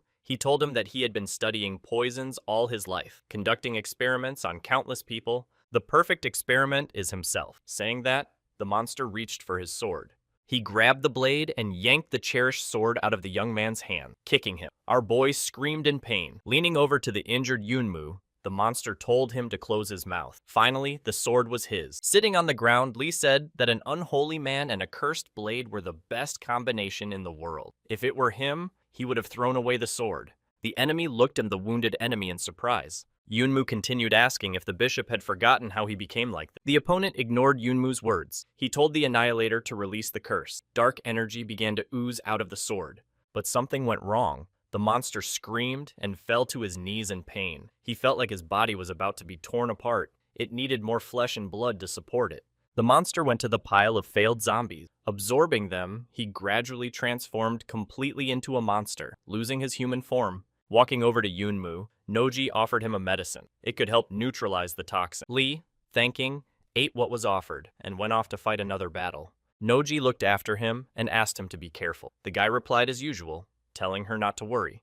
Yunmu's eyes lit up with rage. He said it was time to end it. Raising his sword, the young man asked the monster if it wasn't better to die. Why does he continue to live like this? The monster said that Lee's greatest mistake was not finishing him when he had the chance. Now, standing up to its full height, the incredible beast said that there would be no such opportunity now. Our hero, upon seeing the monster, said that it had become even more hideous. The terrifying monster lunged at his opponent, telling him to try and overpower this perfect body. Yunmu dodged the attack. He thought that the enemy had become so fast with a huge body. The monster caught the guy's gaze and asked what he was looking at. The young man attacked the monster with his new sword and gave it his best shot.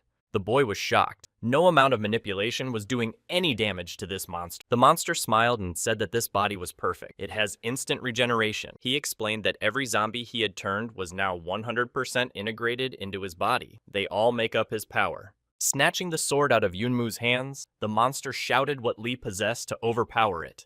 The young man was already exhausted from the attacks. He realized that he couldn't defeat his opponent directly. He was too strong. Toward the oncoming enemy, the lad deployed his army of shadows. The monster pounced on the shadows with furious force. He shouted that it was a waste of time for Lee to think of harassing him with such an attack. At this time, our hero crept up from behind and in a leap wanted to cut off the monster's head, but he only got the arm. Yunmu was looking at his enemy's recovering body in despair. He wondered if this was the power of the Sage Stream. But an idea occurred to him. The power of the cursed sword was not fully awakened now. If he could awaken it with the power of star space, as shown in the vision, he could defeat the monster. The young man needed enough time to activate the power. He began to simply run away from the enemy's attack. There was only one thought beating in his head, that the sword should already get its full power faster. The enemy noticed that the boy was avoiding the fight. He wondered what he was going to do.